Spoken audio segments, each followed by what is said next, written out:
King Cole. By Upton Sinclair. Introduction. Upton Sinclair is one of the not too many writers who have consecrated their lives to the agitation for social justice, and who have also enrolled their art in the service of a set purpose. A great and non-temporizing enthusiast, he never flinched from making sacrifices. Now and then he attained great material successes as a writer, but invariably he invested and lost his earnings in enterprises by which he had hoped to ward off injustice and to further human happiness. Though disappointed time after time, he never lost faith nor courage to start again. As a convinced socialist and eager advocate of unpopular doctrines, as an exposer of social conditions that would otherwise be screened away from the public eye, the most influential journals of his country were as a rule arraigned against him. Though always a poor man, though never willing to grant to publishers the concessions essential for many editions and general popularity, he was maliciously represented to be a carpet knight of radicalism and a socialist millionaire. He has several times been obliged to change his publisher, which goes to prove that he is no seeker of material gain. Upton Sinclair is one of the writers of the present time most deserving of a sympathetic interest. He shows his patriotism as an American, not by joining in hymns to the very conditional kind of liberty peculiar to the United States, but by agitating for infusing it with the elixir of real liberty, the liberty of humanity. He does not limit himself to a dispassionate and entertaining description of things as they are, but in his appeals to the honor and good fellowship of his compatriots, he opens their eyes to the appalling conditions under which wage-earning slaves are living by the hundreds of thousands. His object is to better these unnatural conditions, to obtain for the very poorest a glimpse of light and happiness, to make even them realize the sensation of cozy well-being and the comfort of knowing that justice is to be found also for them.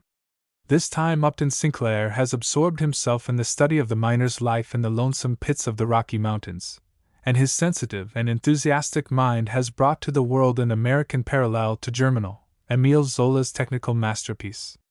The conditions described in the two books are, however, essentially different. While Zola's working men are all natives of France, one meets in Sinclair's book a motley variety of European emigrants, speaking a babel of languages and therefore debarred from forming some sort of association to protect themselves against being exploited by the anonymous limited company. Notwithstanding this natural bar against united action on the part of the wage-earning slaves, the company feels far from at ease and jealously guards its interests against any attempt of organizing the men. A young American of the upper class, with great sympathy for the downtrodden and an honest desire to get a first-hand knowledge of their conditions in order to help them, decides to take employment in a mine under a fictitious name and dress like a working man. His unusual way of trying to obtain work arouses suspicion. He is believed to be a professional strike leader sent out to organize the miners against their exploiters, and he is not only refused work, but thrashed mercilessly. When finally he succeeds in getting inside, he discovers with growing indignation the shameless and inhuman way in which those who unearth the black coal are being exploited. These are the fundamental ideas of the book, but they give but a faint notion of the author's poetic attitude. Most beautifully is this shown in Hal's relation to a young Irish girl, Red Mary. She is poor, and her daily life harsh and joyless, but nevertheless her wonderful grace is one of the outstanding features of the book. The first impression of Mary is that of a Celtic Madonna with a tender heart for little children. She develops into a Valkyr of the working class, always ready to fight for the workers' right. The last chapters of the book give a description of the miners' revolt against the company. They insist upon their right to choose a deputy to control the weighing in of the coal, and upon having the mines sprinkled regularly to prevent explosion. They will also be free to buy their food and utensils wherever they like, even in shops not belonging to the company. In a postscript, Sinclair explains the fundamental facts on which his work of art has been built up. Even without the postscript, one could not help feeling convinced that the social conditions he describes are true to life.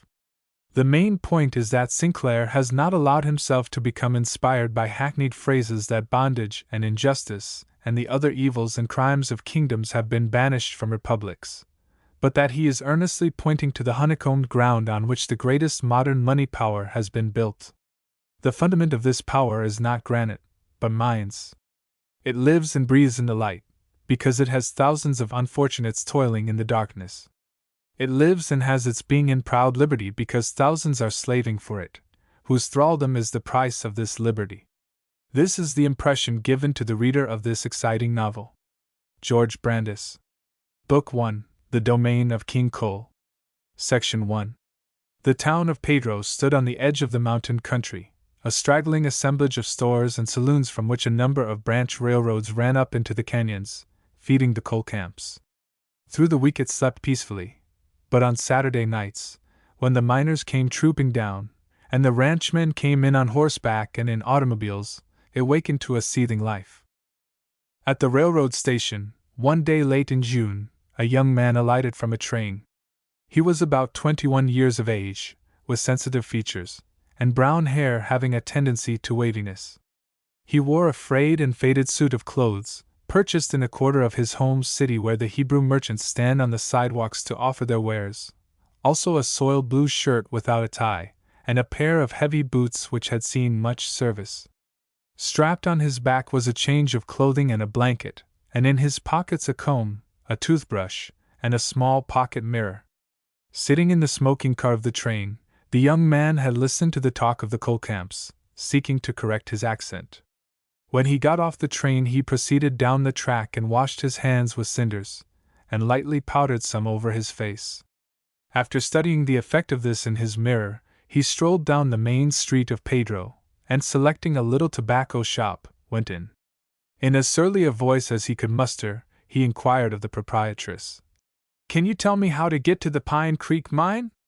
The woman looked at him with no suspicion in her glance.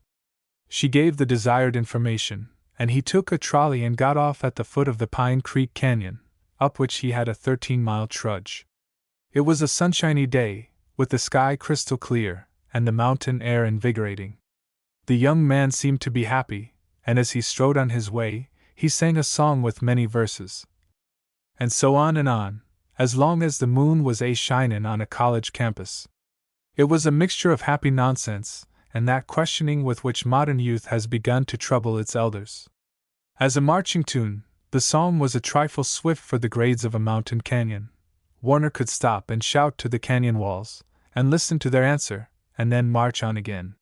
He had youth in his heart, and love and curiosity. Also he had some change in his trousers pocket, and a $10 bill, for extreme emergencies, sewed up in his belt. If a photographer for Peter Harrigan's General Fuel Company could have got a snapshot of him that morning, it might have served as a portrait of a coal miner in any prosperity publication. But the climb was a stiff one, and before the end the traveler became aware of the weight of his boots, and sang no more. Just as the sun was sinking up the canyon, he came upon his destination, a gate across the road, with a sign upon it. Pine Creek Coal Co. Private property. Trespassing forbidden. Hal approached the gate, which was of iron bars, and padlocked. After standing for a moment to get ready his surly voice, he kicked upon the gate, and a man came out of a shack inside. "What do you want?" said he. "I want to get in. I'm looking for a job." "Where do you come from?" "From Pedro." "Where you been working?" "I never worked in a mine before." "Where did you work?" "In a grocery store." "What grocery store?" "Peterson and Company, in Western City." The guard came closer to the gate and studied him through the bars. "Hey, Bill!" he called, and another man came out from the cabin. "Here's a guy says he worked in a grocery, and he's looking for a job." "Where's your papers?" demanded Bill. Every one had told Hal that labor was scarce in the mines, and that the companies were ravenous for men. He had supposed that a working man would only have to knock, and it would be opened unto him. "They didn't give me no papers," he said, and added hastily, "I got drunk and they fired me." He felt quite sure that getting drunk would not bar one from a coal camp. But the two made no move to open the gate. The second man studied him deliberately from top to toe, and Hal was uneasily aware of possible sources of suspicion. "I'm all right," he declared. "Let me in and I'll show you." Still the two made no move. They looked at each other, and then Bill answered, "We don't need no hands." "But," exclaimed Hal, "I saw a sign down the canyon." That's an old sign, said Bill. But I walked all the way up here. You'll find it easier walking back. But it's night. Scared of the dark, kid? Inquired Bill, facetiously. Oh, say, replied Hal. Give a fellow a chance.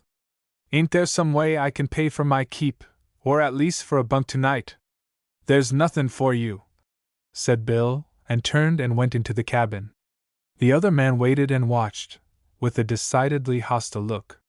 Hal strove to plead with him, but thrice he repeated, Down the canyon with you. So at last Hal gave up, and moved down the road a piece and sat down to reflect.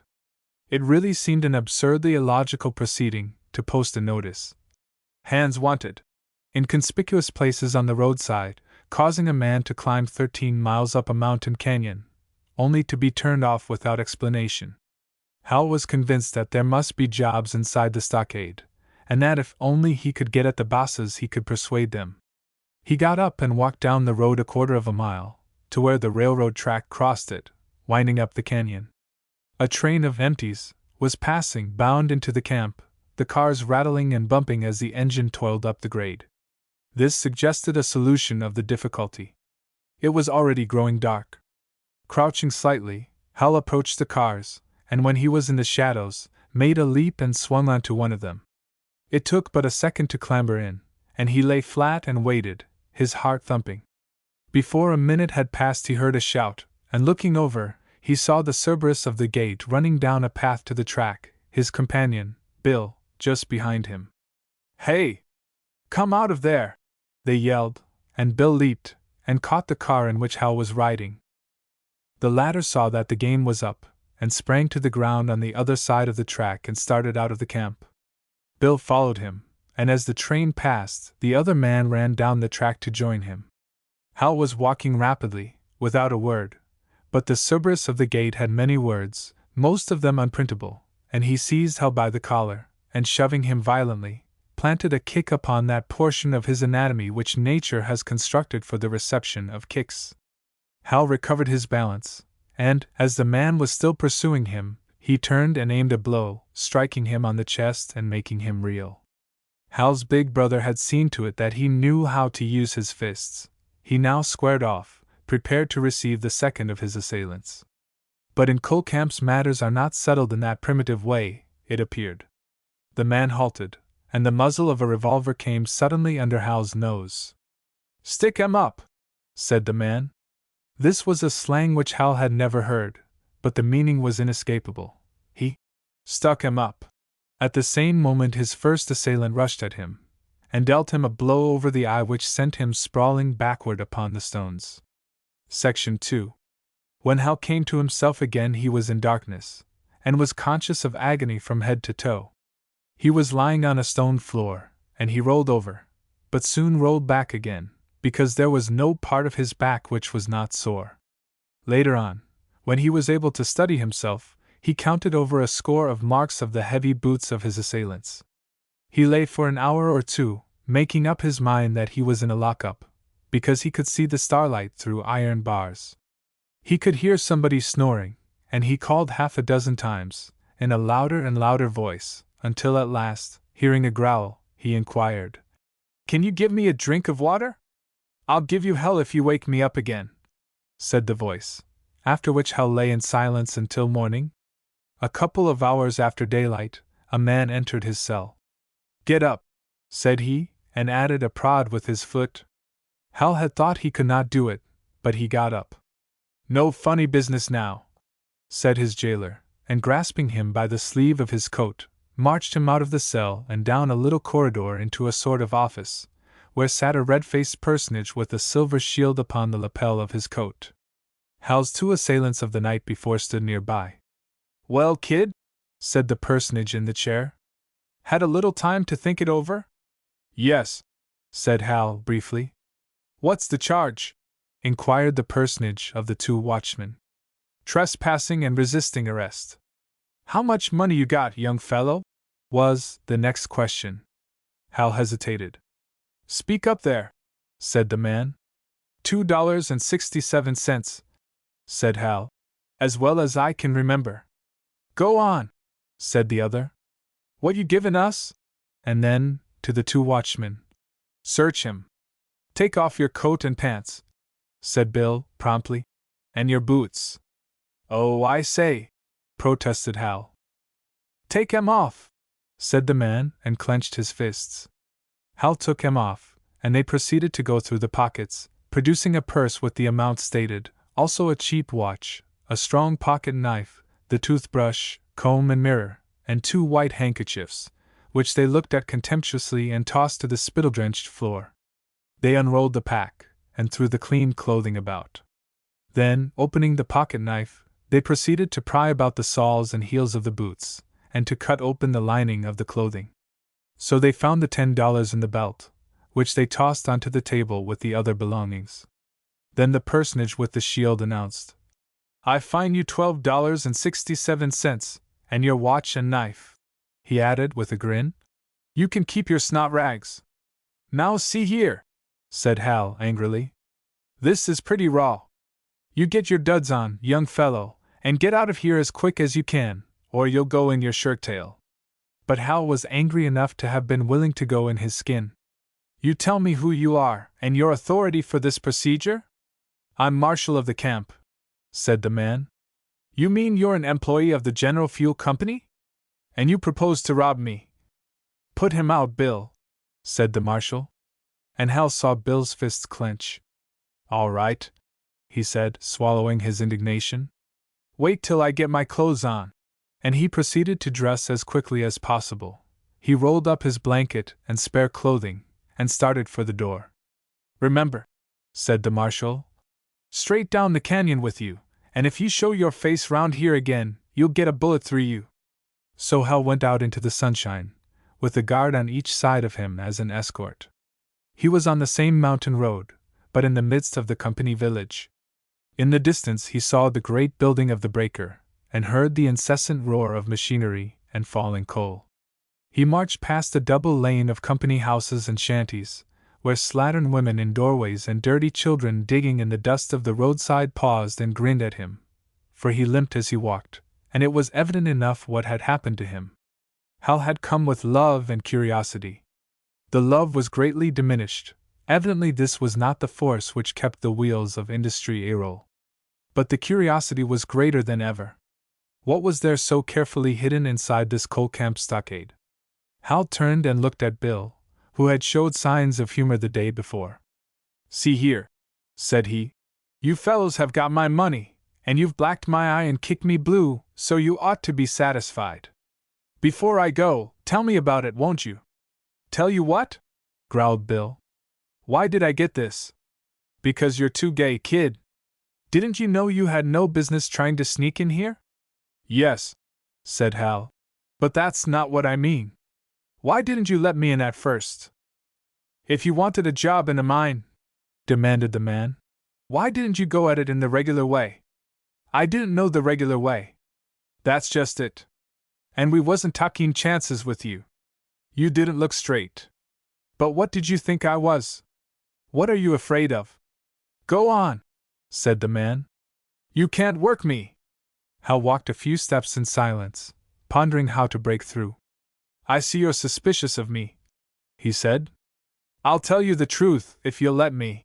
Then, as the other did not forbid him, I'm a college boy, and I wanted to see life and shift for myself a while. I thought it would be a lark to come here.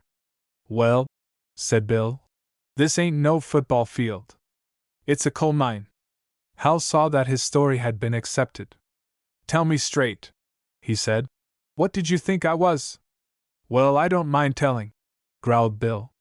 There's union agitators trying to organize these here camps, and we ain't taking no chances with them. This company gets its men through agencies, and if you'd went and satisfied them, you'd have been passed in the regular way. Or if you'd went to the office down in Pedro and got a pass, you'd have been all right.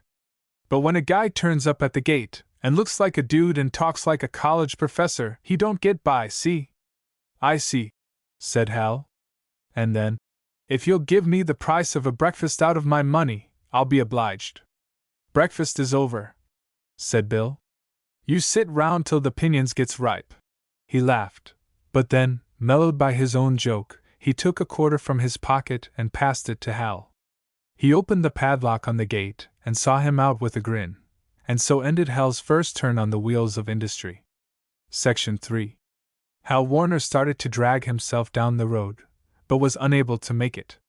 He got as far as a brooklet that came down the mountainside, from which he might drink without fear of typhoid. There he lay the whole day, fasting.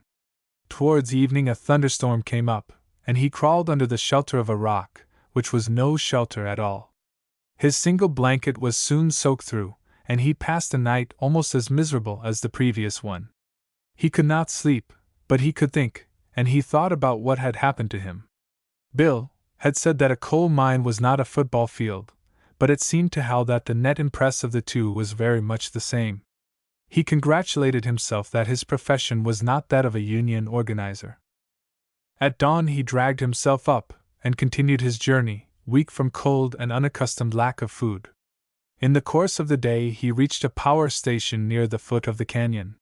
He did not have the price of a meal, and was afraid to beg, but in one of the group of buildings by the roadside was a store, and he entered and inquired concerning prunes, which were 25 cents a pound.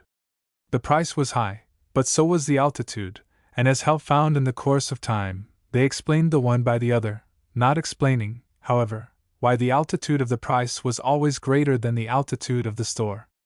Over the counter he saw a sign: "We buy scrip at 10% discount."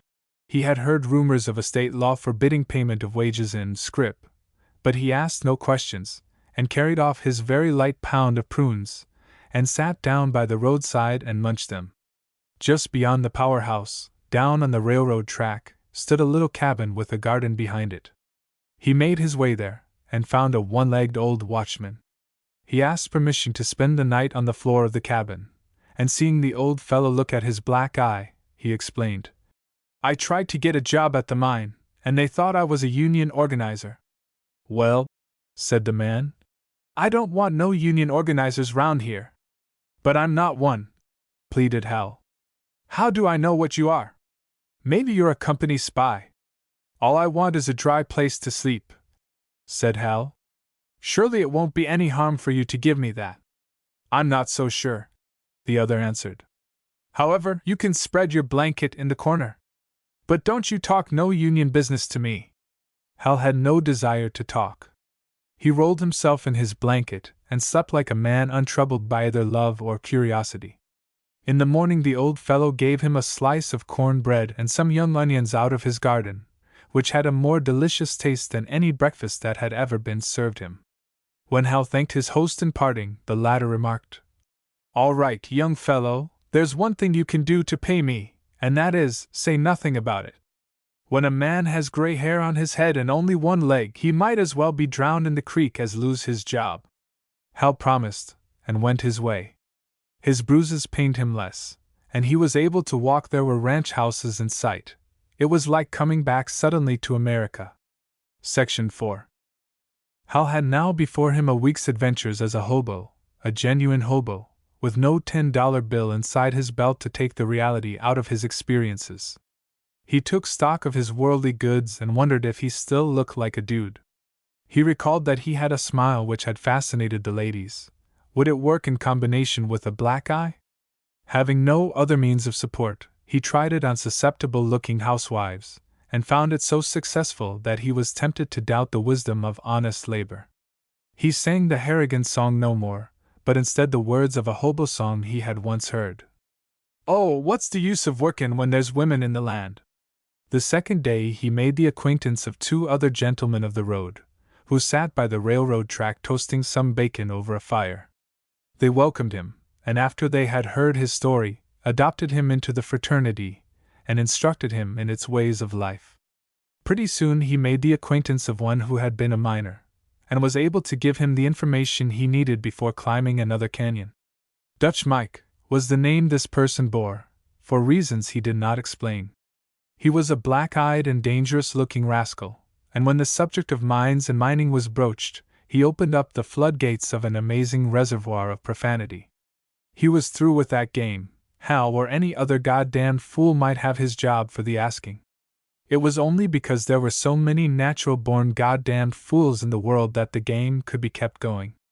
Dutch Mike went on to relate dreadful tales of my life, and to summon before him the ghosts of one pit boss after another, consigning them to the fires of eternal perdition. "I wanted to work while I was young," said he, "but now I'm cured and fare good." The world had come to seem to him a place especially constructed for the purpose of making him work, and every faculty he possessed was devoted to foiling this plot.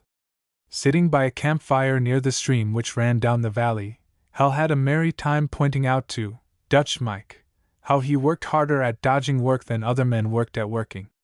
The hobo did not seem to mind that, however.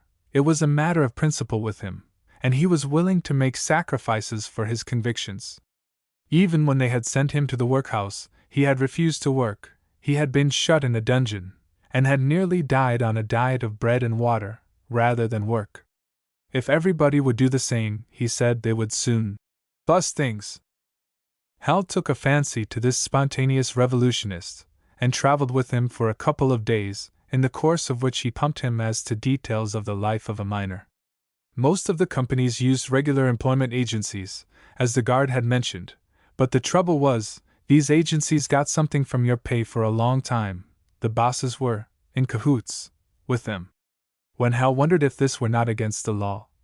"Cut it out, Bo," said his companion. "When you've had a job for a while, you'll know that the law in a coal camp is what your boss tells you." The hobo went on to register his conviction that when one man has the giving of jobs, and other men have to scramble for them, the law would never have much to say in the deal. Hal judged this a profound observation, and wished that it might be communicated to the professor of political economy at Harrigan. On the second night of his acquaintance with Dutch Mike, their jungle was raided by a constable with half a dozen deputies, for a determined effort was being made just then to drive vagrants from the neighborhood, or to get them to work in the mines. Hal's friend, who slept with one eye open, made a break in the darkness, and Hal followed him, getting under the guard of the raiders by a football trick. They left their food and blankets behind them, but Dutch Mike made light of this, and lifted a chicken from a roost to keep them cheerful through the night hours, and stole a change of underclothing off a clothesline the next day. Hal ate the chicken, and wore the underclothing, thus beginning his career in crime. Parting from Dutch Mike, he went back to Pedro. The hobo had told him that saloon keepers nearly always had friends in the coal camps, and could help a fellow to a job. So Hal began inquiring, and the second one replied yes, he would give him a letter to a man at North Valley, and if he got the job, the friend would deduct $1 a month from his pay. Hal agreed, and set out upon another tramp up another canyon, upon the strength of a sandwich, bummed, from a ranch house at the entrance to the valley. At another stockade gate of the General Fuel Company he presented his letter, addressed to a person named O'Callaghan, who turned out also to be a saloon keeper.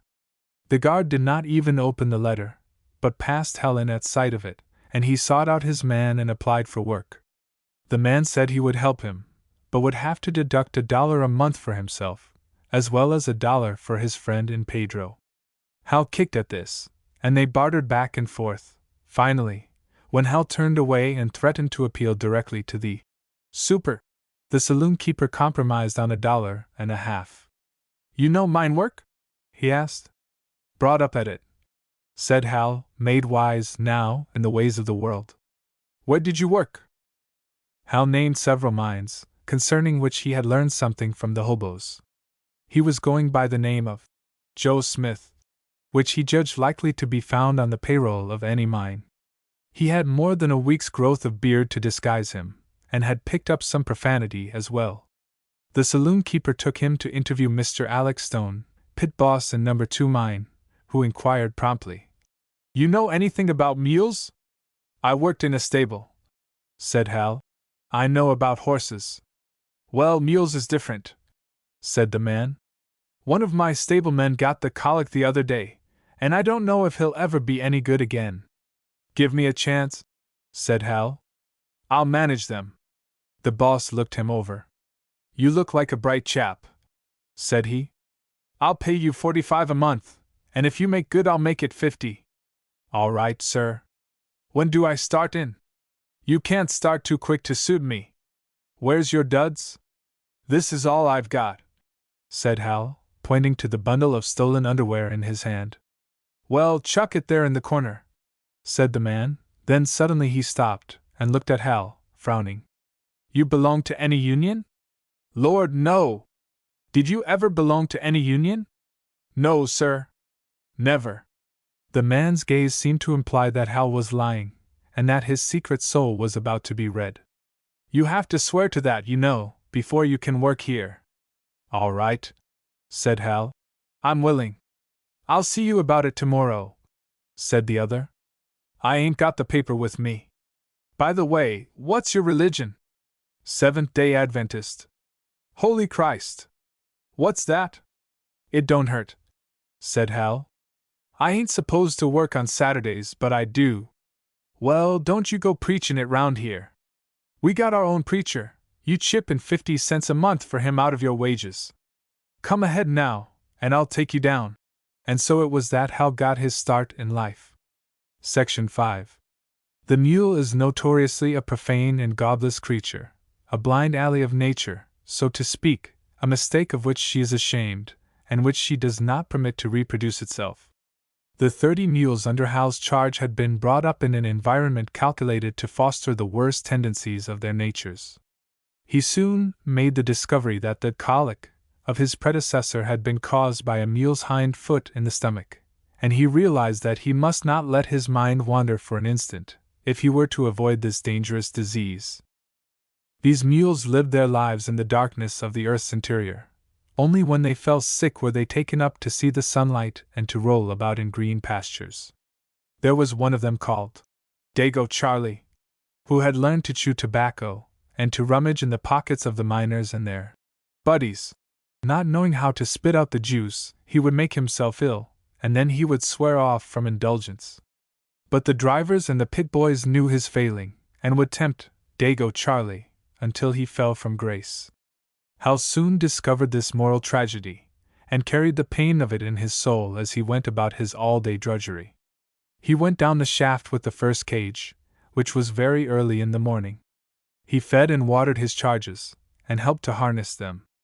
Then, when the last 4 hoofs had clattered away, he cleaned out the stalls, and mended harness, and obeyed the orders of any person older than himself who happened to be about. Next to the mules, his torment was the trapper boys and other youngsters with whom he came into contact. He was a newcomer, and so they hazed him. Moreover, he had an inferior job. There seemed to their minds to be something humiliating and comic about the task of tending mules. These urchins came from a score of nations of southern Europe and Asia. There were flat-faced Tartars and swarthy Greeks and shrewd-eyed little Japanese. They spoke a compromised language, consisting mainly of English curse words and obscenities. The filthiness which their minds had spawned was incredible to one born and raised in the sunlight. They alleged obscenities of their mothers and their grandmothers, also of the Virgin Mary, the one mythological character they had heard of. Poor little creatures of the dark, their souls grimed and smutted even more quickly and irrevocably than their faces.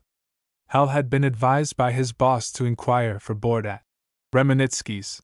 He came up in the last car, at twilight, and was directed to a dimly lighted building of corrugated iron, where upon inquiry he was met by a stout Russian, who told him he could be taken care of for $27 a month, this including a cot in a room with 8 other single men. After deducting $1.50 a month for his saloon keepers, 50 cents for the company clergyman and $1 for the company doctor, 50 cents a month for wash-house privileges and 50 cents for a sick and accident benefit fund, he had $14 a month with which to clothe himself, to found a family, to provide himself with beer and tobacco, and to patronize the libraries and colleges endowed by the philanthropic owners of coal mines. Supper was nearly over at Remenitsky's when he arrived.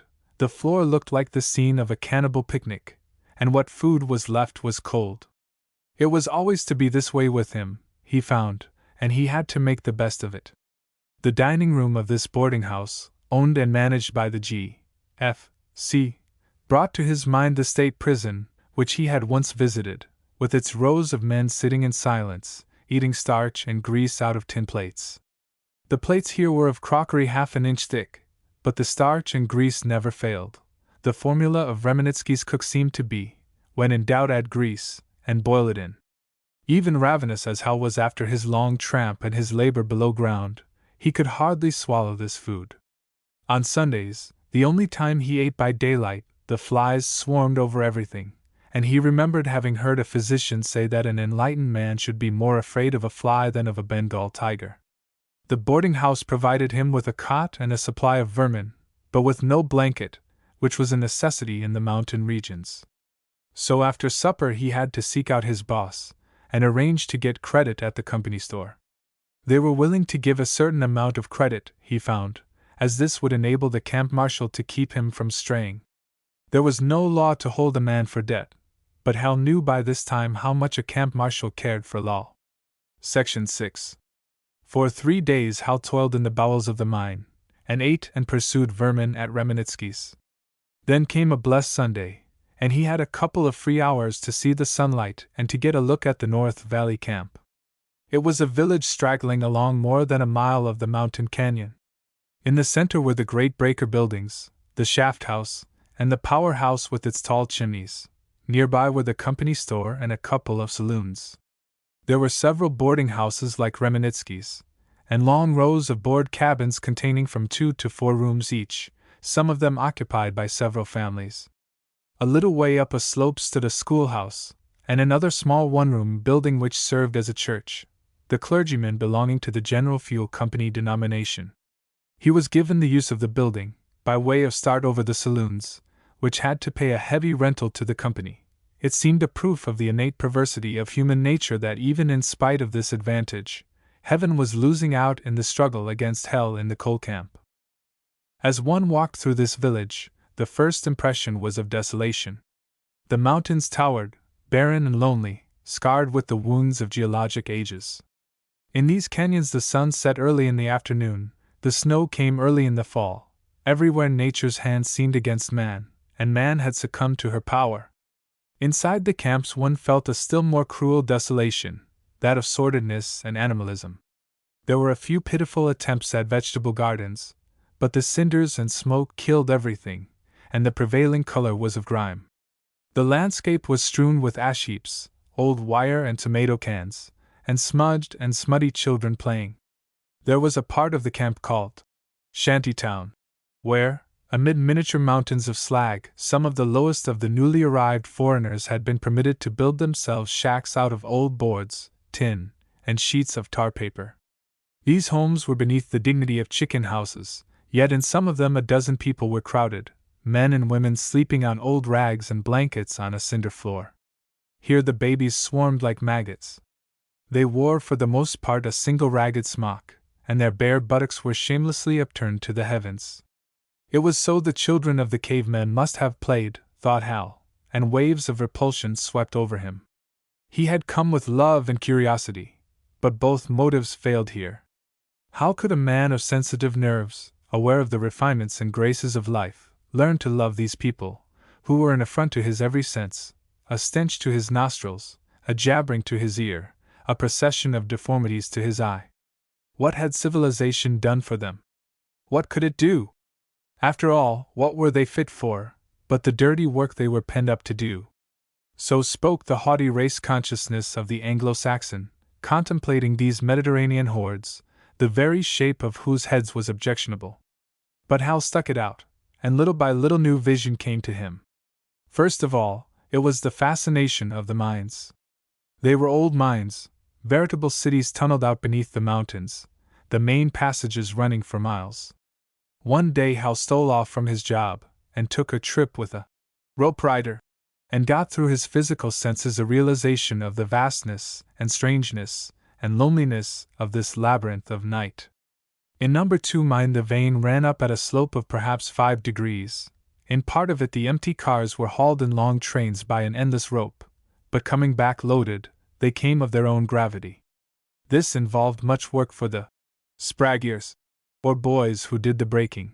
It sometimes meant runaway cars, and fresh perils added to the everyday perils of coal mining. The vein varied from 4 to 5 feet in thickness, a cruelty of nature which made it necessary that the men at the working face, the place where new coal was being cut, should learn to shorten their stature.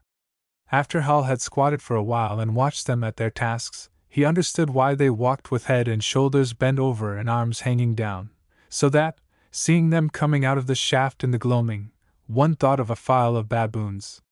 The method of getting out the coal was to undercut it with a pick, and then blow it loose with a charge of powder. This meant that the miner had to lie on his side while working, and accounted for other physical peculiarities. Thus, as always, when one understood the lives of men, one came to pity instead of despising. Here was a separate race of creatures, subterranean gnomes, penned up by society for purposes of its own. Outside in the sunshine-flooded canyon, long lines of cars rolled down with their freight of soft coal which would go to the ends of the earth, to places the miner never heard of, turning the wheels of industry whose products the miner would never see. It would make precious silks for fine ladies, it would cut precious jewels for their adornment, it would carry long trains of softly upholstered cars across deserts and over mountains, it would drive palatial steamships out of wintry tempests into gleaming tropic seas. And the fine ladies in their precious silks and jewels would eat and sleep and laugh and lie at ease, and would know no more of the stunted creatures of the dark than the stunted creatures knew of them. Hal reflected upon this, and subdued his Anglo-Saxon pride, finding forgiveness for what was repulsive in these people, their barbarous, jabbering speech, their vermin-ridden homes, their bare-bottomed babies. Section 7. It chanced before many days that Hal got a holiday, relieving the monotony of his labors as stableman, an accidental holiday, not provided for in his bargain with the pit boss. Something went wrong with the ventilating course in number 2, and he began to notice a headache, and heard the men grumbling that their lamps were burning low. Then, as matters began to get serious, orders came to get the mules to the surface, which meant an amusing adventure. The delight of Hal's pets at seeing the sunlight was irresistibly comic.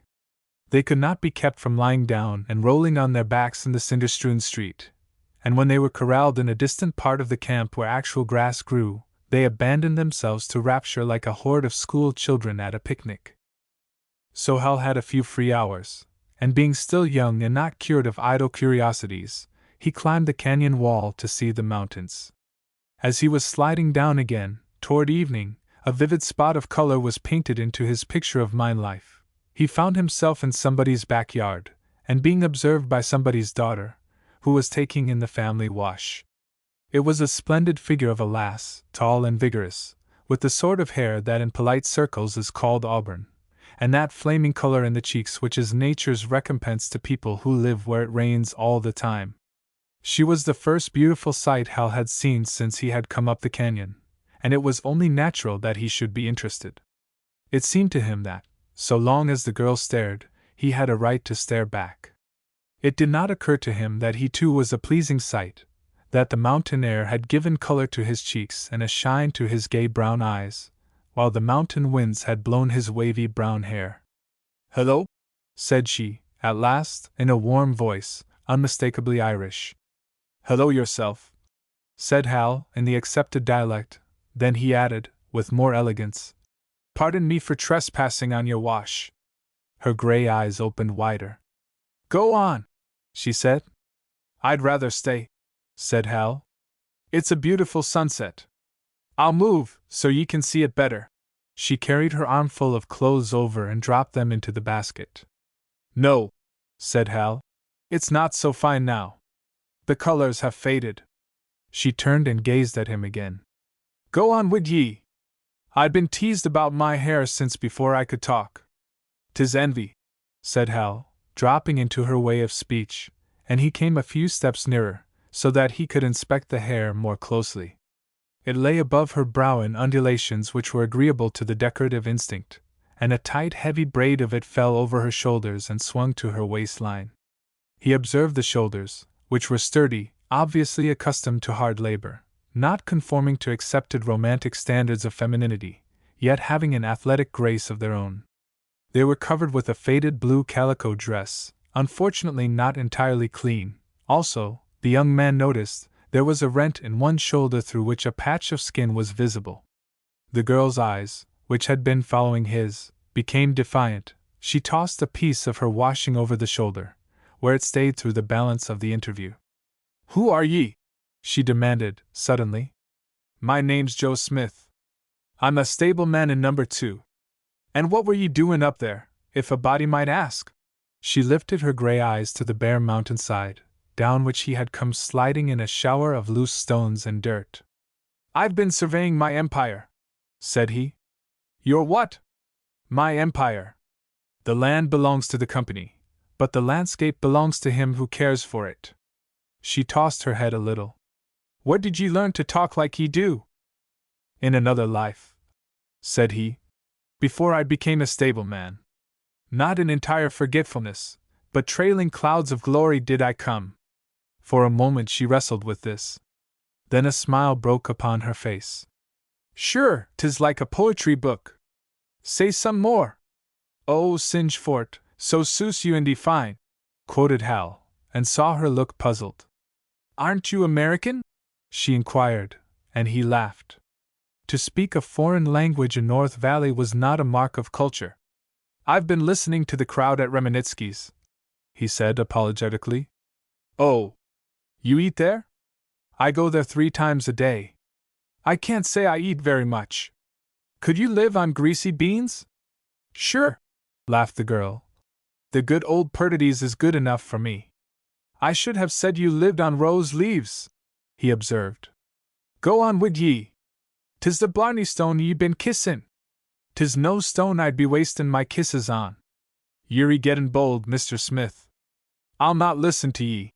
And she turned away, and began industriously taking her clothes from the line. But Hal did not want to be dismissed. He came a step closer. "Coming down the mountainside," he said, "I found something wonderful. It's bare and grim up there, but I came on a sheltered corner where the sun shone, and there was a wild rose. Only one! I thought to myself, so roses grow, even in the loneliest parts of the world." "Sure, 'tis a poetry book again," she cried. "Why didn't ye bring the rose?" "There is a poetry book that tells us to leave the wild rose on its stalk. It will go on blooming there, but if one were to pluck it, it would wither in a few hours." He had meant nothing more by this than to keep the conversation going. But her answer turned the tide of their acquaintance. "Ye can never be sure, lad. Perhaps tonight a storm may come and blow it to pieces. Perhaps if ye'd pulled it and been happy, 'twould have been what the rose was for." Whatever of unconscious patronage there had been in the poet's attitude was lost now in the eternal mystery.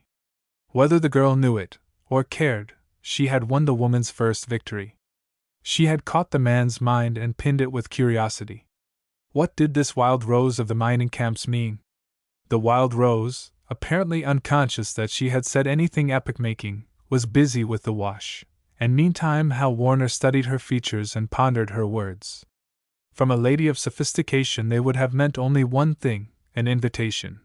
But in this girl's clear gray eyes was nothing of wantonness, only pain. But what was this pain in the face and words of one so young, so eager and alive? Was it the melancholy of her race, the thing one got in old folk songs? Or was it a new and special kind of melancholy, engendered in mining camps in the far west of America? The girl's countenance was as intriguing as her words. Her gray eyes were set under sharply defined dark brows, which did not match her hair. Her lips also were sharply defined, and straight, almost without curves, so that it seemed as if her mouth had been painted in carmine upon her face. These features gave her, when she stared at you, an aspect vivid and startling, bold, with a touch of defiance. But when she smiled, the red lips would curve into gentler lines, and the gray eyes would become wistful, and seemingly darker in color. Winsome indeed, but not simple, was this Irish lass. Section 8. Hal asked the name of his new acquaintance, and she told him it was Mary Burke. "Ye've not been here long, I take it," she said, "or ye'd have heard of Red Mary. 'Tis along of this hair." "I've not been here long," he answered, "but I shall hope to stay now, along of this hair. May I come to see you sometime, Miss Burke?" She did not reply, but glanced at the house where she lived. It was an unpainted, 3-room cabin, more dilapidated than the average, with bare dirt and cinders about it, and what had once been a picket fence, now falling apart and being used for stove wood. The windows were cracked and broken, and upon the roof were signs of leaks that had been crudely patched. "May I come?" he made haste to ask again, so that he would not seem to look too critically at her home. "Perhaps ye may," said the girl, as she picked up the clothes basket. He stepped forward, offering to carry it, but she did not give it up.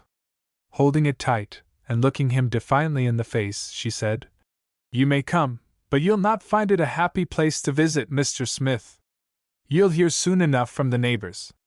"I don't think I know any of your neighbors," said he. There was sympathy in his voice, but her look was no less defiant. "You'll hear about it, Mr. Smith, but you'll hear also that I hold me head up. And 'tis not so easy to do that in North Valley." "You don't like the place?" he asked, and he was amazed by the effect of this question, which was merely polite. It was as if a storm cloud had swept over the girl's face. "I hate it. 'Tis a place of fear and devils." He hesitated a moment, then, "Will you tell me what you mean by that when I come?" But Red Mary was winsome again. "When ye come, Mr. Smith, I'll not be entertaining ye with troubles. I'll put on me company manner, and we'll go out for a nice walk, if ye please." All the way as he walked back to Reminitsky's to supper, Hal thought about this girl, not merely her pleasantness to the eye, so unexpected in this place of desolation, but her personality, which baffled him, the pain that seemed always just beneath the surface of her thoughts, the fierce pride which flashed out at the slightest suggestion of sympathy, the way she had of brightening when he spoke the language of metaphor, however trite. How had she come to know about poetry books? He wanted to know more about this miracle of nature, this wild rose blooming on a bare mountain side. Section 9. There was one of Mary Burke's remarks upon which Hal soon got light, her statement that North Valley was a place of fear. He listened to the tales of these underworld men, until it came so that he shuddered with dread each time that he went down in the cage. There was a wire-haired and almond-eyed Korean named Cho, a rope rider, in Hal's part of the mine. He was one of those who had charge of the long trains of cars called trips, which were hauled through the main passageways. The name, rope rider, came from the fact that he sat on the heavy iron ring to which the rope was attached. He invited Hal to a seat with him, and Hal accepted, at peril of his job as well as of his limbs. Cho had picked up what he fondly thought was English, and now and then one could understand a word. He pointed upon the ground, and shouted above the rattle of the cars. "Big dust!"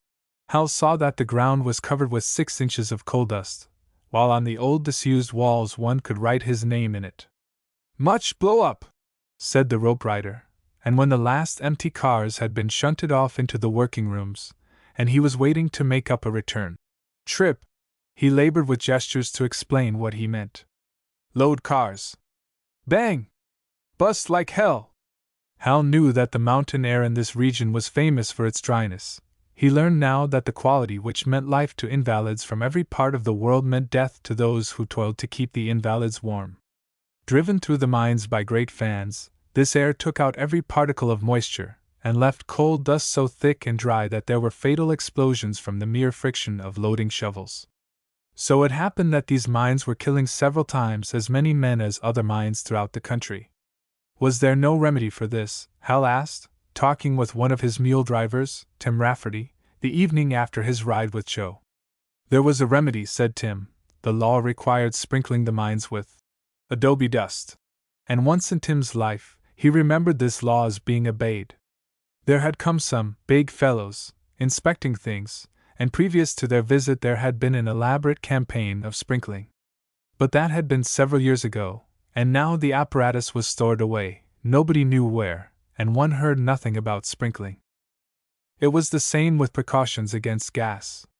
The North Valley mines were especially gassy, it appeared. In these old rambling passages one smelt a stink as of all the rotten eggs in all the barnyards of the world, and this sulphuretted hydrogen was the least dangerous of the gases against which a miner had to contend. There was the dreaded choke damp, which was odorless and heavier than air. Striking into soft, greasy coal, one would open a pocket of this gas, a deposit laid up for countless ages, awaiting its predestined victim. A man might sink to sleep as he lay at work, and if his buddy or helper happened to be out of sight, and to delay a minute too long, it would be all over with the man. And there was the still more dreaded fire damp, which might wreck a whole mine, and kill scores and even hundreds of men.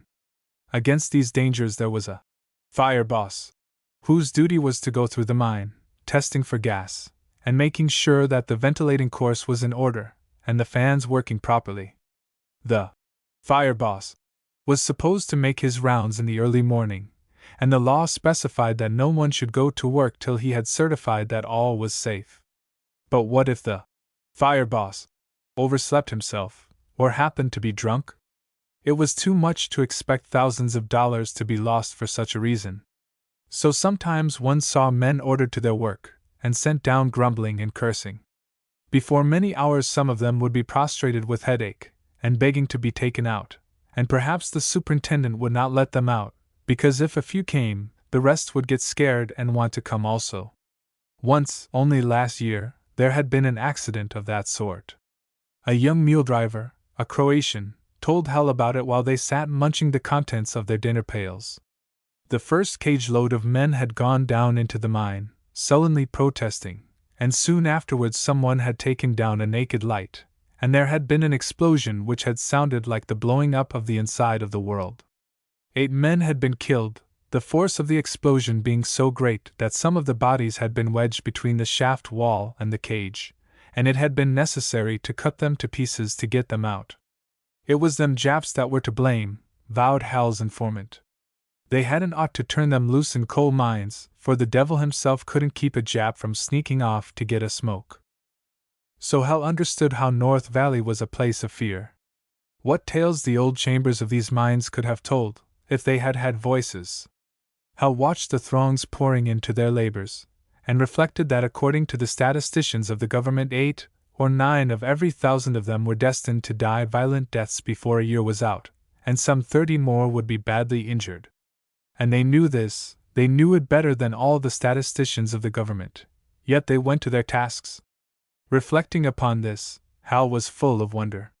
What was the force that kept men at such a task? Was it a sense of duty? Did they understand that society had to have coal and that someone had to do the dirty work of providing it? Did they have a vision of a future, great and wonderful, which was to grow out of their ill-requited toil? Or were they simply fools or cowards, submitting blindly, because they had not the wit nor the will to do otherwise? Curiosity held him. He wanted to understand the inner souls of these silent and patient armies which through the ages have surrendered their lives to other men's control. Section 10. Hal was coming to know these people, to see them no longer as a mass, to be despised or pitied in bulk, but as individuals, with individual temperaments and problems, exactly like people in the world of the sunlight. Mary Burke and Tim Rafferty, Cho the Korean and Madvik the Croatian, one by one these individualities etched themselves into the foreground of Hal's picture, making it a thing of life, moving him to sympathy and fellowship. Some of these people, to be sure, were stunted and dulled to a sordid ugliness of soul and body, but on the other hand, some of them were young, and had the light of hope in their hearts, and the spark of rebellion. There was Andy, a boy of Greek parentage. Androkulos was his right name, but it was too much to expect any one to get that straight in a coal camp. Hal noticed him at the store, and was struck by his beautiful features, and the mournful look in his big black eyes. They got to talking, and Andy made the discovery that Hal had not spent all his time in coal camps, but had seen the great world.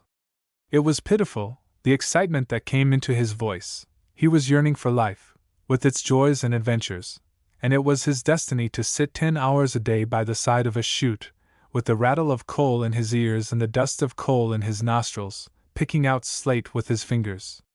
He was one of many scores of breaker boys. "Why don't you go away?" asked Hal. "Christ! How I get away? Got mother, 2 sisters. And your father?"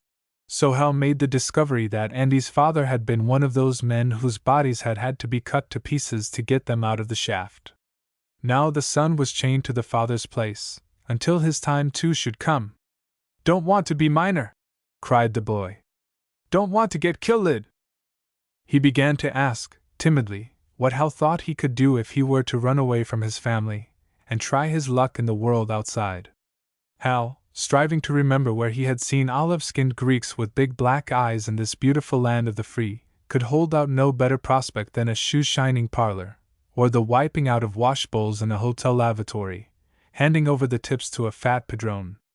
Andy had been to school, and had learned to read English, and the teacher had loaned him books and magazines with wonderful pictures in them.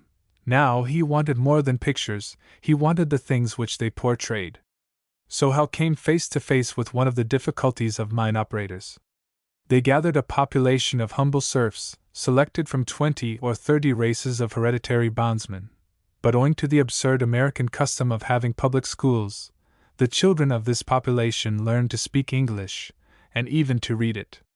So they became too good for their lot in life, and then a wandering agitator would get in, and all of a sudden there would be hell. Therefore in every coal camp had to be another kind of fire boss, whose duty it was to guard against another kind of explosions, not of carbon monoxide, but of the human soul. The immediate duties of this office in North Valley devolved upon Jeff Cotton, the camp marshal. He was not at all what one would have expected from a person of his trade, lean and rather distinguished-looking, a man who in evening clothes might have passed for a diplomat. But his mouth would become ugly when he was displeased, and he carried a gun with 6 notches upon it. Also he wore a deputy sheriff's badge, to give him immunity for other notches he might wish to add. When Jeff Cotton came near, any man who was explosive went off to be explosive by himself. So there was order in North Valley, and it was only on Saturday and Sunday nights, when the drunks had to be suppressed, or on Monday mornings when they had to be haled forth and kicked to their work, that one realized upon what basis this order rested. Besides Jeff Cotton and his assistant, Bud Adams, who wore badges and were known, there were other assistants who wore no badges and were not supposed to be known. Coming up in the cage one evening, Hal made some remark to the Croatian mule driver, Madvik, about the high price of company store merchandise, and was surprised to get a sharp kick on the ankle. Afterwards, as they were on their way to supper, Madvik gave him the reason. "Red-faced feller, Gus. Look out for him, company spotter." "Is that so?" said Hal with interest. "How do you know?" "I know. Everybody know. He don't look like he had much sense," said Hal, who had got his idea of detectives from Sherlock Holmes. "No take much sense. Go pit boss say, Joe feller talk too much. Say store rob him, any damn fool do that." "Hey?" "To be sure," admitted Hal. "And the company pays him for it?" "Pit boss pay him. Maybe give him drink, maybe 2 bits. Then pit boss come to you, you shoot your mouth off too much, feller. Get the hell out of here, see?" Hal saw. "So you go down canyon. Then maybe you go 'nother mine. Boss say, where you work, you say North Valley. He say, what's your name, you say Joe Smith. He say, wait. He go in, look at paper. He come out, say, no job. You say, why not? He say, shoot off your mouth too much, feller. Get the hell out of here, see?" "You mean a blacklist," said Hal. "Sure, blacklist. Maybe telephone, find out all about you. You do anything bad, like talk union." Madvik had dropped his voice and whispered the word union. "They send you a picture, don't get job nowhere in state. How you like that?" Section 11. Before long Hal had a chance to see this system of espionage at work, and he began to understand something of the force which kept these silent and patient armies at their tasks. On a Sunday morning he was strolling with his mule driver friend Tim Rafferty, a kindly lad with a pair of dreamy blue eyes in his coal-smutted face. They came to Tim's home, and he invited Hal to come in and meet his family. The father was a bowed and toil-worn man, but with tremendous strength in his solid frame, the product of many generations of labor in coal mines. He was known as Old Rafferty, despite the fact that he was well under 50. He had been a pit boy at the age of 9, and he showed Hal a faded leather album with pictures of his ancestors in the all country. Men with sad, deeply lined faces, sitting very stiff and solemn to have their presentments made permanent for posterity. The mother of the family was a gaunt, gray-haired woman, with no teeth, but with a warm heart. Hal took to her, because her home was clean. He sat on the family doorstep, amid a crowd of little Raffertys with newly washed Sunday faces, and fascinated them with tales of adventures cribbed from Clark Russell and Captain Mayne Reid. As a reward he was invited to stay for dinner, and had a clean knife and fork, and a clean plate of steaming hot potatoes, with 2 slices of salt pork on the side. It was so wonderful that he forthwith inquired if he might forsake his company boarding-house and come and board with them. Mrs. Rafferty opened wide her eyes. "Sure!" exclaimed she. "Do you think you'd be let?" "Why not?" asked Hal. "Sure, tea would be a bad example for the others." "Do you mean I have to board at Reminitsky's?" "There be 6 company boardin' houses," said the woman. "And what would they do if I came to you? First you'd get a hint, and then you'd go down the canyon, and maybe us after ye." "But there's lots of people have boarders in Shantytown," objected Hal. "Oh, them wops.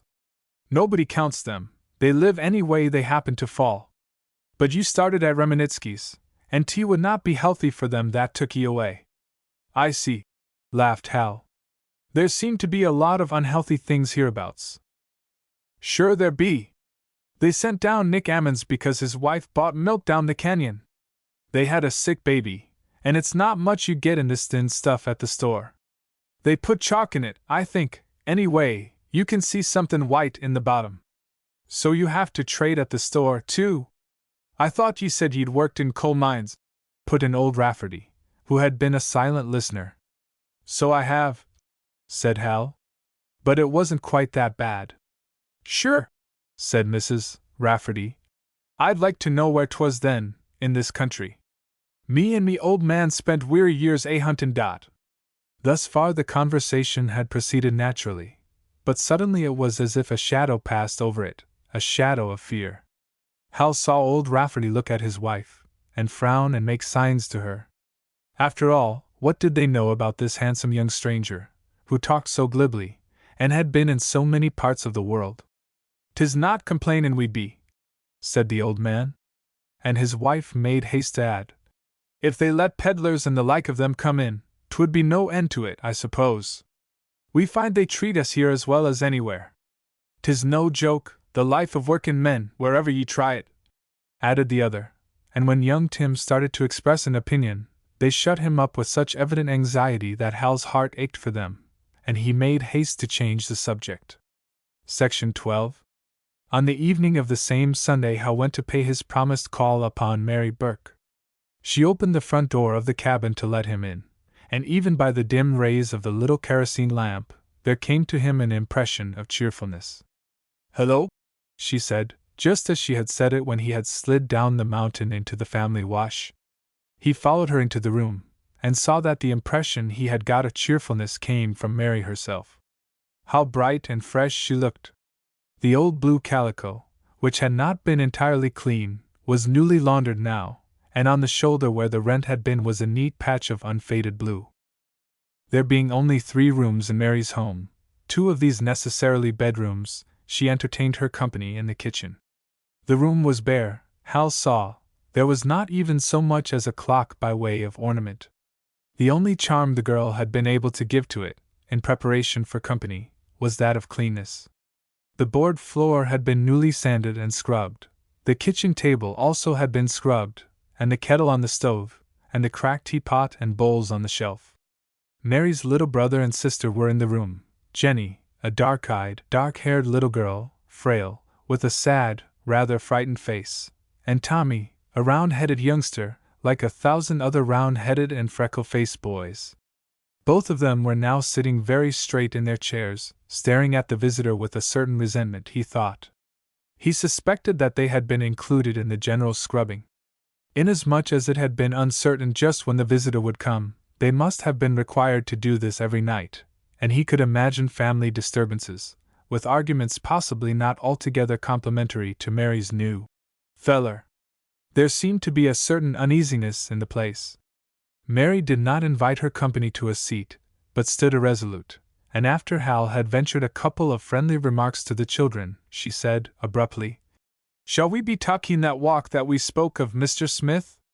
"Delighted," said Hal, and while she pinned on her hat before the broken mirror on the shelf, he smiled at the children and quoted 2 lines from his Harrigan song. Tommy and Jenny were too shy to answer, but Mary exclaimed, "'Tis in a tin, can ye see it shireen here?" They went out.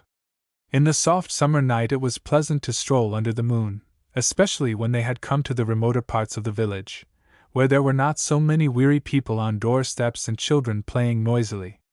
There were other young couples walking here, under the same moon. The hardest day's toil could not so sap their energies that they did not feel the spell of this soft summer night. Hal, being tired, was content to stroll and enjoy the stillness. But Mary Burke sought information about the mysterious young man she was with. "Ye've not worked long in coal mines, Mr. Smith?" she remarked. Hal was a trifle disconcerted.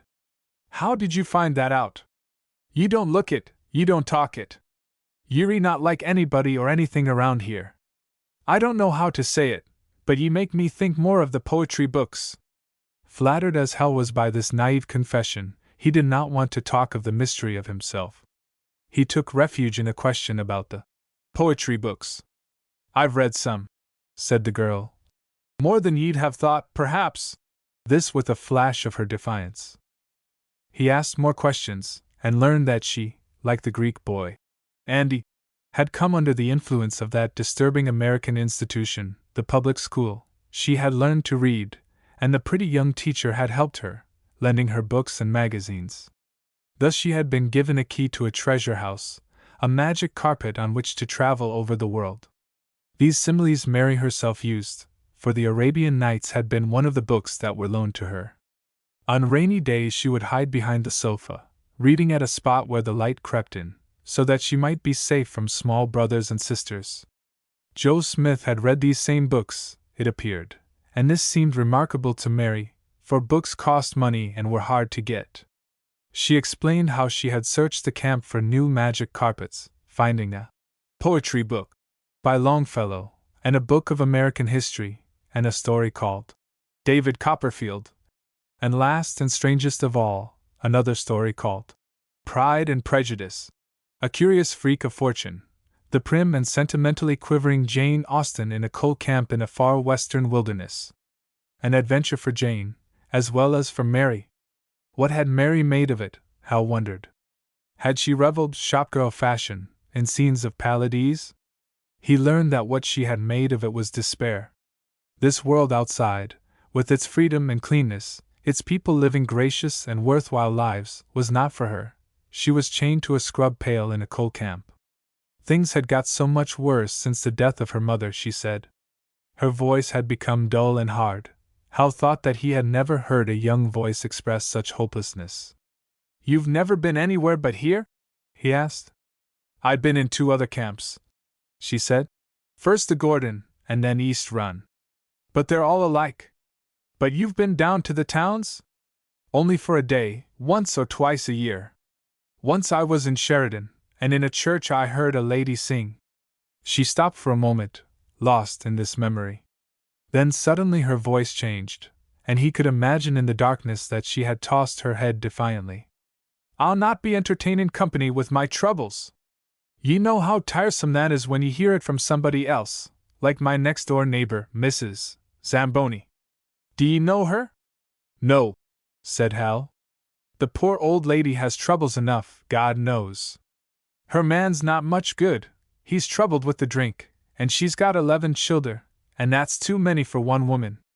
Don't ye think so?" She asked this with a naivete which made Hal laugh. "Yes," he said, "I do. Well, I think people'd help her more if she'd not complain so.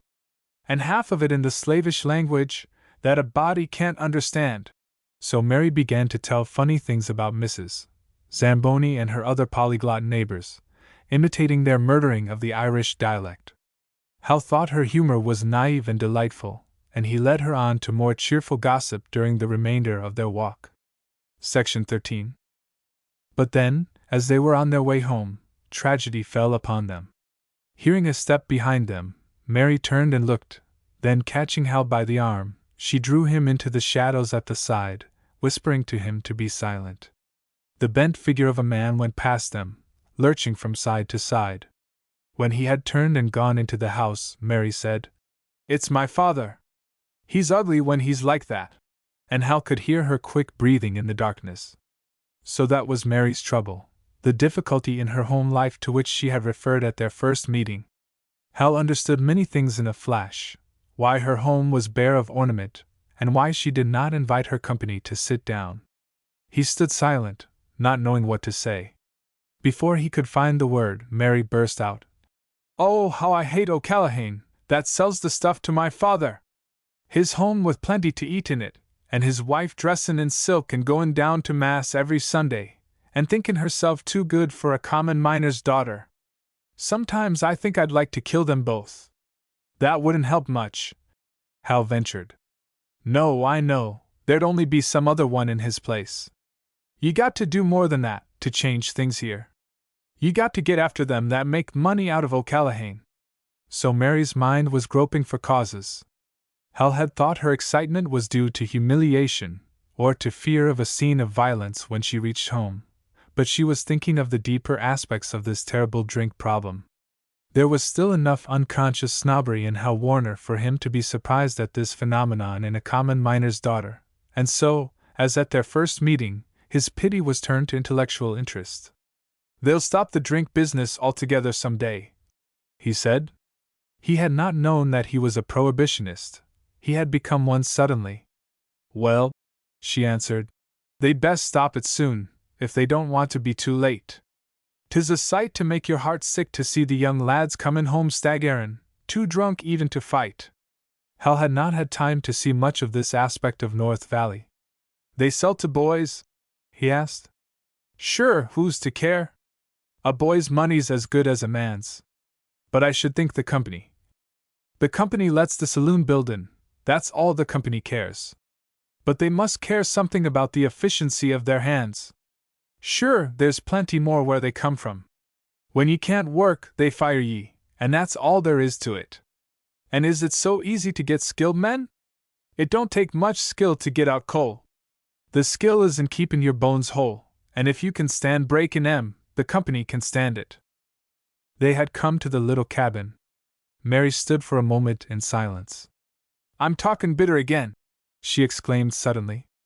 "And I promised ye me company manner. But things keep happening to set me off."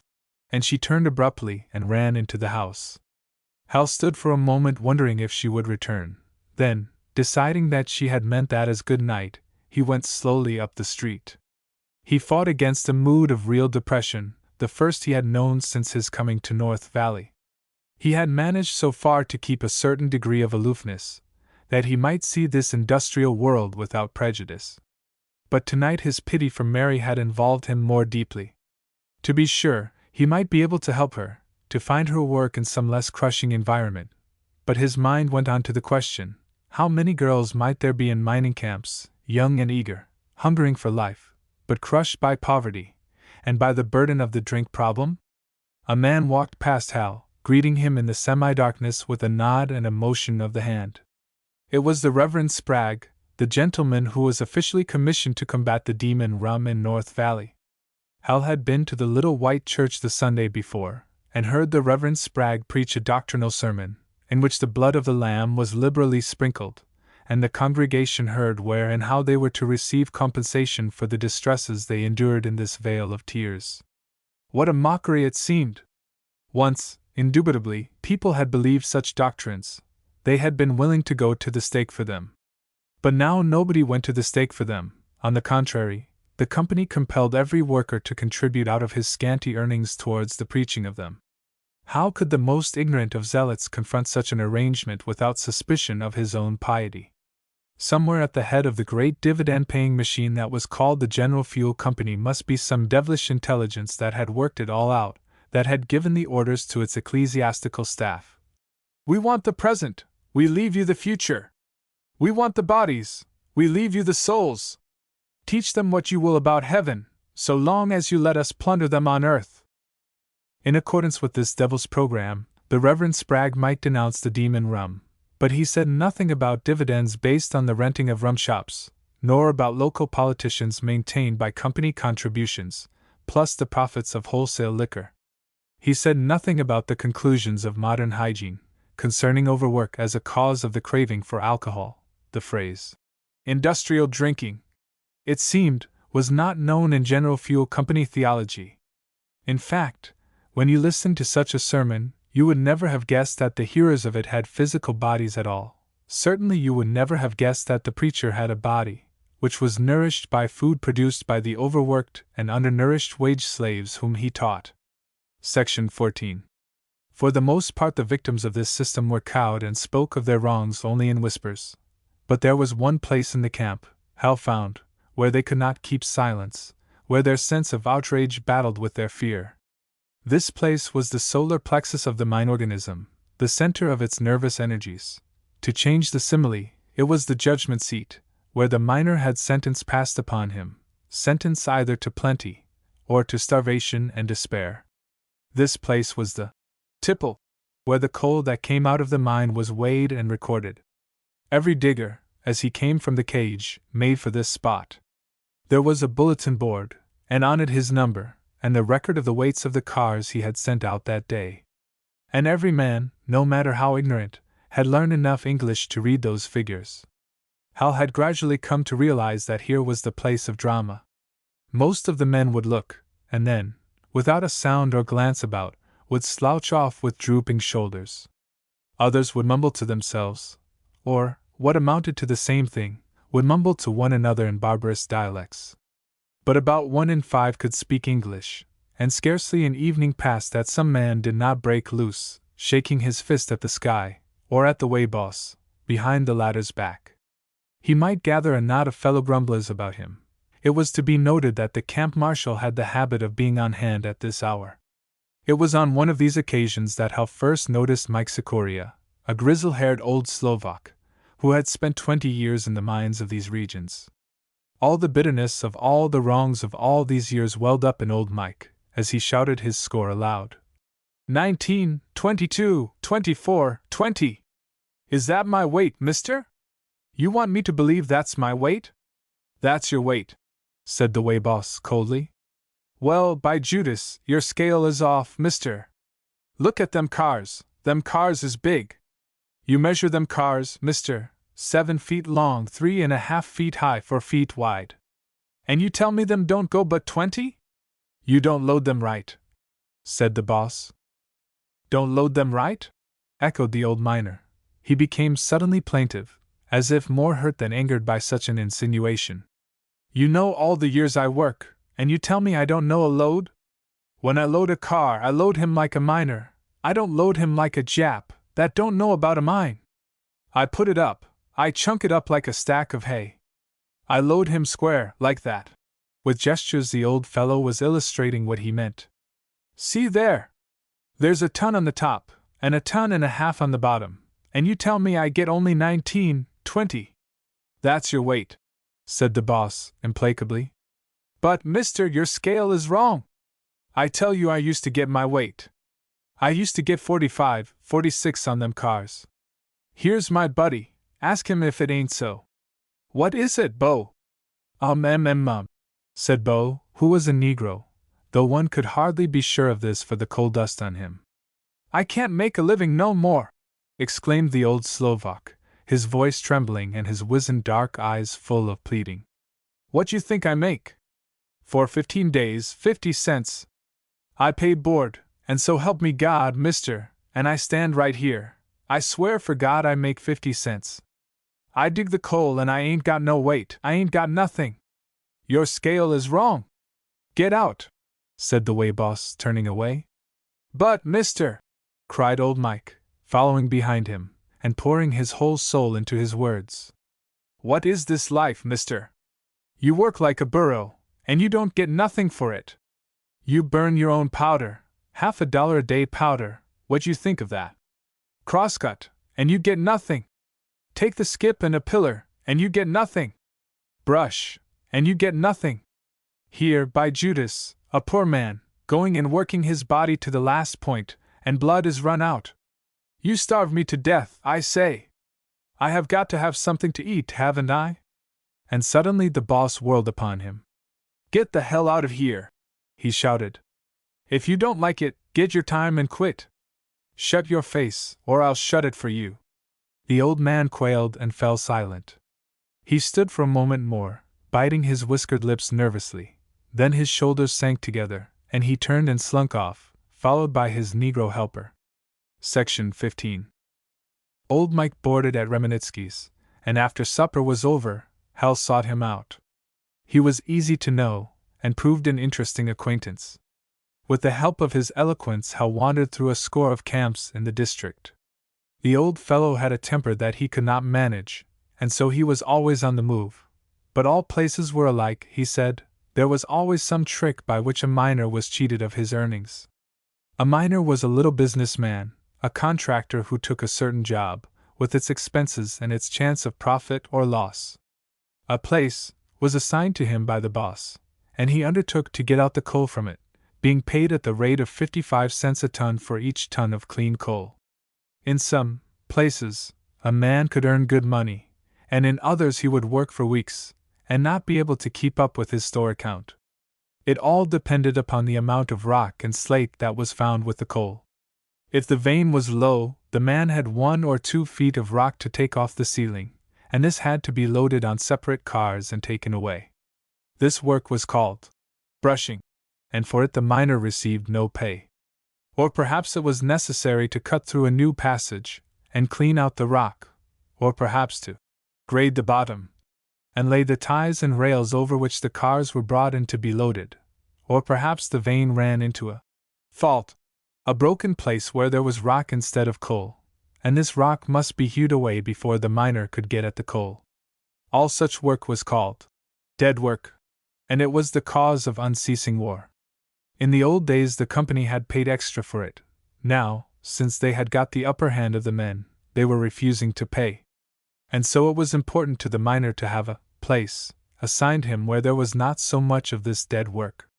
And the place, a man got depended upon the boss, so here, at the very outset, was endless opportunity for favoritism and graft, for quarreling, or keeping in, with the boss. What chance did a man stand who was poor and old and ugly, and could not speak English good? Inquired old Mike, with bitterness. The boss stole his cars and gave them to other people. He took the weight off the cars, and gave them to fellows who boarded with him, or treated him to drinks, or otherwise curried favor with him. I work 5 days in the Southeastern, said Mike, and when I work them 5 days, so help me God, brother, if I don't get up out of this chair, 15 cents I was still in the hole yet. 14 inches of rock.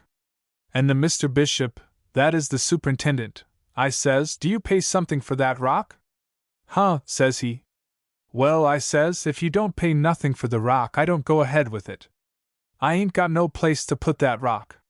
Get the hell out of here, says he, and when I started to fight he pulled gun on me. And then I go to Cedar Mountain, and the super give me work there, and he says, you go number 4, and he says, rail is in number 3, and the ties, and he says, I pay you for it when you put it in, so I take it away and I put it in, and I work till 12 o'clock. Carried the 3 pair of rails and the ties, and I pulled all the spikes. Pulled the spikes? Asked Hal. Got no good spikes. Got to use old spikes, what you pull out of them old ties. So then I says, what is my half day, what you promise me? Says he, you ain't dug no coal yet. But mister, says I, you promised me pay to pull them spikes and put in them ties, says he, company pay nothin' for dead work, you know that, says he, and that is all the satisfaction I get. And you didn't get your half day's pay? Sure I get nothin'. Boss do just as he please in coal mine. Section 16. There was another way, old Mike explained, in which the miner was at the mercy of others. This was the matter of stealing cars. Each miner had brass checks with his number on them, and when he sent up a loaded car, he hung one of these checks on a hook inside. In the course of the long journey to the tipple, someone would change the check, and the car was gone. In some mines, the number was put on the car with chalk, and how easy it was for someone to rub it out and change it. It appeared to Hal that it would have been a simple matter to put a number padlock on the car, instead of a check, But such an equipment would have cost the company $100 or $200, he was told, and so the stealing went on year after year. "You think it's the bosses steal these cars?" asked Hal. "Sometimes boss's friend, sometimes company himself steal them from miners." In North Valley it was the company, the old Slovak insisted. It was no use sending up more than 6 cars in one day, he declared. You could never get credit for more than 6. Nor was it worth while loading more than a ton on a car. They did not really weigh the cars, the boss just ran them quickly over the scales, and had orders not to go above a certain average. Mike told of an Italian who had loaded a car for a test, so high that he could barely pass it under the roof of the entry, and went up on the tipple and saw it weighed himself, and it was 6,500 pounds. They gave him 3,500, and when he started to fight, they arrested him. Mike had not seen him arrested, but when he had come out of the mine, the man was gone, and nobody ever saw him again. After that they put a door onto the weighroom, so that no one could see the scales.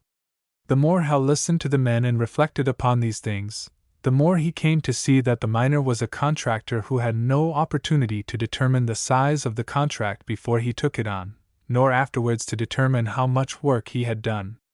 More than that, he was obliged to use supplies, over the price and measurements of which he had no control. He used powder, and would find himself docked at the end of the month for a certain quantity, and if the quantity was wrong, he would have no redress. He was charged a certain sum for blacksmithing, the keeping of his tools in order, and he would find $1 or $2 deducted from his account each month, even though he had not been near the blacksmith's shop. Let any businessman in the world consider the proposition, thought Hal, and say if he would take a contract upon such terms.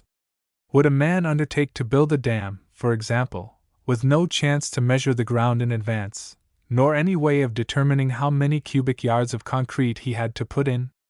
Would a grocer sell to a customer who proposed to come into the store and do his own weighing, and meantime locking the grocer outside? Merely to put such questions was to show the preposterousness of the thing, yet in this district were 15,000 men working on precisely such terms. Under the state law, the miner had a right to demand a checkweighman to protect his interest at the scales, paying this checkweighman's wages out of his own earnings. Whenever there was any public criticism about conditions in the coal mines, this law would be triumphantly cited by the operators, and one had to have actual experience in order to realize what a bitter mockery this was to the miner. In the dining room, Hal sat next to a fair-haired Swedish giant named Johansson, who loaded timbers 10 hours a day. This fellow was one who indulged in the luxury of speaking his mind, because he had youth and huge muscles, and no family to tie him down. He was what is called a blanket stiff, wandering from mine to harvest field and from harvest field to lumber camp. Someone broached the subject of checkweighman to him, and the whole table heard his scornful laugh. Let any man ask for a checkweighman. You mean they would fire him? Asked Hal. Maybe, was the answer. Maybe they make him fire himself. How do you mean? They make his life one damn misery till he go. So it was with checkweighman, as with scrip, and with company stores, and with all the provisions of the law to protect the miner against accidents. You might demand your legal rights, but if you did, it was a matter of the boss's temper. He might make your life one damn misery till you went of your own accord. Or you might get a string of curses and an order. Down the canyon! And likely as not the toe of a boot in your trouser seat, or the muzzle of a revolver under your nose. Section 17. Such conditions made the coal district a place of despair. Yet there were men who managed to get along somehow, and to raise families and keep decent homes. If one had the luck to escape accident, if he did not marry too young, or did not have too many children, if he could manage to escape the temptations of liquor, to which overwork and monotony drove so many, if, above all, he could keep on the right side of his boss, why then he might have a home, and even a little money on deposit with the company. Such a one was Jerry Minetti, who became one of Hal's best friends. He was a Milanese, and his name was Gerolamo, which had become Jerry in the melting pot. He was about 25 years of age, and what is unusual with the Italians, was of good stature. Their meeting took place, as did most of Hal's social experiences, on a Sunday.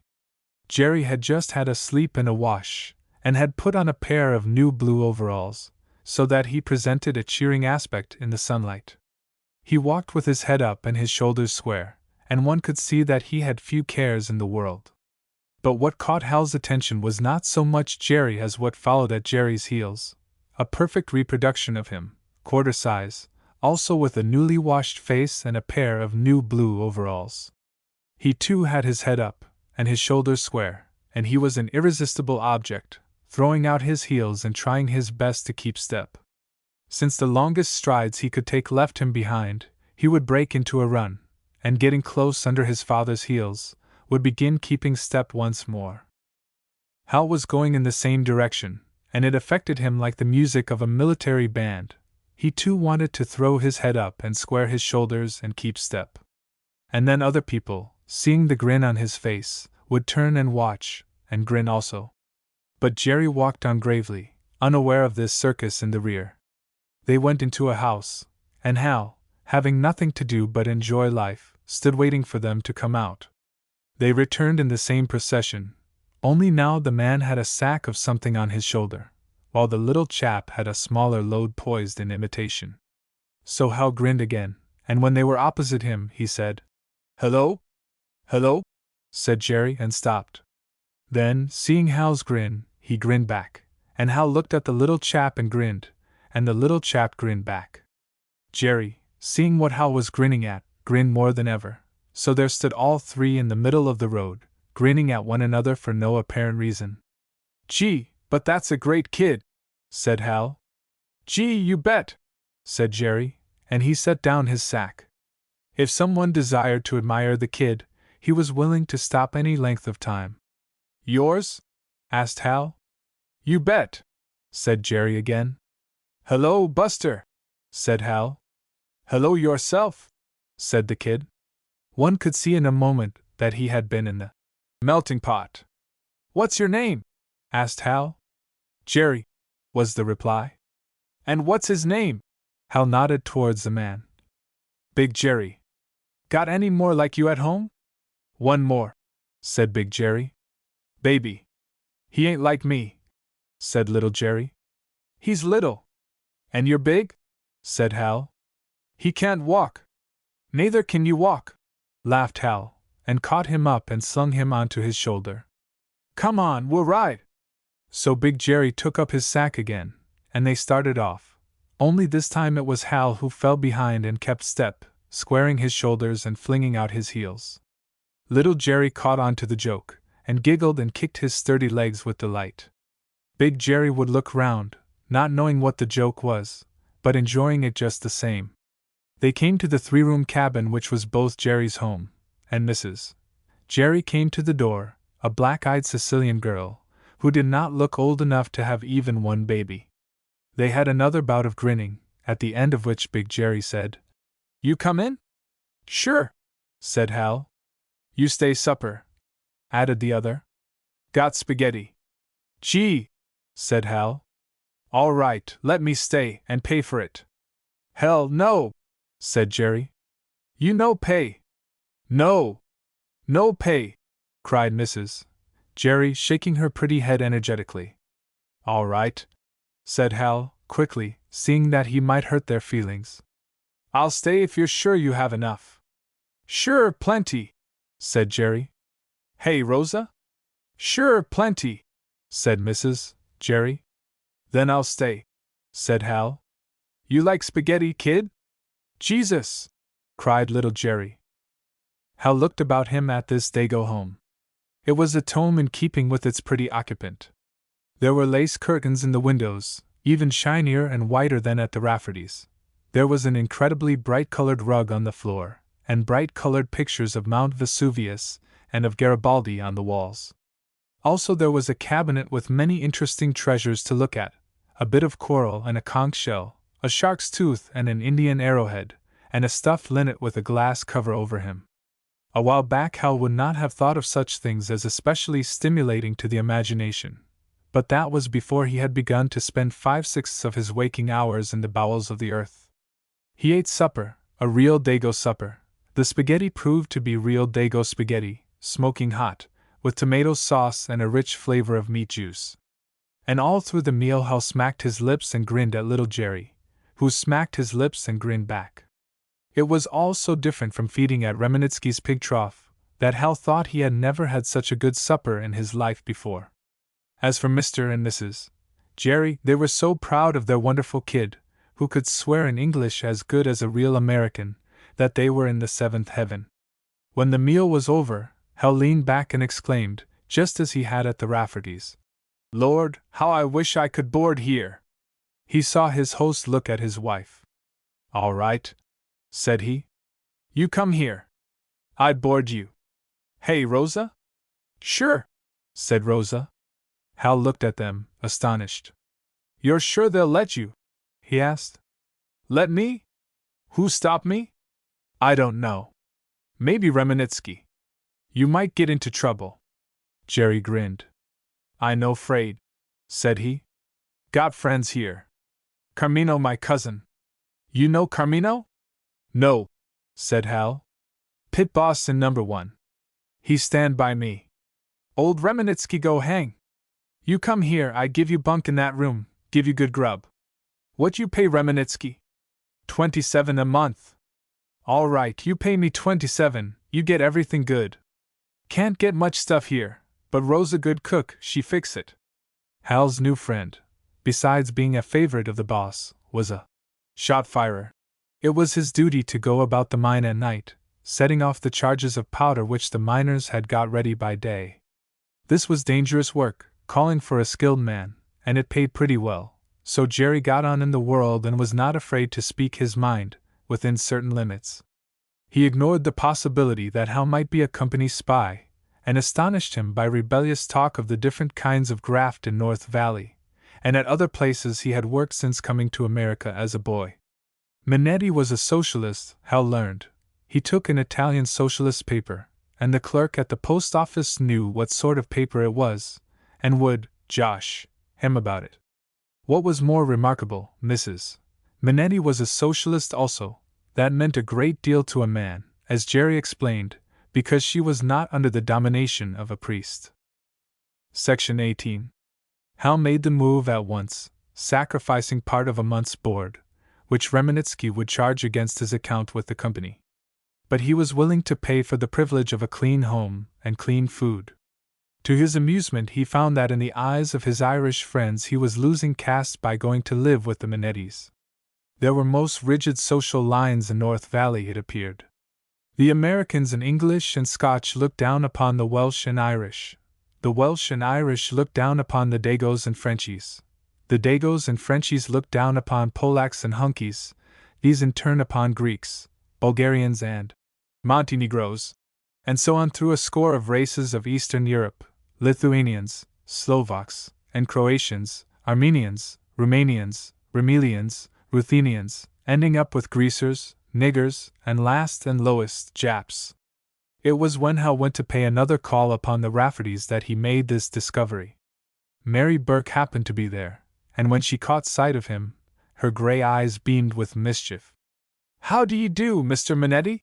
she cried. "How do ye do, Miss Rossetti?" he countered. "You licka de Spadgett? You know licka de Spadgett? I told ye once," laughed the girl. "The good old Perditties is good enough for me." "And you remember," said he, "what I answered?" Yes, she remembered. Her cheeks took on the color of the rose leaves he had specified as her probable diet. And then the Rafferty children, who had got to know Hal well, joined in the teasing. "Mr. Minetti! Licka de spaghetti!" Hal, when he had grasped the situation, was tempted to retaliate by reminding them that he had offered to board with the Irish, and been turned down. But he feared that the elder Rafferty might not appreciate this joke, so instead he pretended to have supposed all along that the Raffertys were Italians. He addressed the elder Rafferty gravely, pronouncing the name with the accent on the second syllable, Sina Rafferty, and this so amused the old man that he chuckled over it at intervals for an hour. His heart warmed to this lively young fellow. He forgot some of his suspicions, and after the youngsters had been sent away to bed, he talked more or less frankly about his life as a coal miner. "Old Rafferty," had once been on the way to high station. He had been made tipple boss at the San Jose mine, but had given up his job because he had thought that his religion did not permit him to do what he was ordered to do. It had been a crude proposition of keeping the men's score at a certain level, no matter how much coal they might send up, and when Rafferty had quit rather than obey such orders, he had had to leave the mine altogether, for of course everybody knew why he had quit, and his mere presence had the effect of keeping discontent alive. "You think there are no honest companies at all?" Hal asked. The old man answered, "There be some, but 'tis not so easy as ye might think to be honest. They have to meet each other's prices, and when one short waits, the others have to. 'Tis a way of cuttin' wages without the men findin' it out, and there be people that do not like to fall behind with their profits." Hal found himself thinking of old Peter Harrigan, who controlled the General Fuel Company, and had made the remark, "I am a great clamor for dividends. The trouble with the miner," continued old Rafferty, "is that he has no one to speak for him. He stands alone." During this discourse, Hal had glanced at Red Mary, and noticed that she sat with her arms on the table, her sturdy shoulders bowed in a fashion which told of a hard day's toil. But here she broke into the conversation. Her voice came suddenly, alive with scorn. "The trouble with the miner is that he's a slave." "Ah, now," put in the old man, protestingly. "He has the whole world against him, and he hasn't got the sense to get together, to form a union, and stand by it." There fell a sudden silence in the Rafferty home. Even Hal was startled, for this was the first time during his stay in the camp that he had heard the dread word, union, spoken above a whisper. "I know," said Mary, her gray eyes full of defiance. "Ye'll not have the word spoken, but some will speak it in spite of ye." "'Tis all very well," said the old man, "when you're young and a woman too." "A woman? Is it only the women that can have courage?" "Sure," said he, with a wry smile. "'Tis the women that have the tongues, and that can't he stop from using them. Even the boss must know that." "Maybe so," replied Mary. "And maybe 'tis the women have the most to suffer in a coal camp, and maybe the boss knows that." The girl's cheeks were red. "Meb so," said Rafferty, and after that there was silence, while he sat puffing his pipe. It was evident that he did not care to go on, that he did not want union speeches made in his home. After a while Mrs. Rafferty made a timid effort to change the course of the talk, by asking after Mary's sister, who had not been well, and after they had discussed remedies for the ailments of children, Mary rose, saying, "I'll be going along." Hal rose also. "I'll walk with you if I may," he said. "Sure," said she, and it seemed that the cheerfulness of the Rafferty family was restored by the sight of a bit of gallantry. Section 19. They strolled down the street, and Hal remarked, "That's the first word I've heard here about a union." Mary looked about her nervously. "Hush!" she whispered. "But I thought you said you were talking about it." She answered, "'Tis one thing, talkin' in a friend's house, and another outside. What's the good of throwing away your job?" He lowered his voice. "Would you seriously like to have a union here?" "Seriously?" said she. "Didn't ye see Mr. Rafferty, what a coward he is? That's the way they are. No, 'twas just a burst of my temper. I'm a bit crazy tonight, something happened to set me off." He thought she was going on, but apparently she changed her mind. Finally he asked, "What happened?" "Oh, 'twould do no good to talk," she answered, and they walked a bit farther in silence. "Tell me about it, won't you?" he said, and the kindness in his tone made its impression. "'Tis not much ye know of a coal camp, Joe Smith," she said. "Can't ye imagine what it's like, being a woman in a place like this? And a woman they think good-looking." "Oh, so it's that," said he, and was silent again. "Someone's been troubling you?" he ventured after a while. "Sure. Someone's always troubling us women. Always. Never a day but we hear it. Winks and nudges everywhere ye turn. Who is it? The bosses, the clerks, anybody that has a chance to wear a stiff collar, and thinks he can offer money to a girl. It begins before she's out of short skirts, and there's never any peace afterwards. And you can't make them understand? I've made them understand me a bit. Now they go after my old man. What? Sure. Do you suppose they'd not try that? Him that's so crazy for liquor, and can never get enough of it. And your father? But Hal stopped. She would not want that question asked. She had seen his hesitation, however. He was a decent man once, she declared. 'Tis the life here that turns a man into a coward. 'Tis everything ye need, everywhere ye turn, ye have to ask favors from some boss. The room ye work in, the dead work they pile on ye, or maybe 'tis more credit ye need at the store, or maybe the doctor to come when ye're sick. Just now 'tis our roof that leaks, so bad we can't find a dry place to sleep when it rains. I see, said Hal. Who owns the house? Sure, there's none but company houses here. Who's supposed to fix it? Mr. Kosiji, the house agent. But we gave him up long ago. If he does anything, he raises the rent. Today my father went to Mr. Cotton. He's supposed to look out for the health of the place, and it seems hardly healthy to keep people wet in their beds. And what did Cotton say? Asked Hal, when she stopped again. Well, don't ye know Jeff Cotton? Can't ye guess what he'd say? That's a fine girl ye got, Burke. Why don't ye make her listen to reason? And then he laughed, and told me old father he'd better learn to take a hint. 'Twas bad for an old man to sleep in the rain. He might get carried off by pneumonia. Hal could no longer keep back the question. What did your father do? I'd not have ye think hard of my old father, she said quickly. He used to be a fightin' man, in the days before O'Callaghan had his way with him. But now he knows what a camp marshal can do to a miner. Section 20.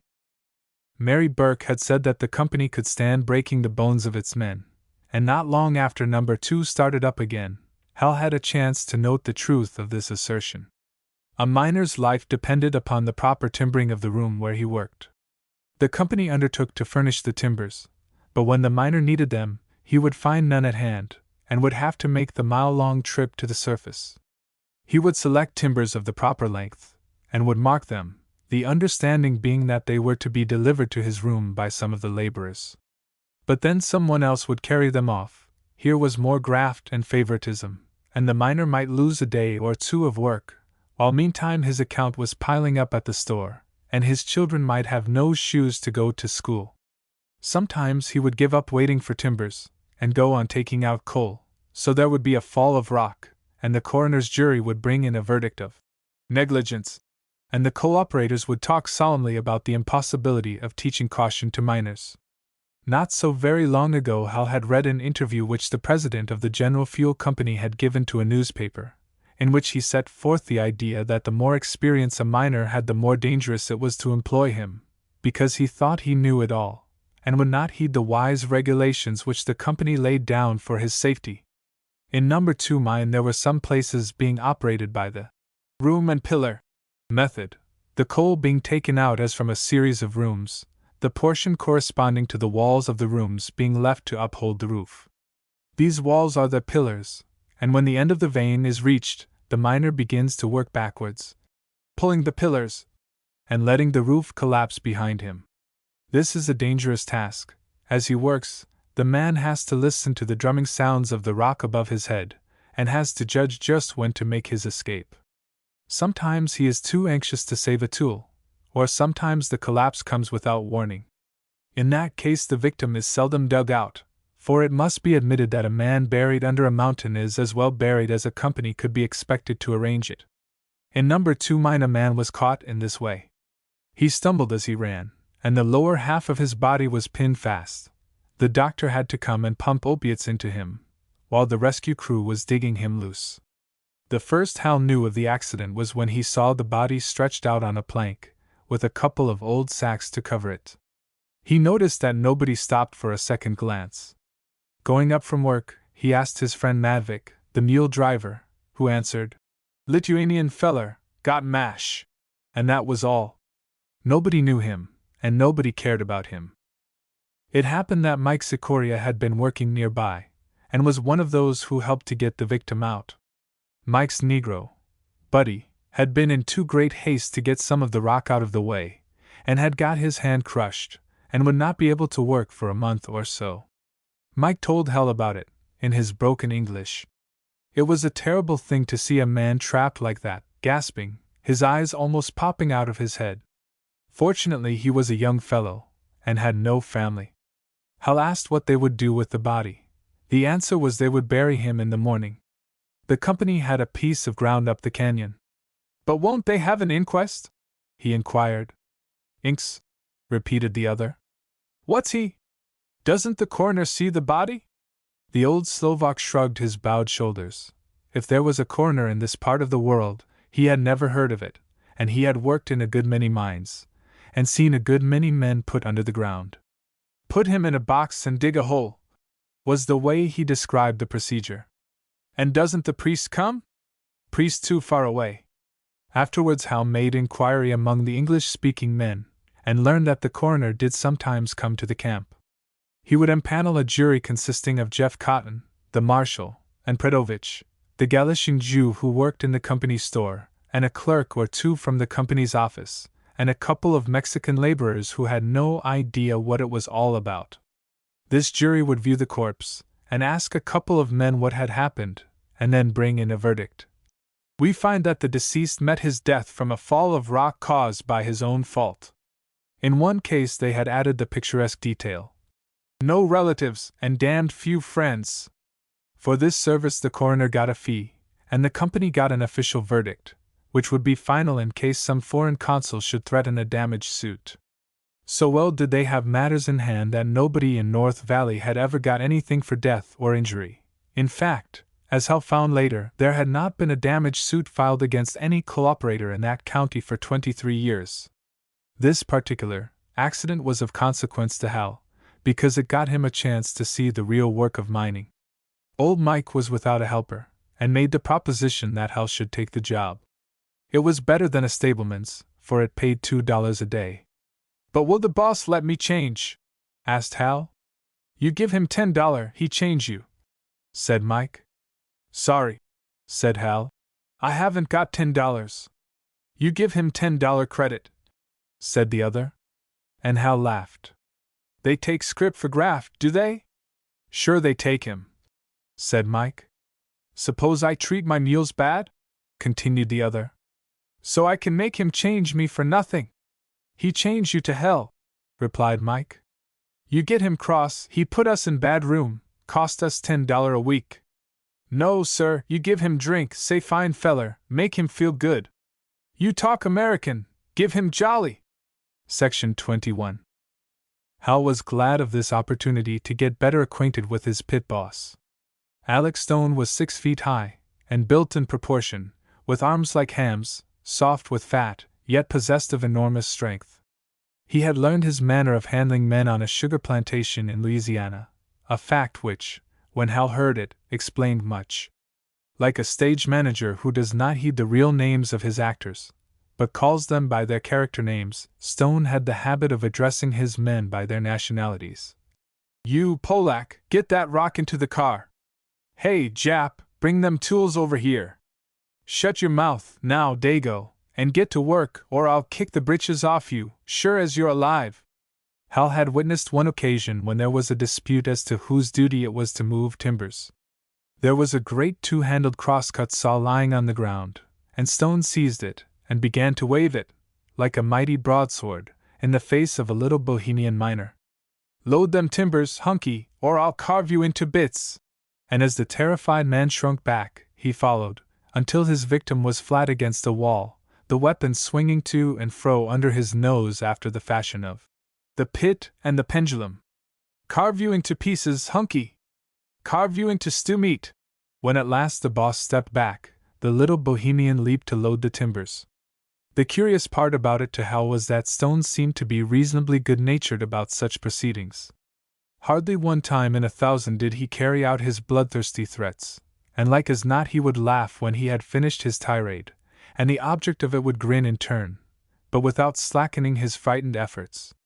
After the broadsword-waving episode, seeing that Hal had been watching, the boss remarked, "That's the way you have to manage them wops." Hal took this remark as a tribute to his American blood, and was duly flattered. He sought out the boss that evening, and found him with his feet upon the railing of his home. "Mr. Stone," said he, "I've something I'd like to ask you." "Fire away, kid," said the other. "Won't you come up to the saloon and have a drink? Want to get something out of me, hey? You can't work me, kid!" But nevertheless he slung down his feet from the railing, and knocked the ashes out of his pipe and strolled up the street with Hal. "Mr. Stone," said Hal, "I want to make a change." "What's that? Got a grouch on them mules?" "No, sir, but I got a better job in sight. Mike Sikoria's buddy is laid up, and I'd like to take his place, if you're willing." "Why, that's a nigger's place, kid. Ain't you scared to take a nigger's place?" "Why, sir, don't you know about hoodoos? What I want," said Hal, "is the nigger's pay." "No," said the boss abruptly. "You stick by them mules. I got a good stableman, and I don't want to spoil him. You stick, and by I'll give you a raise. You go into them pits, the first thing you know you'll get a fall of rock on your head, and the nigger's pay won't be no good to you." They came to the saloon and entered. Hal noted that a silence fell within, and every one nodded and watched. It was pleasant to be seen going out with one's boss. O'Callaghan, the proprietor, came forward with his best society smile and joined them, and at Hal's invitation they ordered whiskeys. "No, you stick to your job," continued the pit boss. "You stay by it, and when you've learned to manage mules, I'll make a boss out of you, and let you manage men." Some of the bystanders tittered. The pit boss poured down his whiskey, and set the glass on the bar. "That's no joke," said he, in a tone that everyone could hear. "I learned that long ago about niggers. They'd say to me, 'For God's sake, don't talk to our niggers like that. Some night you'll have your house set afire.' But I said, 'Pet a nigger, and you've got a spoiled nigger.' I'd say, 'Nigger, don't you give me any of your imp, or I'll kick the breeches off you.' And they knew I was a gentleman, and they stepped lively." "Have another drink," said Hal. The pit boss drank, and becoming more sociable, told nigger stories. On the sugar plantations there was a rush season, when the rule was 20 hours work a day. When some of the niggers tried to shirk it, they would arrest them for swearing or crap shooting, and work them as convicts, without pay. The pit boss told how one buck had been brought before the justice of the peace, and the charge read, "Being cross-eyed," for which offense he had been sentenced to 60 days' hard labor.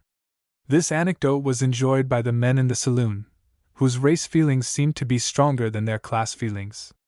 When the pair went out again, it was late, and the boss was cordial. "Mr. Stone," began Hal, "I don't want to bother you, but I'd like first rate to get more pay. If you could see your way to let me have that buddy's job, I'd be more than glad to divide with you." "Divide with me?" said Stone. "How do you mean?" Hal waited with some apprehension, for if Mike had not assured him so positively, he would have expected a swing from the pit boss's mighty arm. "It's worth about 15 a month more to me. I haven't any cash, but if you'd be willing to charge off $10 from my store account, it would be well worth my while." They walked for a short way in silence. "Well, I'll tell you," said the boss at last. "That old Slovak is a kicker, one of these fellows that thinks he could run the mine if he had a chance.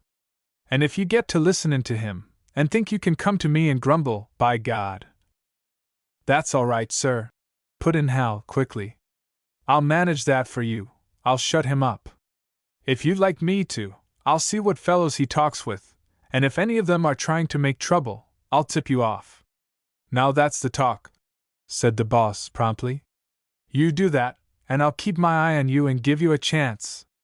Not that I'm afraid of the old fellow. I told him last time that if I heard from him again, I'd kick the breeches off him.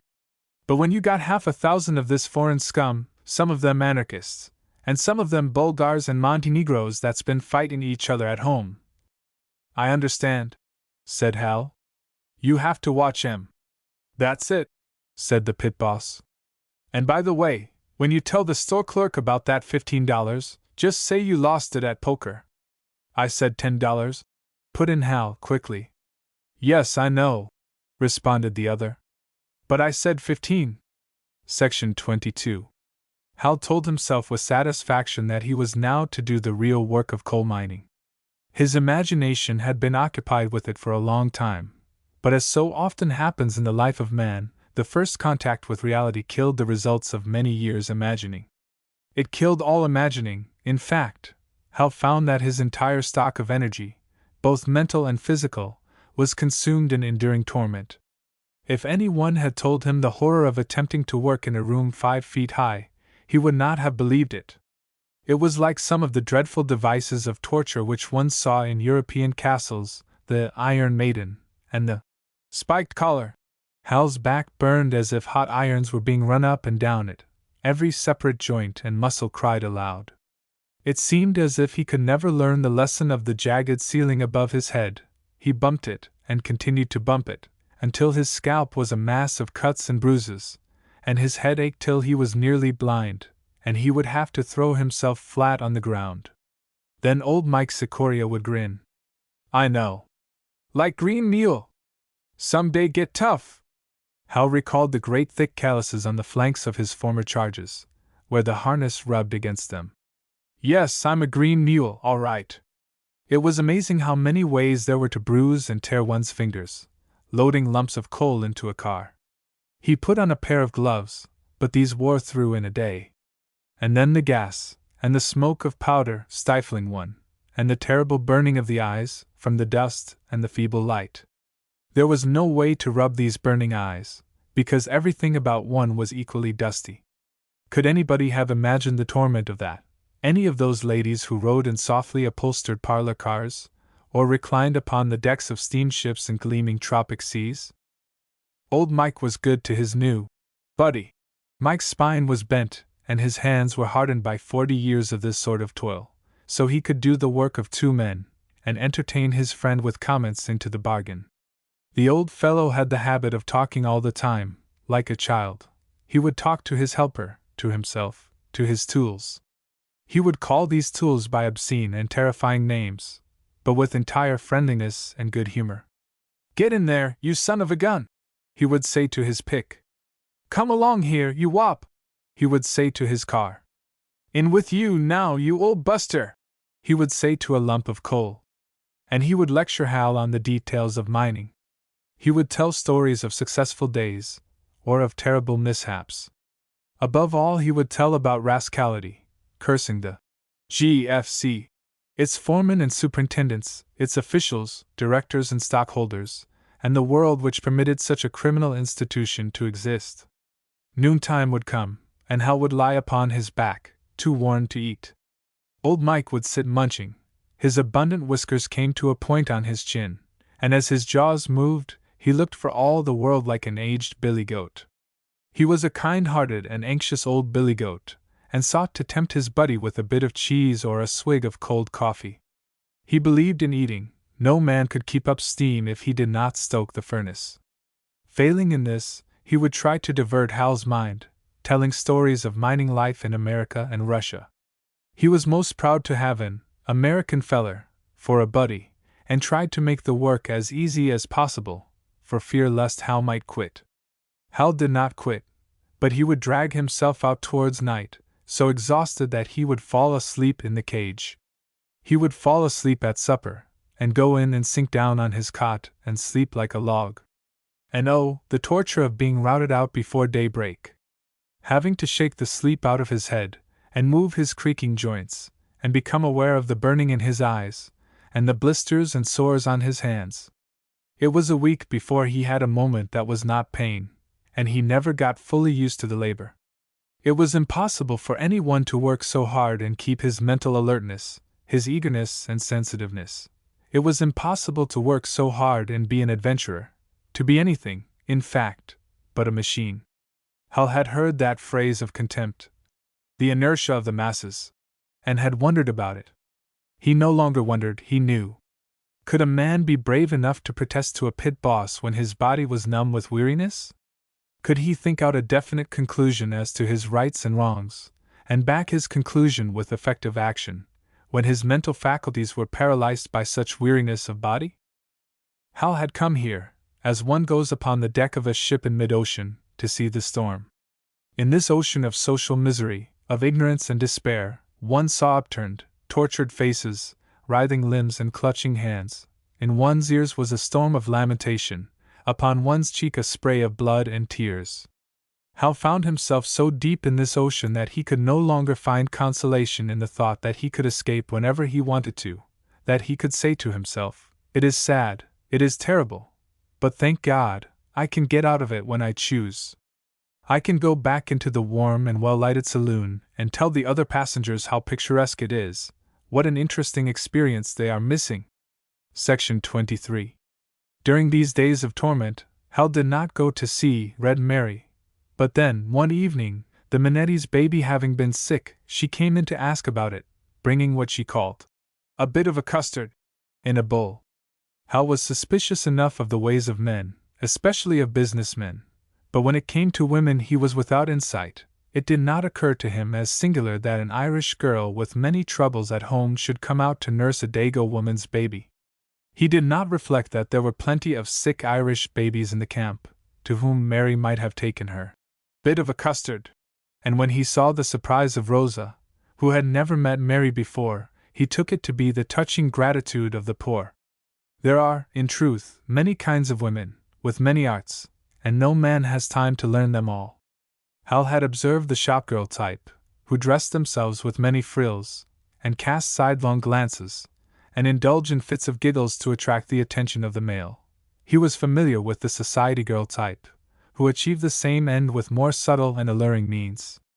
But could there be a type who hold little Dago babies in their laps, and call them pretty Irish names, and feed them custard out of a spoon?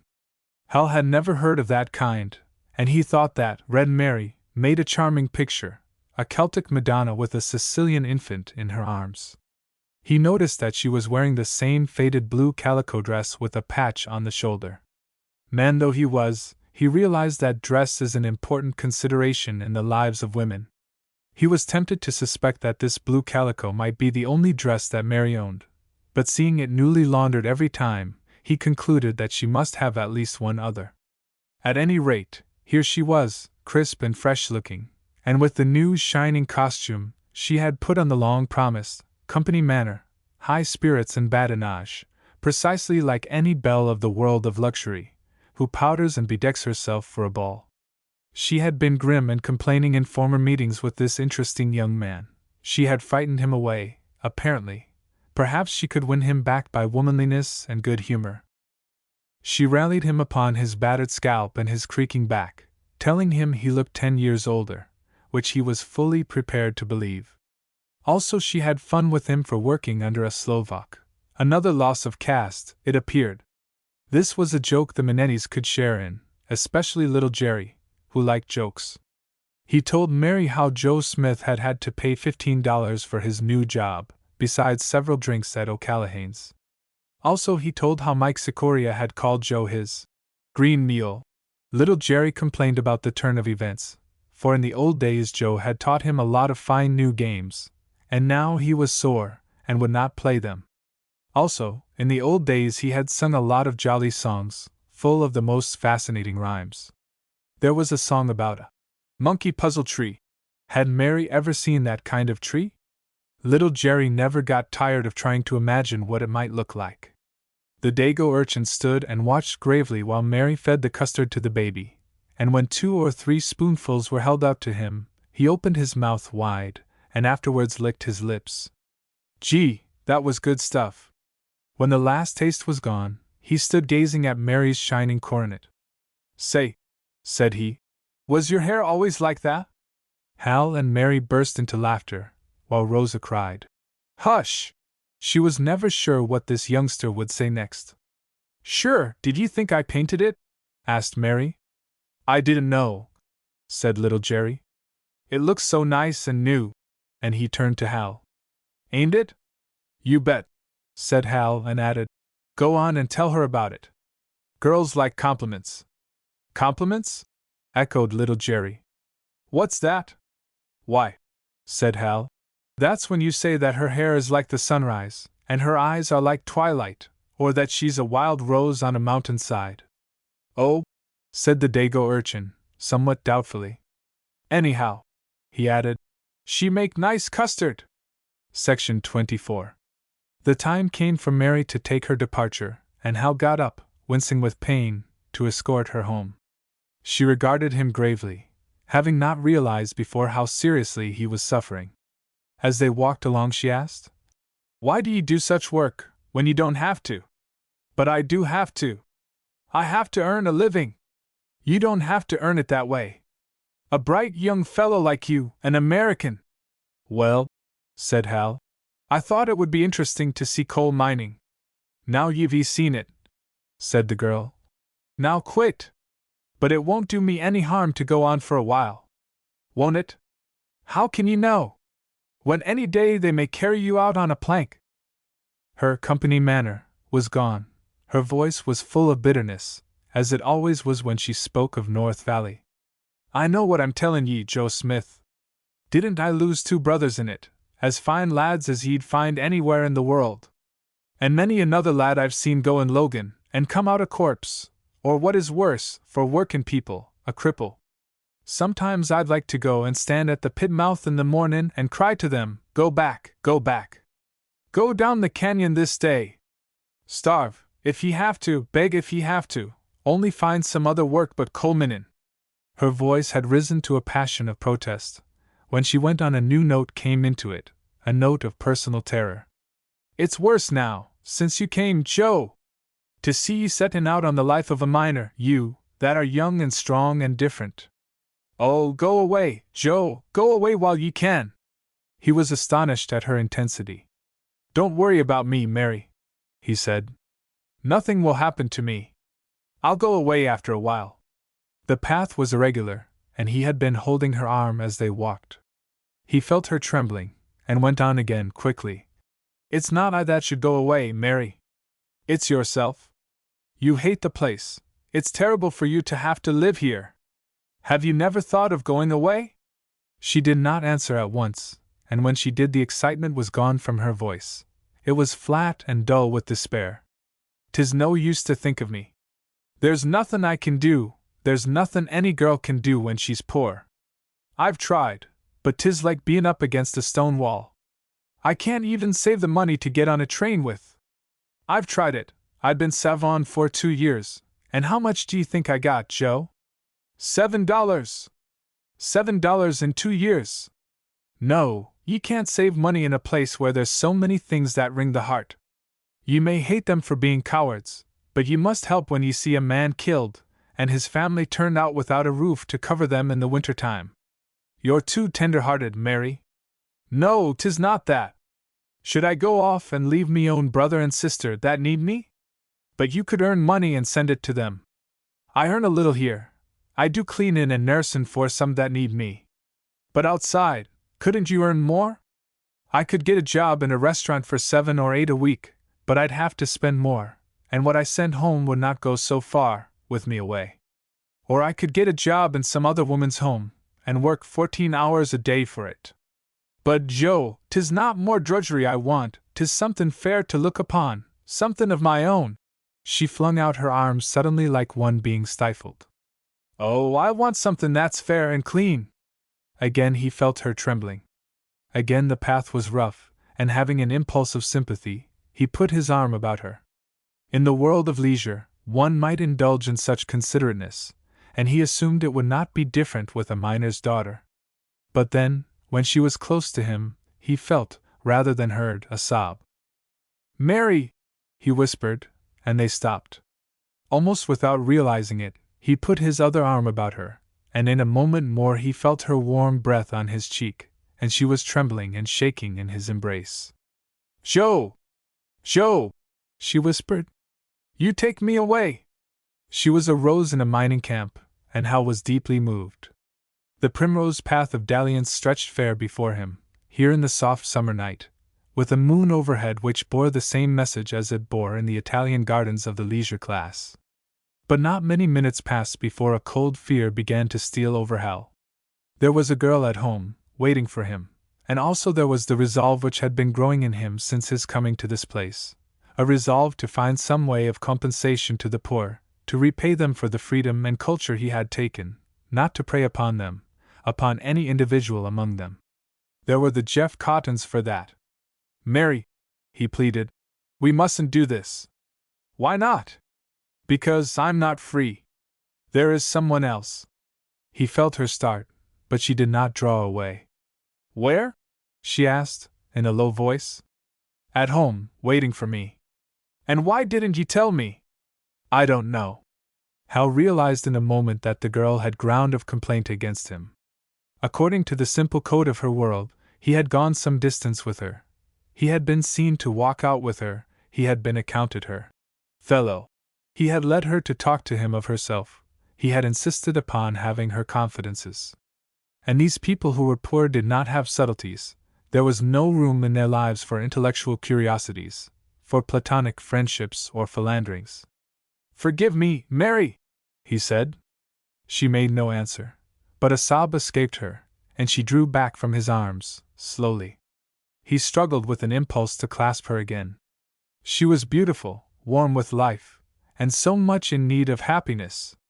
But he held himself in check, and for a minute or two they stood apart. Then he asked humbly, We can still be friends, Mary, can't we? You must know, I'm so sorry. But she could not endure being pitied. 'Tis nothin', she said. Only I thought I was going to get away. That's what you mean to me. Section 25. Hal had promised Alex Stone to keep a lookout for troublemakers, and one evening the boss stopped him on the street and asked him if he had anything to report. Hal took the occasion to indulge his sense of humor. There's no harm in Mike Sikoria, said he. He likes to shoot off his head, but if he's got somebody to listen, that's all he wants. He's just old and grouchy. But there's another fellow that I think would bear watching. Who's that? Asked the boss. I don't know his last name. They call him Gus and he's a cager. Fellow with a red face. I know, said Stone. Gus Durking. Well, he tried his best to get me to talk about unions. He keeps bringing it up, and I think he's some kind of troublemaker. I see, said the boss. I'll get after him. You won't say I told you, said Hal anxiously. Oh, no, sure not. And Hal caught the trace of a smile on the pit boss's face. He went away, smiling in his turn. The red-faced feller, Gus, was the person Madvik had named as being a spotter for the company. There were ins and outs to this matter of spotting, and sometimes it was not easy to know what to think. One Sunday morning Hal went for a walk up the canyon, and on the way he met a young chap who got to talking with him, and after a while brought up the question of working conditions in North Valley. He had only been there a week, he said, but everybody he had met seemed to be grumbling about short weight. He himself had a job as an outside man, so it made no difference to him, but he was interested, and wondered what Hal had found. Straightway came the question, was this really a working man, or had Alex Stone set someone to spying upon his spy? This was an intelligent fellow, an American, which in itself was suspicious, for most of the new men the company got in were from somewhere east of Suez. Hal decided to spar for a while. He did not know, he said, that conditions were any worse here than elsewhere. You heard complaints, no matter what sort of job you took. Yes, said the stranger, but matters seemed to be especially bad in the coal camps. Probably it was because they were so remote, and the companies owned everything in sight. Where have you been? Asked Hal, thinking that this might trap him. But the other answered straight. He had evidently worked in half a dozen of the camps. In Mateo he had paid $1 a month for wash-house privileges, and there had never been any water after the first 3 men had washed. There had been a common wash-tub for all the men, an unthinkably filthy arrangement. At Pine Creek, Hal found the very naming of the place made his heart stand still. At Pine Creek he had boarded with his boss, but the roof of the building leaked, and everything he owned was ruined. The boss would do nothing, yet when the boarder moved, he lost his job. At East Ridge, this man and a couple of other fellows had rented a 2-room cabin and started to board themselves, in spite of the fact that they had to pay $1.50 a sack for potatoes and 11 cents a pound for sugar at the company store. They had continued until they made the discovery that the water supply had run short, and that the water for which they were paying the company $1 a month was being pumped from the bottom of the mine, where the filth of mules and men was plentiful. Hal forced himself to remain noncommittal. He shook his head and said it was too bad, but the workers always got it in the neck, and he didn't see what they could do about it. So they strolled back to the camp, the stranger evidently baffled, and Hal, for his part, feeling like the reader of a detective story at the end of the first chapter. Was this young man the murderer, or was he the hero? One would have to read on in the book to find out. Section 26. Hal kept his eye upon his new acquaintance, and perceived that he was talking with others. Before long the man tackled old Mike, and Mike of course could not refuse an invitation to grumble, though it came from the devil himself. Hal decided that something must be done about it. He consulted his friend Jerry, who, being a radical, might have some touchstone by which to test the stranger. Jerry sought him out at noontime, and came back and reported that he was as much in the dark as Hal. Either the man was an agitator, seeking to start something, or else he was a detective sent in by the company. There was only one way to find out, which was for someone to talk freely with him, and see what happened to that person. After some hesitation, Hal decided that he would be the victim. It reawakened his love of adventure, which digging in a coal mine had subdued in him. The mysterious stranger was a new sort of miner, digging into the souls of men. Hal would countermine him, and perhaps blow him up. He could afford the experiment better than some others, better, for example, than little Mrs. David, who had already taken the stranger into her home, and revealed to him the fact that her husband had been a member of the most revolutionary of all miners' organizations, the South Wales Federation. So next Sunday Hal invited the stranger for another walk. The man showed reluctance, until Hal said that he wanted to talk to him. As they walked up the canyon, Hal began. "I've been thinking about what you said of conditions in these camps, and I've concluded it would be a good thing if we had a little shaking up here in North Valley." "Is that so?" said the other. "When I first came here, I used to think the men were grouchy. But now I've had a chance to see for myself, and I don't believe anybody gets a square deal. For one thing, nobody gets full weight in these mines, at least not unless he's some favorite of the boss. I'm sure of it, for I've tried all sorts of experiments with my partner. We've loaded a car extra light, and got 1800 weight, and then we've loaded one high and solid, so that we'd know it had twice as much in it, but all we ever got was 22 and 23. There's just no way you can get over that, though everybody knows those big cars can be made to hold 2 or 3 tons. "Yes, I suppose they might," said the other. "And if you get the smallest piece of rock in, you get a 00, sure as fate, and sometimes they say you got rock in when you didn't. There's no law to make them prove it." "No, I suppose not. What it comes to is simply this. They make you think they are paying 55 a ton, but they've secretly cut you down to 35. And yesterday at the company store I paid $1.50 for a pair of blue overalls that I'd priced in Pedro for 60 cents. "Well," said the other, "the company has to haul them up here, you know." So, gradually, Hal made the discovery that the tables were turned. The mysterious personage was now occupied in holding him at arm's length. For some reason, Hal's sudden interest in industrial justice had failed to make an impression. So his career as a detective came to an inglorious end. "Say, man," he exclaimed, "what's your game, anyhow?" "Game?" said the other quietly. "How do you mean?" "I mean, what are you here for?" "I'm here for $2 a day, the same as you, I guess." Hal began to laugh. "You and I are like a couple of submarines, trying to find each other underwater. I think we'd better come to the surface to do our fighting." The other considered the simile, and seemed to like it. "You come first," said he. But he did not smile. His quiet blue eyes were fixed on Hal with deadly seriousness. "All right," said Hal. "My story isn't very thrilling. I'm not an escaped convict, I'm not a company spy, as you may be thinking. Nor am I a natural-born coal miner. I happen to have a brother and some friends at home who think they know about the coal industry, and it got on my nerves, and I came to see for myself. That's all, except that I've found things interesting, and want to stay on a while, so I hope you aren't a dick." The other walked in silence, weighing Hal's words. That's not exactly what you'd call a usual story, he remarked at last. I know, replied Hal. The best I can say for it is that it's true. Well, said the stranger, I'll take a chance on it. I have to trust somebody, if I'm ever to get anywhere. I picked you out because I liked your face.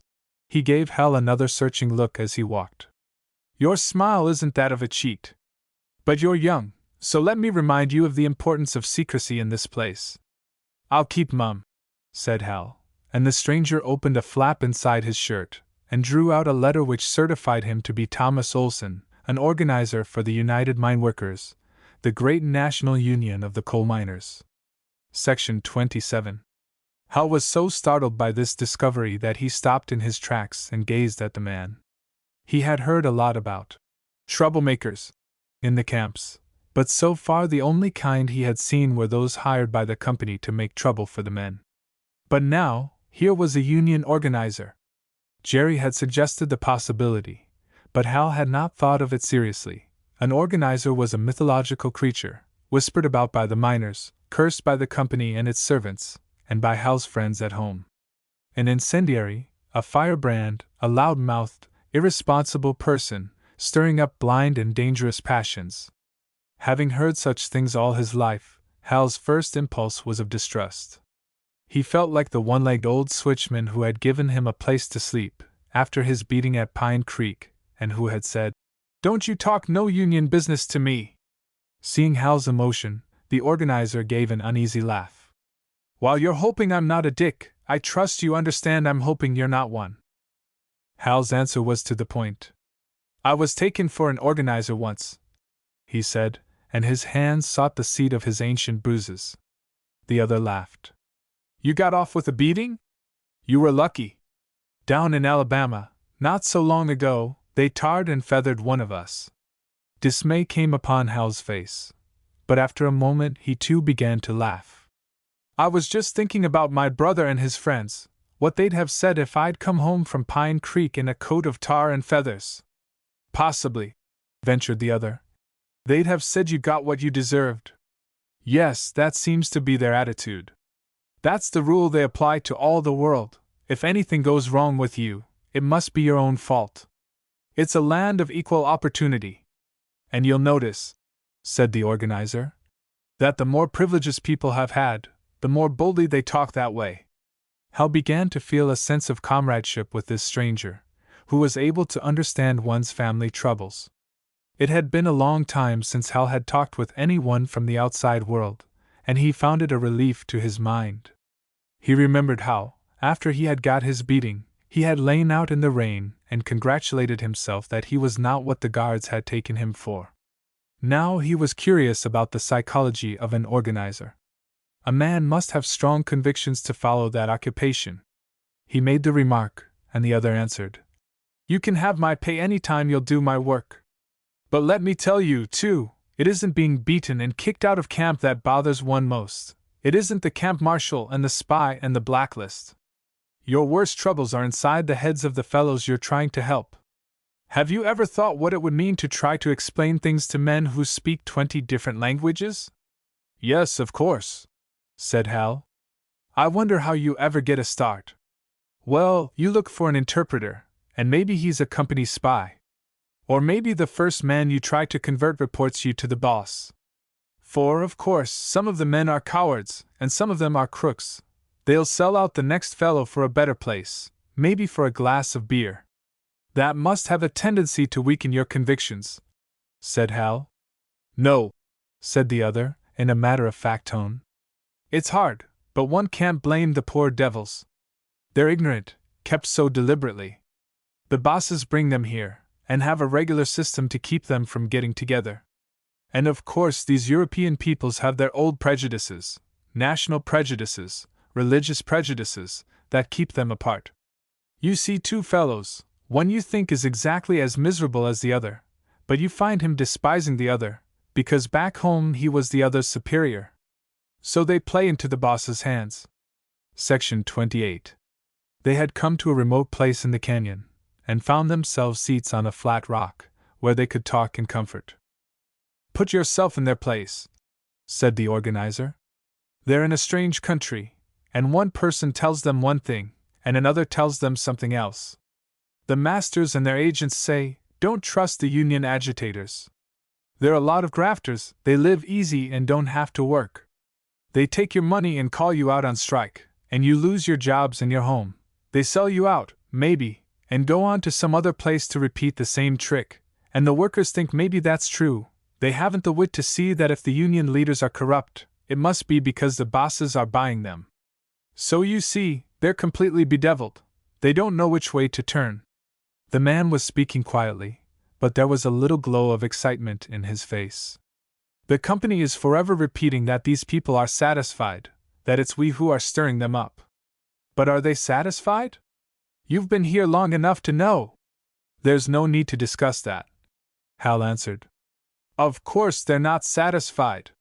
They've seemed to me like a lot of children crying in the dark, not knowing what's the matter with them, or who's to blame, or where to turn for help. Hal found himself losing his distrust of this man. He did not correspond in any way to Hal's imaginary picture of a union organizer. He was a blue-eyed, clean-looking young American, and instead of being wild and loud-mouthed, he seemed rather wistful. He had indignation, of course, but it did not take the form of ranting or florid eloquence, and this repression was making its appeal to Hal, who, in spite of his democratic impulses, had the habits of thought of a class which shrinks from noisiness and overemphasis. Also, Hal was interested in his attitude towards the weaknesses of working people. The inertia of the poor, which caused so many people to despair for them, their cowardice and instability. These were things about which Hal had heard all his life. You can't help them, people would say. They're dirty and lazy, they drink and shirk, they betray each other. They've always been like that. The idea would be summed up in a formula. You can't change human nature. Even Mary Burke, herself one of the working class, spoke of the workers in this angry and scornful way. But Olson had faith in their manhood, and went ahead to awaken and teach them. To his mind the path was clear and straight. They must be taught the lesson of solidarity. As individuals, they're helpless in the power of the great corporations. But if they stand together, if they sell their labor as a unit, then they really count for something. He paused, and looked at the other inquiringly. How do you feel about unions? Hal answered. They're one of the things I want to find out about. You hear this and that, there's so much prejudice on each side. I want to help the underdog, but I want to be sure of the right way. What other way is there? And Olson paused. To appeal to the tender hearts of the owners? Not exactly. But mightn't one appeal to the world in general, to public opinion? I was brought up an American, and learned to believe in my country. I can't think but there's some way to get justice. Maybe if the men were to go into politics. Politics? Cried Olson. My God! How long have you been in this place? Only a couple of months. Well, stay till November, and see what they do with the ballot boxes in these camps. I can imagine, of course. No, you can't. Any more than you could imagine the graft and the misery. But if the men should take to voting together. How can they take to voting together, when anyone who mentions the idea goes down the canyon? Why, you can't even get naturalization papers unless you're a company man. They won't register you unless the boss gives you an O.K. How are you going to make a start unless you have a union? It sounded reasonable, Hal had to admit, but he thought of the stories he had heard about walking delegates, all the dreadful consequences of union domination. He had not meant to go in for unionism. Olson was continuing. We've had laws passed, a whole raft of laws about coal mining, the 8-hour law, the anti-script law, the company store law, the mine sprinkling law, the check-weighman law. What difference has it made in North Valley that there are such laws on the statute books? Would you ever even know about them? Now, said Hal. If you put it that way, if your movement is to have the law enforced, I'm with you. But how will you get the law enforced, except by a union? No individual man can do it. It's down the canyon with him if he mentions the law. In Western City our union people go to the state officials, but they never do anything. And why? They know we haven't got the men behind us. It's the same with the politicians as it is with the bosses. The union is the thing that counts. Hal found this an entirely new argument. People don't realize that idea, that men have to be organized to get their legal rights. And the other threw up his hands with a comical gesture. My God! If you want to make a list of the things that people don't realize about us miners. Section 29. Olson was eager to win Hal, and went on to tell all the secrets of his work.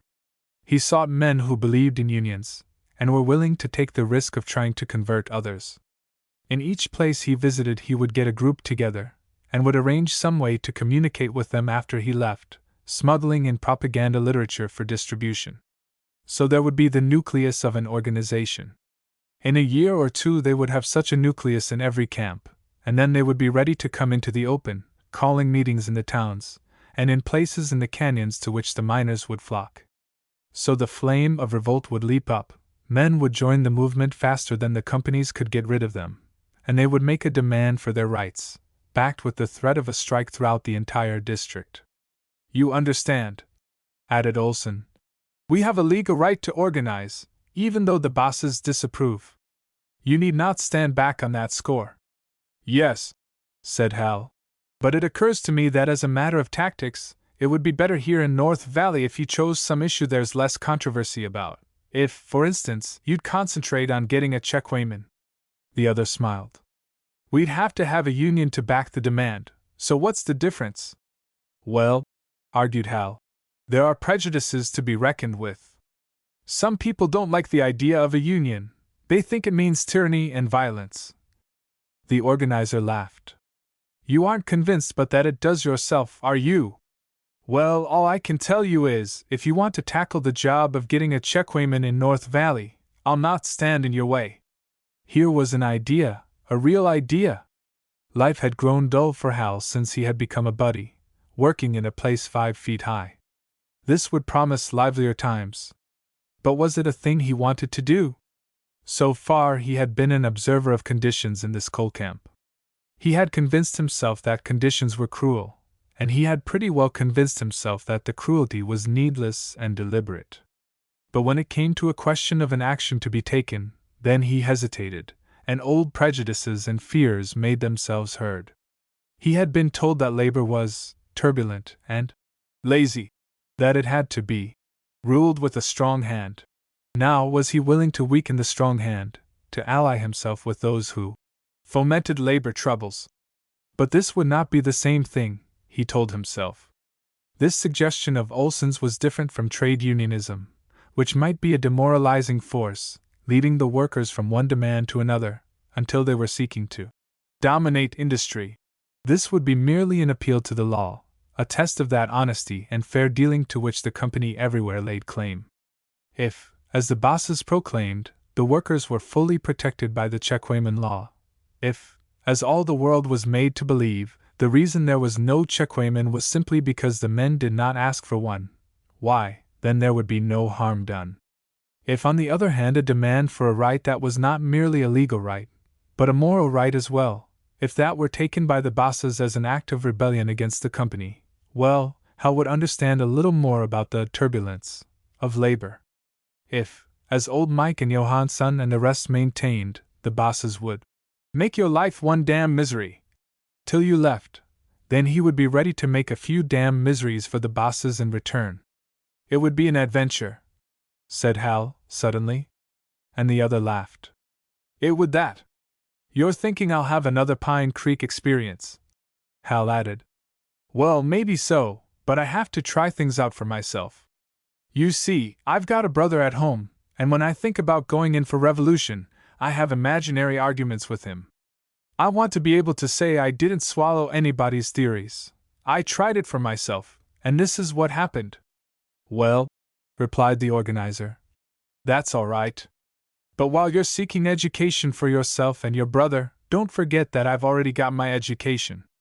I know what happens to men who ask for a checkweightman, and I can't afford to sacrifice myself proving it again. I never asked you to, laughed Hal. If I won't join your movement, I can't expect you to join mine. But if I can find a few men who are willing to take the risk of making a demand for a checkweightman, That won't hurt your work, will it? Sure not, said the other. Just the opposite, it'll give me an object lesson to point to. There are men here who don't even know they've a legal right to a checkweighman. There are others who know they don't get their weights, but aren't sure it's the company that's cheating them. If the bosses should refuse to let anyone inspect the weights, if they should go further and fire the men who ask it, well, there'll be plenty of recruits for my union local. All right, said Hal. I'm not setting out to recruit your union local, but if the company wants to recruit it, that's the company's affair. And on this bargain the two shook hands. Book 2, The Serfs of King Cole. Section 1. Hal was now started upon a new career, more full of excitements than that of stableman or buddy, with perils greater than those of falling rock or the hind feet of needles in the stomach. The inertia which overwork produces had not had time to become a disease with him. Youth was on his side, with its zest for more and yet more experience. He found it thrilling to be a conspirator, to carry about with him secrets as dark and mysterious as the passages of the mine in which he worked. But Jerry Minetti, the first person he told of Tom Olson's purpose in North Valley, was older in such thrills. The carefree look which Jerry was accustomed to wear vanished abruptly, and fear came into his eyes. I know it comes some day, he exclaimed. Trouble for me and Rosa. How do you mean? We get into it, get in sure. I say, Rosa, call yourself socialist, what good that do? No help any. No use to vote here, they don't count no socialist vote, only for joke. I say, got to have union. Got to strike, but Rosa say, wait little bit. Save little bit money, let children grow up. Then we help, no care if we no got any home. But we're not going to start a union now, objected Hal. I have another plan for the present. Jerry, however, was not to be put at ease. No can wait, he declared. Men no stand it. I say, it comes some day quick, like blow up in mine. Somebody start fight, everybody fight. And Jerry looked at Rosa, who sat with her black eyes fixed anxiously upon her husband. We get into it, he said, and Hal saw their eyes turn to the room where little Jerry and the baby were sleeping. Hal said nothing. He was beginning to understand the meaning of rebellion to such people. He watched with curiosity and pity the struggle that went on, a struggle as old as the soul of man, between the voice of self-interest, of comfort and prudence, and the call of duty, of the ideal. No trumpet sounded for this conflict, only the still small voice within. After a while Jerry asked what it was Hal and Olson had planned, and Hal explained that he wanted to make a test of the company's attitude toward the checkweighman law. Hal thought it a fine scheme. What did Jerry think? Jerry smiled sadly. Yes, fine scheme for young feller, no got family. That's all right, said Hal. I'll take the job, I'll be the checkweighman. Got to have committee, said Jerry. Committee go see boss. All right, but we'll get young fellows for that too, men who have no families.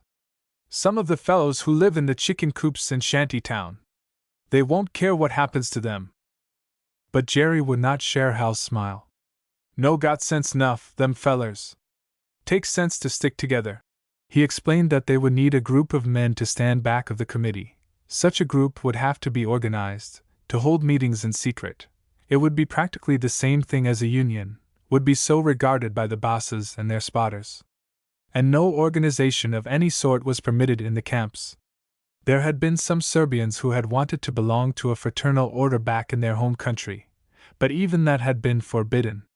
If you wanted to ensure your life or your health, the company would attend to it, and get the profit from it.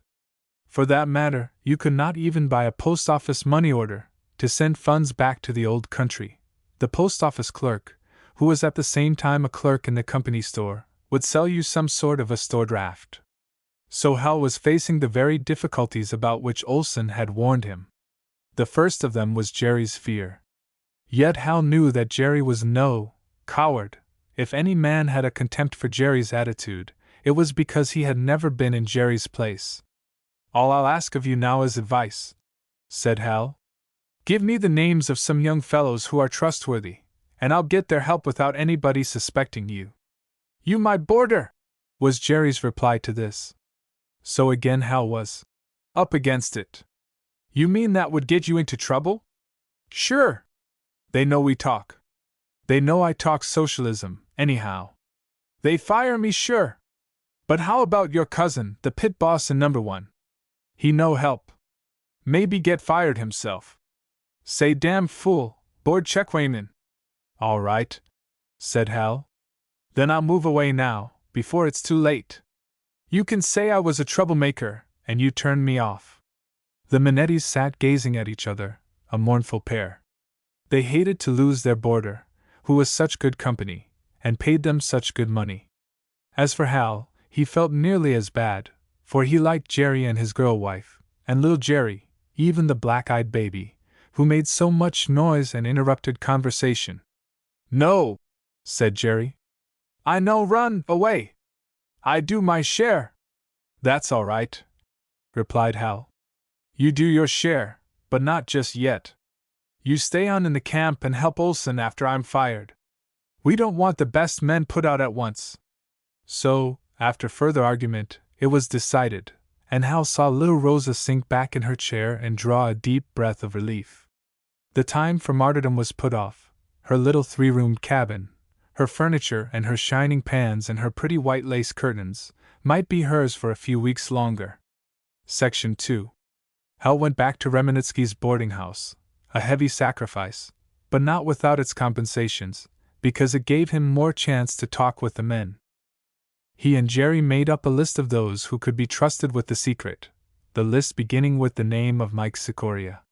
To be put on a committee, and sent to interview a boss, would appeal to old Mike as the purpose for which he had been put upon earth.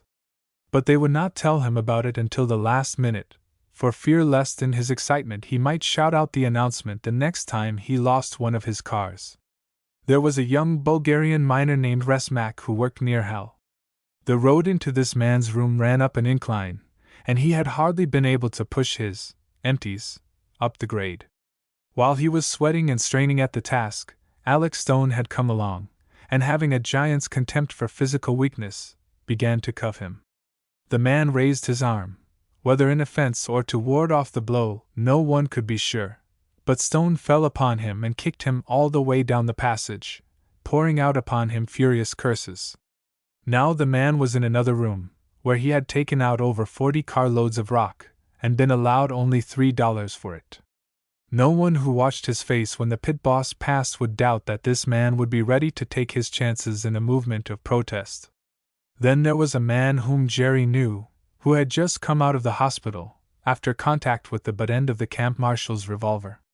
This was a Pole, who unfortunately did not know a word of English, but Olson, the organizer, had got into touch with another Pole, who spoke a little English, and would pass the word on to his fellow countrymen. Also there was a young Italian, Rivetta, whom Jerry knew and whose loyalty he could vouch for. There was another person Hal thought of, Mary Burke. He had been deliberately avoiding her of late. It seemed the one safe thing to do, although it seemed also a cruel thing, and left his mind ill at ease. He went over and over what had happened. How had the trouble got started? It is a man's duty in such cases to take the blame upon himself. But a man does not like to take blame upon himself, and he tries to make it as light as possible. Should Hal say that it was because he had been too officious that night in helping Mary where the path was rough? She had not actually needed such help, she was quite as capable on her feet as he. But he had really gone farther than that, he had had a definite sentimental impulse, and he had been a cad. He should have known all along that all this girl's discontent, all the longing of her starved soul, would become centered upon him, who was so different, who had had opportunity, who made her think of the poetry books. But here suddenly seemed a solution of the difficulty. Here was a new interest for Mary, a safe channel in which her emotions could run. A woman could not serve on a miners' committee, but she would be a good adviser, and her sharp tongue would be a weapon to drive others into line. Being aflame with this enterprise, Hal became impersonal, man-fashion, and so fell into another sentimental trap. He did not stop to think that Mary's interest in the Checkwayman movement might be conditioned in part by a desire to see more of him. Still less did it occur to him that he might be glad for a pretext to see Mary. No, He was picturing her in a new role, an activity more inspiriting than cooking and nursing. His poetry book. Imagination took fire. He gave her a hope and a purpose, a pathway with a goal at the end. Had there not been women leaders in every great proletarian movement? He went to call on her, and met her at the door of her cabin. "'Tis a cheer and sight to see ye, Joe Smith," she said. And she looked him in the eye and smiled. "The same to you, Mary Burke," he answered. She was game, he saw, she was going to be a good sport. But he noticed that she was paler than when he had seen her last. Could it be that these gorgeous Irish complexions ever faded? He thought that she was thinner too. The old blue calico seemed less tight upon her. Hal plunged into his theme. "Mary, I had a vision of you today." "Of me, lad? What's that?" He laughed. "I saw you with a glory in your face, and your hair shining like a crown of gold. You were mounted on a snow-white horse, and wore a robe of white, soft and lustrous, like Joan of Arc or a leader in a suffrage parade. You were riding at the head of a host. I've still got the music in my ears, Mary. Go on with ye, lad, what's all this about?" "Come in and I'll tell you," he said. So they went into the bare kitchen, and sat in bare wooden chairs, Mary folding her hands in her lap like a child who has been promised a fairy story. "Now hurry," said she. "I want to know about this new dress ye're given me. Are ye tired of me old calico?" He joined in her smile. "This is a dress you will weave for yourself, Mary, out of the finest threads of your own nature, out of courage and devotion and self-sacrifice. Sure, 'tis the poetry book again. But what is it ye're really maning?" He looked about him. "Is anybody here?" Nobody. But instinctively he lowered his voice as he told his story. There was an organizer of the big union in the camp, and he was going to rouse the slaves to protest. The laughter went out of Mary's face. "Oh, it's that," she said in a flat tone. The vision of the snow-white horse and the soft and lustrous robe was gone. "Ye can never do anything of that sort here." "Why not? 'Tis the men in this place. Don't ye remember what I told ye at Mr. Rafferty's? They're cowards." "Ah, Mary, it's easy to say that. But it's not so pleasant being turned out of your home." "Do ye have to tell me that?" she cried, with sudden passion. "Haven't I seen that?" "Yes, Mary, but I want to do something." "Yes, and haven't I wanted to do something?" "Sure, I've wanted to bite off the noses of the bosses." "Well," he laughed, "we'll make that a part of our program." But Mary was not to be lured into cheerfulness. Her mood was so full of pain and bewilderment that he had an impulse to reach out and take her hand again. But he checked that. He had come to divert her energies into a safe channel. "We must waken these men to resistance, Mary. Ye can't do it, Joe, not the English-speaking men. The Greeks and the Bulgars, maybe, they're fightin' at home, and they might fight here. But the Irish never, never. Them that had any backbone went out long ago. Them that stayed has been made into bootlicks. I know them, every man of them. They grumble, and curse the boss, but then they think of the blacklist, and they go back and cringe at his feet. What such men want? 'Tis booze they want, and carousin' with the rotten women in the coal towns, and sittin' up all night winning each other's money with a greasy pack of cards. They take their pleasure where they find it, and 'tis nothin' better they want. Then, Mary, if that's so, don't you see it's all the more reason for trying to teach them? If not for their own sakes, for the sake of their children. The children mustn't grow up like that. They are learning English, at least." Mary gave a scornful laugh. "Have you been up to that school?" He answered no, and she told him there were 120 children packed in one room, 3 in a seat, and solid all round the wall. She went on, with swift anger. The school was supposed to be paid for out of taxes, but as nobody owned any property but the company, it was all in the company's hands.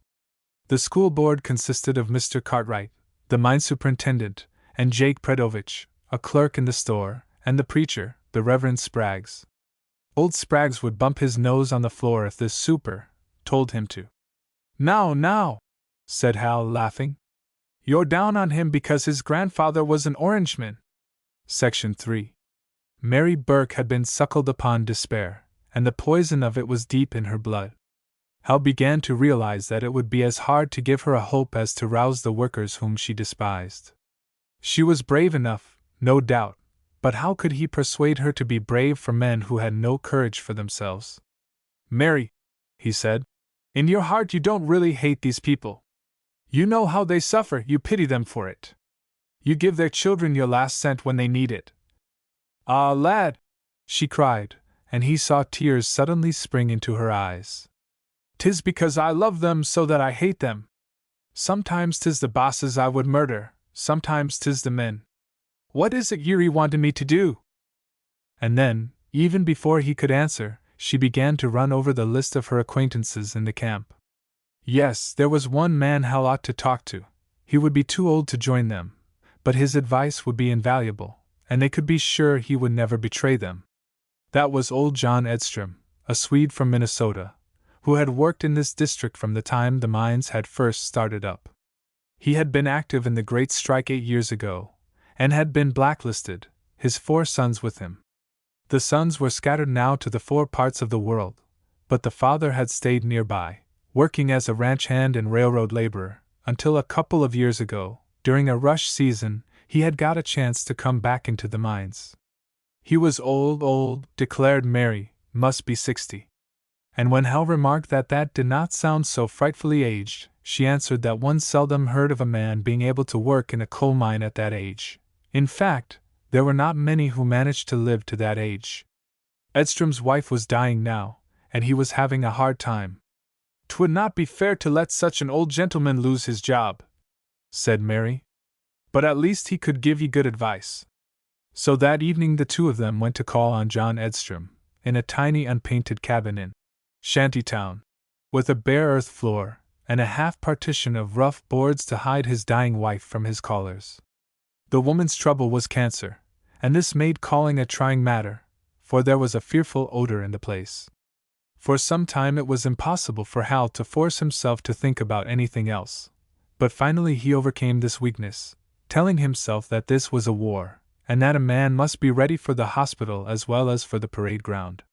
He looked about, and saw that the cracks of Edstrom's cabin were stopped with rags, and the broken window panes mended with brown paper.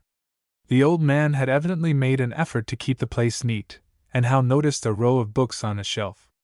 Because it was cold in these mountain regions at night, even in September, the old man had a fire in the little cast-iron stove, and sat huddled by it. There were only a few hairs left on his head, and his scrubby beard was as white as anything could be in a coal camp. The first impression of his face was of its pallor, and then of the benevolence in the faded dark eyes. Also his voice was gentle, like a caress. He rose to greet his visitors, and put out to Hal a trembling hand, which resembled the paw of some animal, horny and misshapen. He made a move to draw up a bench, and apologized for his unskillful housekeeping. It occurred to Hal that a man might be able to work in a coal mine at 60, and not be able to work in it at 61. Hal had requested Mary to say nothing about his purpose, until after he had a chance to judge for himself. So now the girl inquired about Mrs. Edstrom. There was no news, the man answered. She was lying in a stupor, as usual. Dr. Barrett had come again, but all he could do was to give her morphine. No one could do any more, the doctor declared.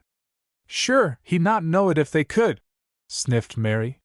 "He's not such a bad one, when he's sober," said Edstrom patiently. "And how often is that?"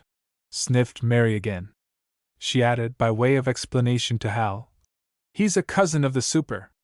Things were better here than in some places, said Edstrom. At Harvey's Run, where he had worked, a man had got his eye hurt, and had lost it through the doctor's instruments slipping. Broken arms and legs had been set wrong, and either the men had to go through life as cripples, or go elsewhere and have the bones rebroken and reset. It was like everything else. The doctor was a part of the company machine, and if you had too much to say about him, it was down the canyon with you. You not only had $1 a month taken out of your pay, but if you were injured, and he came to attend you, he would charge whatever extra he pleased. "And you have to pay?" asked Hal. "They take it off your account," said the old man. Sometimes they take it when he's done nothing at all, added Mary. They charged Mrs. Zamboni $25 for her last baby, and Dr. Barrett never set foot across her door till 3 hours after the baby was in my arms. Section 4. The talk went on. Wishing to draw the old man out, Hal spoke of various troubles of the miners, and at last he suggested that the remedy might be found in a union. Edstrom's dark eyes studied him, and then turned to Mary. Joe's all right, said the girl, quickly. You can trust him. Edstrom made no direct answer to this, but remarked that he had once been in a strike. He was a marked man, now, and could only stay in the camp so long as he attended strictly to his own affairs. The part he had played in the big strike had never been forgotten. The bosses had let him work again, partly because they had needed him at a rush time, and partly because the pit boss happened to be a personal friend. Tell him about the big strike, said Mary. He's new in this district. The old man had apparently accepted Mary's word for Hal's good faith, for he began to narrate those terrible events which were a whispered tradition of the camps. There had been a mighty effort of 10,000 slaves for freedom, and it had been crushed with utter ruthlessness. Ever since these mines had been started, the operators had controlled the local powers of government, and now, in the emergency, they had brought in the state militia as well, and used it frankly to drive the strikers back to work. They had seized the leaders and active men, and thrown them into jail without trial or charges. When the jails would hold no more, they kept some 200 in an open stockade called a bullpen, and finally they loaded them into freight cars, took them at night out of the state, and dumped them off in the midst of the desert without food or water. John Edstrom had been one of these men. He told how one of his sons had been beaten and severely injured in jail, and how another had been kept for weeks in a damp cellar, so that he had come out crippled with rheumatism for life. The officers of the state militia had done these things, and when some of the local authorities were moved to protest, the militia had arrested them. Even the judges of the civil courts had been forbidden to sit, under threat of imprisonment. "To hell with the Constitution," had been the word of the general in command. His subordinate had made famous the saying, "No habeas corpus, we'll give them post-mortems." Tom Olson had impressed Hal with his self-control, but this old man made an even deeper impression upon him. As he listened, he became humble, touched with awe. Incredible as it might seem, when John Edstrom talked about his cruel experiences, it was without bitterness in his voice, and apparently without any in his heart. Here, in the midst of want and desolation, with his family broken and scattered, and the wolf of starvation at his door, he could look back upon the past without hatred of those who had ruined him. Nor was this because he was old and feeble, and had lost the spirit of revolt. It was because he had studied economics, and convinced himself that it was an evil system which blinded men's eyes and poisoned their souls. A better day was coming, he said, when this evil system would be changed, and it would be possible for men to be merciful to one another. At this point in the conversation, Mary Burke gave voice once more to her corroding despair. How could things ever be changed? The bosses were mean-hearted, and the men were cowards and traitors. That left nobody but God to do the changing, and God had left things as they were for such a long time. Hal was interested to hear how Edstrom dealt with this attitude. "Mary," he said, "did you ever read about ants in Africa?" "No," said she. "They travel in long columns, millions and millions of them. And when they come to a ditch, the front ones fall in, and more of them on top, till they fill up the ditch, and the rest cross over. We are ants, Mary. No matter how many go in," cried the girl, "none will ever get across." "There's no bottom to the ditch," he answered. "That's more than any ant can know, Mary. All they know is to go in. They cling to each other's bodies, even in death. They make a bridge, and the rest go over." "I'll step one side," she declared fiercely. "I'll not throw myself away." "You may step one side," answered the other, "but you'll step back into line again. I know you better than you know yourself, Mary." There was silence in the little cabin. The winds of an early fall shrilled outside, and life suddenly seemed to Hal a stern and merciless thing. He had thought in his youthful fervor it would be thrilling to be a revolutionist, but to be an ant, one of millions and millions, to perish in a bottomless ditch, that was something a man could hardly bring himself to face. He looked at the bowed figure of this white-haired twaller, vague in the feeble lamplight, and found himself thinking of Rembrandt's painting, The Visit of Emmaus, the ill-lighted room in the dirty tavern, and the two ragged men, struck dumb by the glow of light about the forehead of their table companion. It was not fantastic to imagine a glow of light about the forehead of this soft-voiced old man. "I never had any hope it would come in my time," the old man was saying gently. "I did used to hope my boys might see it, but now I'm not sure even of that. But in all my life I never doubted that some day the working people will cross over to the promised land. They'll no longer be slaves, and what they make won't be wasted by idlers. And take it from one who knows, Mary, for a working man or woman not to have that faith is to have lost the reason for living." Hal decided that it would be safe to trust this man, and told him of his Chequaman plan. "We only want your advice," he explained, remembering Mary's warning. "Your sick wife." But the old man answered sadly, "She's almost gone, and I'll soon be following. What little strength I have left might as well be used for the cause." Section 5. This business of conspiracy was grimly real to men whose living came out of coal, but Hal, even at the most serious moments, continued to find in it the thrill of romance. He had read stories of revolutionists, and of the police who hunted them. That such excitements were to be had in Russia, he knew, but if anyone had told him they could be had in his own free America, within a few hours' journey of his home city and his college town, he could not have credited the statement.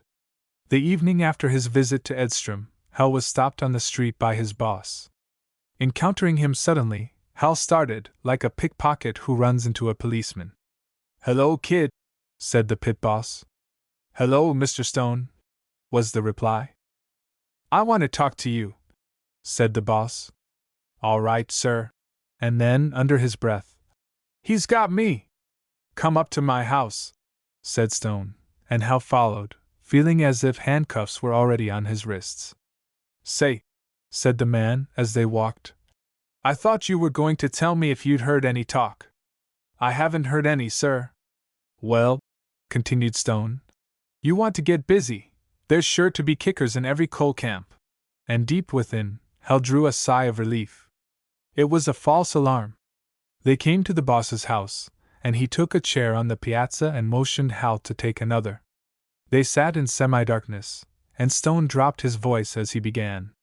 "What I want to talk to you about now is something else, this election." "Election, sir? Didn't you know there was one? The congressman in this district died, and there's a special election 3 weeks from next Tuesday." "I see, sir." And Hal chuckled inwardly. He would get the information which Tom Olson had recommended to him. "You ain't heard any talk about it?" inquired the pit boss. "Nothing at all, sir. I never pay much attention to politics. It ain't in my line." "Well, that's the way I like to hear a miner talk," said the pit boss, with heartiness. "If they all had sense enough to leave politics to the politicians, they'd be a sight better off. What they need is to tend to their own jobs." "Yes, sir," agreed Hal meekly. "Like I had to tend to them mules if I didn't want to get the colic." The boss smiled appreciatively. "You've got more sense than most of them. If you'll stand by me, there'll be a chance for you to move up in the world." "Thank you, Mr. Stone," said Hal. "Give me a chance." "Well, now, here's this election. Every year they send us a bunch of campaign money to handle. A bit of it might come your way." "I could use it, I reckon," said Hal, brightening visibly. "What is it you want?" There was a pause, while Stone puffed on his pipe. He went on, in a businesslike manner. "What I want is somebody to feel things out a bit, and let me know the situation. I thought it better not to use the men that generally work for me, but somebody that wouldn't be suspected. Down in Sheridan and Pedro they say the Democrats are making a big stir, and the company's worried. I suppose you know the G.F.C. is Republican." "I've heard so." "You might think a congressman don't have much to do with us, way off in Washington, but it has a bad effect to have him campaigning, telling the men the company's abusing them. So I'd like you just to circulate a bit, and start the men on politics, and see if any of them have been listening to this McDougal talk. McDougal's this here Democrat, you know, and I want to find out whether they've been sending in literature to this camp, or have any agents here. You see, they claim the right to come in and make speeches, and all that sort of thing. North Valley's an incorporated town, so they've got the law on their side, in a way, and if we shut 'em out, they make a howl in the papers, and it looks bad. So we have to get ahead of them in quiet ways. Fortunately, there ain't any hall in the camp for them to meet in, and we've made a local ordinance against meetings on the street. If they try to bring in circulars, something has to happen to them before they get distributed. See? I see, said Hal. He thought of Tom Olson's propaganda literature.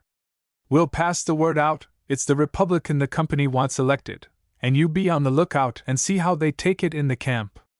That sounds easy enough, said Hal.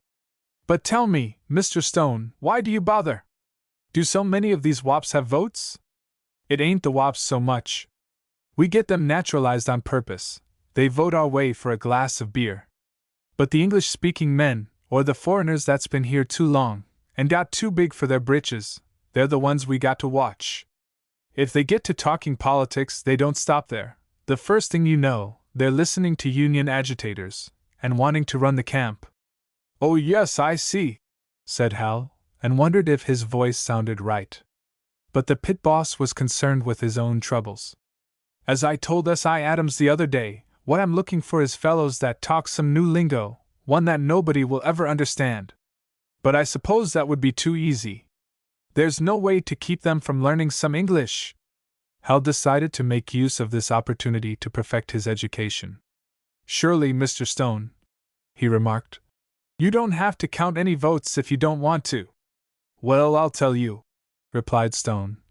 It's a question of the easiest way to manage things. When I was superintendent over to Happy Gulch, we didn't waste no time on politics. The company was Democratic at that time, and when election night come, we wrote down 400 votes for the Democratic candidates.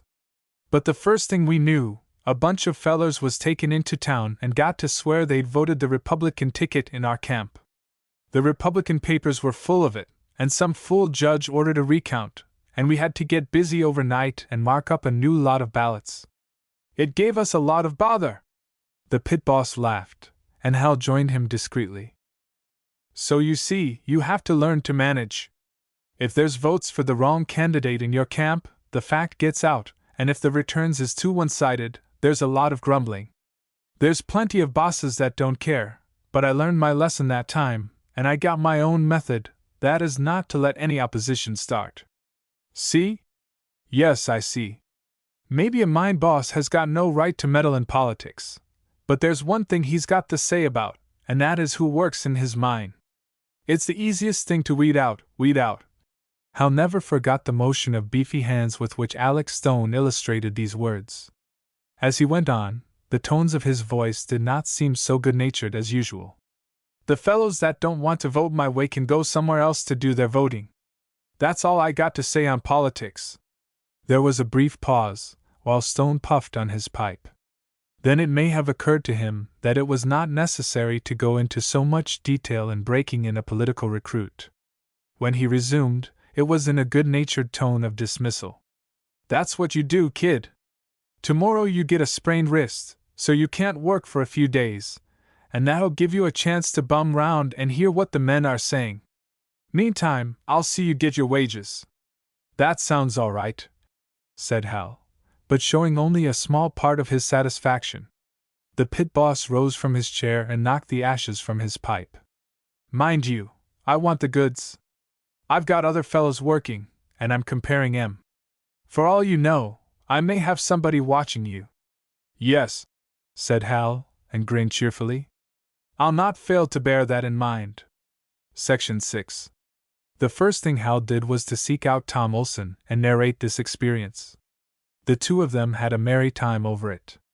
I'm the favorite of a boss now, laughed Hal. But the organizer became suddenly serious. Be careful what you do for that fellow. Why? He might use it on you later on.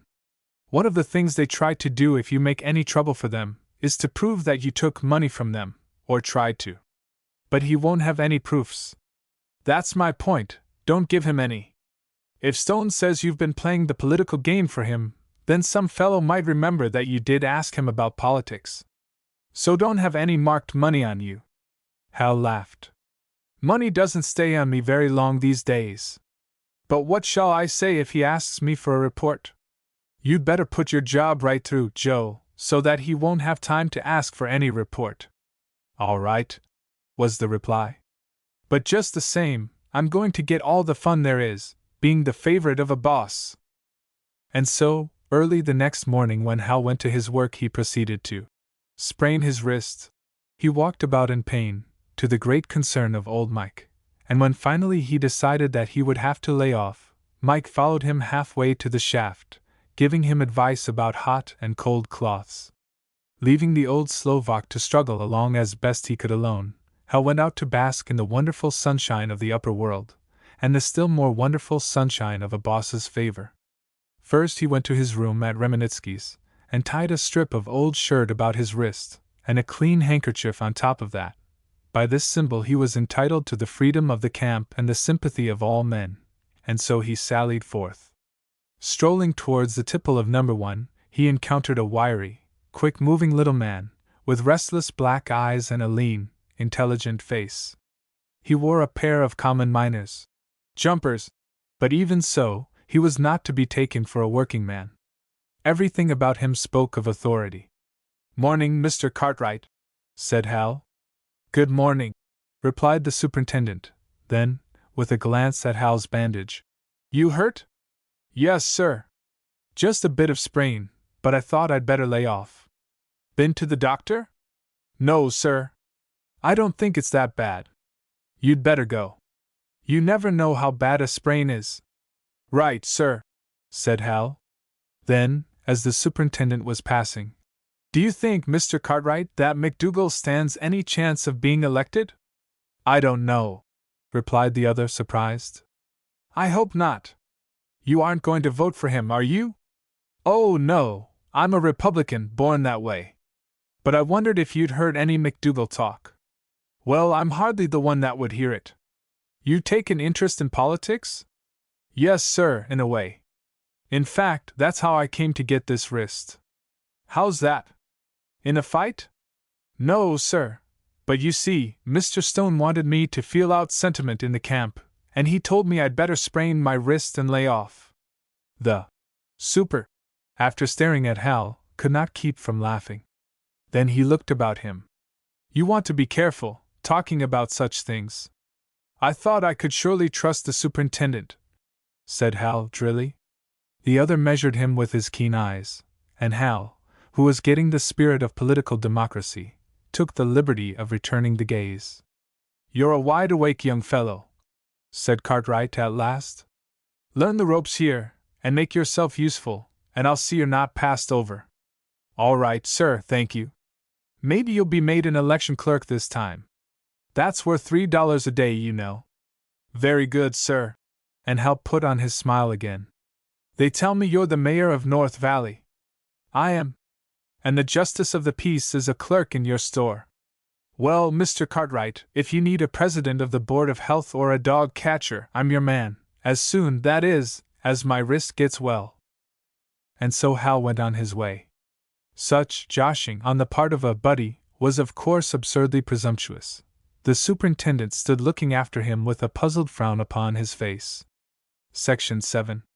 Hal did not look back, but turned into the company store. "North Valley Trading Company," read the sign over the door. Within was a Serbian woman pointing out what she wanted to buy, and two little Lithuanian girls watching the weighing of a pound of sugar. Hal strolled up to the person who was doing the weighing, a middle-aged man with a yellow mustache stained with tobacco juice. "Morning, Judge." "Huh!" was the reply from Silas Adams, Justice of the Peace in the town of North Valley. "Judge," said Hal, "what do you think about the election?" "I don't think about it," said the other. "Busy weighing sugar. Anybody round here going to vote for McDougal?" "They better not tell me if they are." "What?" smiled Hal. "In this free American republic?"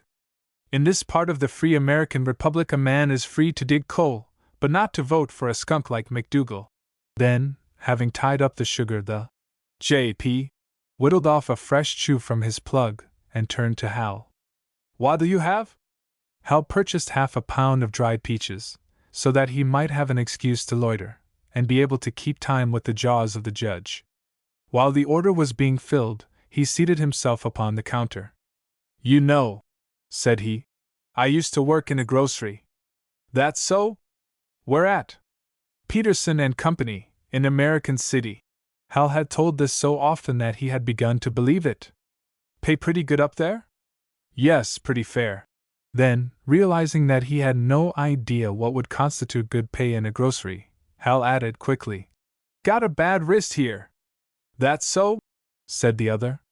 He did not show much sociability, but Hal persisted, refusing to believe that anyone in a country store would miss an opening to discuss politics, even with a miner's helper. "Tell me," said he, "just what is the matter with McDougal?" "The matter with him," said the judge, "is that the company's against him." He looked hard at the young miner. "You meddlin' in politics?" he growled. But the young miner's gay brown eyes showed only appreciation of the earlier response, so the J.P. was tempted into specifying the would-be congressman's vices. Thus conversation started, and pretty soon the others in the store joined in: Bob Johnson, bookkeeper and postmaster, and Jake Predovich, the Galician Jew who was a member of the local school board, and knew the words for staple groceries in 15 languages. Hal listened to an exposition of the crimes of the political opposition in Pedro County. Their candidate, McDougal, had come to the state as a tin-horn gambler.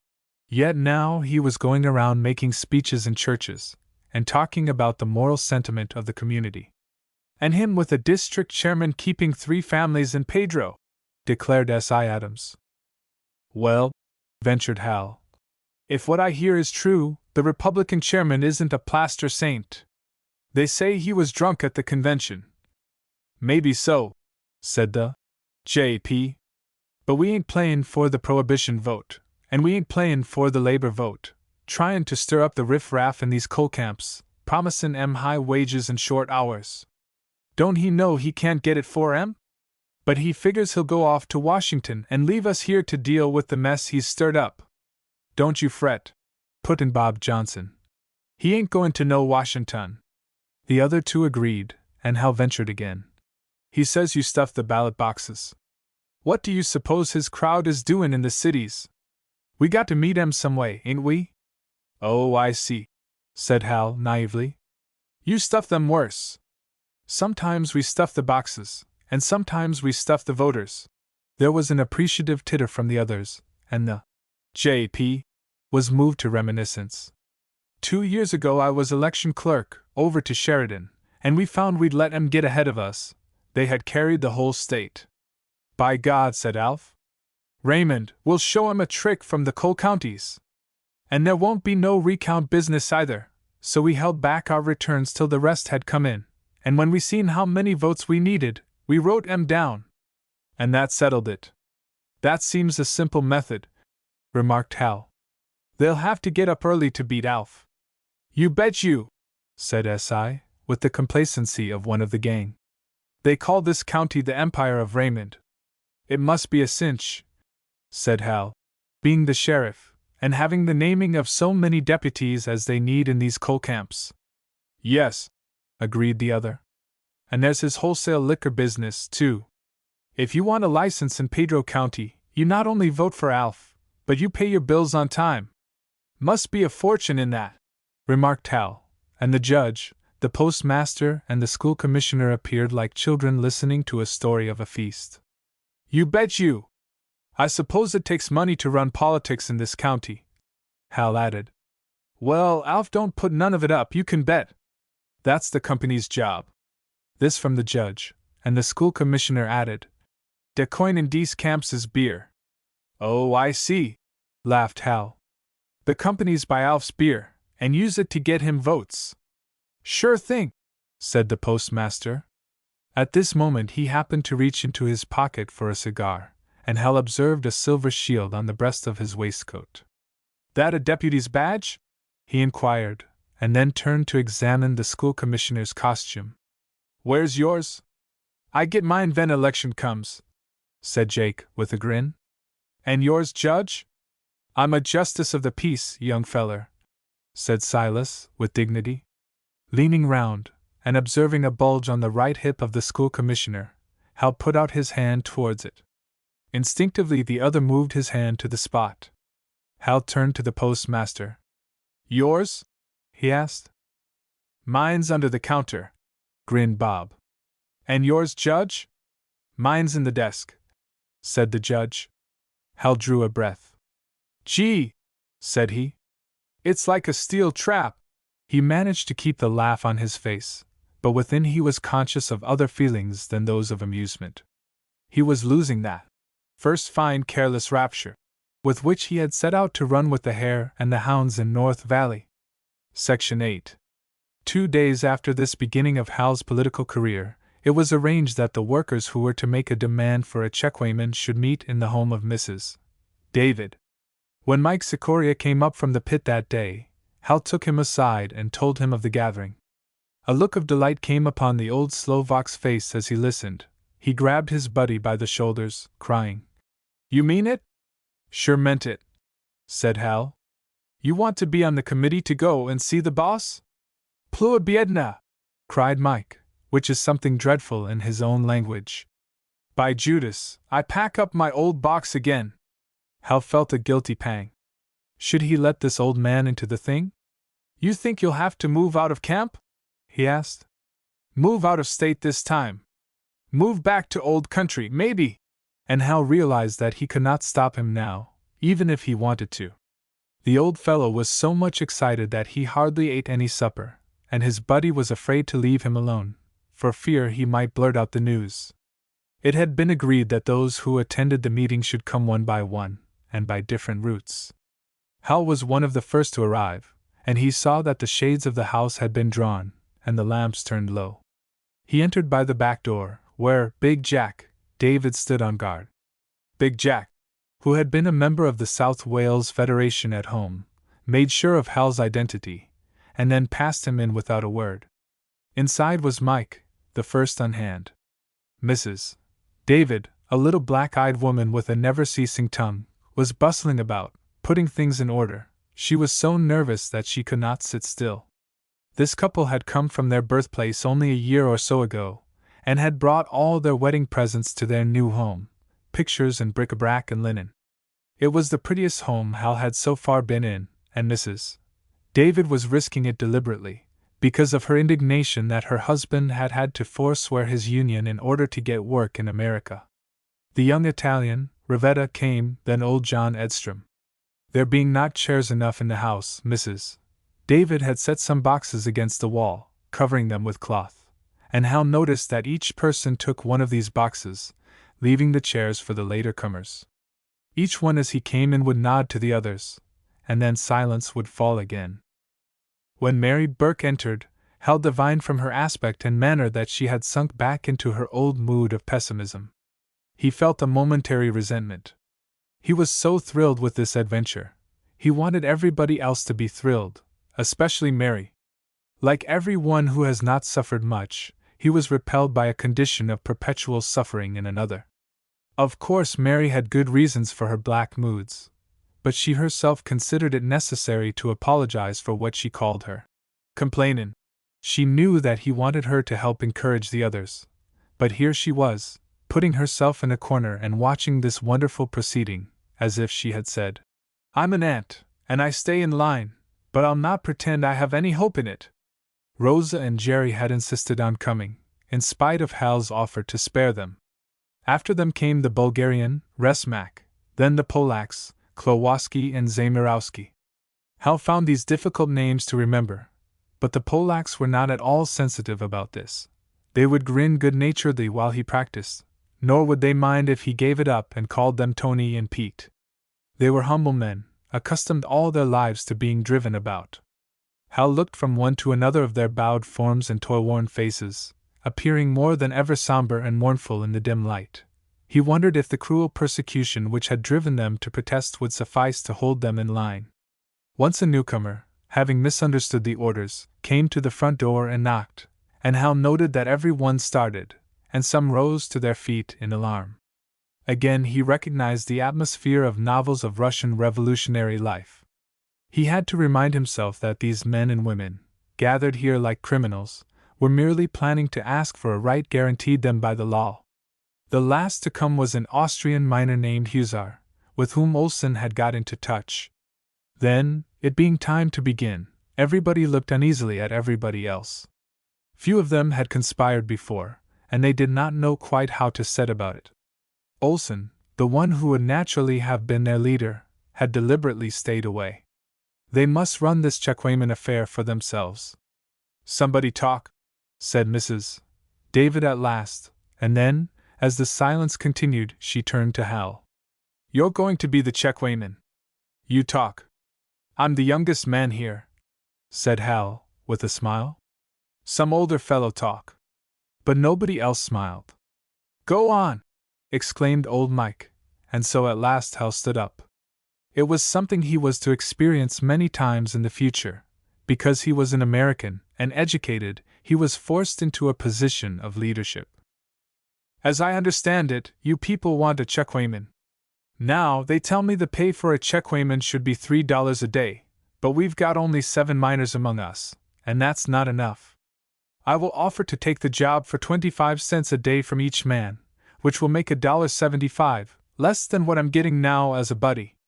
If we get 30 men to come in, then I'll take 10 cents a day from each, and make the full $3. Does that seem fair?" "Sure," said Mike, and the others added their assent by word or nod. "All right. Now, there's nobody that works in this mine but knows the men don't get their weight. It would cost the company several $100s a day to give us our weight, and nobody should be so foolish as to imagine they'll do it without a struggle. We've got to make up our minds to stand together." "Sure, stand together," cried Mike. "No get Chekwaman," exclaimed Jerry, pessimistically. "Not unless we try, Jerry," said Hal. And Mike thumped his knee. "Sure try. And get him too." "Right," cried Big Jack. But his little wife was not satisfied with the response of the others. She gave Hal his first lesson in the drilling of these polyglot masses. "Talk to them. Make them understand you." And she pointed them out one by one with her finger. You, Resmak here, and you, Klowoski, and you, Zam, you other Polish fellow. Want Chekwaman. Want to get all weight. Get all our money. Understand? Yes, yes. Get committee, go see super. Want Chekwaman. Understand? Got to have Chekwaman. No back down, no scare. No scare. Klowoski, who understood some English, explained rapidly to Zamarowski, and Zamarowski, whose head was still plastered where Jeff Cotton's revolver had hit it, nodded eagerly in assent. In spite of his bruises, he would stand by the others and face the boss. This suggested another question. "Who's going to do the talking to the boss?" "You do that," said Mrs. David to Hal. "But I'm the one that's to be paid. It's not for me to talk. No one else can do it right," declared the woman. "Sure, got to be American feller," said Mike. But Hal insisted. If he did the talking, it would look as if the Chekwaman had been the source of the movement, and was engaged in making a good-paying job for himself. There was discussion back and forth, until finally John Edstrom spoke up. "Put me on the committee." "You," said Hal. "But you'll be thrown out. And what will your wife do?" "I think my wife is going to die tonight," said Edstrom simply. He sat with his lips set tightly, looking straight before him. After a pause he went on. "If it isn't tonight, it will be tomorrow, the doctor says, and after that, nothing will matter. I shall have to go down to Pedro to bury her, and if I have to stay, it will make little difference to me, so I might as well do what I can for the rest of you. I've been a miner all my life, and Mr. Cartwright knows it. That might have some weight with him. Let Joe Smith and Sikoria and myself be the ones to go and see him, and the rest of you wait, and don't give up your jobs unless you have to." Section 9. Having settled the matter of the committee, Hal told the assembly how Alex Stone had asked him to spy upon the men. He thought they should know about it. The bosses might try to use it against him, as Olson had warned. "They may tell you I'm a traitor," he said. "You must trust me." "We trust you!" exclaimed Mike with fervor, and the others nodded their agreement. "All right," Hal answered. "You can rest sure of this one thing. If I get onto that tipple, you're going to get your weights." "Hear, hear!" cried Big Jack, in English fashion. And a murmur ran about the room. They did not dare make much noise, but they made clear that that was what they wanted. Hal sat down and began to unroll the bandage from his wrist. "I guess I'm through with this," he said, and explained how he had come to wear it. "What?" cried old Mike. "You fool me like that?" And he caught the wrist, and when he had made sure there was no sign of swelling upon it, he shook it so that he almost sprained it really, laughing until the tears ran down his cheeks. "You old son of a gun!" he exclaimed. Meantime Klowoski was telling the story to Zamorowski, and Jerry Minetti was explaining it to Resmack, in the sort of pidgin English which does duty in the camps. Hal had never seen such real laughter since coming to North Valley. But conspirators cannot lend themselves long to merriment. They came back to business again. It was agreed that the hour for the committee's visit to the superintendent should be quitting time on the morrow. And then John Edstrom spoke, suggesting that they should agree upon their course of action in case they were offered violence. "You think there's much chance of that?" said someone. "Sure there be," cried Mike Sikoria. "One time in Cedar Mountain we go see boss, say air course blocked. What you think he do them fellers? He hit them one lick in nose, he kicked them 3 times in behind, he run them out." "Well," said Hal, "if there's going to be anything like that, we must be ready." "What you do?" demanded Jerry. It was time for Hal's leadership. "If he hits me one lick in the nose," he declared, "I'll hit him one lick in the nose, that's all." There was a bit of applause at this. That was the way to talk. Hal tasted the joys of his leadership. But then his fine self-confidence met with a sudden check. A lick in the nose of his pride, so to speak. There came a woman's voice from the corner, low and grim. "Yes. And get yeself killed for all your trouble." He looked towards Mary Burke, and saw her vivid face, flushed and frowning. "What do you mean?" he asked. "Would you have us turn and run away?" "I would that," said she. "Rather than have ye killed, I would. What'll ye do if he pulls his gun on ye? Would he pull his gun on a committee?" Old Mike broke in again. "One time in Barella, ain't I told you how I lose my cars?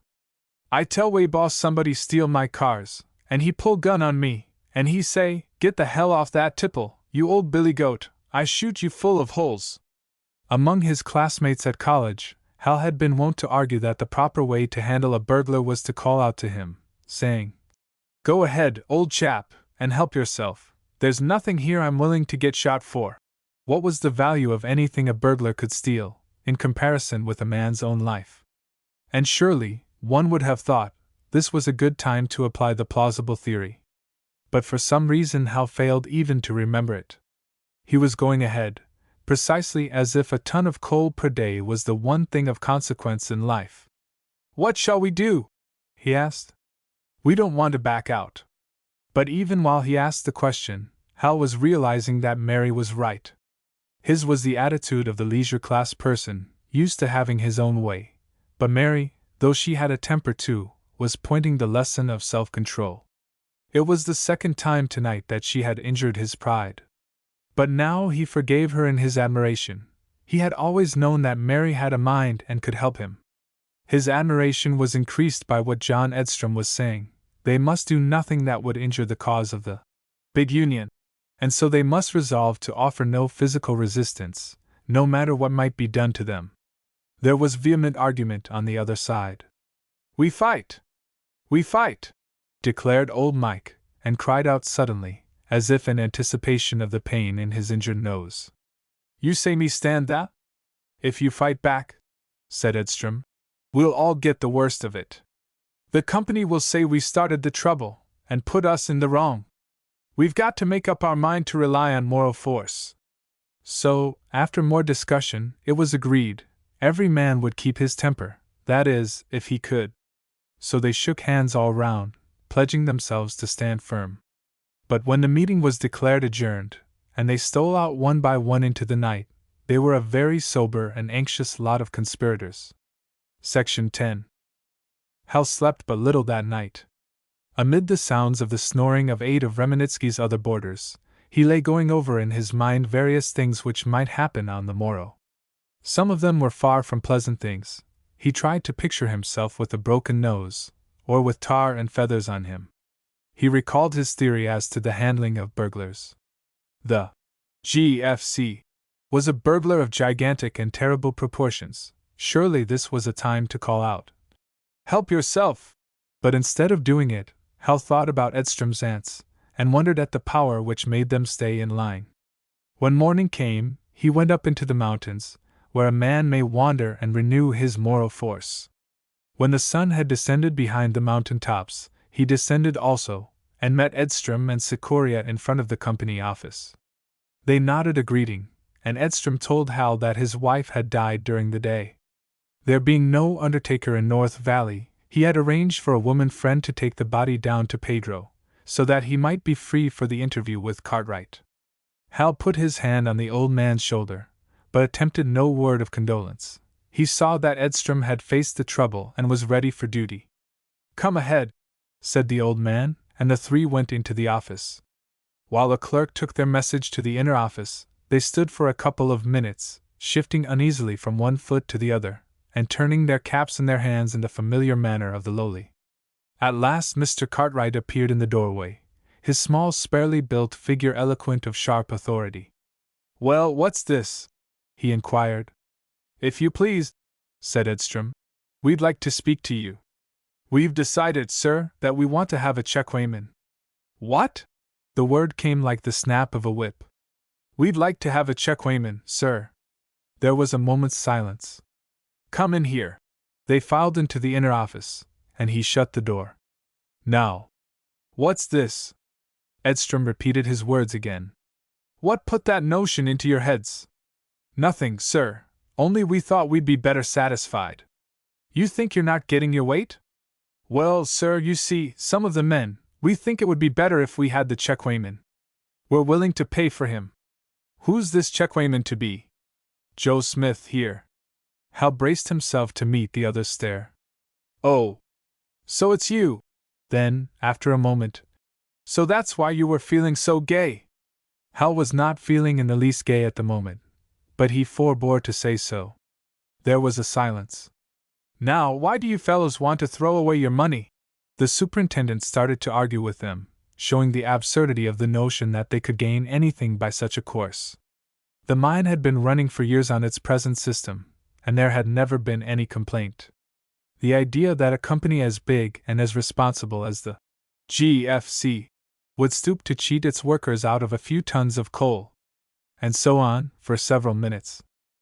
"Mr. Cartwright," said Edstrom, when the other had finished, "you know I've worked all my life in mines, and most of it in this district. I am telling you something I know when I say there is general dissatisfaction throughout these camps because the men feel they are not getting their weight. You say there has been no public complaint. You understand the reason for this. What is the reason?" "Well," said Edstrom gently, "maybe you don't know the reason, but anyway we've decided that we want a checkweighmen." It was evident that the superintendent had been taken by surprise, and was uncertain how to meet the issue. "You can imagine," he said at last. "The company doesn't relish hearing that its men believe it's cheating them. We don't say the company knows anything about it, Mr. Cartwright. It's possible that some people may be taking advantage of us, without either the company or yourself having anything to do with it. It's for your protection as well as ours that a checkweighmen is needed." "Thank you," said the other drily. His tone revealed that he was holding himself in by an effort. "Very well," he added at last. "That's enough about the matter, if your minds are made up. I'll give you my decision later." This was a dismissal, and Mike Sikoria turned humbly, and started to the door. But Edstrom was one of the ants that did not readily Step one side. And Mike took a glance at him, and then stepped back into line in a hurry, as if hoping his delinquency had not been noted. If you please, Mr. Cartwright, said Edstrom, we'd like your decision, so as to have the checkweighmen start in the morning. What? You're in such a hurry? There's no reason for delay, sir. We've selected our man, and we're ready to pay him. Who are the men who are ready to pay him? Just you 2-inch. I am not at liberty to name the other men, sir. Oh. So it's a secret movement? In a way, yes, sir. Indeed, said the superintendent ominously. And you don't care what the company thinks about it? It's not that, Mr. Cartwright, but we don't see anything for the company to object to. It's a simple business arrangement. Well, if it seems simple to you, it doesn't to me, snapped the other. And then, getting himself in hand, understand me, the company would not have the least objection to the men making sure of their weights, if they really think it's necessary. The company has always been willing to do the right thing. But it's not a matter that can be settled offhand. I will let you know later. Again they were dismissed, and again old Mike turned, and Edstrom also. But now another ant sprang into the ditch. Just when will you be prepared to let the checkweighmen begin work, Mr. Cartwright? Asked Hal. The superintendent gave him a sharp look, and again it could be seen that he made a strong effort to keep his temper. I'm not prepared to say, he replied. I will let you know, as soon as convenient to me. That's all now. And as he spoke he opened the door, putting something into the action that was a command. Mr. Cartwright, said Hal, there's no law against our having a checkweighmen, is there? The look which these words drew from the superintendent showed that he knew full well what the law was. Hal accepted this look as an answer, and continued. I have been selected by a committee of the men to act as their checkweighmen, and this committee has duly notified the company. That makes me a checkweighmen, I believe, Mr. Cartwright, and so all I have to do is to assume my duties. Without waiting for the superintendent's answer, he walked to the door, followed by his somewhat shocked companions. Section 11. At the meeting on the night before it had been agreed to spread the news of the checkweighmen movement, for the sake of its propaganda value. So now when the three men came out from the office, there was a crowd waiting to know what had happened. Men clamored questions, and each one who got the story would be surrounded by others eager to hear. Hal made his way to the boarding house, and when he had finished his supper, he set out from place to place in the camp, telling the men about the checkweighmen plan and explaining that it was a legal right they were demanding. All this while old Mike stayed on one side of him, and Edstrom on the other, for Tom Olson had insisted strenuously that Hal should not be left alone for a moment. Evidently the bosses had given the same order, for when Hal came out from Remenitsky's, there was Jake Predovich, the store clerk, on the fringe of the crowd, and he followed wherever Hal went, doubtless making note of every one he spoke to. They consulted as to where they were to spend the night. Old Mike was nervous, taking the activities of the spy to mean that they were to be thugged in the darkness. He told horrible stories of that sort of thing. What could be an easier way for the company to settle the matter? They would fix up some story. The world outside would believe they had been killed in a drunken row, perhaps over some woman. This last suggestion especially troubled Hal. He thought of the people at home. No, he must not sleep in the village. And on the other hand, he could not go down the canyon, for if he once passed the gate, he might not be allowed to repass it. An idea occurred to him. Why not go up the canyon? There was no stockade at the upper end of the village, nothing but wilderness and rocks, without even a road. But where we sleep? Demanded old Mike aghast. Outdoors, said Hal. Plua biedna! And get the night air into my bones? You think you keep the day air in your bones when you sleep inside? Laughed Hal. Why don't I, when I shut them windows tight, and cover up my bones? Well, risk the night air once, said Hal.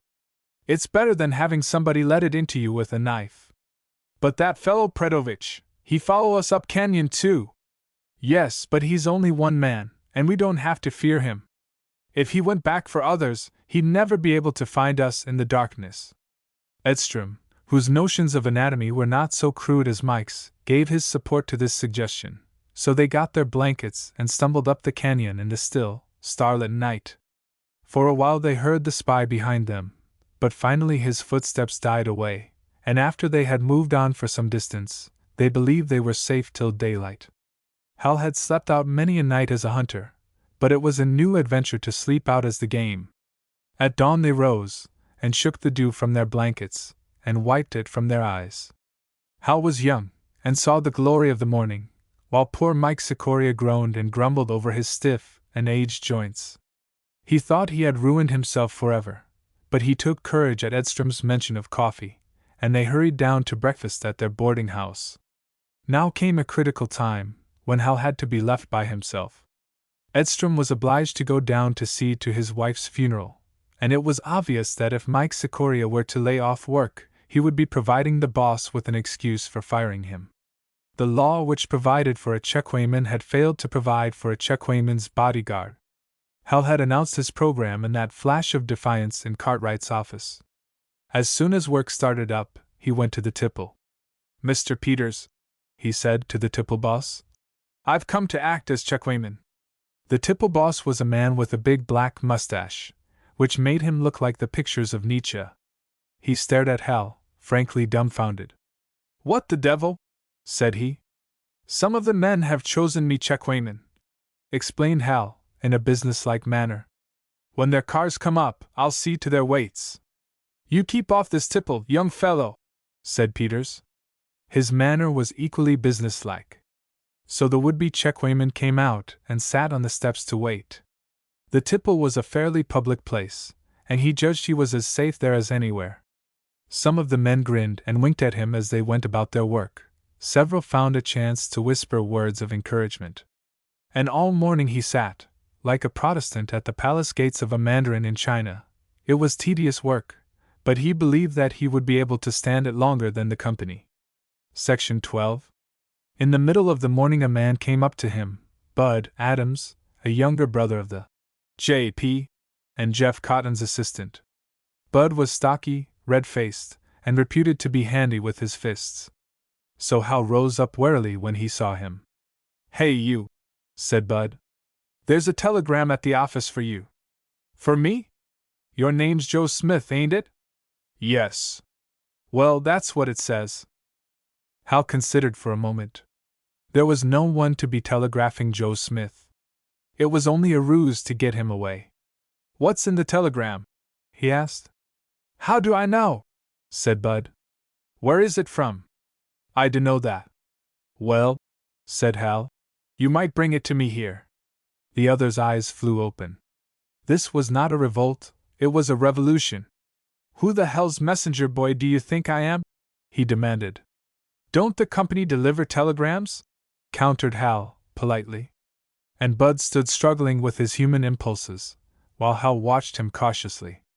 But apparently those who had sent the messenger had given him precise instructions, for he controlled his wrath, and turned and strode away. Hal continued his vigil. He had his lunch with him, and was prepared to eat alone, understanding the risk that a man would be running who showed sympathy with him. He was surprised, therefore, when Johansson, the giant Swede, came and sat down by his side. There also came a young Mexican laborer, and a Greek miner. The revolution was spreading. Hal felt sure the company would not let this go on. And sure enough, towards the middle of the afternoon, the tipple boss came out and beckoned to him. "Come here, you!" And Hal went in. The weighroom was a fairly open place, but at one side was a door into an office. "This way," said the man. But Hal stopped where he was. "This is where the checkweighman belongs, Mr. Peters. But I want to talk to you." "I can hear you, sir." Hal was in sight of the men, and he knew that was his only protection. The tipple boss went back into the office, and a minute later Hal saw what had been intended. The door opened and Alex Stone came out. He stood for a moment looking at his political henchman. Then he came up. "Kid," he said in a low voice, "you're overdoing this. I didn't intend you to go so far." "This is not what you intended, Mr. Stone," answered Hal. The pit boss came closer yet. "What you looking for, kid? What you expect to get out of this?" Hal's gaze was unwavering. Experience, he replied. You're feeling smart, sonny. But you'd better stop and realize what you're up against. You ain't going to get away with it, you know. Get that through your head. You ain't going to get away with it. You'd better come in and have a talk with me. There was a silence. Don't you know how it'll be, Smith? These little fires start up, but we put 'em out. We know how to do it, we've got the machinery. It'll all be forgotten in a week or two, and then where'll you be at? Can't you see? As Hal still made no reply, the other's voice dropped lower. I understand your position. Just give me a nod, and it'll be all right. You tell the men that you've watched the weights, and that they're all right. They'll be satisfied, and you and me can fix it up later. Mr. Stone, said Hal, with intense gravity, am I correct in the impression that you are offering me a bribe? In a flash, the man's self-control vanished.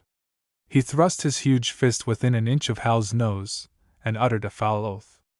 But Hal did not remove his nose from the danger zone, and over the fist a pair of angry brown eyes gazed at the pit boss. Mr. Stone, you had better realize this situation. I am in dead earnest about this matter, and I don't think it will be safe for you to offer me violence. For a moment or two the man continued to glare at Hal, but it appeared that he, like Bud Adams, had been given instructions.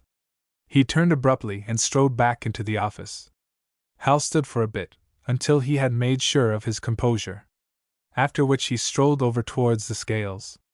A difficulty had occurred to him for the first time, that he did not know anything about the working of coal scales. But he was given no time to learn.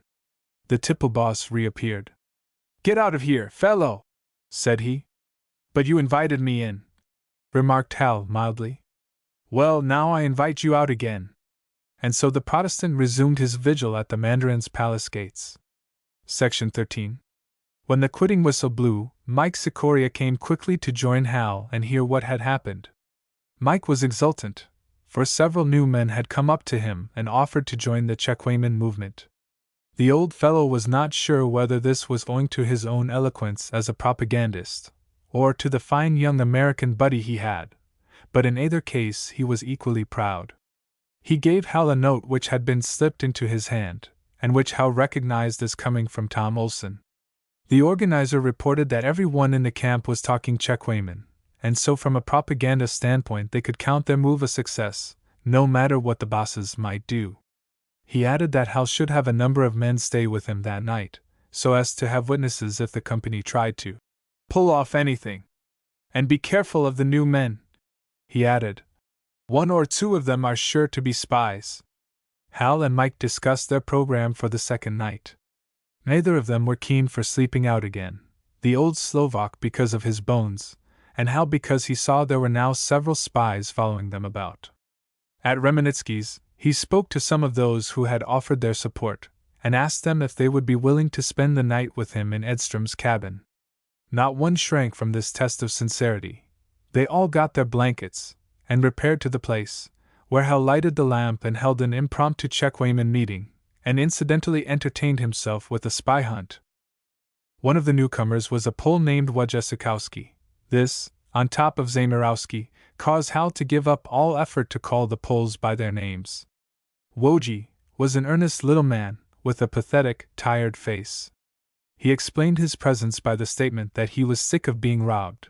He would pay his share for a Checkwamen, and if they fired him, all right, he would move on, and to hell with them. After which declaration he rolled up in a blanket and went to snoring on the floor of the cabin. That did not seem to be exactly the conduct of a spy. Another was an Italian, named Ferenzina, a dark-browed and sinister-looking fellow, who might have served as a villain in any melodrama. He sat against the wall and talked in guttural tones, and Hal regarded him with deep suspicion. It was not easy to understand his English, but finally Hal managed to make out the story he was telling, that he was in love with a fanciulla, and that the fanciulla was playing with him. He had about made up his mind that she was a coquette, and not worth bothering with, so he did not care any curses if they sent him down the canyon. Don't fight for fanciulla, fight for Checkwamen, he concluded, with a growl.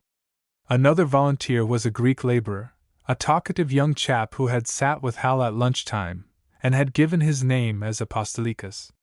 He entered into fluent conversation with Hal, explaining how much interested he was in the Checkwyman plan.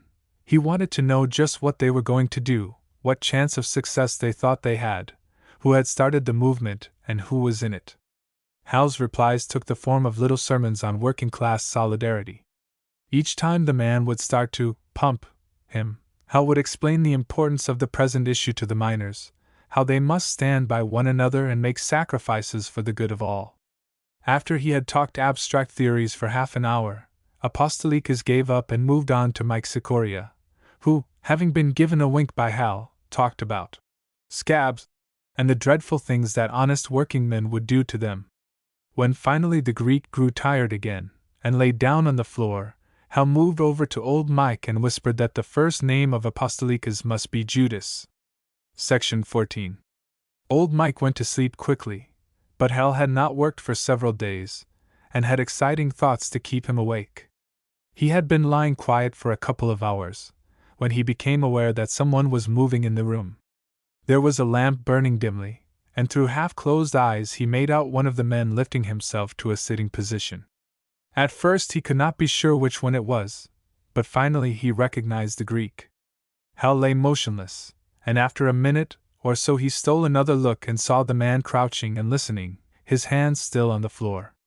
Through half-opened eyelids Hal continued to steal glimpses, while the other rose and tiptoed towards him, stepping carefully over the sleeping forms.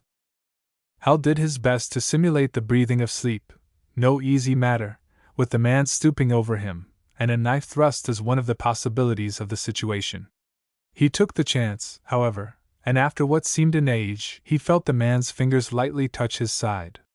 They moved down to his coat pocket. "Going to search me," thought Hal, and waited, expecting the hand to travel to other pockets. But after what seemed an interminable period, he realized that Apostolikas had risen again, and was stepping back to his place. In a minute more he had lain down, and all was still in the cabin. Hal's hand moved to the pocket, and his fingers slid inside.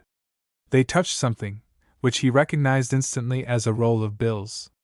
"I see," thought he. "A frame-up!" And he laughed to himself, his mind going back to early boyhood, to a dilapidated trunk in the attic of his home, containing storybooks that his father had owned. He could see them now, with their worn brown covers and crude pictures. The Luck and Pluck series, by Horatio Alger. Live or Die Rough and Ready, etc. How he had thrilled over the story of the country boy who comes to the city, and meets the villain who robs his employer's cash drawer and drops the key of it into the hero's pocket. Evidently someone connected with the General Fuel Company had read Horatio Alger. Hal realized that he could not be too quick about getting those bills out of his pocket. He thought of returning them to Judas, but decided that he would save them for Edstrom, who was likely to need money before long.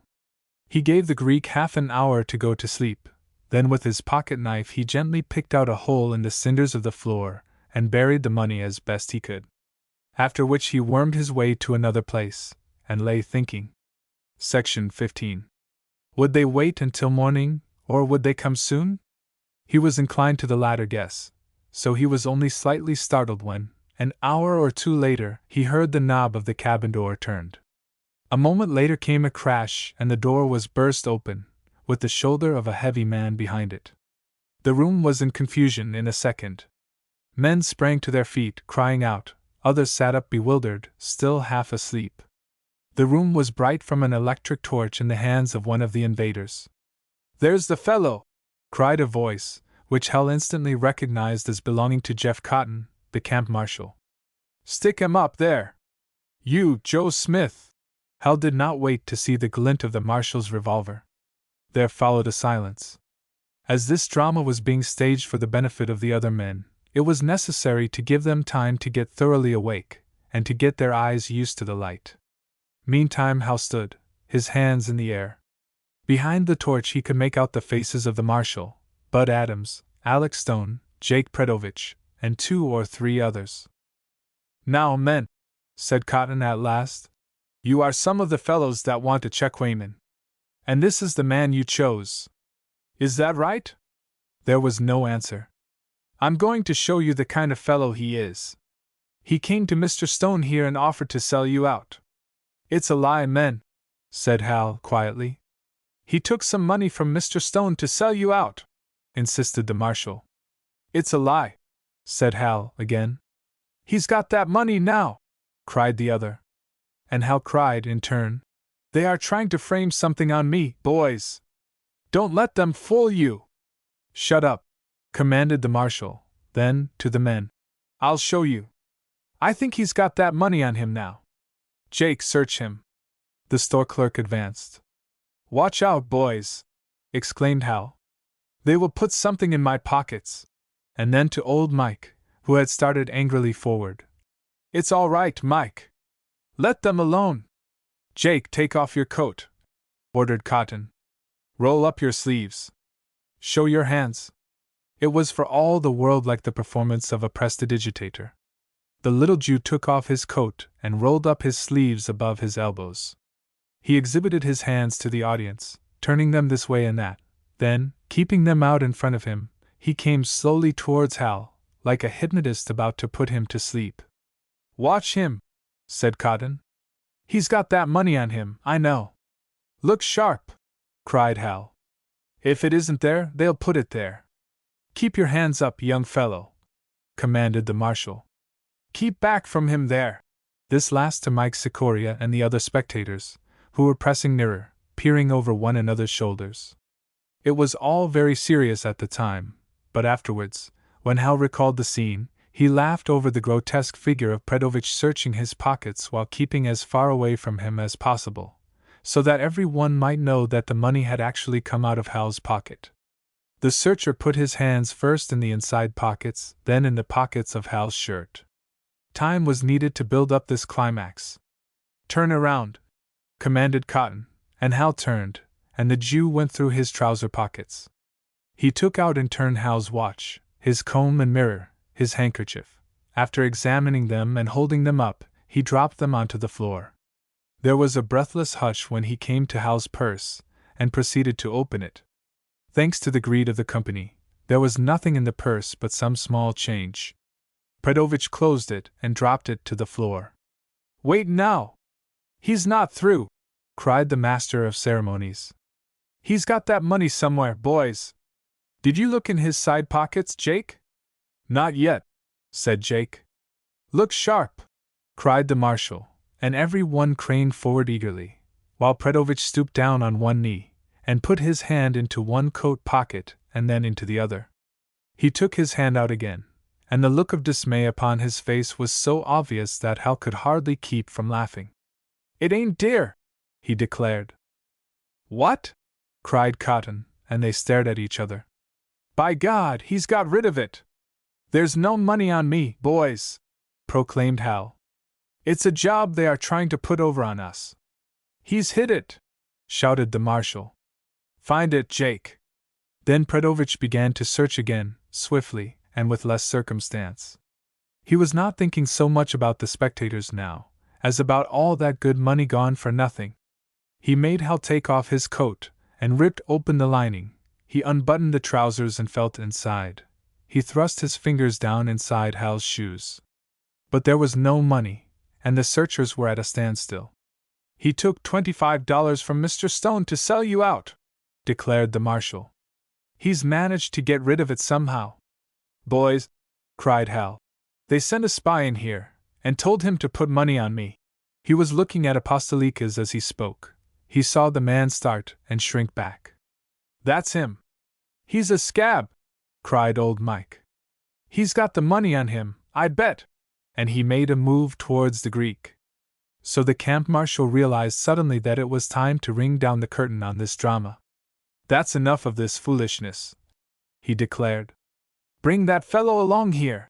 And in a flash a couple of the party had seized Hal's wrists, and a third had grabbed him by the collar of his shirt. Before the miners had time to realize what was happening, they had rushed their prisoner out of the cabin.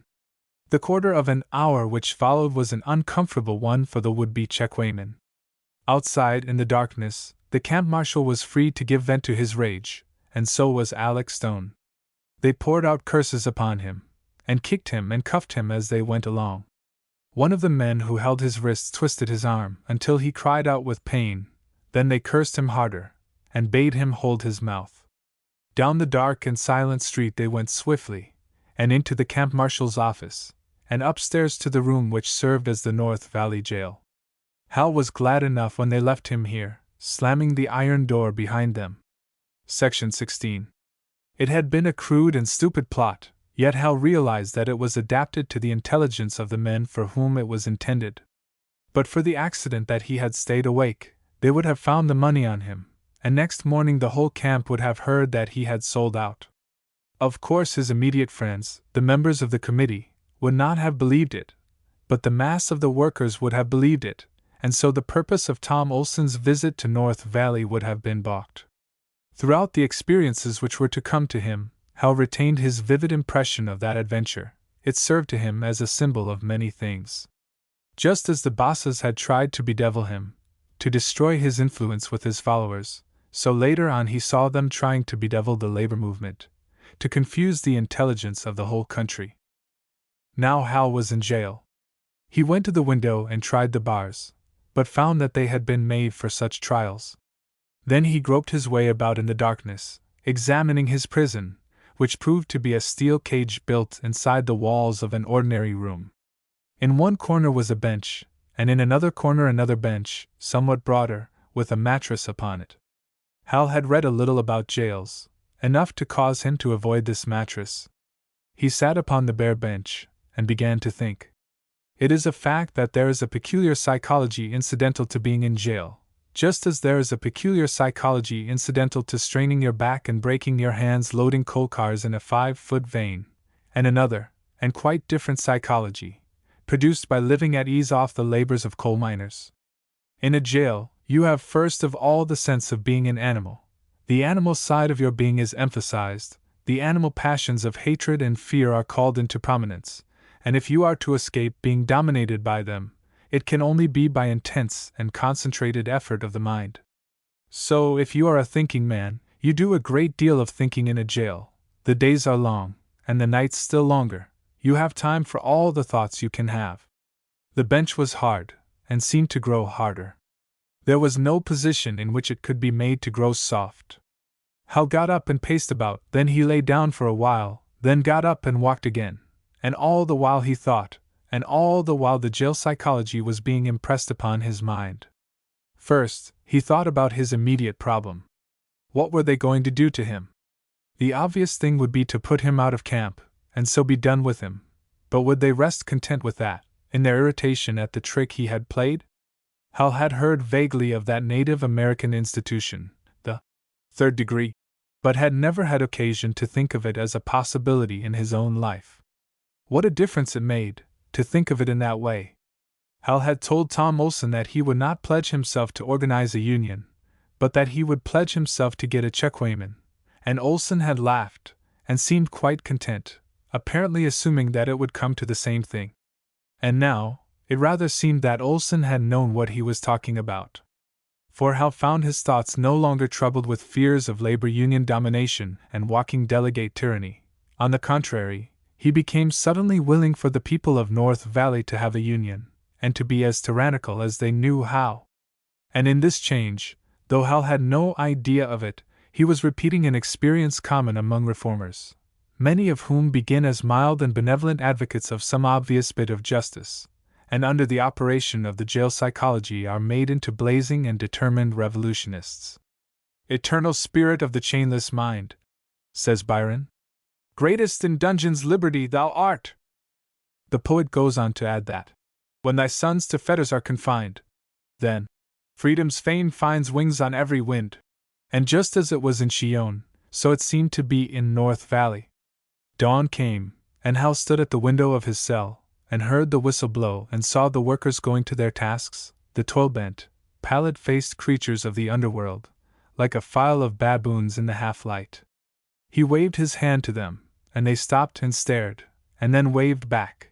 He realized that every one of those men must be thinking about his imprisonment, and the reason for it, and so the jail psychology was being communicated to them. If any of them cherished distrust of unions, or doubt of the need of organization in North Valley, that distrust and that doubt were being dissipated. There was only one thing discouraging about the matter, as Hal thought it over. Why should the bosses have left him here in plain sight, when they might so easily have put him into an automobile, and whisked him down to Pedro before daylight? Was it a sign of the contempt they felt for their slaves?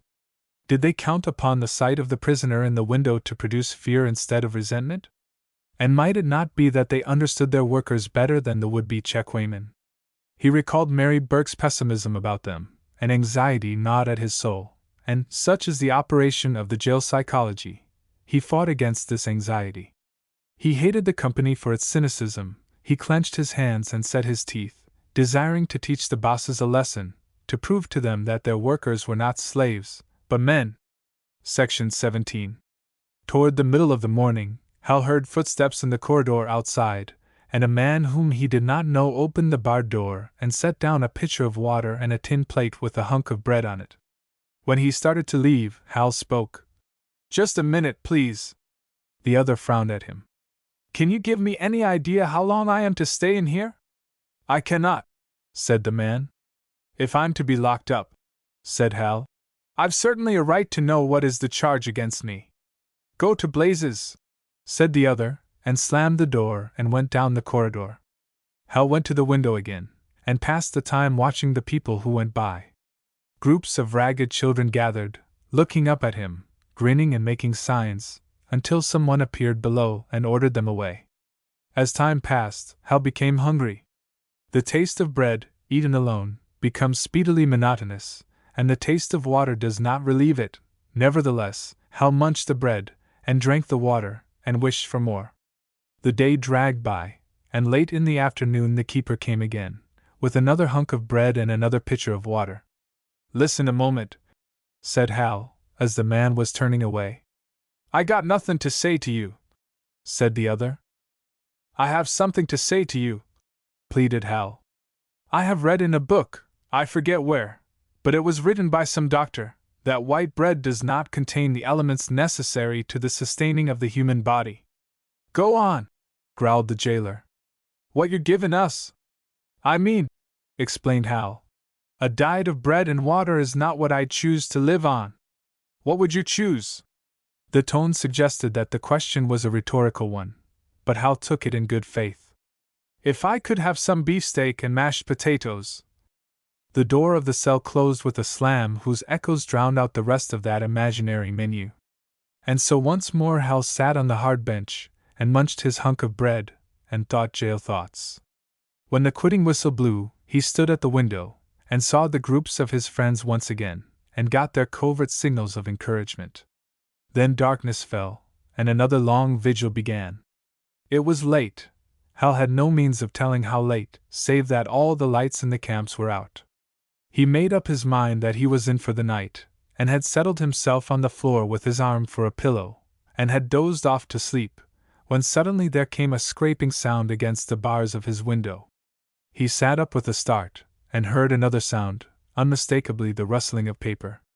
He sprang to the window, where by the faint light of the stars he could make out something dangling.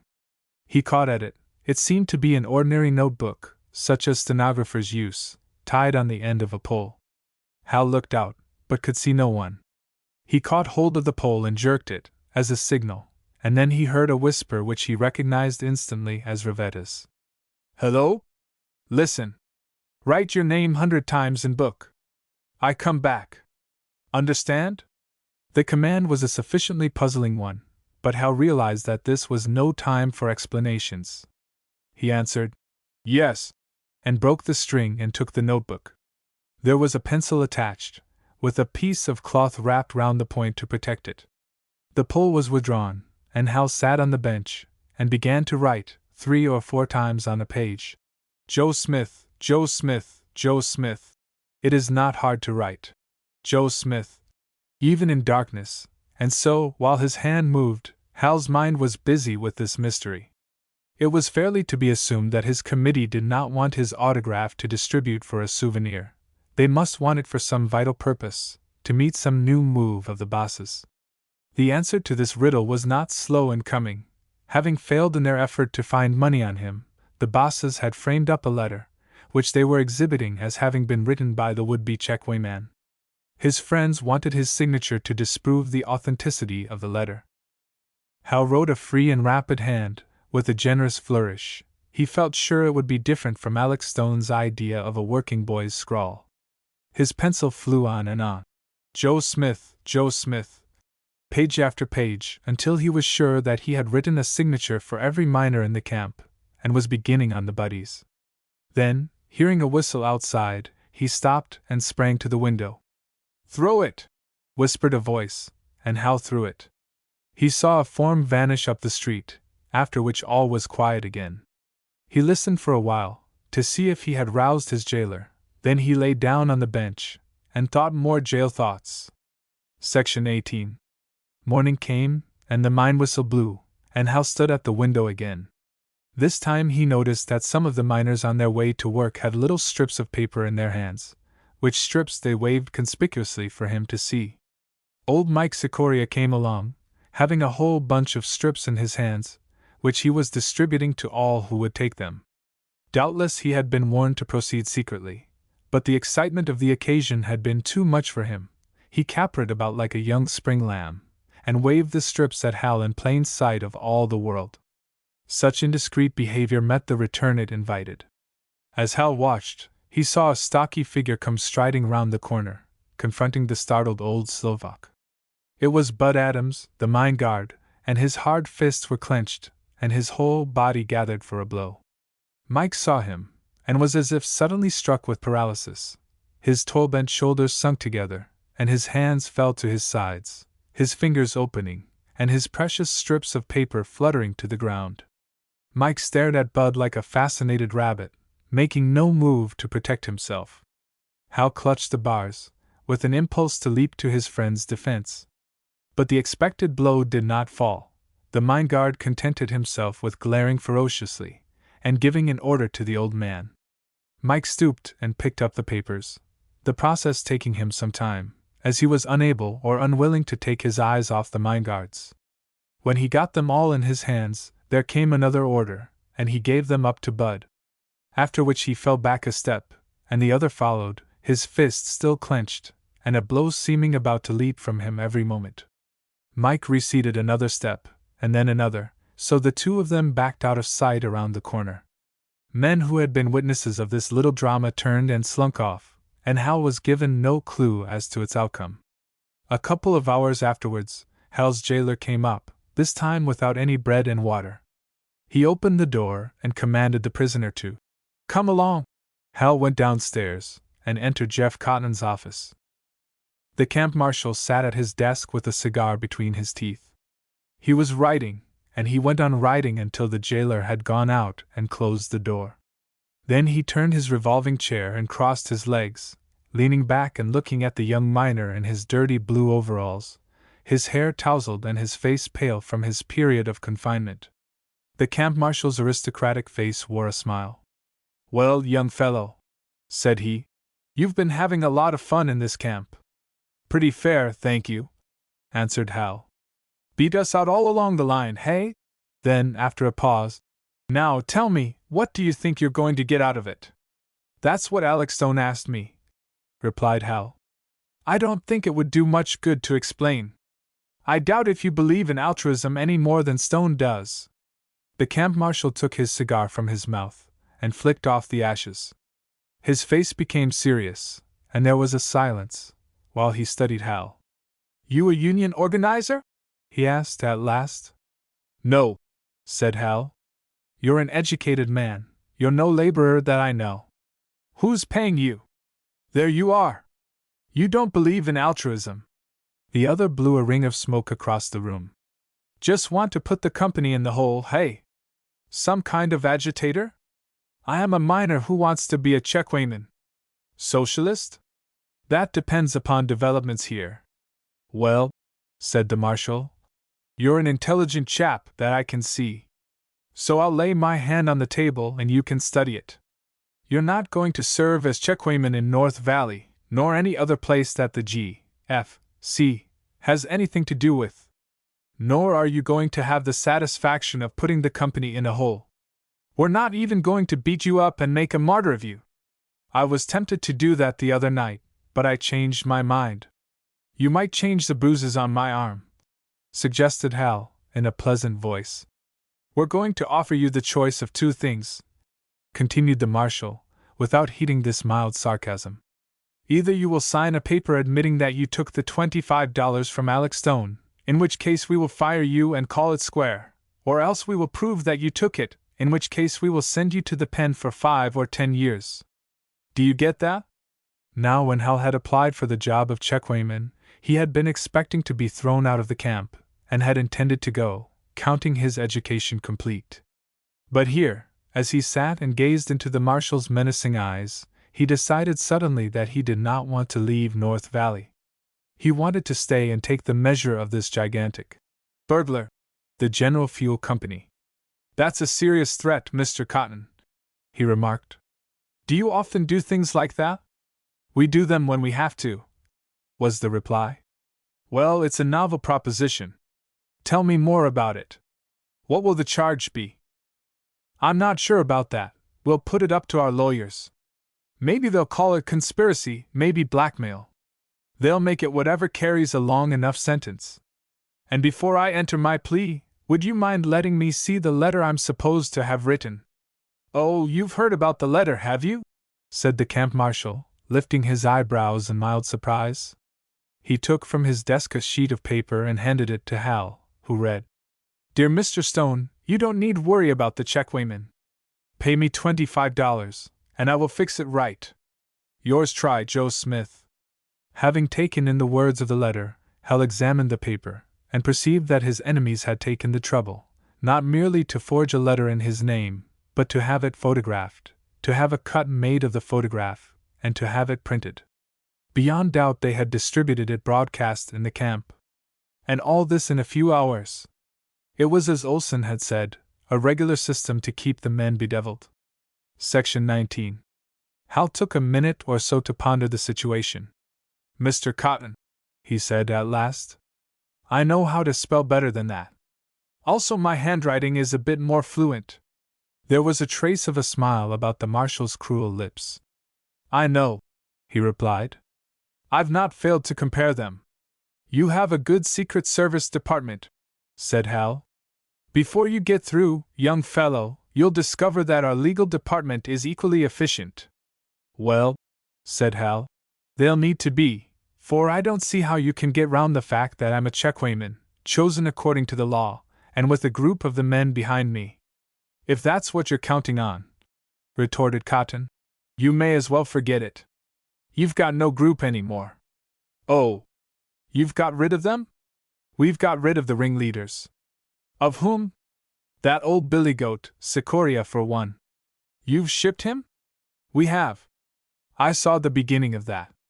"Where have you sent him?" "That," smiled the marshal, "is a job for your Secret Service department." "And who else?" "John Edstrom has gone down to bury his wife. It's not the first time that dough-faced old preacher has made trouble for us, but it'll be the last. You'll find him in Pedro, probably in the poorhouse." "No," responded Hal, quickly, and there came just a touch of elation in his voice. "He won't have to go to the poorhouse at once. You see, I've just sent $25 to him." The camp marshal frowned. "Really?" Then, after a pause, "You did have that money on you? I thought that lousy Greek had got away with it." "No, your knave was honest. But so was I. I knew Edstrom had been getting short weight for years, so he was the one person with any right to the money." This story was untrue, of course. The money was still buried in Edstrom's cabin. But Hal meant for the old miner to have it in the end, and meantime he wanted to throw Cotton off the track. "A clever trick, young man," said the marshal. "But you'll repent it before you're through. It only makes me more determined to put you where you can't do us any harm." "You mean in the pen?" "You understand, of course, it will mean a jury trial. You can get a jury to do what you want. They tell me you've been taking an interest in politics in Pedro County. Haven't you looked into our jury system?" "No, I haven't got that far." The marshal began blowing rings of smoke again. Well, there are some 300 men on our jury list, and we know them all.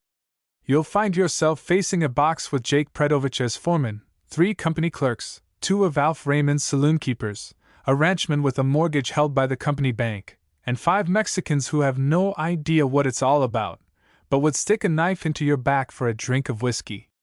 The district attorney is a politician who favors the miners in his speeches, and favors us in his acts, while Judge Denton, of the district court, is the law partner of Vagelman, our chief counsel. Do you get all that? Yes, said Hal. I've heard of the empire of Raymond. I'm interested to see the machinery. You're quite open about it. Well, replied the marshal, I want you to know what you're up against. We didn't start this fight, and we're perfectly willing to end it without trouble. All we ask is that you make amends for the mischief you've done us. By making amends, you mean I'm to disgrace myself, to tell the men I'm a traitor? Precisely, said the marshal. I think I'll have a seat while I consider the matter, said Hal, and he took a chair, and stretched out his legs, and made himself elaborately comfortable. That bench upstairs is frightfully hard, said he, and smiled mockingly upon the camp marshal. Section 20. When this conversation was continued, it was upon a new and unexpected line. Cotton, remarked the prisoner, I perceive that you are a man of education. It occurs to me that once upon a time you must have been what the world calls a gentleman. The blood started into the camp marshal's face. You go to hell, said he. I did not intend to ask questions, continued Hal. I can well understand that you mightn't care to answer them. My point is that, being an ex-gentleman, you may appreciate certain aspects of this case which would be beyond the understanding of a nigger driver like Stone, or an efficiency expert like Cartwright. One gentleman can recognize another, even in a miner's costume. Isn't that so? Hal paused for an answer, and the marshal gave him a wary look. I suppose so, he said. Well, to begin with, one gentleman does not smoke without inviting another to join him. The man gave another look. Hal thought he was going to consign him to Hades once more, but instead he took a cigar from his vest pocket and held it out. No, thank you, said Hal quietly. I do not smoke. But I like to be invited. There was a pause, while the 2 men measured each other. Now, Cotton, began the prisoner, you pictured the scene at my trial. Let me carry on the story for you. You have your case all framed up, your hand-picked jury in the box, and your hand-picked judge on the bench, your hand-picked prosecuting attorney putting through the job. You are ready to send your victim to prison, for an example to the rest of your employees. But suppose that, at the climax of the proceedings, you should make the discovery that your victim is a person who cannot be sent to prison? Cannot be sent to prison? Repeated the other. His tone was thoughtful. You'll have to explain. Surely not to a man of your intelligence. Don't you know, Cotton, there are people who cannot be sent to prison? The camp marshal smoked his cigar for a bit. There are some in this county, said he. But I thought I knew them all. Well, said Hal, has it never occurred to you that there might be some in this state? There followed a long silence. The 2 men were gazing into each other's eyes, and the more they gazed, the more plainly Hal read uncertainty in the face of the marshal. Think how embarrassing it would be, he continued.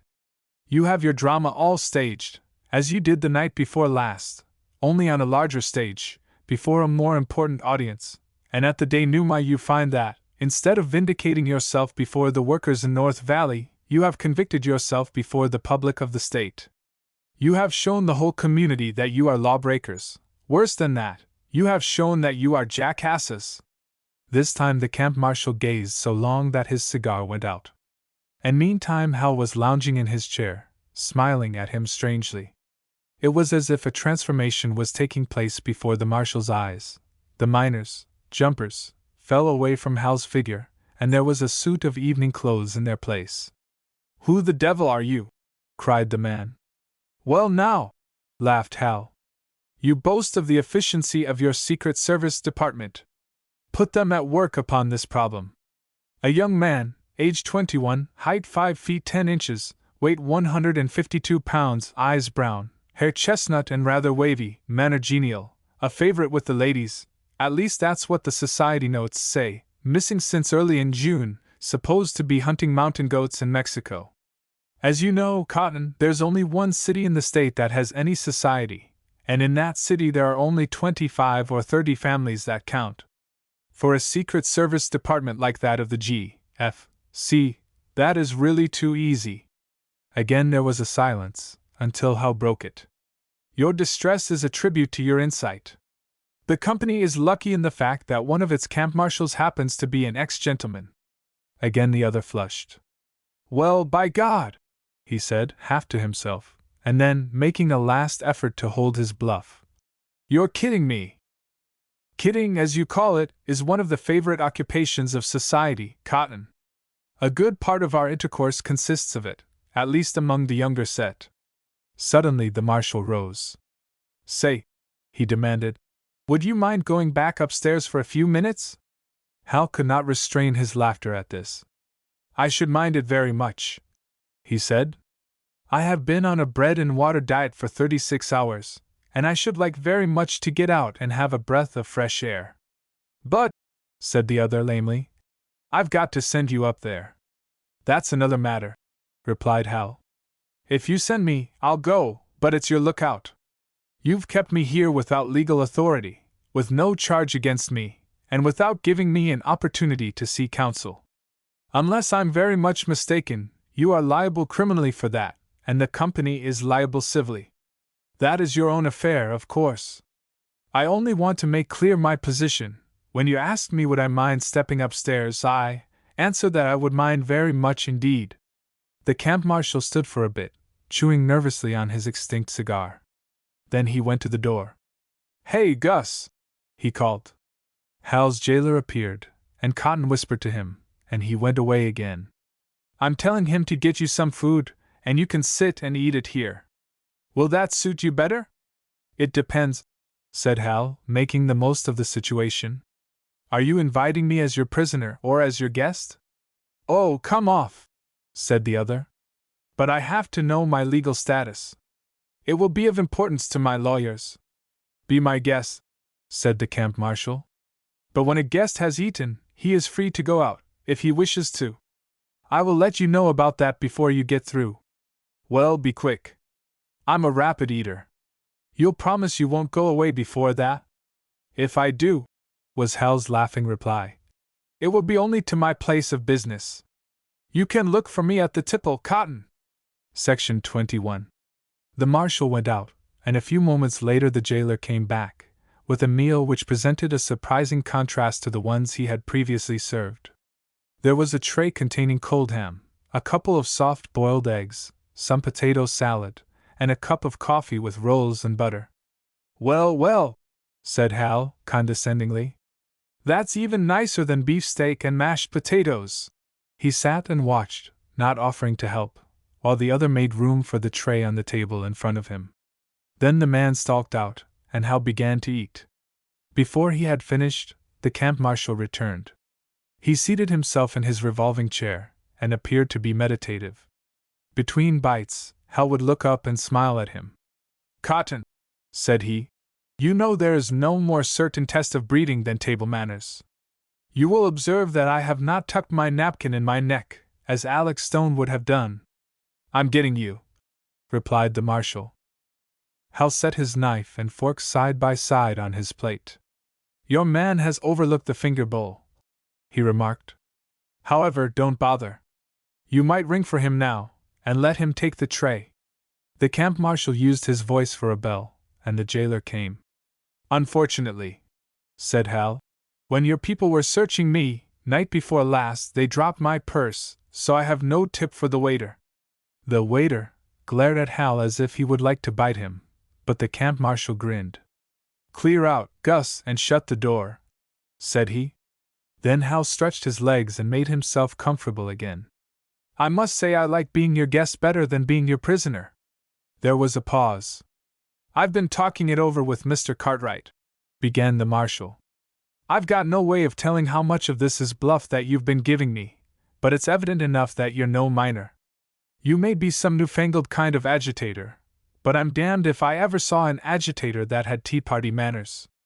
I suppose you've been brought up to money, but if that's so, why you want to do this kind of thing is more than I can imagine. Tell me, Cotton, said Hal, did you never hear of ennui? Yes, replied the other. But aren't you rather young to be troubled with that complaint? Suppose I've seen others suffering from it, and wanted to try a different way of living from theirs? If you're what you say, you ought to be still in college. I go back for my senior year this fall. What college? You doubt me still, I see, said Hal, and smiled. Then, unexpectedly, with a spirit which only moonlit campuses and privilege could beget, he chanted. What college is that? Asked the marshal. And Hal sang again. Well, well, commented the marshal, when the concert was over. Are there many more like you at Harrigan? A little group, enough to leaven the lump. And this is your idea of a vacation? No, it isn't a vacation. It's a summer course in practical sociology. Oh, I see, said the marshal, and he smiled in spite of himself. All last year we let the professors of political economy hand out their theories to us. But somehow the theories didn't seem to correspond with the facts. I said to myself, I've got to check them up. You know the phrases, perhaps: individualism, laissez-faire, freedom of contract, the right of every man to work for whom he pleases. And here you see how the theories work out: a camp marshal with a cruel smile on his face and a gun on his hip, breaking the laws faster than a governor can sign them. The camp marshal decided suddenly that he had had enough of this tea party. He rose to his feet to cut matters short. If you don't mind, young man, said he, we'll get down to business. Section 22. He took a turn about the room, then he came and stopped in front of Hal. He stood with his hands thrust into his pockets, with a certain jaunty grace that was out of keeping with his occupation. He was a handsome devil, Hal thought, in spite of his dangerous mouth, and the marks of dissipation on him. Young man, he began, with another effort at geniality. I don't know who you are, but you're wide awake, you've got your nerve with you, and I admire you. So I'm willing to call the thing off, and let you go back and finish that course at college. Hal had been studying the other's careful smile. Cotton, he said at last, let me get the proposition clear. I don't have to say I took that money? No, we'll let you off from that. And you won't send me to the pen? No, I never meant to do that, of course. I was only trying to bluff you. All I ask is that you clear out, and give our people a chance to forget. But what's there in that for me, Cotton? If I had wanted to run away, I could have done it any time during the last 8 or 10 weeks. Yes, of course, but now it's different. Now it's a matter of my consideration. Cut out the consideration, exclaimed Hal. You want to get rid of me, and you'd like to do it without trouble. But you can't, so forget it. The other was staring, puzzled. You mean you expect to stay here? I mean just that. Young man, I've had enough of this. I've got no more time to play. I don't care who you are, I don't care about your threats. I'm the marshal of this camp, and I have the job of keeping order in it. I say you're going to get out. But Cotton, said Hal, this is an incorporated town. I have a right to walk on the streets, exactly as much right as you. I'm not going to waste time arguing. I'm going to put you into an automobile and take you down to Pedro. And suppose I go to the district attorney and demand that he prosecute you? He'll laugh at you. And suppose I go to the governor of the state? He'll laugh still louder. All right, Cotton, maybe you know what you're doing, but I wonder just how sure you feel. Has it never occurred to you that your superiors might not care to have you take these high-handed steps? My superiors? Who do you mean? There's one man in the state you must respect, even though you despise the district attorney and the governor. That is Peter Harrigan. Peter Harrigan? Echoed the other, and then he burst into a laugh. Well, you are a merry lad. Hal continued to study him, unmoved. I wonder if you're sure. He'll stand for everything you've done. He will, said the other. For the way you treat the workers? He knows you are giving short weights. Oh hell, said the other. Where do you suppose he got the money for your college? There was a pause. At last the marshal asked, defiantly, Have you got what you want? Yes, replied Hal. Of course, I thought it all along, but it's hard to convince other people. Old Peter's not like most of these western wolves, you know. He's a pious high church man. The marshal smiled grimly. So long as there are sheep, said he, there'll be wolves in sheep's clothing. I see, said Hal. And you leave them to feed on the lambs? If any lamb is silly enough to be fooled by that old worn-out skin, remarked the marshal, it deserves to be eaten. Hal was studying the cynical face in front of him. Cotton, he said, the shepherds are asleep, but the watchdogs are barking. Haven't you heard them? I hadn't noticed. They are barking, barking. They are going to wake the shepherds. They are going to save the sheep. Religion don't interest me, said the other, looking bored. Your kind any more than old Peter's. And suddenly Hal rose to his feet. Cotton, said he, my place is with the flock. I'm going back to my job at the tipple. And he started towards the door. Section 23. Jeff Cotton sprang forward. Stop! He cried. But Hal did not stop. See here, young man! Cried the marshal. Don't carry this joke too far! And he sprang to the door, just ahead of his prisoner. His hand moved toward his hip. Draw your gun, Cotton, said Hal, and, as the marshal obeyed, now I will stop. If I obey you in future, it will be at the point of your revolver. The marshal's mouth was dangerous looking. You may find that in this country there's not so much between the drawing of a gun and the firing of it. I've explained my attitude, replied Hal. What are your orders? Come back and sit in this chair. So Hal sat, and the marshal went to his desk and took up the telephone. Number 7, he said, and waited a moment. That you, Tom? Bring the car right away. He hung up the receiver, and there followed a silence. Finally Hal inquired, I'm going to Pedro? There was no reply. I see I've got on your nerves, said Hal. But I don't suppose it's occurred to you that you deprived me of my money last night. Also, I've an account with the company, some money coming to me for my work. What about that? The marshal took up the receiver and gave another number. Hello, Simpson. This is Cotton. Will you figure out the time of Joe Smith, buddy in number 2, and send over the cash? Get his account at the store, and be quick, we're waiting for it. He's going out in a hurry. Again he hung up the receiver. Tell me, said Hal, did you take that trouble for Mike Sikoria? There was silence. Let me suggest that when you get my time, you give me part of it in scrip.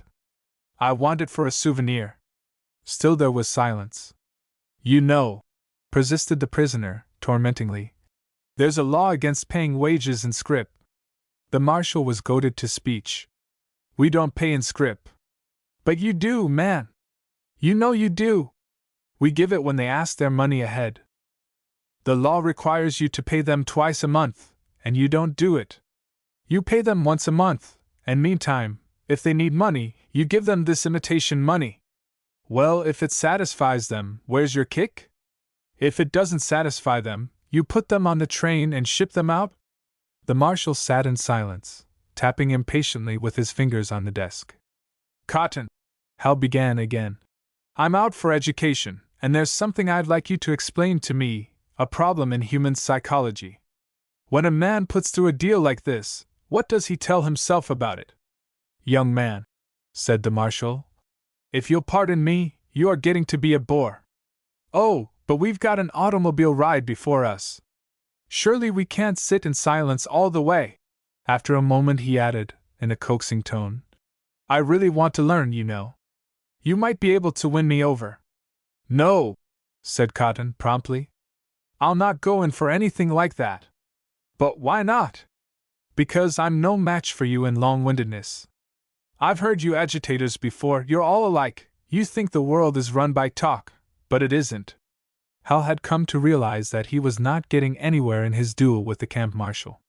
He had made every effort to get somewhere. He had argued, threatened, bluffed. He had even sung songs for the marshal. But the marshal was going to ship him out, that was all there was to it. Hal had gone on with the quarrel, simply because he had to wait for the automobile, and because he had endured indignities and had to vent his anger and disappointment. But now he stopped quarreling suddenly. His attention was caught by the marshal's words. "You think the world is run by talk." Those were the words Hal's brother always used. And also, the marshal had said, "You agitators." For years it had been one of the taunts Hal had heard from his brother. "You will turn into one of these agitators." Hal had answered, with boyish obstinacy, "I don't care if I do." And now, here the marshal was calling him an agitator seriously, without an apology, without the license of blood relationship. He repeated the words. "That's what gets me about you agitators. You come in here trying to stir these people up." So that was the way Hal seemed to the GFC. He had come here intending to be a spectator, to stand on the deck of the steamer and look down into the ocean of social misery. He had considered every step so carefully before he took it. He had merely tried to be a checkweightman, nothing more. He had told Tom Olson he would not go in for unionism. He had had a distrust of union organizers, of agitators of all sorts, blind, irresponsible persons who went about stirring up dangerous passions. He had come to admire Tom Olson, but that had only partly removed his prejudices. Olson was only one agitator, not the whole lot of them. But all his consideration for the company had counted for nothing, likewise all his efforts to convince the marshal that he was a leisure-class person. In spite of all Hal's Tea Party manners, the marshal had said, "You agitators!" What was he judging by, Hal wondered? Had he, Hal Warner, come to look like one of these blind, irresponsible persons? It was time that he took stock of himself. Had 2 months of dirty work in the bowels of the earth changed him so? The idea was bound to be disconcerting to one who had been a favorite of the ladies. Did he talk like it, he who had been kissing the Blarney Stone? The marshal had said he was long-winded. Well, to be sure, he had talked a lot, but what could the man expect, having shut him up in jail for 2 nights and a day, with only his grievances to brood over? Was that the way real agitators were made, being shut up with grievances to brood over? Hal recalled his broodings in the jail. He had been embittered. He had not cared whether North Valley was dominated by labor unions. But that had all been a mood, the same as his answer to his brother. That was jail psychology, a part of his summer course in practical sociology. He had put it aside, but apparently it had made a deeper impression upon him than he had realized. It had changed his physical aspect. It had made him look and talk like an agitator. It had made him irresponsible, blind. Yes, that was it. All this dirt, ignorance, disease, this knavery and oppression, this maiming of men in body and soul in the coal camps of America, all this did not exist. It was the hallucination of an irresponsible brain. There was the evidence of Hal's brother and the camp marshal to prove it. There was the evidence of the whole world to prove it. The camp marshal and his brother and the whole world could not be blind. And if you talked to them about these conditions, they shrugged their shoulders, they called you a dreamer, a crank. They said you were off your trolley. Or else they became angry and bitter, they called you names. They said, "You agitators!" Section 24. The camp marshal of North Valley had been agitated to such an extent that he could not stay in his chair. All the harassments of his troubled career had come pouring into his mind. He had begun pacing the floor, and was talking away, regardless of whether Hal listened or not. "A camp full of lousy wops. They can't understand any civilized language, they've only one idea in the world, to shirk every lick of work they can, to fill up their cars with slate and rock and blame it on some other fellow, and go off to fill themselves with booze. They won't work fair, they won't fight fair, they fight with a knife in the back. And you agitators with your sympathy for them, why the hell do they come to this country, unless they like it better than their own?" Hal had heard this question before, but they had to wait for the automobile, and being sure that he was an agitator now, he would make all the trouble he could. "The reason is obvious enough," he said. Isn't it true that the G.F.C. employs agents abroad to tell them of the wonderful pay they get in America? Well, they get it, don't they? 3 times what they ever got at home. Yes, but it doesn't do them any good. There's another fact which the G.F.C. doesn't mention, that the cost of living is even higher than the wages. Then, too, they're led to think of America as a land of liberty. They come, hoping for a better chance for themselves and their children, but they find a camp marshal who's off in his geography, who thinks the Rocky Mountains are somewhere in Russia. I know that line of talk, exclaimed the other. I learned to wave the starry flag when I was a kid. But I tell you, you've got to get coal-mined, and it isn't the same thing as running a 4th of July celebration. Some church people make a law they shan't work on Sunday, and what comes of that? They have 36 hours to get soused in, and so they can't work on Monday. Surely there's a remedy, Cotton. Suppose the company refused to rent buildings to saloon keepers. Good God! You think we haven't tried it? They go down to Pedro for the stuff, and bring back all they can carry, inside them and out.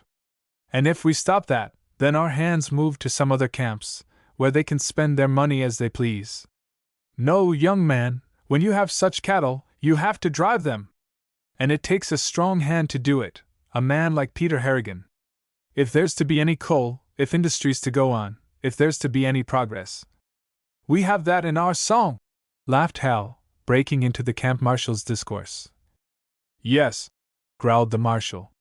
It's easy enough for you smart young chaps to make verses, while you're living at ease on the old man's bounty.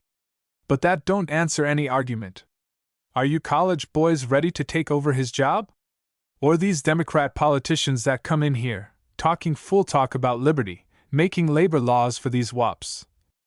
I begin to understand, said Hal. You object to the politicians who pass the laws, you doubt their motives, and so you refuse to obey. But why didn't you tell me sooner you were an anarchist? Anarchist? Cried the marshal. Me an anarchist? That's what an anarchist is, isn't it? Good God! If that isn't the limit! You come here, stirring up the men, a union agitator or whatever you are, and you know that the first idea of these people, when they do break loose, is to put dynamite in the shafts and set fire to the buildings. Do they do that? There was surprise in Hal's tone. Haven't you read what they did in the last big strike? That dough-faced old preacher, John Edstrom, could tell you. He was one of the bunch. No, said Hal. You're mistaken. Edstrom has a different philosophy. But others did, I've no doubt. And since I've been here, I can understand their point of view entirely. When they set fire to the buildings, it was because they thought you and Alex Stone might be inside. The marshal did not smile. They want to destroy the properties, continued Hal, because that's the only way they can think of to punish the tyranny and greed of the owners. But Cotton, suppose someone were to put a new idea into their heads, suppose someone were to say to them, don't destroy the properties, take them. The other stared. Take them? So that's your idea of morality? It would be more moral than the method by which Peter got them in the beginning. What method is that? Demanded the marshal, with some appearance of indignation. He paid the market price for them, didn't he? He paid the market price for politicians. Up in Western City I happened to know a lady who was a school commissioner when he was buying school lands from the state, lands that were known to contain coal. He was paying $3 an acre, and everybody knew they were worth $3,000. Well, said Cotton, if you don't buy the politicians, you wake up some fine morning and find that somebody else has bought them. If you have property, you have to protect it. Cotton, said Hal, you sell old Peter your time, but surely you might keep part of your brains. Enough to look at your monthly paycheck and realize that you too are a wage slave, not much better than the miners you despise.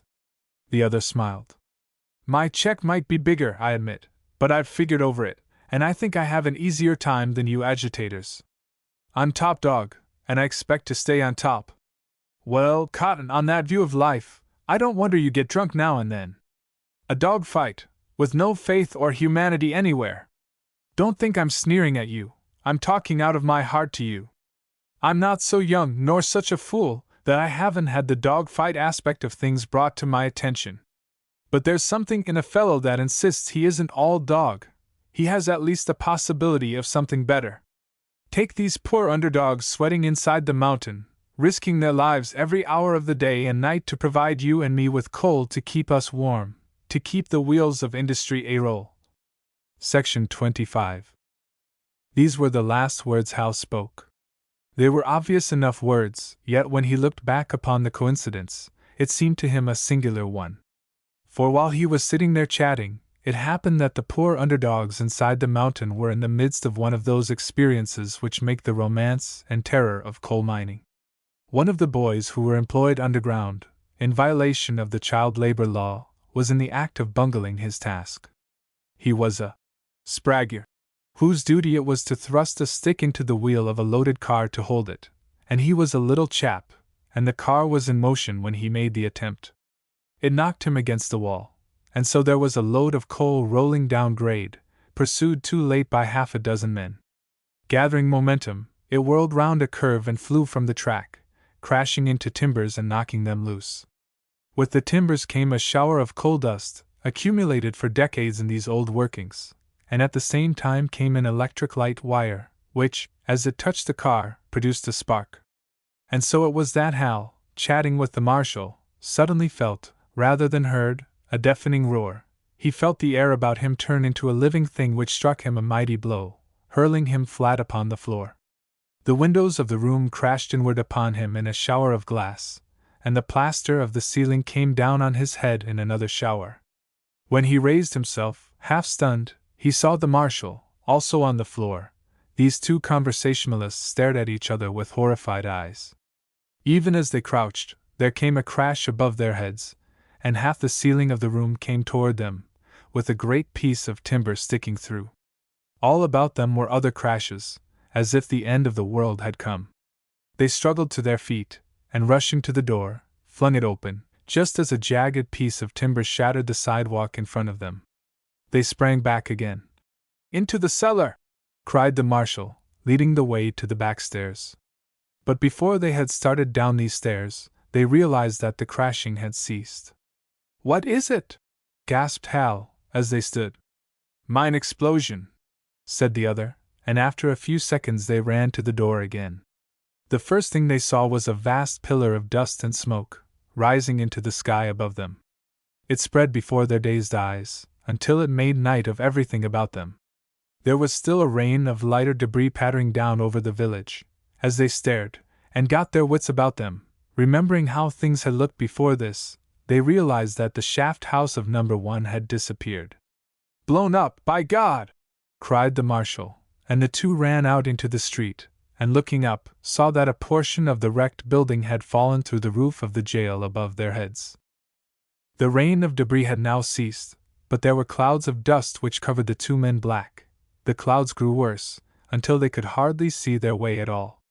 And with the darkness there fell silence, which, after the sound of the explosion and the crashing of debris, seemed the silence of death. For a few moments Hal stood dazed. He saw a stream of men and boys pouring from the breaker, while from every street there appeared a stream of women, women old, women young, leaving their cooking on the stove, their babies in the crib, with their older children screaming at their skirts. They gathered in swarms about the pit mouth, which was like the steaming crater of a volcano. Cartwright, the superintendent, appeared, running toward the fan house. Cotton joined him, and Hal followed. The fan house was a wreck, the giant fan lying on the ground 100 feet away, its blades smashed. Hal was too inexperienced in mine matters to get the full significance of this, but he saw the marshal and the superintendent stare blankly at each other, and heard the former's exclamation. "That does for us!" Cartwright said not a word, but his thin lips were pressed together, and there was fear in his eyes. Back to the smoking pit mouth the two men hurried, with Hal following. Here were 100, 200 women crowded, clamoring questions all at once. They swarmed about the marshal, the superintendent, the other bosses, even about Hal, crying hysterically in Polish and Bohemian and Greek. When Hal shook his head, indicating that he did not understand them, they moaned in anguish, or shrieked aloud. Some continued to stare into the smoking pit mouth, Others covered the sight from their eyes, or sank down upon their knees, sobbing, praying with uplifted hands. Little by little Hal began to realize the full horror of a mine disaster. It was not noise and smoke and darkness, nor frantic, wailing women. It was not anything above ground, but what was below in the smoking black pit. It was men. Men whom Hal knew, whom he had worked with and joked with, whose smiles he had shared, whose daily life he had come to know. Scores, possibly hundreds of them, they were down here under his feet, some dead, others injured, maimed. What would they do? What would those on the surface do for them? Hal tried to get to Cotton, to ask him questions, but the camp marshal was surrounded, besieged. He was pushing the women back, exclaiming, "Go away! Go home!" "What? Go home?" they cried. When their men were in the mine? They crowded about him closer, imploring, shrieking. "Get out!" he kept exclaiming. "There's nothing you can do! There's nothing anybody can do yet! Go home! Go home!" He had to beat them back by force, to keep them from pushing one another into the pit mouth. Everywhere Hal looked were women in attitudes of grief, standing rigid, staring ahead of them as if in a trance, sitting down, rocking to and fro, on their knees with faces uplifted in prayer, clutching their terrified children about their skirts. He saw an Austrian woman, a pitiful, pale young thing with a ragged gray shawl about her head, stretching out her hands and crying, "Main man! Main man!" Presently she covered her face, and her voice died into a wail of despair. "Oh, main man! Oh, main man!" She turned away, staggering about like some creature that has received a death wound. Hal's eyes followed her. Her cry, repeated over and over incessantly, became the leitmotif of this symphony of horror. He had read about mine disasters in his morning newspaper, but here a mine disaster became a thing of human flesh and blood. The unendurable part of it was the utter impotence of himself, and of all the world. This impotence became clearer to him each moment, from the exclamations of Cotton and of the men he questioned. It was monstrous, incredible, but it was so. They must send for a new fan, they must wait for it to be brought in, they must set it up and get it into operation, they must wait for hours after that while smoke and gas were cleared out of the main passages of the mine, and until this had been done, there was nothing they could do, absolutely nothing. The men inside the mine would stay. Those who had not been killed outright would make their way into the remoter chambers, and barricade themselves against the deadly. After damp, they would wait, without food or water, with air of doubtful quality. They would wait and wait, until the rescue crew could get to them. Section 26. At moments in the midst of this confusion, Hal found himself trying to recall who had worked in Number 1, among the people he knew. He himself had been employed in Number 2, so he had naturally come to know more men in that mine. But he had known some from the other mine, old Rafferty for one, and Mary Burke's father for another, and at least one of the members of his Chekwaman group, Zamarowski. Hal saw in a sudden vision the face of this patient little man, who smiled so good-naturedly while Americans were trying to say his name. And old Rafferty, with all his little Raffertys, and his piteous efforts to keep the favor of his employers. And poor Patrick Burke, whom Hal had never seen sober. Doubtless he was sober now, if he was still alive.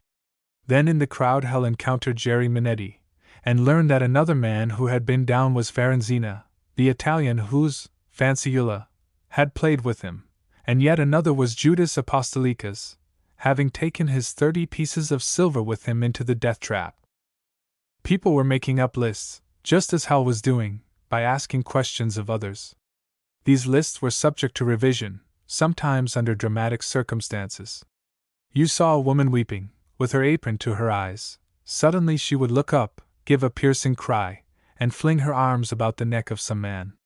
As for Hal, he felt as if he were encountering a ghost when suddenly he recognized Patrick Burke, standing in the midst of a group of people. He went over and heard the old man's story, how there was a Dago fellow who had stolen his timbers, and he had come up to the surface for more. So his life had been saved, while the timber thief was down there still, a judgment of Providence upon my miscreants. Presently Hal asked if Burke had been to tell his family. He had run home, he said, but there was nobody there. So Hal began pushing his way through the throngs, looking for Mary, or her sister Jenny, or her brother Tommy. He persisted in this search, although it occurred to him to wonder whether the family of a hopeless drunkard would appreciate the interposition of Providence in his behalf. He encountered Olson, who had had a narrow escape, being employed as a surface man near the hoist. All this was an old story to the organizer, who had worked in mines since he was 8 years old, and had seen many kinds of disaster. He began to explain things to Hal, in a matter-of-fact way. The law required a certain number of openings to every mine, also an escapeway with ladders by which men could come out, but it cost good money to dig holes in the ground. At this time the immediate cause of the explosion was unknown, but they could tell it was a dust explosion by the clouds of coke dust, and no one who had been into the mine and seen its dry condition would doubt what they would find when they went down and traced out the force and its effects. They were supposed to do regular sprinkling, but in such matters the bosses used their own judgment. Hal was only half listening to these explanations. The thing was too raw and too horrible to him. What difference did it make whose fault it was? The accident had happened, and the question was now how to meet the emergency. Underneath Olson's sentences he heard the cry of men and boys being asphyxiated in dark dungeons. He heard the wailing of women, like a surf beating on a distant shore, or the faint, persistent accompaniment of muted strings. "Oh, main man! Oh, main man!" They came upon Jeff Cotton again. With half a dozen men to help him, he was pushing back the crowd from the pit mouth, and stretching barbed wire to hold them back. He was none too gentle about it, Hal thought, but doubtless women are provoking when they are hysterical. He was answering their frenzied questions. "Yes, yes! We're getting a new fan. We're doing everything we can, I tell you. We'll get them out. Go home and wait." But of course no one would go home. How could a woman sit in her house, or go about her ordinary tasks of cooking or washing, while her man might be suffering asphyxiation under the ground? The least she could do was to stand at the pit mouth, as near to him as she could get. Some of them stood motionless, hour after hour, while others wandered through the village streets, asking the same people, over and over again, if they had seen their loved ones. Several had turned up, like Patrick Burke. There seemed always a chance for one more. Section 27. In the course of the afternoon Hal came upon Mary Burke on the street. She had long ago found her father, and seen him off to O'Callaghan's to celebrate the favors of Providence. Now Mary was concerned with a graver matter. Number 2 mine was in danger. The explosion in Number 1 had been so violent that the gearing of the fan of the other mine, nearly a mile up the canyon, had been thrown out of order. So the fan had stopped, and when someone had gone to Alex Stone, asking that he bring out the men, Stone had refused. "What do you think he said?" cried Mary. "What do you think? Damn the men! Save the mules!" Hal had all but lost sight of the fact that there was a second mine in the village, in which hundreds of men and boys were still at work. "Wouldn't they know about the explosion?" he asked. "They might have heard the noise," said Mary. "But they'd not know what it was, and the bosses won't tell them till they've got out the mules." For all that he had seen in North Valley, Hal could hardly credit that story. "How do you know it, Mary?" "Young Rivetta just told me. He was there, and heard it with his own ears." He was staring at her. "Let's go and make sure," he said, and they started up the main street of the village. On the way they were joined by others, for already the news of this fresh trouble had begun to spread. Jeff Cotton went past them in an automobile, and Mary exclaimed, "I told ye so! When ye see him goin', ye know there's dirty work to be done." They came to the shaft house of Number 2, and found a swarm of people, almost a riot. Women and children were shrieking and gesticulating, threatening to break into the office and use the mine telephone to warn the men themselves. And here was the camp marshal driving them back. Hal and Mary arrived in time to see Mrs. David, whose husband was at work in Number 2, shaking her fist in the marshal's face and screaming at him like a wild cat. He drew his revolver upon her, and at this Hal started forward. A blind fury seized him. he would have thrown himself upon the marshal. But Mary Burke stopped him, flinging her arms about him, and pinning him by main force. "No, no!" she cried. "Stay back, man! Do you want to get killed?" He was amazed at her strength. He was amazed also at the vehemence of her emotion. She was calling him a crazy fool, and names even more harsh. "Have ye no more sense than a woman? Running into the mouth of a revolver like that!" The crisis passed in a moment, for Mrs. David fell back, and then the marshal put up his weapon. But Mary continued scolding Hal, trying to drag him away. "Come on now! Come out of here!" "But, Mary, we must do something. Ye can do nothing, I tell ye.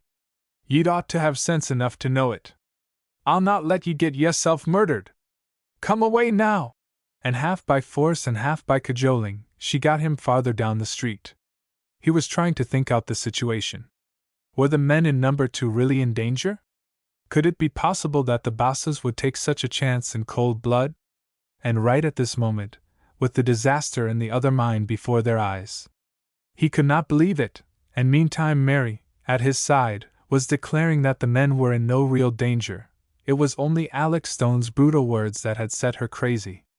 "Don't ye remember the time when the air course was blocked before, and ye helped to get up the mules yeself? Ye thought nothing of it then, and 'tis the same now. They'll get everybody out in time." She was concealing her real feelings in order to keep him safe. He let her lead him on, while he tried to think of something else to do. He would think of the men in number 2. They were his best friends, Jack David, Tim Rafferty, Resmack, and Draculos Klowoski. He would think of them, in their remote dungeons, breathing bad air, becoming sick and faint, in order that mules might be saved. He would stop in his tracks, and Mary would drag him on, repeating over and over, "Ye can do nothin'! Nothin'!" And then he would think, what could he do? He had put up his best bluff to Jeff Cotton a few hours earlier, and the answer had been the muzzle of the marshal's revolver in his face. All he could accomplish now would be to bring himself to Cotton's attention, and be thrust out of camp forthwith. Section 28. They came to Mary's home, and next door was the home of the Slav woman, Mrs. Zamboni, about whom in the past she had told him so many funny stories. Mrs. Zamboni had had a new baby every year for 16 years, and 11 of these babies were still alive. Now her husband was trapped in number 1, and she was distracted, wandering about the streets with the greater part of her brood at her heels. At intervals she would emit a howl like a tortured animal, and her brood would take it up in various timbers. Hal stopped to listen to the sounds, but Mary put her fingers into her ears and fled into the house. Hal followed her, and saw her fling herself into a chair and burst into hysterical weeping. And suddenly Hal realized what a strain this terrible affair had been upon Mary. It had been bad enough to him, but he was a man, and more able to contemplate sights of horror. Men went to their deaths in industry and war, and other men saw them go, and inured themselves to the spectacle. But women were the mothers of these men. It was women who bore them in pain, nursed them and reared them with endless patience. Women could never become inured to the spectacle. Then, too, the women's fate was worse. If the men were dead, that was the end of them. But the women must face the future, with its bitter memories, its lonely and desolate struggle for existence. The women must see the children suffering, dying by slow stages of deprivation. Hal's pity for all suffering women became concentrated upon the girl beside him. He knew how tender-hearted she was. She had no man in the mine, but some day she would have, and she was suffering the pangs of that inexorable future. He looked at her, huddled in her chair, wiping away her tears with the hem of her old blue calico. She seemed unspeakably pathetic, like a child that has been hurt. She was sobbing out sentences now and then, as if to herself. "Oh, the poor women, the poor women! Did ye see the face of Mrs. Johnich? She'd jumped into the smoking pit mouth if they'd let her. Don't suffer so, Mary," pleaded Hal, as if he thought she could stop. "Let me alone," she cried. "Let me have it out." And Hal, who had had no experience with hysteria, stood helplessly by. "There's more misery than I ever knew there was," she went on. 'Tis everywhere ye turn, a woman with her eyes burnin' with suffering, wondering if she'll ever see her man again. Or some mother whose lad may be dying and she can do nothin' for him. And neither can you do anything, Mary. Hal pleaded again. You're only sorrowing yourself to death. Ye say that to me? She cried. And when you were ready to let Jeff Cotton shoot ye, because you were so sorry for Mrs. David. No, the sights here nobody can stand. He could think of nothing to answer. He drew up a chair and sat by her in silence, and after a while she began to grow calmer, and wiped away her tears, and sat gazing dully through the doorway into the dirty little street. Hal's eyes followed hers. There were the ash heaps and tomato cans, there were two of Mrs. Zamboni's bedraggled brood, poking with sticks into a dump heap, looking for something to eat, perhaps, or for something to play with. There was the dry, waste grass of the roadside, grimy with coal dust, as was everything else in the village. What a scene! And this girl's eyes had never a sight of anything more inspiring than this. Day in and day out, all her life long, she looked at this scene. Had he ever for a moment reproached her for her black moods? With such an environment could men or women be cheerful, could they dream of beauty, aspire to heights of nobility and courage, to happy service of their fellows? There was a miasma of despair over this place. It was not a real place. It was a dream place, a horrible, distorted nightmare. It was like the black hole in the ground which haunted Hal's imagination, with men and boys at the bottom of it, dying of asphyxiation. Suddenly it came to Hal. He wanted to get away from North Valley.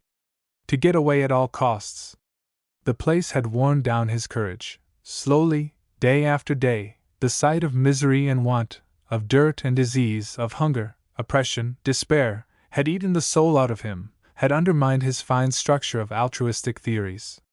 Yes, he wanted to escape, to a place where the sun shone, where the grass grew green, where human beings stood erect and laughed and were free.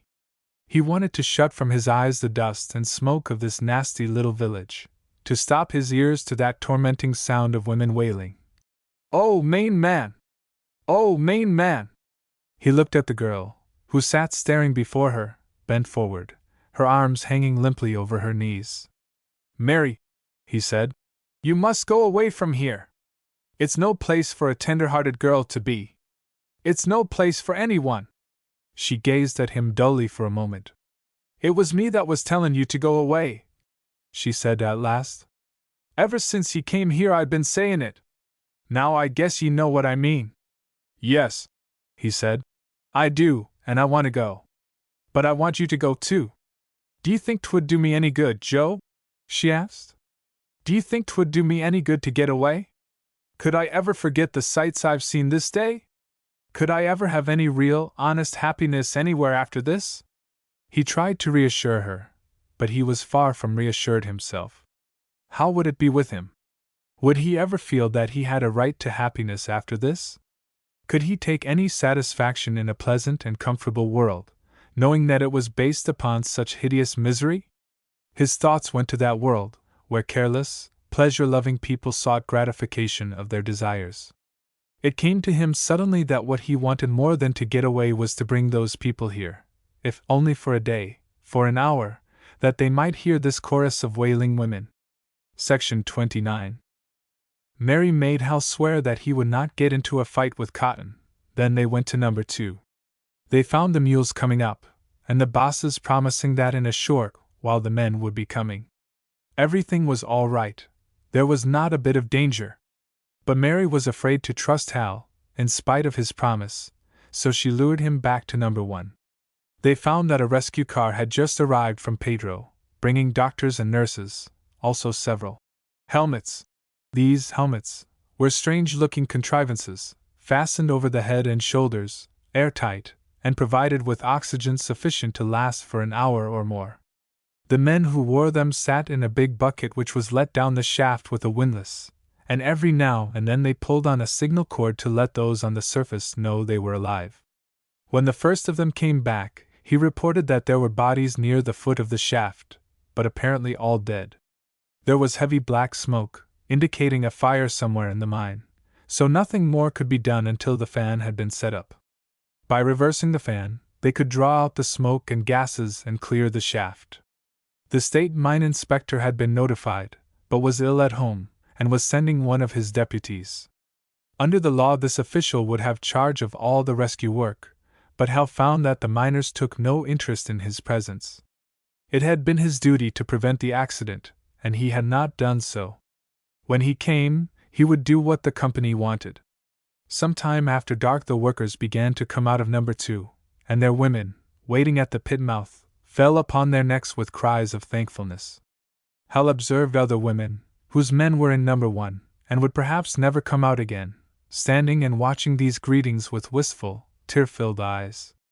Among those who came out was Jack David, and Hal walked home with him and his wife, listening to the latter abuse Jeff Cotton and Alex Stone, which was an education in the vocabulary of class consciousness. The little Welsh woman repeated the pit boss's saying, "Damn the men, save the mules!" She said it again and again. It seemed to delight her like a work of art. It summed up so perfectly the attitude of the bosses to their men. There were many other people repeating that saying, Hal found. It went all over the village. In a few days it went all over the district. It summed up what the district believed to be the attitude of the coal operators to the workers. Having got over the first shock of the disaster, Hal wanted information, and he questioned Big Jack, a solid and well-read man who had given thought to every aspect of the industry. In his quiet, slow way, he explained to Hal that the frequency of accidents in this district was not due to any special difficulty in operating these mines, the explosiveness of the gases or the dryness of the atmosphere. It was merely the carelessness of those in charge, their disregard of the laws for the protection of the men. There ought to be a law with teeth in it, for example, one providing that for every man killed in a coal mine his heirs should receive $1,000, regardless of who had been to blame for the accident. Then you would see how quickly the operators would get busy and find remedies for the unusual dangers. As it was, they knew that no matter how great their culpability, they could get off with slight loss. Already, no doubt, their lawyers were on the spot, and by the time the first bodies were brought out, they would be fixing things up with the families. They would offer a widow a ticket back to the old country. They would offer a whole family of orphaned children, maybe $50, maybe $100, and it would be a case of take it or leave it. You could get nothing from the courts. The case was so hopeless that you could not even find a lawyer to make the attempt. That was one reform in which the companies believed, said Big Jack. With sarcasm, they had put the shyster lawyer out of business. Section 30. There followed a night, and then another day of torturing suspense. The fan came, but it had to be set up before anything could be done. As volumes of black smoke continued to pour from the shaft, the opening was made tight with a board and canvas cover. It was necessary, the bosses said, but to Hal it seemed the climax of horror. To seal up men and boys in a place of deadly gases. There was something peculiarly torturing in the idea of men caught in a mine. They were directly under one's feet, yet it was impossible to get to them, to communicate with them in any way. The people on top yearned to them, and they, down below, yearned back. It was impossible to forget them for even a few minutes. People would become abstracted while they talked, and would stand staring into space. Suddenly, in the midst of a crowd, a woman would bury her face in her hands and burst into tears, and then all the others would follow suit. Few people slept in North Valley during those 2 nights. They held mourning parties in their homes or on the streets. Some housework had to be done, of course, but no one did anything that could be left undone. The children would not play. They stood about, silent, pale, like wizened-up grown people, overmature in knowledge of trouble. The nerves of every one were on edge, the self-control of every one balanced upon a fine point. It was a situation bound to be fruitful in imaginings and rumors, stimulated to those inclined to signs and omens, the seers of ghosts, or those who went into trances, or possessed second sight or other mysterious gifts. There were some living in a remote part of the village who declared they had heard explosions under the ground, several blasts in quick succession. The men underground were setting off dynamite by way of signaling. In the course of the second day, Hal sat with Mary Burke upon the steps of her home. Old Patrick lay within, having found the secret of oblivion at O'Callaghan's. Now and then came the moaning of Mrs. Zamboni, who was in her cabin with her brood of children. Mary had been in to feed them, because the distracted mother let them starve and cry. Mary was worn out herself. The wonderful Irish complexion had faded, and there were no curves to the vivid lips. They had been sitting in silence, for there was nothing to talk of but the disaster, and they had said all there was to say about that. But Hal had been thinking while he watched Mary. "Listen, Mary," he said at last. "When this thing is over, you must really come away from here. I've thought it all out. I have friends in Western City who will give you work, so you can take care of yourself, and of your brother and sister too. Will you go?" But she did not answer. She continued to gaze indifferently into the dirty little street. "Truly, Mary," he went on, "life isn't so terrible everywhere as it is here. Come away! Hard as it is to believe, you'll forget all this. People suffer, but then they stop suffering. It's nature's way, to make them forget." "Nature's way has been to beat me dead," said she. "Yes, Mary. Despair can become a disease, but it hasn't with you. You're just tired out. If you'll try to rouse yourself." And he reached over and caught her hand with an attempt at playfulness. "Cheer up, Mary! You're coming away from North Valley." She turned and looked at him. "Am I?" she asked, impassively, and she went on studying his face. "Who are ye, Joe Smith? What are you doing here?" "Working in a coal mine." He laughed, still trying to divert her. But she went on, as gravely as before. "Ye're no working man that I know. And ye're always offering me help. Ye're always saying what ye can do for me." She paused, and there came some of the old defiance into her face. "Joe, ye can have no idea of the feelin's that have got hold of me just now. I'm ready to do something desperate. Ye best be leavin' me alone, Joe." "I think I understand, Mary.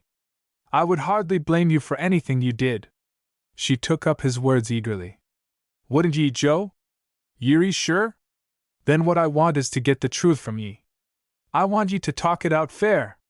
"All right, Mary. What is it?" But her defiance had vanished suddenly. Her eyes dropped, and he saw her fingers picking nervously at a fold of her dress. "About us, Joe," she said. "I've thought sometimes ye cared for me. I've thought ye liked to be with me, not just because ye were sorry for me, but because of me. I've not been sure, but I can't help thinking it's so." "Is it?" "Yes, it is," he said, a little uncertainly. "I do care for you." "Then is it that ye don't care for that other girl all the time?" "No," he said. "It's not that. Ye can care for two girls at the same time?" He did not know what to say. "It would seem that I can, Mary." She raised her eyes again and studied his face.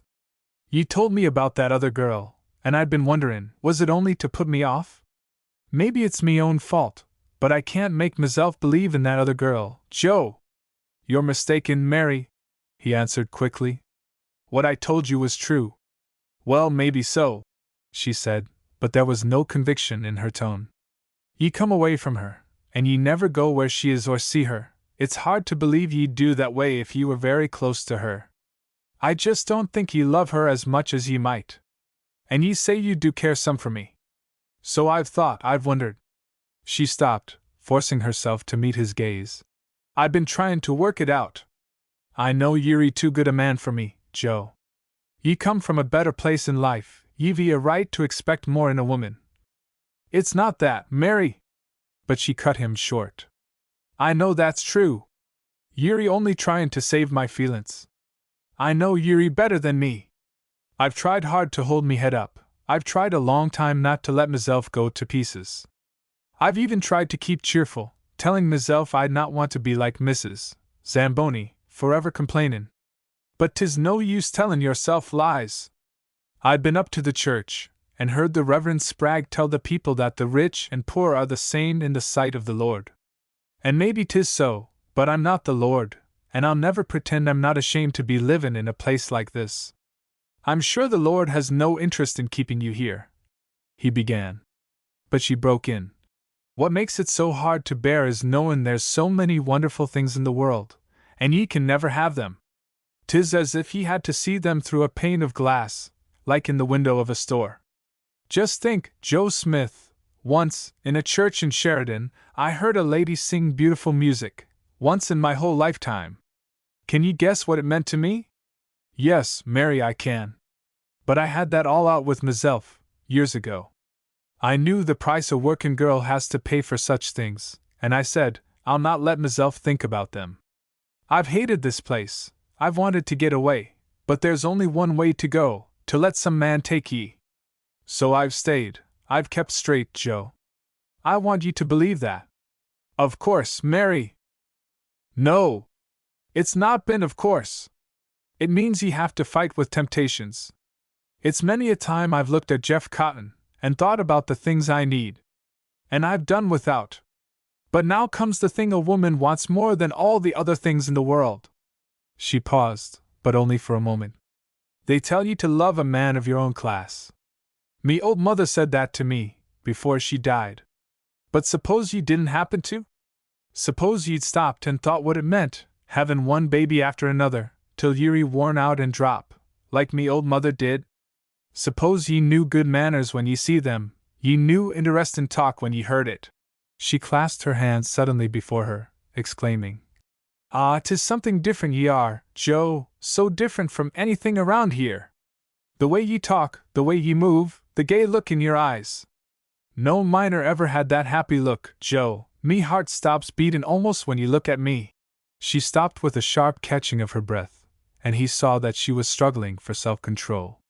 After a moment she exclaimed, defiantly, But they tell ye, be careful, ye daren't love that kind of man, ye'd only have your heart broken. There was silence. For this problem the amateur sociologist had no solution at hand, whether for the abstract question, or for its concrete application. Section 31. Mary forced herself to go on. This is how I've worked it out, Joe. I said to myself, ye love this man, and it's his love ye want, nothin' else. If he's got a place in the world, ye'd only hold him back, and ye'd not want to do that. Ye don't want his name, or his friends, or any of those things. You want him. Have ye ever heard of such a thing as that? Her cheeks were flaming, but she continued to meet his gaze. Yes, I've heard of it, he answered, in a low voice.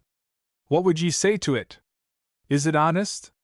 The Reverend Spragg would say 'twas the devil, no doubt. Father O'Gorman, down in Pedro, would call it mortal sin, and maybe they know, but I don't. I only know I can't stand it any more. Tears sprang to her eyes, and she cried out suddenly, Oh, take me away from here. Take me away and give me a chance, Joe. I'll ask nothing, I'll never stand in your way. I'll work for ye, I'll cook and wash and do everything for ye, I'll wear my fingers to the bone. Or I'll go out and work at some job, and earn my share. And I'll make you this promise, if ever you get tired and want to leave me, you'll not hear a word of complaint. She made no conscious appeal to his senses. She sat gazing at him honestly through her tears, and that made it all the harder to answer her. What could he say? He felt the old dangerous impulse, to take the girl in his arms and comfort her. When finally he spoke it was with an effort to keep his voice calm. I'd say yes, Mary, if I thought it would work. It would work. It would, Joe. Ye can quit when you want to. I mean it. There's no woman lives who can be happy on such terms, Mary. She wants her man, and she wants him to herself, and she wants him always. She's only deluding herself if she believes anything else. You're overwrought now, what you've seen in the last few days has made you wild. No, she exclaimed. 'Tis not only that. I've been thinking about it for weeks. I know. You've been thinking, but you wouldn't have spoken if it hadn't been for this horror. He paused for a moment, to renew his own self-possession. It won't do, Mary, he declared. I've seen it tried more than once, and I'm not so old either. My own brother tried it once, and ruined himself. Ah, you're afraid to trust me, Joe. No, it's not that. What I mean is, he ruined his own heart, he made himself selfish. He took everything, and gave nothing. He's much older than I, so I've had a chance to see its effect on him. He's cold, he has no faith, even in his own nature, When you talk to him about making the world better, he tells you you're a fool. It's another way of being afraid of me, she insisted. Afraid you'd ought to marry me. But Mary, there's the other girl. I really love her, and I'm promised to her. What can I do? 'Tis that I've never believed you loved her, she said in a whisper. Her eyes fell and she began picking nervously again at the faded blue dress, which was smutted and grease-stained, perhaps from her recent effort with Mrs. Zamboni's brood. Several times Hal thought she was going to speak, but she shut her lips tightly again. He watched her, his heart aching.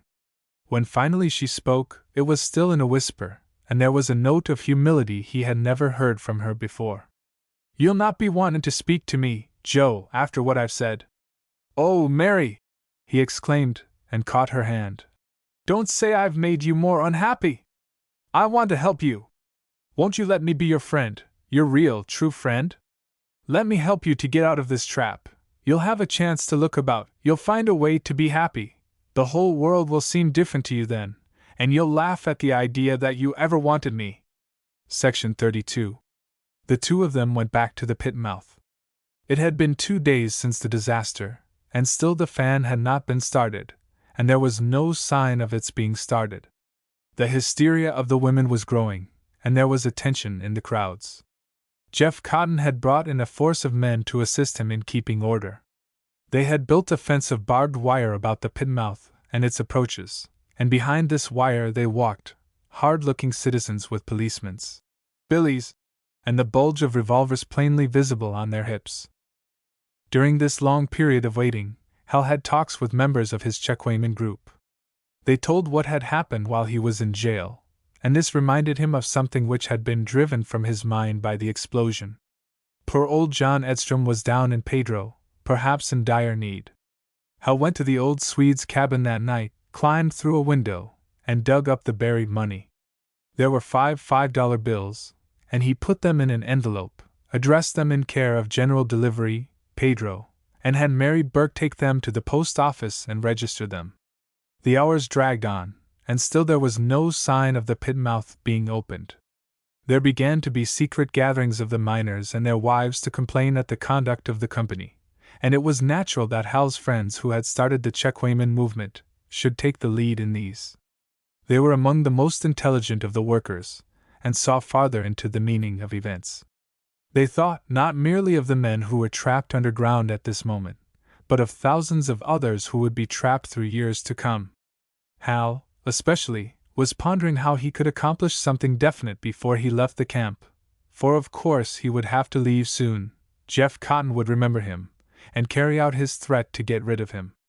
Newspapers had come in, with accounts of the disaster, and Hal and his friends read these. It was evident that the company had been at pains to have the accounts written from its own point of view. There existed some public sensitiveness on the subject of mine disasters in this state. The death rate from accidents was seen to be mounting steadily. The reports of the state mine inspector showed 6 per thousand in 1 year, 8.5 in the next, and 21.5 in the next. When 50 or 100 men were killed in a single accident, and when such accidents kept happening, one on the heels of another, even the most callous public could not help asking questions. So in this case the GFC had been careful to minimize the loss of life, and to make excuses. The accident had been owing to no fault of the company's. The mine had been regularly sprinkled, both with water and adobe dust, and so the cause of the explosion must have been the carelessness of the men in handling powder. In Jack David's cabin one night there arose a discussion as to the number of men entombed in the mine. The company's estimate of the number was 40, but Minetti and Olson and David agreed that this was absurd. Any man who went about in the crowds could satisfy himself that there were 2 or 3 times as many unaccounted for. And this falsification was deliberate, for the company had a checking system, whereby it knew the name of every man in the mine. But most of these names were unpronounceable Slavish, and the owners of the names had no friends to mention them, at least not in any language understood by American newspaper editors. It was all a part of the system, declared Jack David, its purpose and effect being to enable the company to go on killing men without paying for them, either in money or in prestige. It occurred to Hal that it might be worthwhile to contradict these false statements, almost as worthwhile as to save the men who were at this moment entombed. Anyone who came forward to make such a contradiction would of course be giving himself up to the blacklist. But then, Hal regarded himself as a man already condemned to that penalty. Tom Olson spoke up. "What would you do with your contradiction?" "Give it to the papers," Hal answered. "But what papers would print it? There are 2 rival papers in Pedro, aren't there? One owned by Alf Raymond, the Sheriff Emperor, and the other by Vagelman, counsel for the G.F.C. Which one would you try?" "Well then, the outside papers, those in Western City. There are reporters here now, and some one of them would surely take it," Olson answered, declaring that they would not get any but labor and socialist papers to print such news. But even that was well worth doing. And Jack David, who was strong for unions and all their activities, put in. "The thing to do is to take a regular census, so as to know exactly how many are in the mine." The suggestion struck fire, and they agreed to set to work that same evening. It would be a relief to do something, to have something in their minds but despair. They passed the word to Mary Burke, to Rivetta, Klowoski, and others, and at 11 o'clock the next morning they met again, and the lists were put together, and it was found that no less than 107 men and boys were positively known to be inside number 1. Section 33. As it happened, however, discussion of this list and the method of giving it to the world was cut short by a more urgent matter. Jack David came in with news of fresh trouble at the pit mouth. The new fan was being put in place, but they were slow about it, so slow that some people had become convinced that they did not mean to start the fan at all, but were keeping the mine sealed to prevent the fire from spreading. A group of such malcontents had presumed to go to Mr. Carmichael, the deputy state mine inspector, to urge him to take some action, and the leader of these Protestants, Huszar, the Austrian, who had been one of Hal's Checkwaman group, had been taken into custody and marched at double quick to the gate of the stockade. Jack David declared furthermore that he knew a carpenter who was working in the fan house, and who said that no haste whatever was being made. All the men at the fan house shared that opinion. The mine was sealed, and would stay sealed until the company was sure the fire was out. "But," argued Hal, "if they were to open it, the fire would spread, and wouldn't that prevent rescue work?" "Not at all," declared Big Jack. He explained that by reversing the fan they could draw the smoke up through the air course, which would clear the main passages for a time.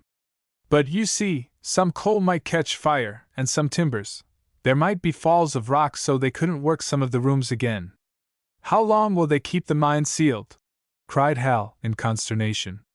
"Nobody can say. In a big mine like that, a fire might smolder for a week." "Everybody be dead!" cried Rosa Minetti, wringing her hands in a sudden access of grief. Hal turned to Olson. "Would they possibly do such a thing?" "It's been done, more than once," was the organizer's reply. "Did you never hear about Cherry, Illinois?" asked David. "They did it there, and more than 300 people lost their lives." He went on to tell that dreadful story, known to every coal miner. They had sealed the mine, while women fainted and men tore their clothes in frenzy, some going insane. They had kept it sealed for 2 weeks, and when they opened it, there were 21 men still alive. "They did the same thing in Diamondville, Wyoming," added Olson. "They built up a barrier, and when they took it away they found a heap of dead men, who had crawled to it and torn their fingers to the bone trying to break through." "My God!" cried Hal, springing to his feet. "And this man Carmichael, would he stand for that?" "He'd tell you they were doing their best," said Big Jack. "And maybe he thinks they are. But you'll see, something'll keep happening. They'll drag on from day to day, and they'll not start the fan till they're ready." "Why, it's murder!" cried Hal. "It's business," said Tom Olson quietly. Hal looked from one to another of the faces of these working people. Not one but had friends in that trap, not one but might be in the same trap tomorrow. "You have to stand it!" he exclaimed, half to himself. "Don't you see the guards at the pit mouth?" answered David. "Don't you see the guns sticking out of their pockets?" "They bring in more guards this morning," put in Jerry Minetti. Rosa, she see them get off. They know what they doing, said Rosa. They only 'fraid we find it out. They told Mrs. Zamboni she keep away or they send her out of camp. And old Mrs. Johnich, her husband and 3 sons inside. They're getting rougher and rougher, declared Mrs. David. That big fellow they call Pete, that came up from Pedro, the way he's handling the women is a shame. I know him, put in Olson. Pete Hannon. They had him in Sheridan when the Union first opened headquarters. He smashed one of our organizers in the mouth and broke 4 of his teeth. They say he has a jail record. All through the previous year at college, Hal had listened to lectures upon political economy, filled with the praises of a thing called private ownership. This private ownership developed initiative and economy. It kept the wheels of industry a-roll, it kept fat the payrolls of college faculties. It accorded itself with the sacred laws of supply and demand. It was the basis of the progress and prosperity wherewith America had been blessed. And here suddenly Hal found himself face to face with the reality of it. He saw its wolfish eyes glaring into his own, he felt its smoking hot breath in his face, he saw its gleaming fangs and claw-like fingers, dripping with the blood of men and women and children. Private ownership of coal mines. Private ownership of sealed-up entrances and non-existent escape-ways. Private ownership of fans which did not start, of sprinklers which did not sprinkle. Private ownership of clubs and revolvers, and of thugs and ex-convicts to use them, driving away rescuers and shutting up agonized widows and orphans in their homes. Oh, the serene and well-fed priests of private ownership, chanting in academic halls the praises of the bloody demon. Suddenly Hal stopped still. Something had risen in him, the existence of which he had never suspected. There was a new look upon his face, his voice was deep as a strong man's when he spoke. I am going to make them open that mine. They looked at him. They were all of them close to the border of hysteria, but they caught the strange note in his utterance. I am going to make them open that mine. How? Asked Olson. The public doesn't know about this thing. If the story got out, there'd be such a clamor, it couldn't go on. But how will you get it out? I'll give it to the newspapers. They can't suppress such a thing. I don't care how prejudiced they are. But do you think they'd believe what a miner's buddy tells them? Asked Mrs. David. I'll find a way to make them believe me, said Hal. I'm going to make them open that mine. Section 34. In the course of his wanderings about the camp, Hal had observed several wide-awake-looking young men with notebooks in their hands. He could see that these young men were being made guests of the company, chatting with the bosses upon friendly terms. Nevertheless, he believed that among them he might find one who had a conscience, or at any rate who would yield to the temptation of a scoop. So, leaving the gathering at Mrs. David's, Hal went to the pit mouth, watching out for one of these reporters. When he found him, he followed him for a while, desiring to get him where no company spotter might interfere. At the first chance, he stepped up and politely asked the reporter to come into a side street, where they might converse undisturbed. The reporter obeyed the request, and Hal, concealing the intensity of his feelings, so as not to repel the other, let it be known that he had worked in North Valley for some months, and could tell much about conditions in the camp. There was the matter of adobe dust, for example. Explosions in dry mines could be prevented by spraying the walls with this material. Did the reporter happen to know that the company's claim to have used it was entirely false? No, the reporter answered he did not know this. He seemed interested, and asked Hal's name and occupation. Hal told him. Joe Smith, a buddy, who had recently been chosen as checkweighman. The reporter, a lean and keen-faced young man, asked many questions, intelligent questions. Incidentally, he mentioned that he was the local correspondent of the great press association whose stories of the disaster were sent to every corner of the country. This seemed to Hal an extraordinary piece of good fortune, and he proceeded to tell this Mr. Graham about the census which some of the workers had taken. They were able to give the names of 107 men and boys who were inside the mine. The list was at Mr. Graham's disposal if he cared to see it. Mr. Graham seemed more interested than ever, and made notes in his book. Another thing, more important yet, Hal continued, the matter of the delay in getting the fan started. It had been 3 days since the explosion, but there had been no attempt at entering the mine. Had Mr. Graham seen the disturbance at the pit mouth that morning? Did he realize that a man had been thrown out of camp merely because he had appealed to the deputy state mine inspector? Hal told what so many had come to believe, that the company was saving property at the expense of life. He went on to point out the human meaning of this. He told about old Mrs. Rafferty, with her failing health and her 8 children, about Mrs. Zamboni, with 11 children, about Mrs. Johnich, with a husband and 3 sons in the mine. Led on by the reporter's interest, Hal began to show some of his feeling. These were human beings, not animals. They loved and suffered, even though they were poor and humble. "Most certainly," said Mr. Graham. "You're right, and you may rest assured I'll look into this." "There's one thing more," said Hal. "If my name is mentioned, I'll be fired, you know." "I won't mention it," said the other. "Of course, if you can't publish the story without giving its source." "I'm the source," said the reporter, with a smile. "Your name would not add anything."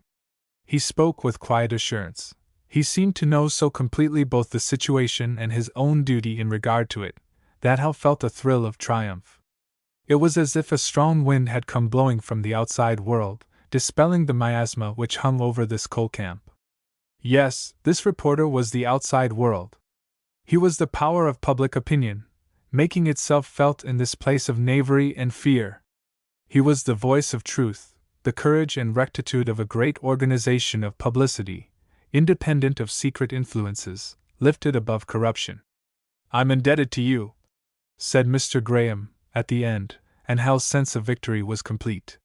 What an extraordinary chance, that he should have run into the agent of the great press association.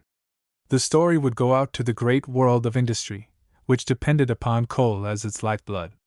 The men in the factories, the wheels of which were turned by coal, the travelers on trains which were moved by coal, they would hear at last of the sufferings of those who toiled in the bowels of the earth for them.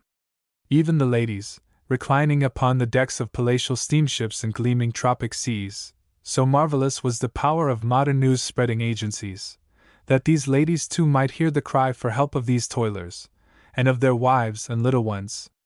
And from this great world would come an answer, a universal shout of horror, of execration, that would force even old Peter Harrigan to give way.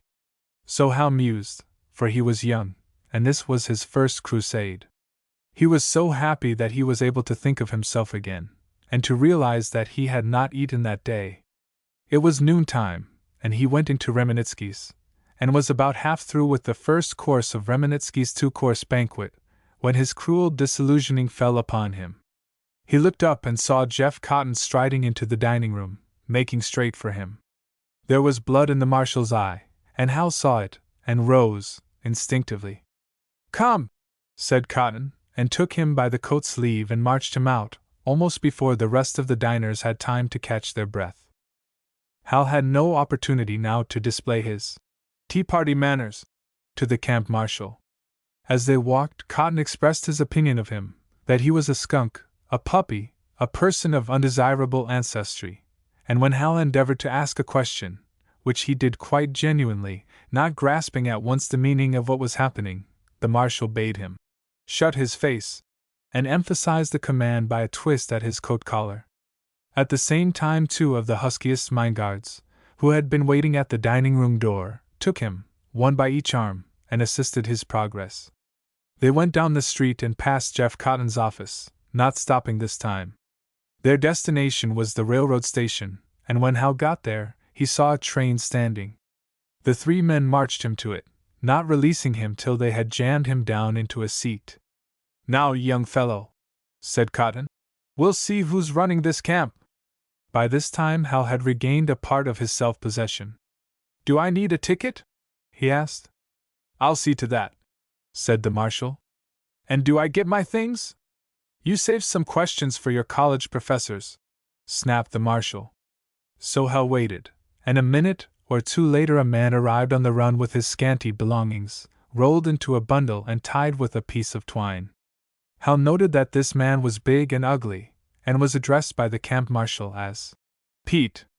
The conductor shouted, "All aboard!" And at the same time Jeff Cotton leaned over towards Hal and spoke in a menacing whisper. "Take this from me, young fellow, don't stop in Pedro, move on in a hurry, or something will happen to you on a dark night." After which he strode down the aisle, and jumped off the moving train. But Hal noticed that Pete Honan, the breaker of teeth, stayed on the car a few seats behind him. Book 3, The Henchman of King Cole. Section 1. It was Hal's intention to get to Western City as quickly as possible to call upon the newspaper editors. But first he must have money to travel, and the best way he could think of to get it was to find John Edstrom. He left the train, followed by Pete Honan. After some inquiry, he came upon the undertaker who had buried Edstrom's wife, and who told him where the old Swede was staying, in the home of a laboring man nearby. Edstrom greeted him with eager questions. Who had been killed? What was the situation? Hal told in brief sentences what had happened. When he mentioned his need of money, Edstrom answered that he had a little, and would lend it, but it was not enough for a ticket to Western City. Hal asked about the $25 which Mary Burke had sent by registered mail. The old man had heard nothing about it, he had not been to the post office. "Let's go now," said Hal, at once. But as they were starting downstairs, a fresh difficulty occurred to him. Pete Honan was on the street outside, and it was likely that he had heard about this money from Jeff Cotton. He might hold Edstrom up and take it away. "Let me suggest something," put in the old man. "Come and see my friend Ed McKellar. He may be able to give us some advice, even to think of some way to get the mine open." Edstrom explained that McKellar, an old Scotchman, had been a miner, but was now crippled, and held some petty office in Pedro. He was a persistent opponent of Alf Raymond's machine, and they had almost killed him on one occasion. His home was not far away, and it would take little time to consult him. "All right," said Hal, and they set out at once. Pete Honan followed them, not more than a dozen yards behind, but did not interfere, and they turned in at the gate of a little cottage. A woman opened the door for them, and asked them into the dining room where McKellar was sitting, a gray-haired old man, twisted up with rheumatism and obliged to go about on crutches. Hal told his story. As the Scotchman had been brought up in the mines, it was not necessary to go into details about the situation. When Hal told his idea of appealing to the newspapers, the other responded at once. "You won't have to go to Western City. There's a man right here who'll do the business for you, Keating, of the Gazette." "The Western City Gazette?" exclaimed Hal. He knew this paper, an evening journal selling for a cent, and read by working men. Persons of culture who referred to it disposed of it with the adjective yellow. "I know," said McKellar, noting Hal's tone. "But it's the only paper that will publish your story anyway. Where is this Keating?" "He's been up at the mine." "It's too bad you didn't meet him. Can we get hold of him now?" "He might be in Pedro." "Try the American Hotel." Hal went to the telephone, and in a minute was hearing for the first time the cheery voice of his friend and lieutenant-to-be, Billy Keating. In a couple of minutes more the owner of the voice was at McKellar's door, wiping the perspiration from his half-bald forehead. He was round-faced, like a full moon, and as jolly as Falstaff. When you got to know him better, you discovered that he was loyal as a Newfoundland dog. For all his bulk, Keating was a newspaper man, every inch of him. On the job. He started to question the young miner as soon as he was introduced, and it quickly became clear to Hal that here was the man he was looking for. Keating knew exactly what questions to ask, and had the whole story in a few minutes. "By thunder!" he cried. "My last edition!" And he pulled out his watch, and sprang to the telephone. "Long distance," he called then. "I want the city editor of the Western City Gazette. And operator, please see if you can't rush it through. It's very urgent, and last time I had to wait nearly half an hour."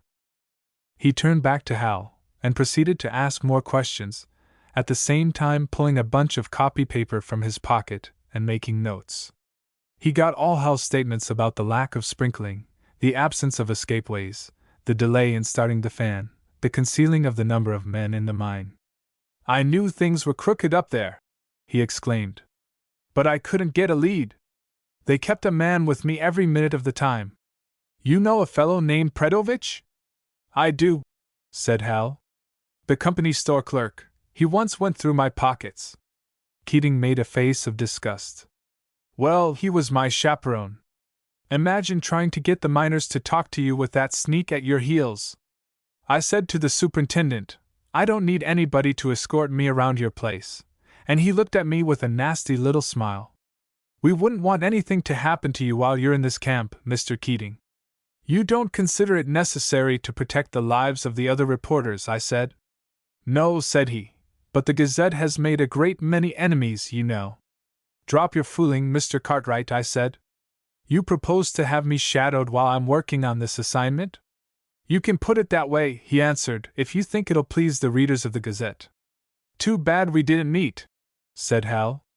Or if you'd run into any of our Checkwayman crowd. Oh, you know about that Checkwayman business, exclaimed the reporter. I got a hint of it. That's how I happened to be down here today.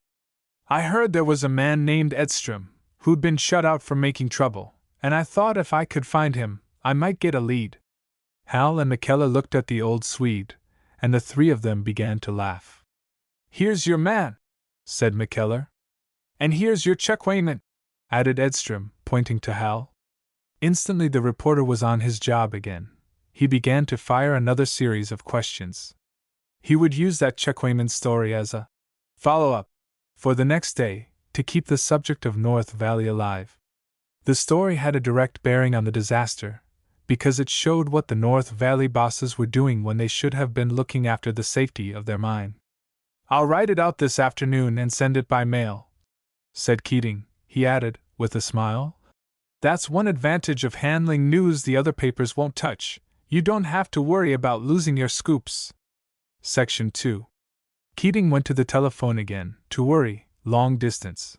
Then, grumbling about his last edition, he came back to ask more questions about Hal's experiences. Before long he drew out the story of the young man's first effort in the publicity game, at which he sank back in his chair, and laughed until he shook, as the nursery rhyme describes it. Like a bowlful of jelly.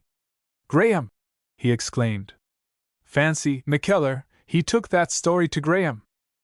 The Scotchman seemed to find it equally funny. Together they explained that Graham was the political reporter of the Eagle, the paper in Pedro which was owned by the Sheriff Emperor. One might call him Alf Raymond's journalistic jackal. There was no job too dirty for him. But, cried Hal, he told me he was correspondent for the Western Press Association. He's that too, replied Billy. But does the Press Association employ spies for the G.F.C.? The reporter answered drily. When you understand the news game better, you'll realize that the one thing the Press Association cares about in a correspondent is that he should have respect for property. If respect for property is the backbone of his being, he can learn what news is, and the right way to handle it. Keating turned to the Scotchman. Do you happen to have a typewriter in the house, Mr. McKellar? An old one, said the other. Lame, like myself. I'll make out with it. I'd ask this young man over to my hotel, but I think he'd better keep off the streets as much as possible. You're right. If you take my advice, you'll take the typewriter upstairs, where there's no chance of a shot through the window. Great heavens! Exclaimed Hal. Is this America, or medieval Italy? It's the Empire of Raymond, replied McKellar. They shot my friend Tom Burton dead while he stood on the steps of his home. He was opposing the machine, and had evidence about ballot frauds he was going to put before the grand jury. While Keating continued to fret with long distance, the old Scotchman went on trying to impress upon Hal the danger of his position. Quite recently an organizer of the miners' union had been beaten up in broad daylight and left insensible on the sidewalk. McKellar had watched the trial and acquittal of the two thugs who had committed this crime, the foreman of the jury being a saloon keeper, one of Raymond's healers, and the other jurymen being Mexicans, unable to comprehend a word of the court proceedings. Exactly such a jury as Jeff Cotton promised me, remarked Hal, with a feeble attempt at a smile. Yes, answered the other. And don't make any mistake about it, if they want to put you away, they can do it. They run the whole machine here. I know how it is, for I had a political job myself, until they found they couldn't use me." The old Scotchman went on to explain that he had been elected Justice of Peace, and had tried to break up the business of policemen taking money from the women of the town. He had been forced to resign, and his enemies had made his life a torment.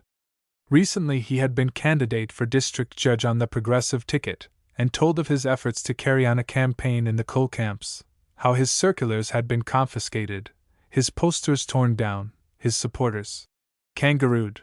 It was exactly as Alex Stone, the pit boss, had explained to Hal. In some of the camps the meeting halls belonged to the company. In others they belonged to saloon keepers whose credit depended upon Alf Raymond. In the few places where there were halls that could be hired, the machine had gone to the extreme of sending in rival entertainments, furnishing free music and free beer in order to keep the crowds away from McKellar.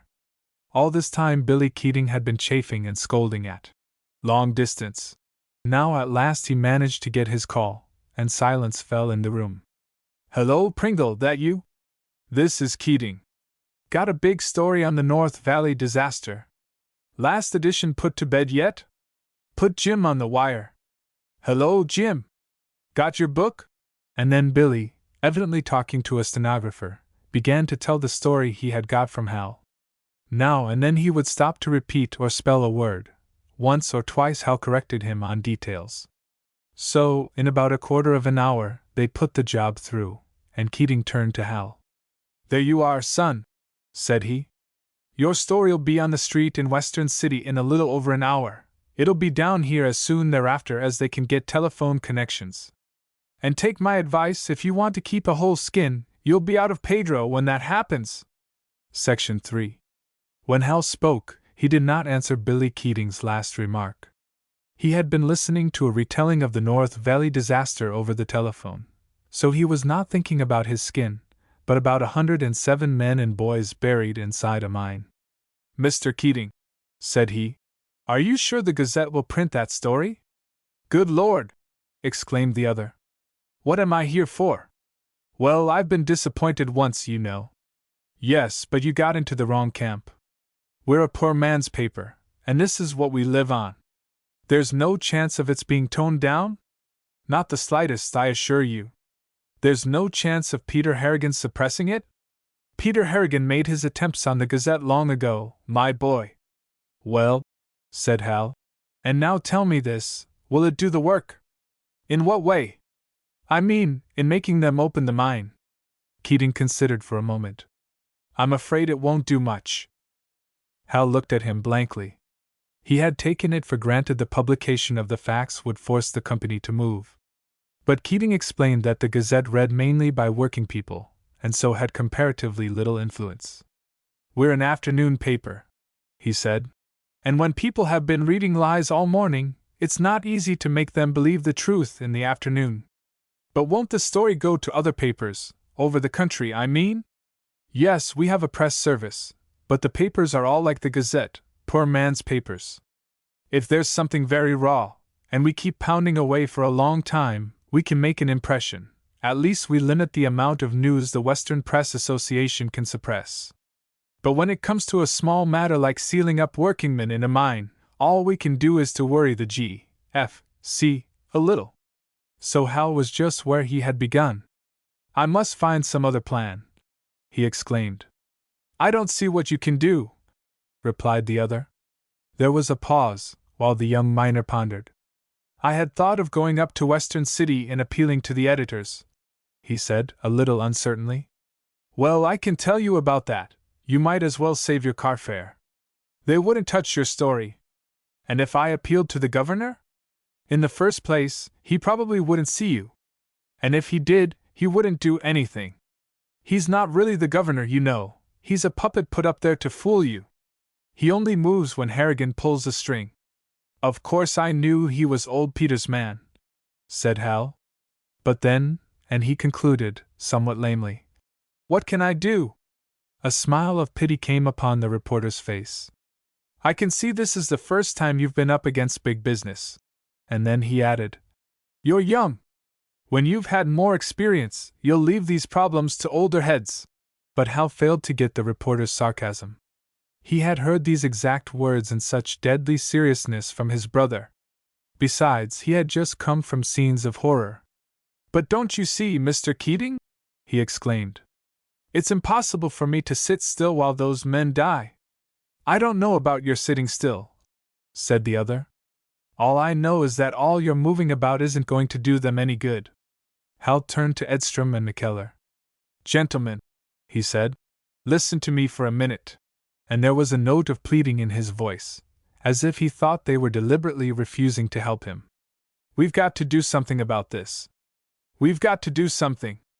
I'm new at the game, as Mr. Keating says, but you aren't. Put your minds on it, gentlemen, and help me work out a plan." There was a long silence. "God knows," said Edstrom at last. "I'd suggest something if I could." "And I too," said McKellar. "You're up against a stone wall, my boy. The government here is simply a department of the G.F.C. The officials are crooks, company servants, all of them." "Just a moment now," said Hal. "Let's consider. Suppose we had a real government, what steps would we take?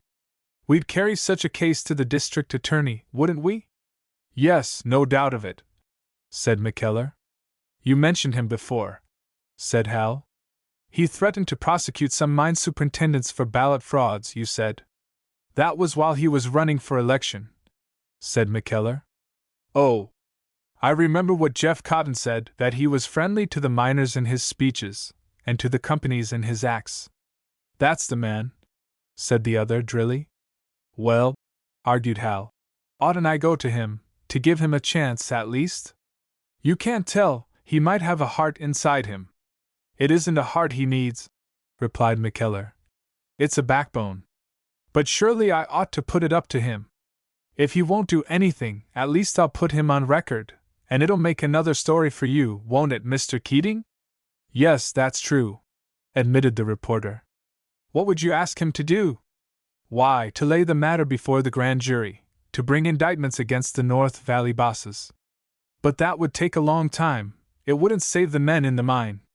"What might save them would be the threat of it," McKellar put in. "I don't think any threat of Dick Barker's would count for that much. The bosses know they could stop him."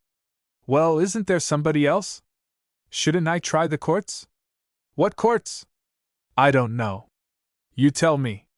"Well," said the Scotchman, "to begin at the bottom, there's a justice of the peace."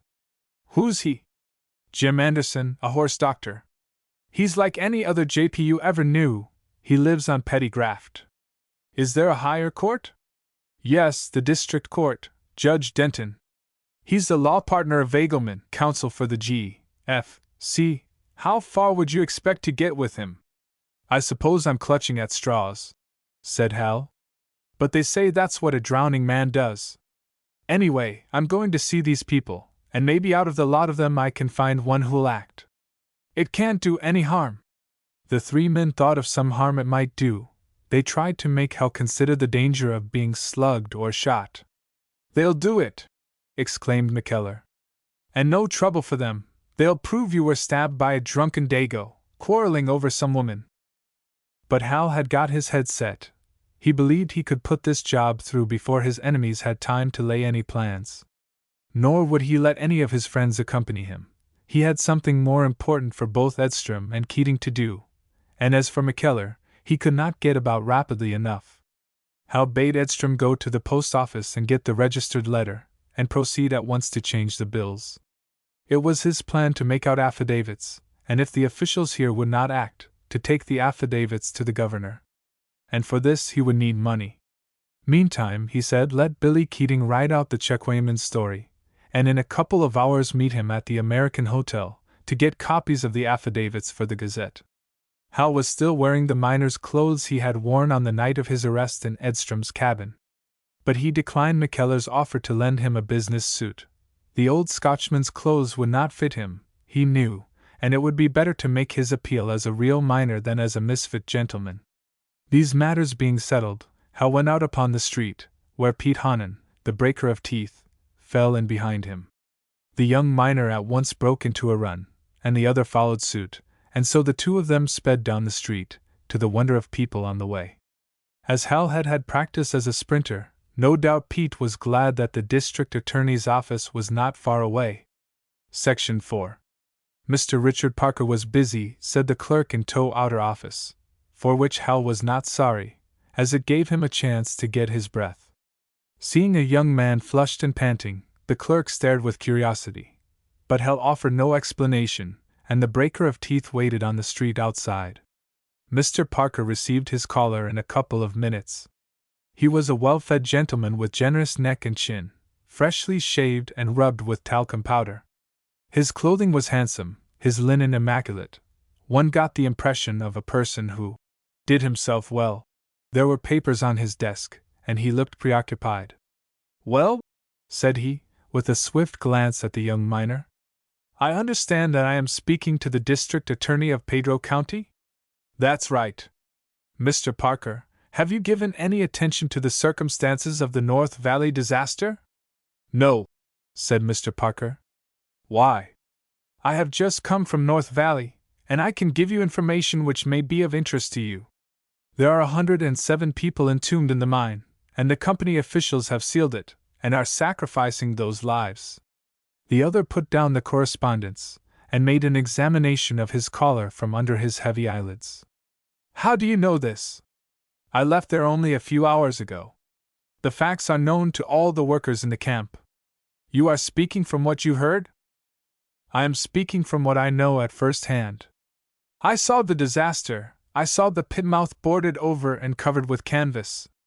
I know a man who was driven out of camp this morning for complaining about the delay in starting the fan. It has been over 3 days since the explosion, and still nothing has been done." Mr. Parker proceeded to fire a series of questions, in the sharp, suspicious manner customary to prosecuting officials. But Hal did not mind that. It was the man's business to make sure. Presently he demanded to know how he could get corroboration of Hal's statements. "You'll have to go up there," was the reply. "You say the facts are known to the men. Give me the names of some of them." "I have no authority to give their names, Mr. Parker." "What authority do you need?" "They will tell me, won't they?" "They may, and they may not. One man has already lost his job. Not every man cares to lose his job." "You expect me to go up there on your bare say-so?" "I offer you more than my say-so. I offer an affidavit." "But what do I know about you?" "You know that I worked in North Valley, or you can verify the fact by using the telephone. My name is Joe Smith, and I was a miner's helper in number 2. But that was not sufficient, said Mr. Parker. His time was valuable, and before he took a trip to North Valley he must have the names of witnesses who would corroborate these statements. "I offer you an affidavit!" exclaimed Hal. "I say that I have knowledge that a crime is being committed, that 107 human lives are being sacrificed. You don't consider that a sufficient reason for even making inquiry?" The district attorney answered again that he desired to do his duty, he desired to protect the workers and their rights. But he could not afford to go off on a wild goose chase. He must have the names of witnesses. And Hal found himself wondering. Was the man merely taking the first pretext for doing nothing? Or could it be that an official of the state would go as far as to help the company by listing the names of troublemakers? In spite of his distrust, Hal was resolved to give the man every chance he could. He went over the whole story of the disaster. He took Mr. Parker up to the camp, showed him the agonized women and terrified children crowding about the pit mouth, driven back with clubs and revolvers. He named family after family, widows and mothers and orphans. He told of the miners clamoring for a chance to risk their lives to save their fellows. He let his own feelings sweep him along. He pleaded with fervor for his suffering friends. "Young man," said the other, breaking in upon his eloquence, "how long have you been working in North Valley?" "About 10 weeks. "How long have you been working in coal mines?" "That was my first experience." "And you think that in 10 weeks you have learned enough to entitle you to bring a charge of murder against men who have spent their lives in learning the business of mining?" "As I have told you," exclaimed Hal, "it's not merely my opinion, it's the opinion of the oldest and most experienced of the miners. I tell you, no effort whatever is being made to save those men. The bosses care nothing about their men. One of them, Alex Stone, was heard by a crowd of people to say, "Damn the men! Save the mules!" "Everybody up there is excited," declared the other. "Nobody can think straight at present. You can't think straight yourself. If the mine's on fire, and if the fire is spreading to such an extent that it can't be put out." "But, Mr. Parker, how can you say that it's spreading to such an extent?" "Well, how can you say that it isn't?" There was a pause. "I understand there's a deputy mine inspector up there," said the district attorney suddenly. "What's his name?" "Carmichael," said Hal. "Well, and what does he say about it?" "It was for appealing to him that the miner, Huszar, was turned out of camp." "Well," said Mr. Parker, and there came a note into his voice by which Hal knew that he had found the excuse he sought. "Well, it's Carmichael's business, and I have no right to butt in on it. If he comes to me and asks for indictments, I'll act, but not otherwise. That's all I have to say about it." And Hal rose. "Very well, Mr. Parker," said he. "I have put the facts before you. I was told you wouldn't do anything, but I wanted to give you a chance. Now I'm going to ask the governor for your removal." And with these words the young miner strode out of the office. Section 5. Hal went down the street to the American Hotel, where there was a public stenographer. When this young woman discovered the nature of the material he proposed to dictate, her fingers trembled visibly, but she did not refuse the task, and Hal proceeded to set forth the circumstances of the sealing of the pit mouth of No. 1 mine at North Valley, and to pray for warrants for the arrest of Enos Cartwright and Alex Stone. Then he gave an account of how he had been selected as checkweighman and been refused access to the scales, and with all the legal phraseology he could rake up, he prayed for the arrest of Enos Cartwright and James Peters, superintendent and tipple boss at North Valley, for these offenses. In another affidavit he narrated how Jeff Cotton, camp marshal, had seized him at night, mistreated him, and shut him in prison for 36 hours without warrant or charge, also how Cotton, Pete Honan, and 2 other parties by name unknown, had illegally driven him from the town of North Valley, threatening him with violence, for which he prayed the arrest of Jeff Cotton, Pete Honan, and the 2 parties unknown. Before this task was finished, Billy Keating came in, bringing the $25 which Edstrom had got from the post office. They found a notary public, before whom Hal made oath to each document, and when these had been duly inscribed and stamped with the seal of the state, he gave carbon copies to Keating, who hurried off to catch a mail train which was just due. Billy would not trust such things to the local post office.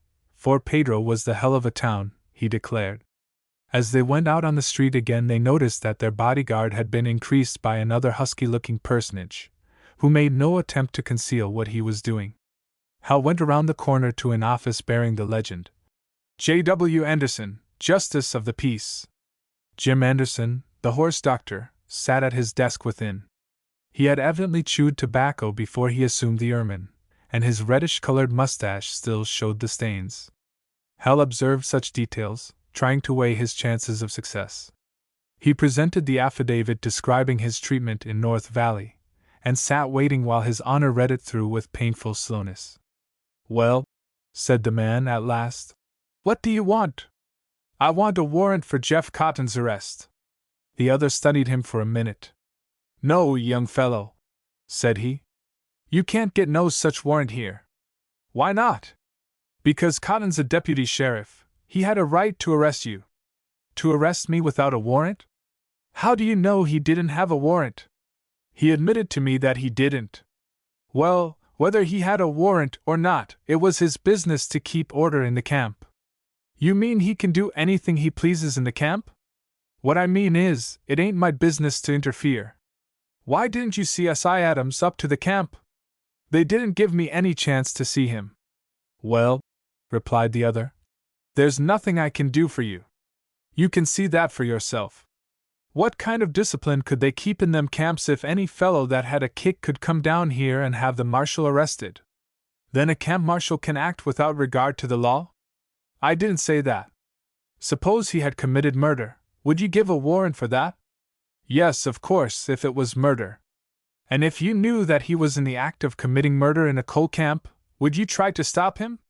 Yes, of course. Then here's another affidavit, said Hal, and he produced the one about the ceiling of the mine.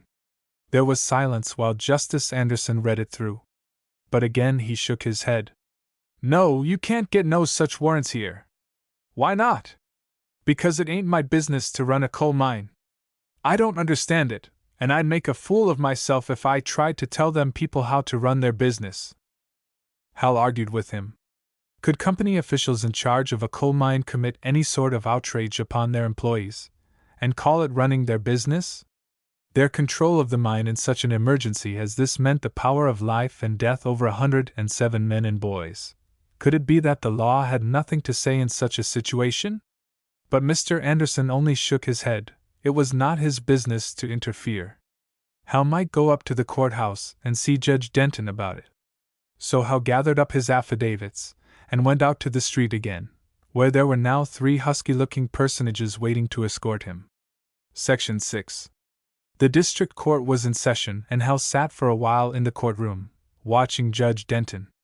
Here was another prosperous and well-fed appearing gentleman, with a rubicund visage shining over the top of his black silk robe.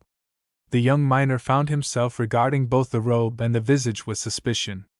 Could it be that Hal was becoming cynical, and losing his faith in his fellow man? What he thought of, in connection with the judge's appearance, was that there was a living to be made sitting on the bench, while one's partner appeared before the bench as coal company counsel. In an interval of the proceedings, Hal spoke to the clerk, and was told that he might see the judge at 4:30. But a few minutes later Pete Honan came in and whispered to this clerk. The clerk looked at Hal, then he went up and whispered to the judge. At 4:30, when the court was declared adjourned, the judge rose and disappeared into his private office, and when Hal applied to the clerk, the latter brought out the message that Judge Denton was too busy to see him. But Hal was not to be disposed of in that easy fashion. There was a side door to the courtroom, with a corridor beyond it, and while he stood arguing with the clerk he saw the rubicund visage of the judge flit past. He darted in pursuit. He did not shout or make a disturbance, but when he was close behind his victim, he said quietly, "Judge Denton, I appeal to you for justice."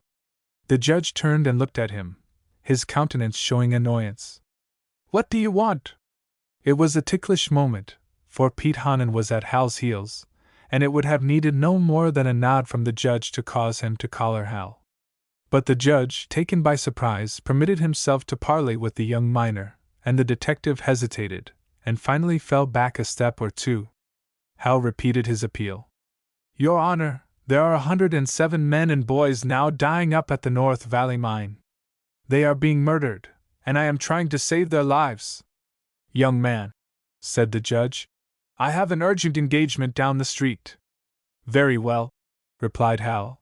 "I will walk with you and tell you as you go." Nor did he give His Honor a chance to say whether this arrangement was pleasing to him. He set out by his side, with Pete Honan and the other 2 men some 10 yards in the rear. Hal told the story as he had told it to Mr. Richard Parker, and he received the same response. Such matters were not easy to decide about. They were hardly a judge's business. There was a state official on the ground, and it was for him to decide if there was violation of law.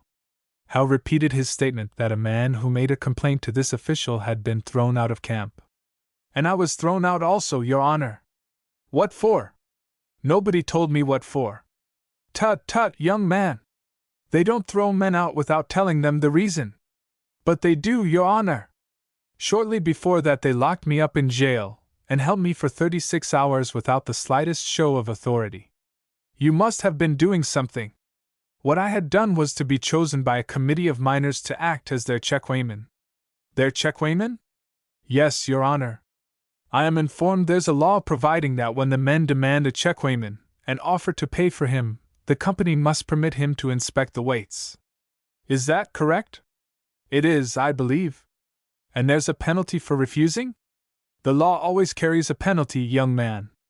They tell me that law has been on the statute books for 15 or 16 years, and that the penalty is from $25 to $500 fine. It's a case about which there can be no dispute, Your Honor. The miners notified the superintendent that they desired my services, and when I presented myself at the tipple, I was refused access to the scales. Then I was seized and shut up in jail, and finally turned out of the camp. I have made affidavit to these facts, and I think I have the right to ask for warrants for the guilty men. Can you produce witnesses to your statements? I can, Your Honor. One of the committee of miners, John Edstrom, is now in Pedro, having been kept out of his home, which he had rented and paid for.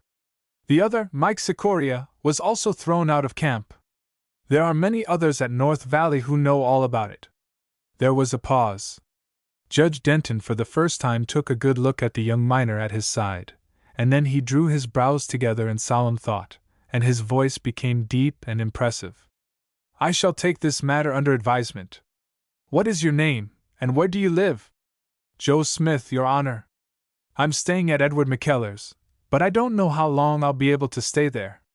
There are company thugs watching the place all the time. That's wild talk, said the judge impatiently. As it happens, said Hal, we are being followed by 3 of them at this moment, one of them the same Pete Honan who helped to drive me out of North Valley. If you will turn your head you will see them behind us. But the portly judge did not turn his head. I have been informed, Hal continued, that I am taking my life in my hands by my present course of action. I believe I'm entitled to ask for protection. What do you want me to do? To begin with, I'd like you to cause the arrest of the men who are shadowing me. It's not my business to cause such arrests. You should apply to a policeman.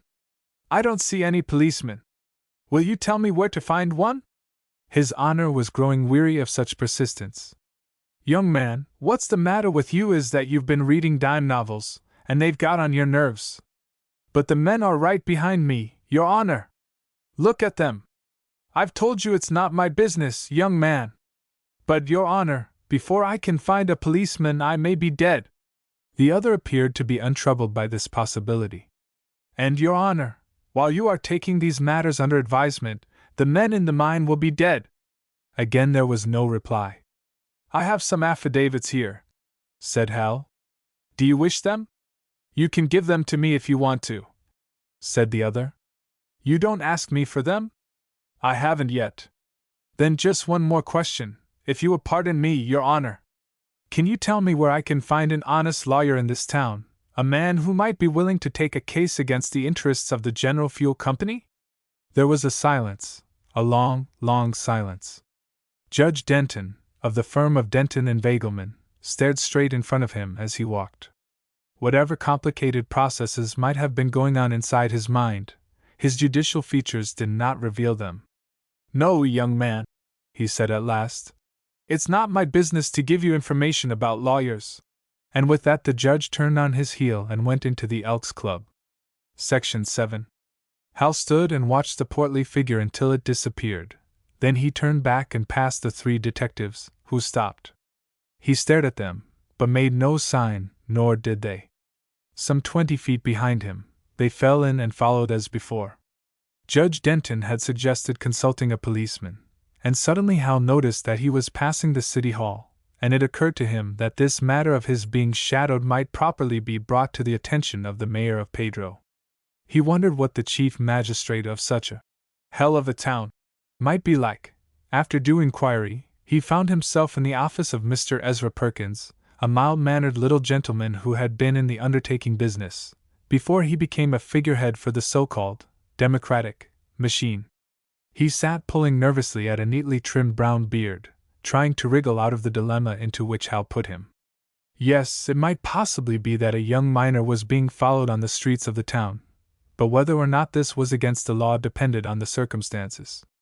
If he had made a disturbance in North Valley, and there was reason to believe that he might be intending trouble, doubtless the company was keeping track of him.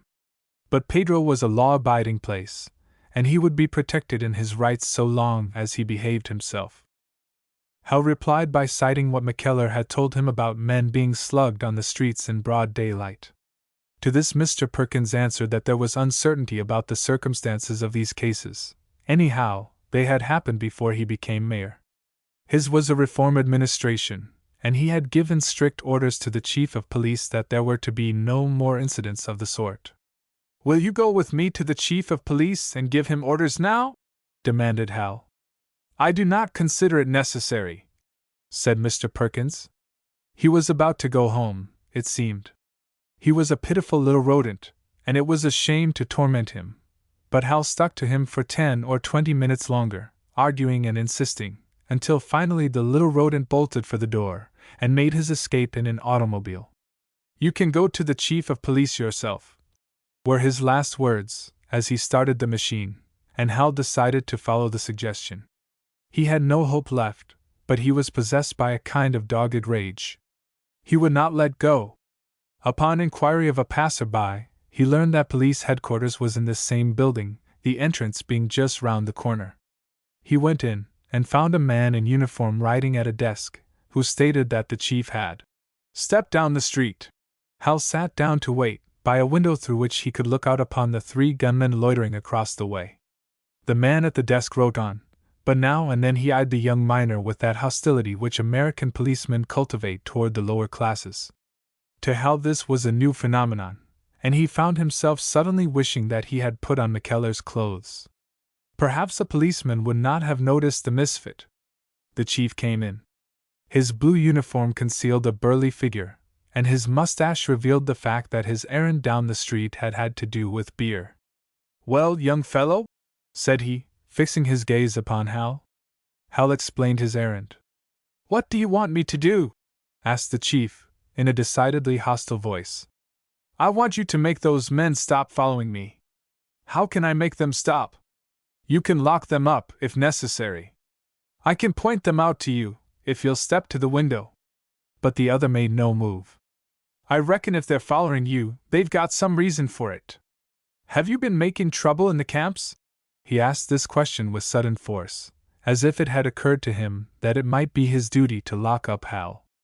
"No," said Hal, speaking as bravely as he could.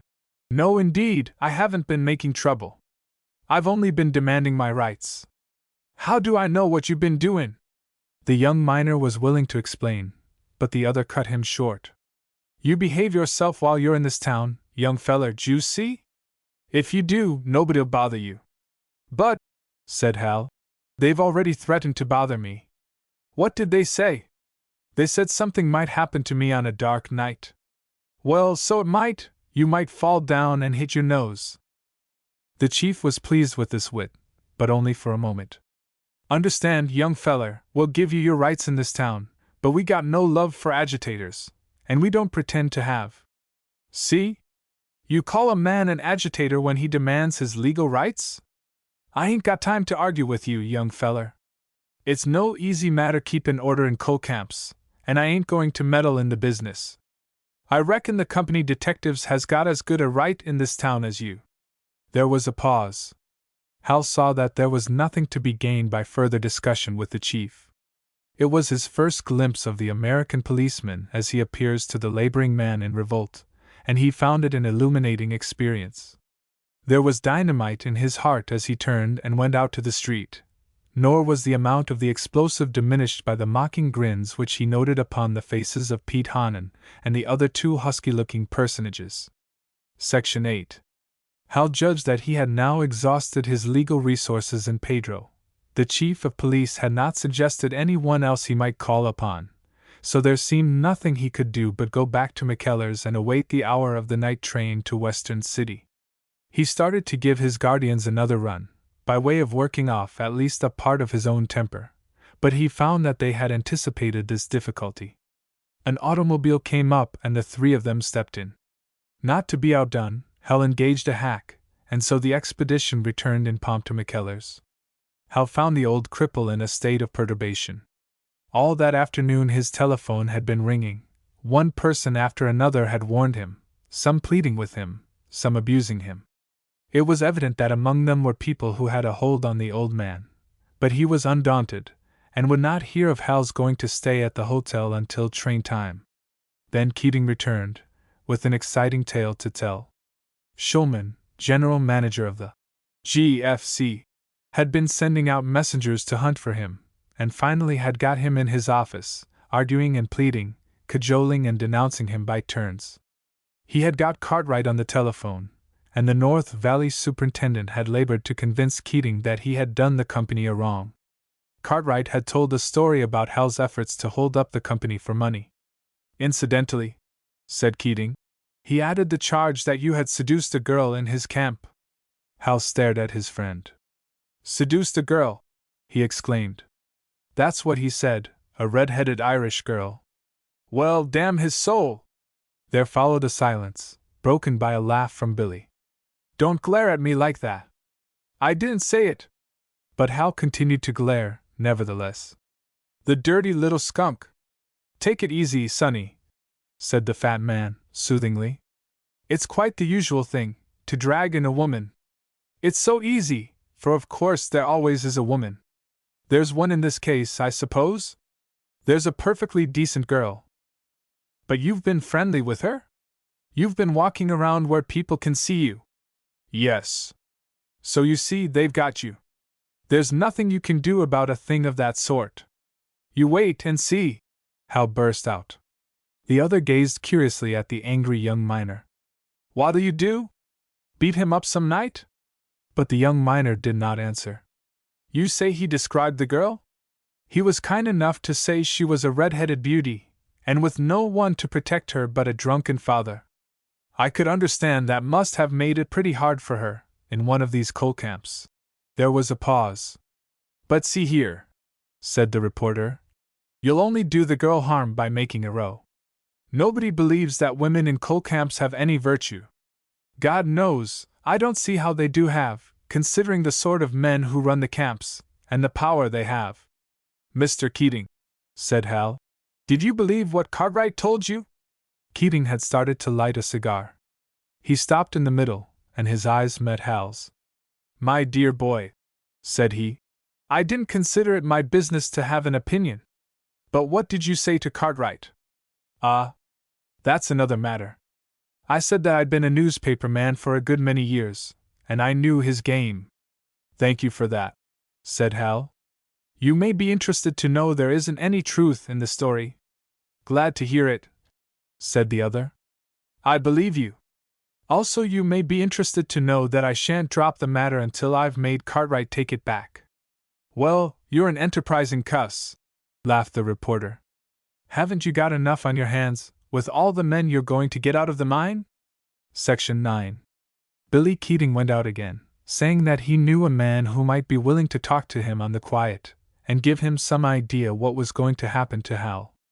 Meantime, Hal and Edstrom sat down to dinner with McKellar.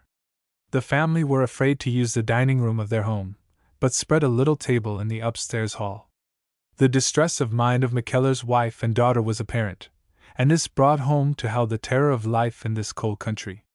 Here were American women, in an American home, a home with evidences of refinement and culture, yet they felt and acted as if they were Russian conspirators, in terror of Siberia and the knout. The reporter was gone a couple of hours. When he came back, he brought news. You can prepare for trouble, young fellow. Why so? Jeff Cotton's in town. How do you know? I saw him in an automobile. If he left North Valley at this time, it was for something serious, you may be sure. What does he mean to do? There's no telling. He may have you slugged. He may have you run out of town and dumped out in the desert. He may just have you arrested. Hal considered for a moment. For slander?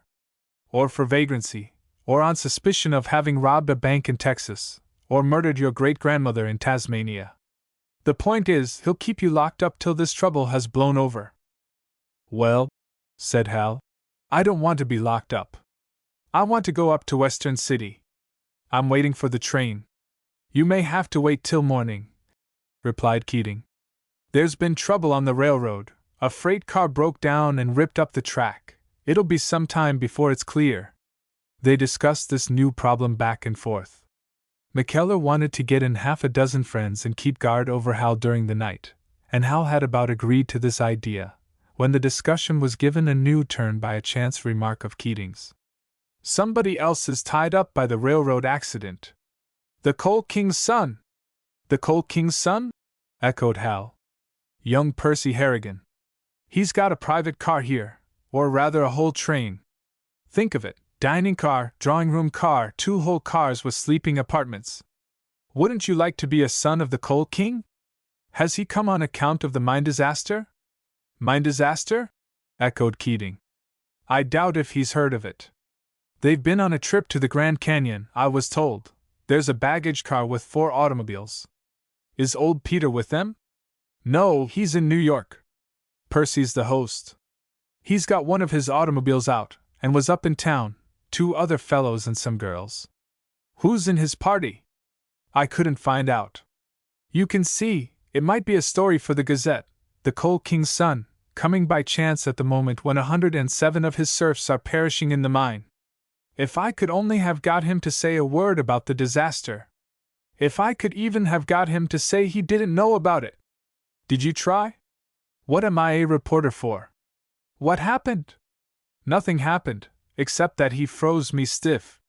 Where was this? On the street. They stopped at a drugstore, and I stepped up. Is this Mr. Percy Harrigan? He was looking into the store, over my head. I'm a reporter, I said, and I'd like to ask you about the accident up at North Valley. Excuse me, he said in a tone, gee, it makes your blood cold to think of it. Just a word, I pleaded. I don't give interviews, he answered, and that was all. He continued looking over my head, and everybody else staring in front of them. They had turned to ice at my first word. If ever I felt like a frozen worm. There was a pause. Ain't it wonderful? Reflected Billy. How quick you can build up an aristocracy. When you looked at that car, the crowd in it, and the airs they wore, you'd think they'd been running the world since the time of William the Conqueror. And old Peter came into this country with a peddler's pack on his shoulders. We're hustlers here, put in McKellar. We'll hustle all the way to hell in a generation more, said the reporter. Then, after a minute, say, but there's one girl in that bunch that was the real thing. She sure did get me. You know, all those fluffy things they do themselves up in, soft and fuzzy, makes you think of springtime orchards. This one was exactly the color of apple blossoms. You're susceptible to the charms of the ladies? Inquired Hal mildly. I am, said the other. I know it's all fake, but just the same, it makes my little heart go pit-a-pat. I always want to think they're as lovely as they look. Hal's smile became reminiscent, and he quoted. Then he stopped, with a laugh. Don't wear your heart on your sleeve, Mr. Keating. She wouldn't be above taking a peck at it as she passed. At me? A worm of a newspaper reporter? At you, a man, laughed Hal. I wouldn't want to accuse the lady of posing, but a lady has her role in life, and has to keep her hand in. There was a pause. The reporter was looking at the young miner with sudden curiosity. See here, he remarked. I've been wondering about you. How do you come to know so much about the psychology of the leisure class? I used to have money once, said Hal. My family's gone down as quickly as the Harrigans have come up. Section 10. Hal went on to question Keating about the apple blossom girl. Maybe I could guess who she is. What color was her hair? The color of molasses taffy when you've pulled it, said Billy. But all fluffy and wonderful, with stardust in it. Her eyes were brown, and her cheeks pink and cream. She had 2 rows of pearly white teeth that flashed at you when she smiled. She didn't smile, unfortunately. Then her brown eyes gazed at you, wide open, full of wonder? Yes, they did, only it was into the drugstore window. Did she wear a white hat of soft straw, with a green and white flower garden on it, and an olive green veil, and maybe cream white ribbons? By George, I believe you've seen her, exclaimed the reporter. Maybe, said Hal. Or maybe I'm describing the girl on the cover of one of the current magazines. He smiled, but then, seeing the other's curiosity. Seriously, I think I do know your young lady. If you announce that Miss Jessie Arthur is a member of the Harrigan party, you won't be taking a long chance. I can't afford to take any chance at all, said the reporter. You mean Robert Arthur's daughter? Heiress apparent of the banking business of Arthur and Sons, said Hal. It happens I know her by sight. How's that? I worked in a grocery store where she used to come. Whereabouts? Peterson and Company, in Western City. Oh ho! And you used to sell her candy? Stuffed dates. And your little heart used to go pit-a-pat, so that you could hardly count the change? Gave her too much, several times. And you wondered if she was as good as she was beautiful. One day you were thrilled with hope, the next you were cynical and bitter, till at last you gave up in despair, and ran away to work in a coal mine. They laughed, and McKellar and Edstrom joined in. But suddenly Keating became serious again. I ought to be away on that story, he exclaimed. I've got to get something out of that crowd about the disaster. Think what copy it would make. But how can you do it? I don't know. I only know I ought to be trying. I'll hang round the train, and maybe I can get one of the porters to talk. Interview with the Coal King's porter, chuckled Hal. How it feels to make up a multimillionaire's bed! How it feels to sell stuffed dates to a banker's daughter, countered the other. But suddenly it was Hal's turn to become serious. Listen, Mr. Keating, said he. Why not let me interview young Harrigan? You? Yes. I'm the proper person, one of his miners. I help to make his money for him, don't I? I'm the one to tell him about North Valley. Hal saw the reporter staring at him in sudden excitement. He continued. I've been to the district attorney, the justice of the peace, the district judge, the mayor, and the chief of police. Now, why shouldn't I go to the owner? By thunder! Cried Billy. I believe you'd have the nerve. I believe I would, replied Hal quietly. The other scrambled out of his chair, wild with delight. I dare you! He exclaimed. I'm ready, said Hal. You mean it? Of course I mean it. In that costume? Certainly. I'm one of his miners. But it won't go, cried the reporter. You'll stand no chance to get near him unless you're well dressed. Are you sure of that? What I've got on might be the garb of a railroad hand. Suppose there was something out of order in one of the cars, the plumbing, for example? But you couldn't fool the conductor or the porter. I might be able to. Let's try it. There was a pause while Keating thought. The truth is, he said, it doesn't matter whether you succeed or not. It's a story if you even make the attempt. The Coal King's son appealed to by one of his serfs. The hard heart of plutocracy rejects the cry of labor. Yes, said Hal, but I really mean to get to him. Do you suppose he's got back to the train yet? They were starting to it when I left. And where is the train? 200 or 300 yards east of the station, I was told. McKellar and Edstrom had been listening enthralled to this exciting conversation. That ought to be just back of my house, said the former. It's a short train, 4 parlor cars and a baggage car, added Keating. It ought to be easy to recognize. The old Scotchman put in an objection. The difficulty may be to get out of this house. I don't believe they mean to let you get away tonight. By Jove, that's so, exclaimed Keating. We're talking too much. Let's get busy. Are they watching the back door, do you suppose? They've been watching it all day, said McKellar. Listen, broke in Hal.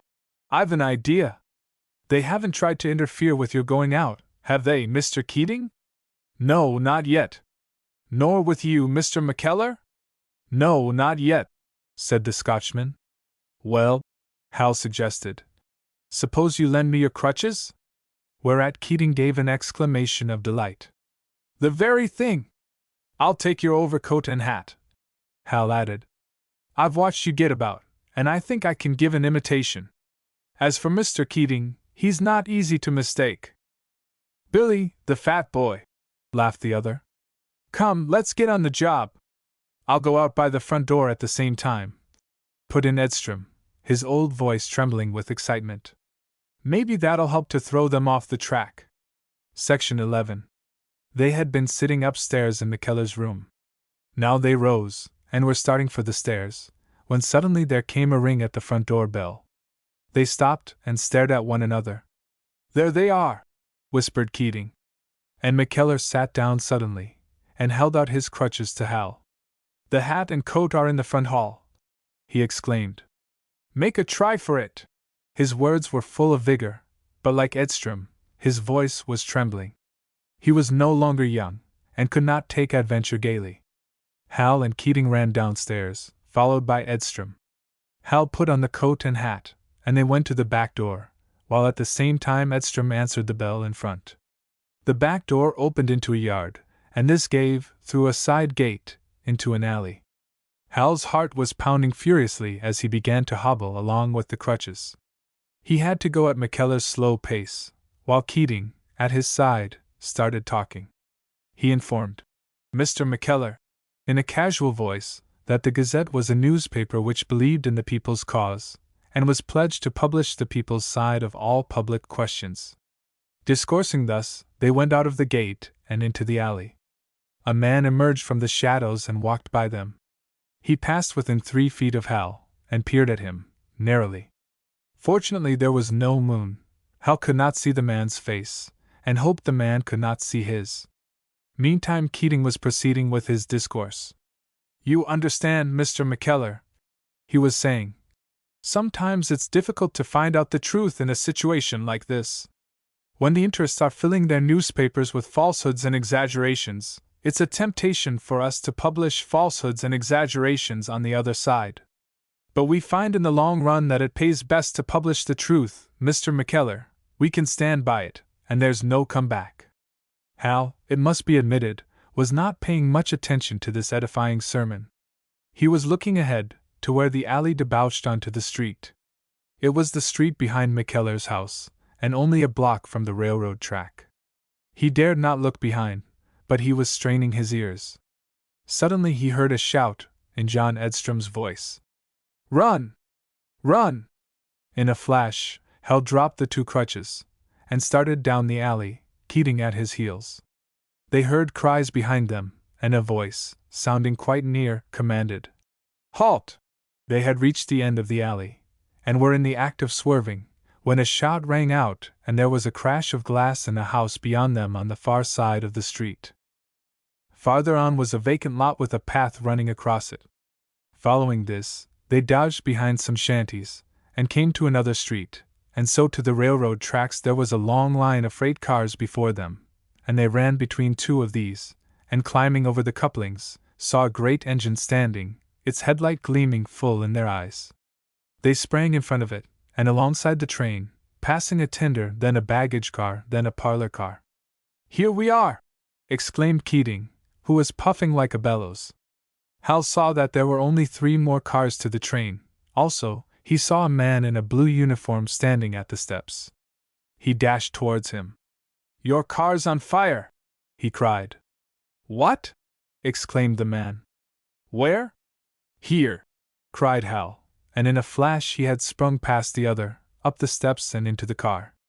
There was a long, narrow corridor, to be recognized as the kitchen portion of a dining car. At the other end of this corridor was a swinging door, and to this Hal leaped. He heard the conductor shouting to him to stop, but he paid no heed. He slipped off his overcoat and hat, and then, pushing open the door, he entered a brightly lighted apartment, and the presence of the Coal King's son. Section 12. White linen and cut glass of the dining saloon shone brilliantly under electric lights, softened to the eye by pink shades. Seated at the tables were 6 young men and as many young ladies, all in evening costume, also 2 or 3 older ladies. They had begun the first course of their meal, and were laughing and chatting, when suddenly came this unexpected visitor, clad in coal-stained miner's jumpers. He was not disturbing in the manner of his entry, but immediately behind him came a fat man, perspiring, wild of aspect, and wheezing like an old-fashioned steam engine. Behind him came the conductor of the train, in a no less evident state of agitation. So, of course, conversation ceased. The young ladies turned in their chairs, while several of the young men sprang to their feet. There followed a silence, until finally one of the young men took a step forward. "What's this?" he demanded, as one who had a right to demand. Hal advanced towards the speaker, a slender youth, correct in appearance, but not distinguished looking. "Hello, Percy," said Hal. A look of amazement came upon the other's face. He stared, but seemed unable to believe what he saw. And then suddenly came a cry from one of the young ladies, the one having hair the color of molasses taffy when you've pulled it, but all fluffy and wonderful, with stardust in it. Her cheeks were pink and cream, and her brown eyes gazed, wide open, full of wonder. She wore a dinner gown of soft olive green, with a cream-white scarf of some filmy material thrown about her bare shoulders. She had started to her feet. "It's Hal!" she cried. "Hal Warner!" echoed young Harrigan. "Why, what in the world?" He was interrupted by a clamor outside. "Wait a moment," said Hal quietly. "I think someone else is coming in." The door was pushed violently open. It was pushed so violently that Billy Keating and the conductor were thrust to one side, and Jeff Cotton appeared in the entrance. The camp marshal was breathless, his face full of the passion of the hunt. In his right hand he carried a revolver. He glared about him, and saw the two men he was chasing. Also he saw the Coal King's son, and the rest of the astonished company. He stood, stricken dumb. The door was pushed again, forcing him aside, and two more men crowded in, both of them carrying revolvers in their hands. The foremost was Pete Hannon, and he also stood staring. The breaker of teeth had 2 teeth of his own missing, and when his prize fighter's jaw dropped down, the deficiency became conspicuous. It was probably his first entrance into society, and he was like an overgrown boy caught in the jam closet. Percy Harrigan's manner became distinctly imperious. "What does this mean?" he demanded. It was Hal who answered. "I am seeking a criminal, Percy." "What?" There were little cries of alarm from the women. "Yes, a criminal. The man who sealed up the mine." "Sealed up the mine?" echoed the other. "What do you mean?" "Let me explain. First, I will introduce my friends. Harrigan, this is my friend Keating." Billy suddenly realized that he had a hat on his head. He jerked it off, but for the rest, his social instincts failed him. He could only stare. He had not yet got all his breath. "Billy's a reporter," said Hal. "But you needn't worry, he's a gentleman, and won't betray a confidence. You understand, Billy?" "Why, yes," said Billy faintly. "And this," said Hal, "is Jeff Cotton, camp marshal at North Valley. I suppose you know, Percy, that the North Valley mines belong to the G.F.C. Cotton. This is Mr. Harrigan." Then Cotton remembered his hat, also his revolver, which he tried to get out of sight behind his back. "And this," continued Hal, "is Mr. Pete Hannon, by profession a breaker of teeth. This other gentleman, whose name I don't know, is presumably an assistant breaker." So Hal went on, observing the forms of social intercourse, his purpose being to give his mind a chance to work. So much depended upon the tactics he chose in this emergency. Should he take Percy to one side and tell him the story quietly, leaving it to his sense of justice and humanity? No, that was not the way one dealt with the Harrigans. They had bullied their way to the front. If anything were done with them, it would be by force. If anything were done with Percy, it would be by laying hold of him before these guests, exposing the situation, and using their feelings to coerce him. The Coal King's son was asking questions again. What was all this about? So Hal began to describe the condition of the men inside the mine. "They have no food or water, except what they had in their dinner pails, and it's been 3 days and a half since the explosion. They are breathing bad air, their heads are aching, the veins swelling in their foreheads, their tongues are cracking, they are lying on the ground, gasping. But they are waiting, kept alive by the faith they have in their friends on the surface, who will try to get to them. They dare not take down the barriers, because the gases would kill them at once. But they know the rescuers will come, so they listen for the sounds of axes and picks. That is the situation." Hal stopped and waited for some sign of concern from young Harrigan. But no such sign was given. Hal went on. "Think of it, Percy. There's one old man in that mine, an Irishman who has a wife and 8 children waiting to learn about his fate. I know one woman who has a husband and 3 sons in the mine. For 3 days and a half the women and children have been standing at the pit mouth. I have seen them sitting with their heads sunk upon their knees, or shaking their fists, screaming curses at the criminal who is to blame. There was a pause. "The criminal?" inquired young Harrigan. "I don't understand. You'll hardly be able to believe it, but nothing has been done to rescue these men. The criminal has nailed a cover of boards over the pit mouth, and put tarpaulin over it, sealing up men and boys to die." There was a murmur of horror from the diners. "I know, you can't conceive such a thing. The reason is, there's a fire in the mine. If the fan is set to working, the coal will burn. But at the same time, some of the passages could be got clear of smoke, and some of the men could be rescued. So it's a question of property against lives, and the criminal has decided for the property. He proposes to wait a week, 2 weeks, until the fire has been smothered. Then of course the men and boys will be dead." There was a silence. It was broken by young Harrigan. "Who has done this?" "His name is Enos Cartwright." "But who is he?"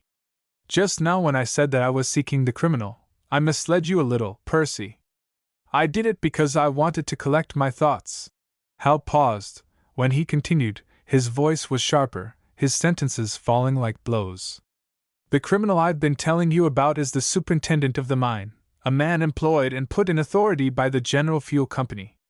The one who is being chased is not the one who sealed up the mine, but the one who proposed to have it opened. He is being treated as a malefactor, because the laws of the state, as well as the laws of humanity, have been suppressed by the General Fuel Company. He was forced to seek refuge in your car, in order to save his life from thugs and gunmen in the company's employ." Section 13. Knowing these people well, Hal could measure the effect of the thunderbolt he had hurled among them. They were people to whom good taste was the first of all the virtues. He knew how he was offending them. If he was to win them to the least extent, he must explain his presence here, a trespasser upon the property of the Harrigans. "Percy," he continued, "you remember how you used to jump on me last year at college, because I listened to muckrakers. You saw fit to take personal offense at it. You knew that their tales couldn't be true. But I wanted to see for myself, so I went to work in a coal mine. I saw the explosion. I saw this man, Jeff Cotton, driving women and children away from the pit mouth with blows and curses. I set out to help the men in the mine, and the marshal rushed me out of camp. He told me that if I didn't go about my business, something would happen to me on a dark night. And you see, this is a dark night." Hal waited, to give young Harrigan a chance to grasp this situation and to take command. But apparently young Harrigan was not aware of the presence of the camp marshal and his revolver. Hal tried again. "Evidently these men wouldn't have minded killing me. They fired at me just now. The marshal still has the revolver and you can smell the powder smoke. So I took the liberty of entering your car, Percy. It was to save my life, and you'll have to excuse me." The Coal King's son had here a sudden opportunity to be magnanimous. He made haste to avail himself of it. "Of course, Hal," he said. "It was quite all right to come here. If our employees were behaving in such fashion, it was without authority, and they will surely pay for it." He spoke with quiet certainty. It was the Harrigan manner, and before it Jeff Cotton and the 2 mine guards seemed to wither and shrink. "Thank you, Percy," said Hal. "It's what I knew you'd say. I'm sorry to have disturbed your dinner party." "Not at all, Hal. It was nothing of a party. You see, Percy, it was not only to save myself, but the people in the mine. They are dying, and every moment is precious. It will take a day at least to get to them, so they'll be at their last gasp. Whatever's to be done must be done at once." Again Hal waited, until the pause became awkward. The diners had so far been looking at him, but now they were looking at young Harrigan, and young Harrigan felt the change. "I don't know just what you expect of me, Hal. My father employs competent men to manage his business, and I certainly don't feel that I know enough to give them any suggestions." This again in the Harrigan manner, but it weakened before Hal's firm gaze. "What can I do? You can give the order to open the mine, to reverse the fan and start it. That will draw out the smoke and gases, and the rescuers can go down. But Hal, I assure you I have no authority to give such an order. You must take the authority. Your father's in the East, the officers of the company are in their beds at home. You are here. But I don't understand such things, Hal. I don't know anything of the situation, except what you tell me. And while I don't doubt your word, any man may make a mistake in such a situation. Come and see for yourself, Percy. That's all I ask, and it's easy enough. Here is your train, your engine with steam up. Have us switched on to the North Valley branch, and we can be at the mine in half an hour. Then, let me take you to the men who know. Men who've been working all their lives in mines, who've seen accidents like this many times, and who will tell you the truth, that there's a chance of saving many lives, and that the chance is being thrown away to save some thousands of dollars worth of coal and timbers and track. But even if that's true, Hal, I have no power. If you come there, you can cut the red tape in 1 minute. What those bosses are doing is a thing that can only be done in darkness. Under the pressure of Hal's vehemence, the Harrigan manner was failing. The Coal King's son was becoming a bewildered and quite ordinary youth. But there was a power greater than Hal behind him. He shook his head. It's the old man's business, Hal. I've no right to butt in. The other, in his desperate need, turned to the rest of the party. His gaze, moving from one face to another, rested upon the magazine cover countenance, with the brown eyes wide open, full of wonder. Jessie! What do you think about it? The girl started, and distress leaped into her face. How do you mean, Hal? Tell him he ought to save those lives. The moments seemed ages as Hal waited. It was a test, he realized. The brown eyes dropped. I don't understand such things, Hal. But, Jessie, I am explaining them. Here are men and boys being suffocated to death, in order to save a little money. Isn't that plain? But how can I know, Hal? I'm giving you my word, Jessie. Surely I wouldn't appeal to you unless I knew. Still she hesitated. And there came a swift note of feeling into his voice. Jessie, dear! As if under a spell, the girl's eyes were raised to his. He saw a scarlet flame of embarrassment spreading over her throat and cheeks.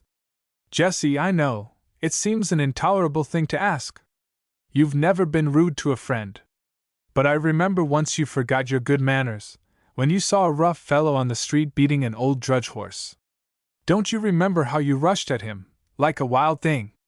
And now, think of it, dear, here are old drudge creatures being tortured to death, but not horses, working men.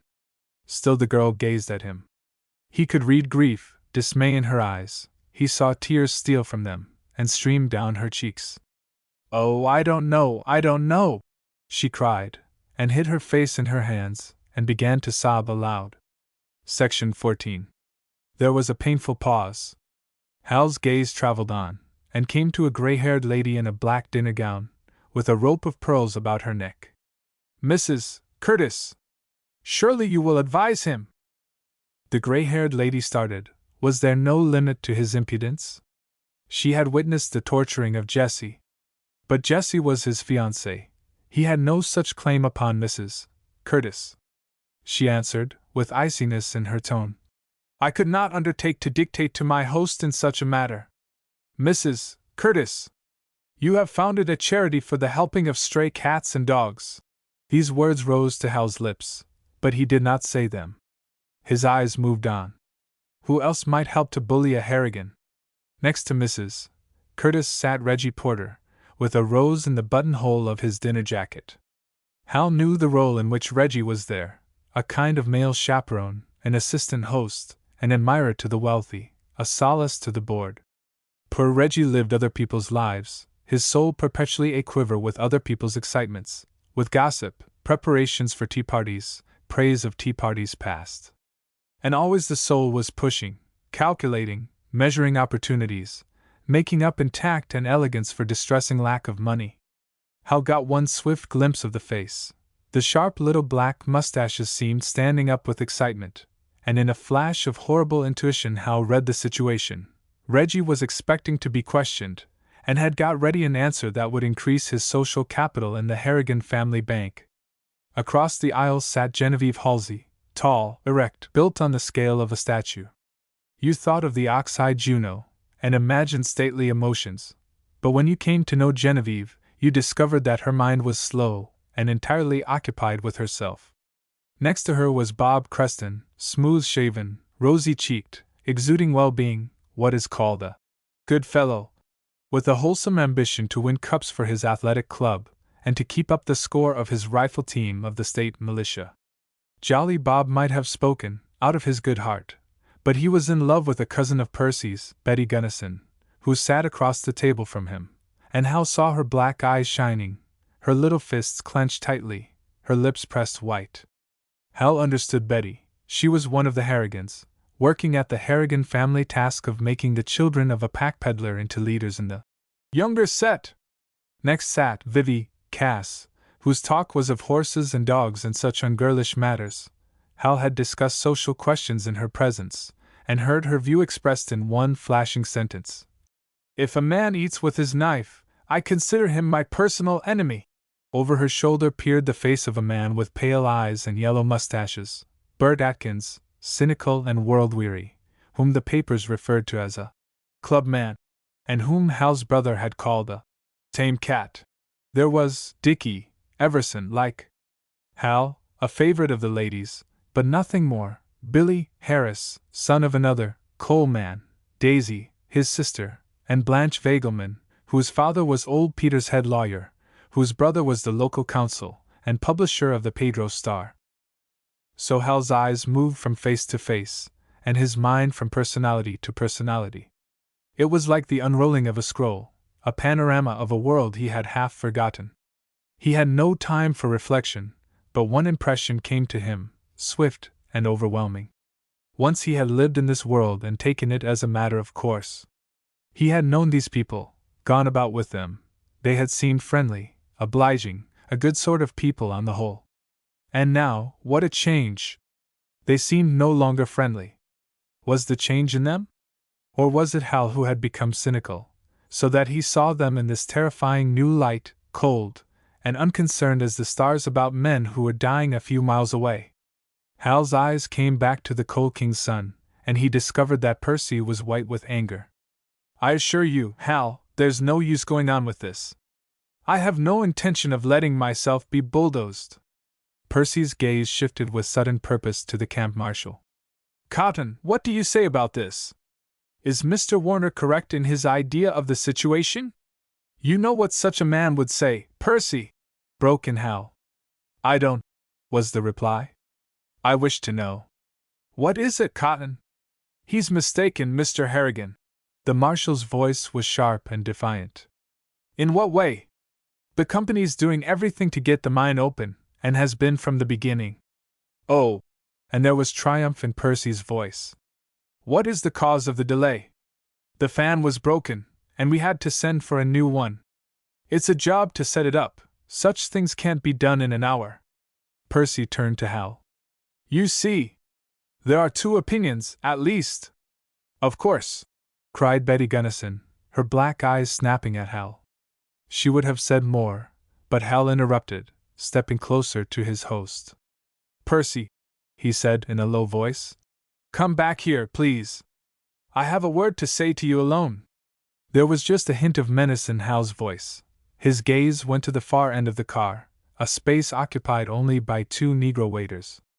These retired in haste as the young men moved towards them, and so, having the Coal King's son to himself, Hal went in to finish this fight. Section 15. Percy Harrigan was known to Hal, as a college boy is known to his classmates. He was not brutal, like his grim old father. He was merely self-indulgent, as one who had always had everything. He was weak, as one who had never had to take a bold resolve. He had been brought up by the women of the family, to be a part of what they called society, in which process he had been given high notions of his own importance. The life of the Harrigans was dominated by one painful memory, that of a peddler's pack, and Hal knew that Percy's most urgent purpose was to be regarded as a real and true and free-hand aristocrat. It was this knowledge Hal was using in his attack. He began with apologies, attempting to soothe the other's anger. He had not meant to make a scene like this. It was the gunman who had forced it, putting his life in danger. It was the very devil, being chased about at night and shot at. He had lost his nerve, really, He had forgot what little manners he had been able to keep as a miner's buddy. He had made a spectacle of himself. Good Lord, yes, he realized how he must seem. And Hal looked at his dirty miner's jumpers, and then at Percy. He could see that Percy was in hearty agreement thus far. He had indeed made a spectacle of himself, and of Percy too. Hal was sorry about this latter, but here they were, in a pickle, and it was certainly too late now. This story was out. There could be no suppressing it. Hal might sit down on his reporter friend. Percy might sit down on the waiters and the conductor and the camp marshal and the gunman. But he could not possibly sit down on all his friends. They would talk about nothing else for weeks. The story would be all over Western City in a day.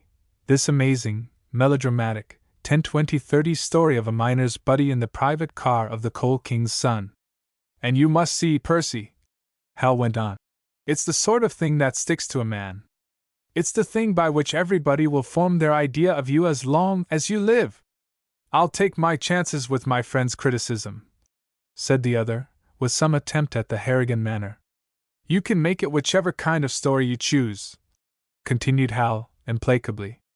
The world will say, he decided for the dollars, or it will say, he decided for the lives. Surely, Percy, your family doesn't need those particular dollars so badly. Why, you've spent more on this one train trip. And Hal waited, to give his victim time to calculate. The result of the thinking was a question worthy of old Peter. What are you getting out of this? Percy, said Hal, you must know I'm getting nothing. If you can't understand it otherwise, say to yourself that you are dealing with a man who's irresponsible.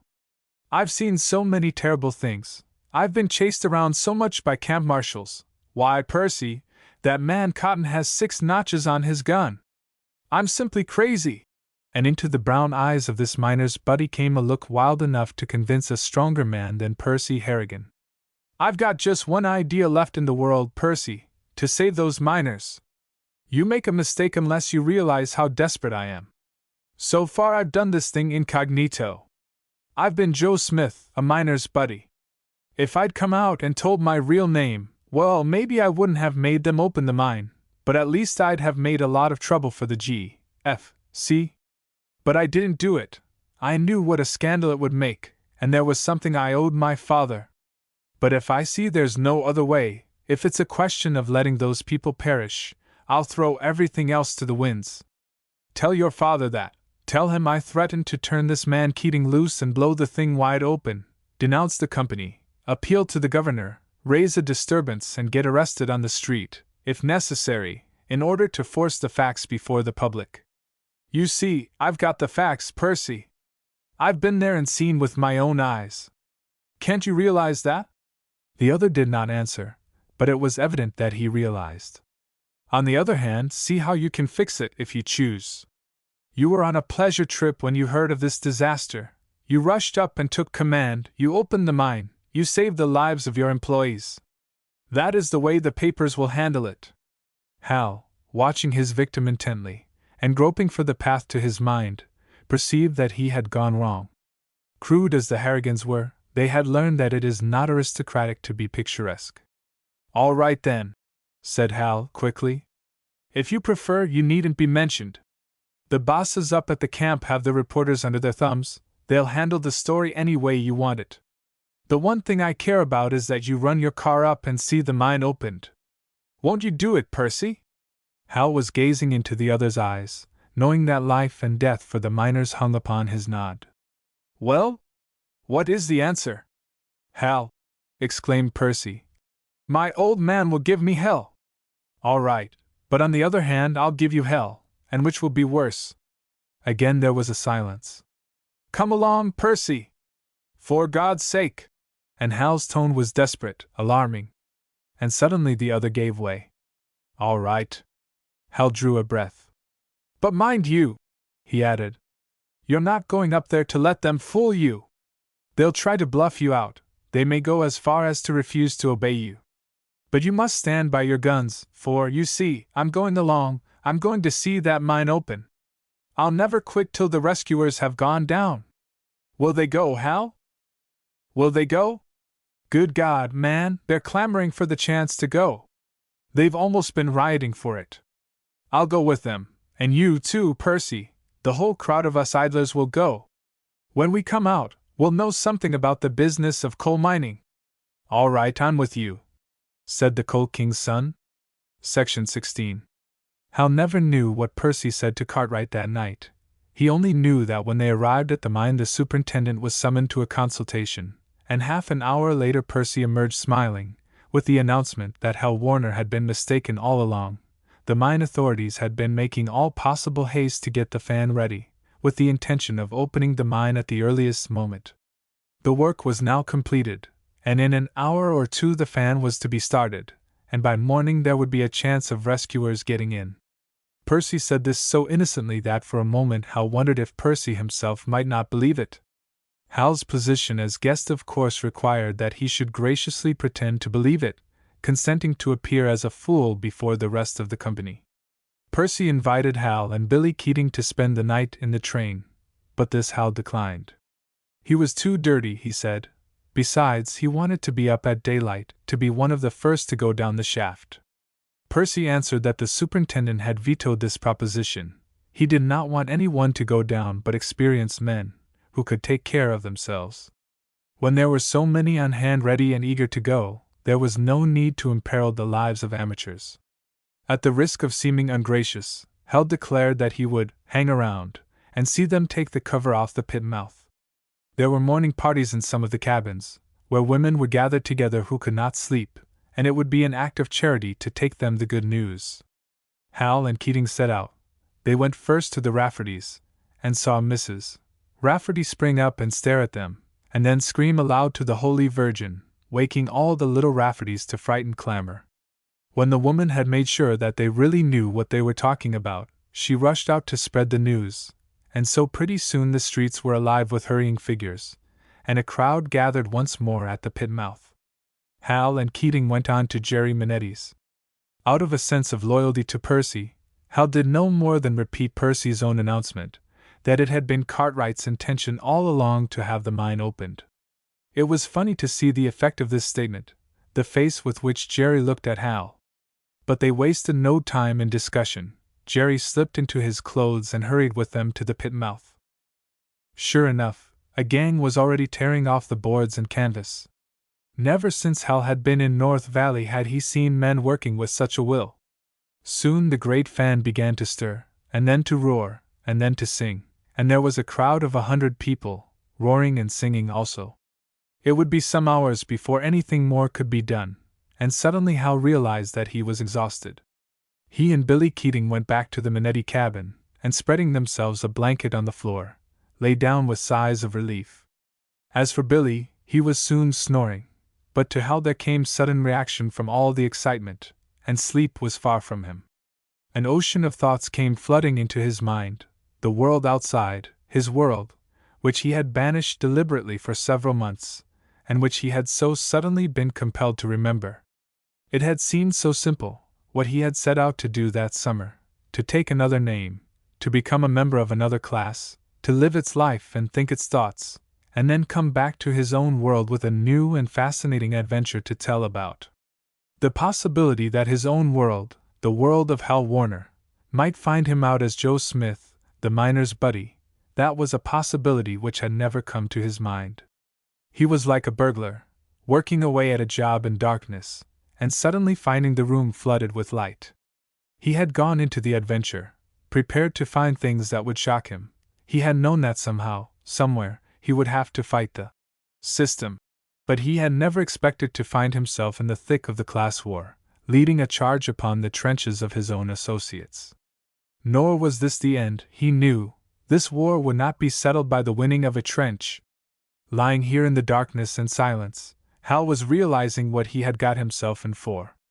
To employ another simile, he was a man who begins a flirtation on the street, and wakes up next morning to find himself married. It was not that he had regrets for the course he had taken with Percy. No other course had been thinkable. But while Hal had known these North Valley people for 10 weeks, he had known the occupants of Percy's car for as many years.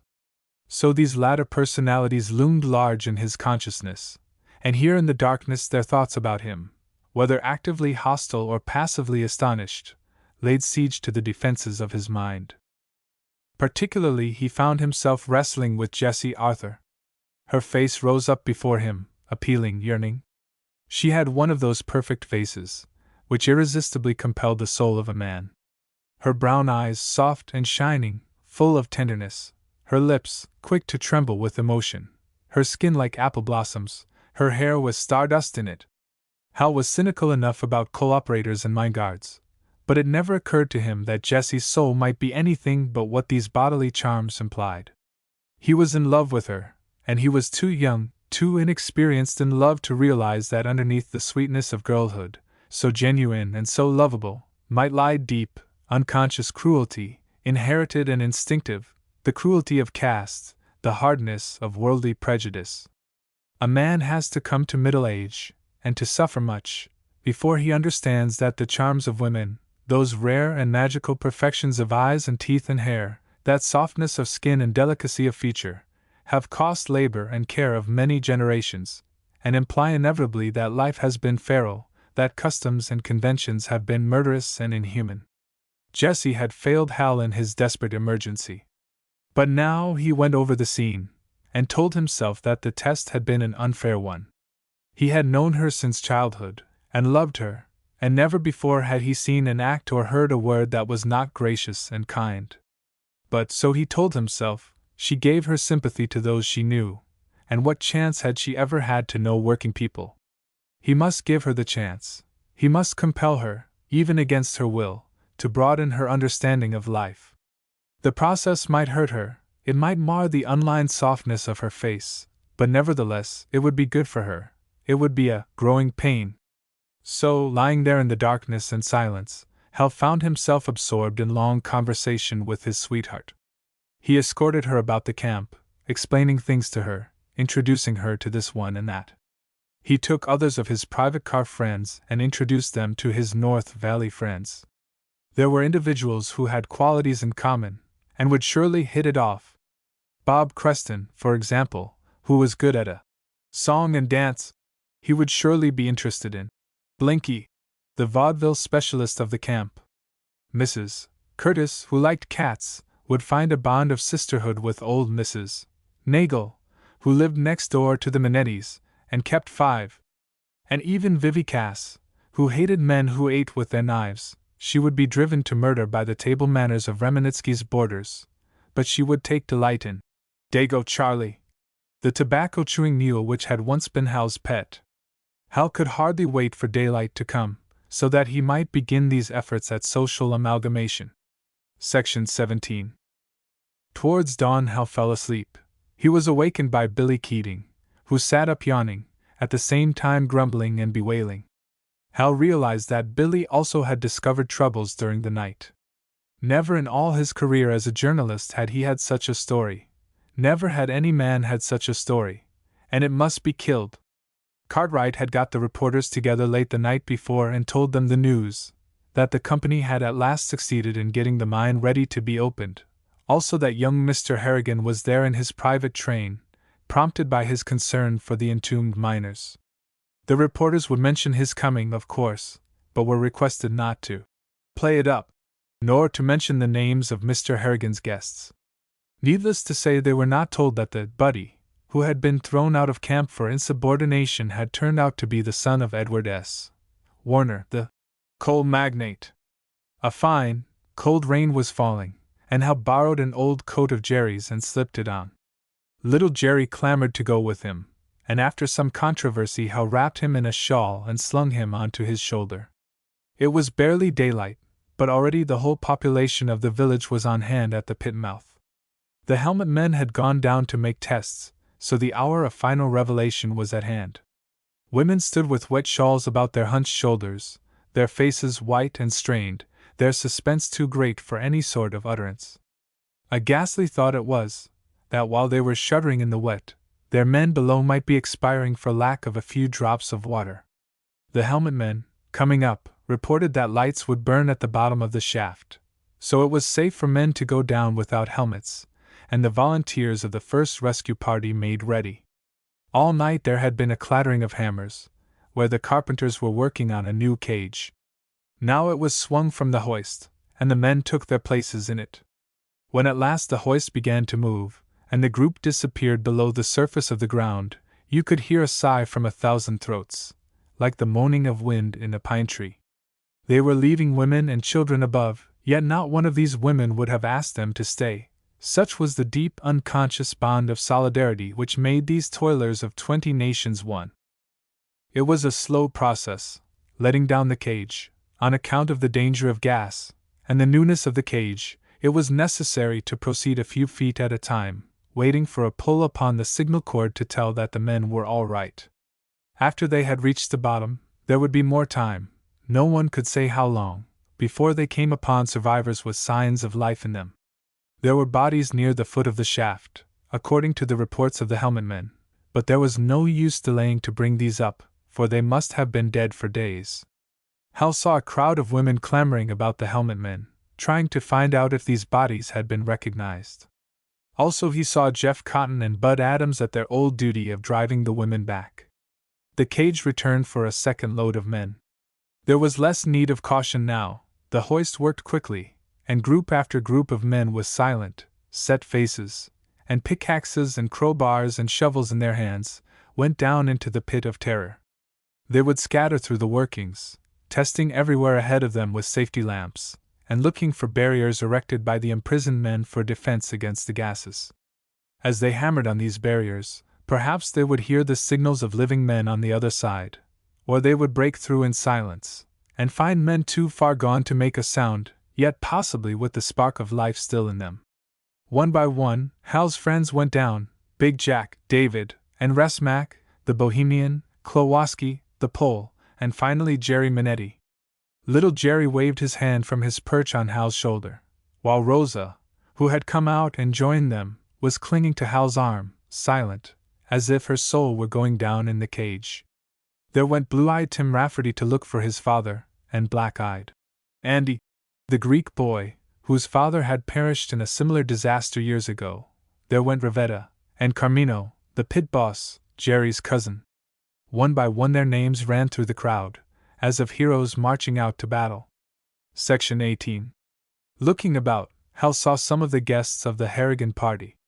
There was Vivi Cass, standing under an umbrella with Bert Atkins, and there was Bob Creston with Dickie Everson. These two had on macintoshes and waterproof hats, and were talking to Cartwright, tall, immaculate men, who seemed like creatures of another world beside the stunted and close-mudded miners. Seeing Hal, they moved over to him. "Where did you get the kid?" inquired Bob, his rosy, smooth-shaven face breaking into a smile.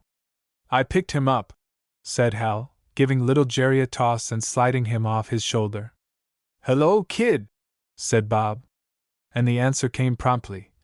"Hello yourself." Little Jerry knew how to talk American. He was a match for any society man.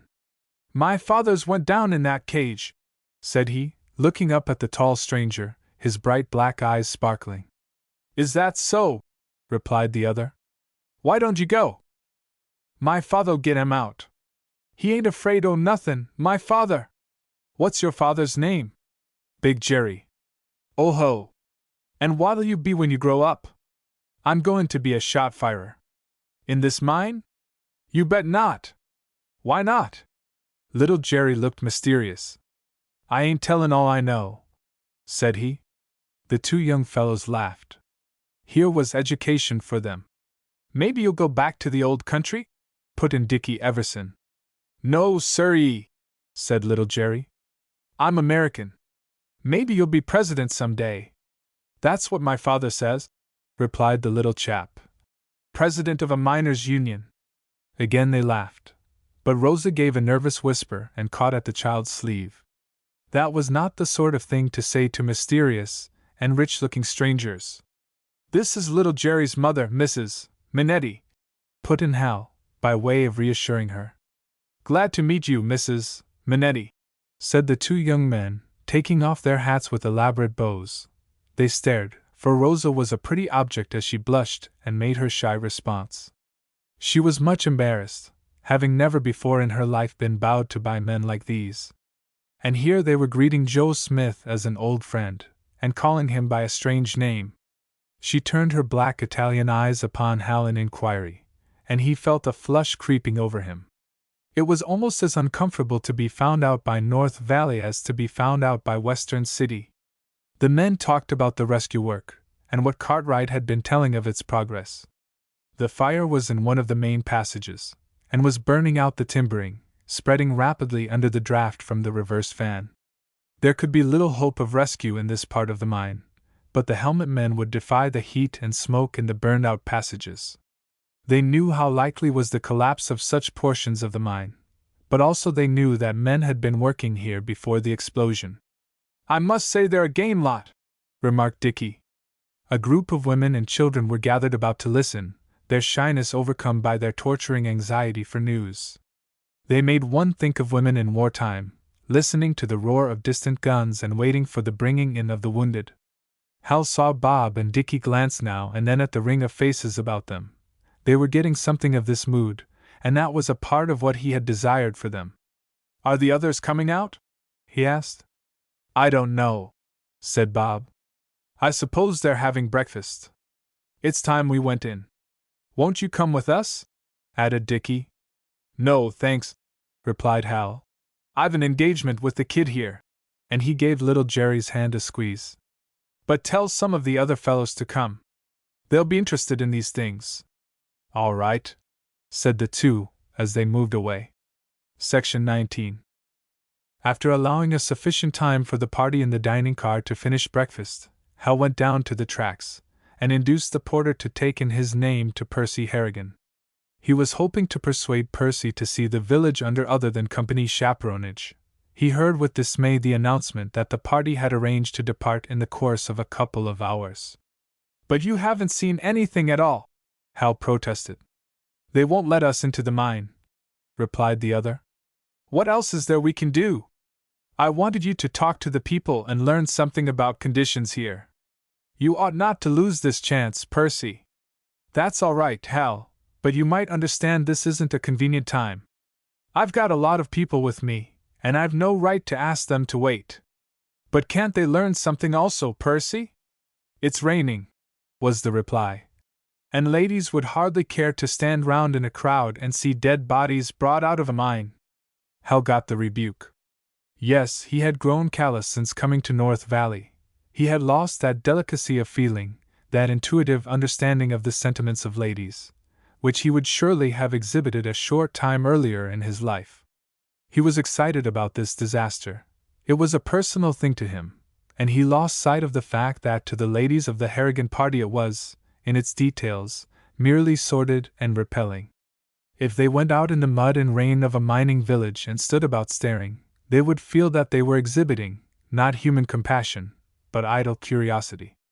The sights they would see would harrow them to no purpose, and incidentally they would be exposing themselves to distressing publicity. As for offering sympathy to widows and orphans, well, these were foreigners mostly, who could not understand what was said to them, and who might be more embarrassed than helped by the intrusion into their grief of persons from an alien world. The business of offering sympathy had been reduced to a system by the civilization which these ladies helped to maintain, and, as it happened, there was one present who was familiar with this system. Mrs. Curtis had already acted, so Percy informed Hal. She had passed about a subscription paper, and in a couple of minutes over $1,000 had been pledged. This would be paid by check to the Red Cross, whose agents would understand how to distribute relief among such sufferers.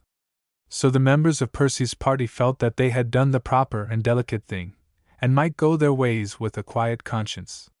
"The world can't stop moving just because there's been a mine disaster," said the Coal King's son. "People have engagements they must keep." And he went on to explain what these engagements were. He himself had to go to a dinner that evening, and would barely be able to make it. Bert Atkins was to play a challenge match at billiards, and Mrs. Curtis was to attend a committee meeting of a woman's club. Also, it was the last Friday of the month. Had Hal forgotten what that meant? After a moment, Hal remembered the Young People's Night at the country club. He had a sudden vision of the white colonial mansion on the mountainside, with its doors and windows thrown wide, and the strains of an orchestra floating out. In the ballroom the young ladies of Percy's party would appear, Jessie, his sweetheart, among them, gowned in filmy chiffons and laces, floating in a mist of perfume and color and music. They would laugh and chatter, they would flirt and scheme against one another for the sovereignty of the ballroom, while here in North Valley the sobbing widows would be clutching their mangled dead in their arms. How strange, how ghastly it seemed! How like the scenes one read of on the eve of the French Revolution. Section 20. Percy wanted Hal to come away with the party. He suggested this tactfully at first, and then, as Hal did not take the hint, he began to press the matter, showing signs of irritation. The mine was open now, what more did Hal want? When Hal suggested that Cartwright might order it closed again, Percy revealed the fact that the matter was in his father's hands. The superintendent had sent a long telegram the night before, and an answer was due at any moment. Whatever the answer ordered would have to be done. There was a grim look upon Hal's face, but he forced himself to speak politely. If your father orders anything that interferes with the rescuing of the men, don't you see, Percy, that I have to fight him? But how can you fight him? With the one weapon I have, publicity. You mean? Percy stopped and stared. I mean what I said before. I'd turn Billy Keating loose and blow this whole story wide open. Well, by God! Cried young Harrigan. I must say I'd call it damned dirty of you. You said you'd not do it, if I'd come here and open the mine. But what good does it do to open it if you close it again before the men are out? Hal paused, and when he went on it was in a sincere attempt at apology. Percy, don't imagine I fail to appreciate the embarrassments of this situation. I know I must seem a cad to you, more than you've cared to tell me. I called you my friend in spite of all our quarrels. All I can do is to assure you that I never intended to get into such a position as this. Well, what the hell did you want to come here for? You knew it was the property of a friend. That's the question at issue between us, Percy. Have you forgotten our arguments?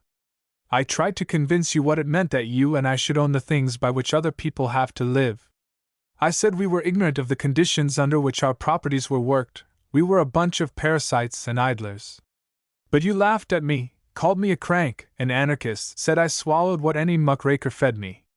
So I said, I'll go to one of Percy's mines.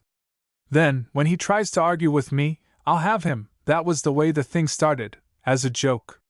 But then I got drawn into things. I don't want to be nasty, but no man with a drop of red blood in his veins could stay in this place a week without wanting to fight.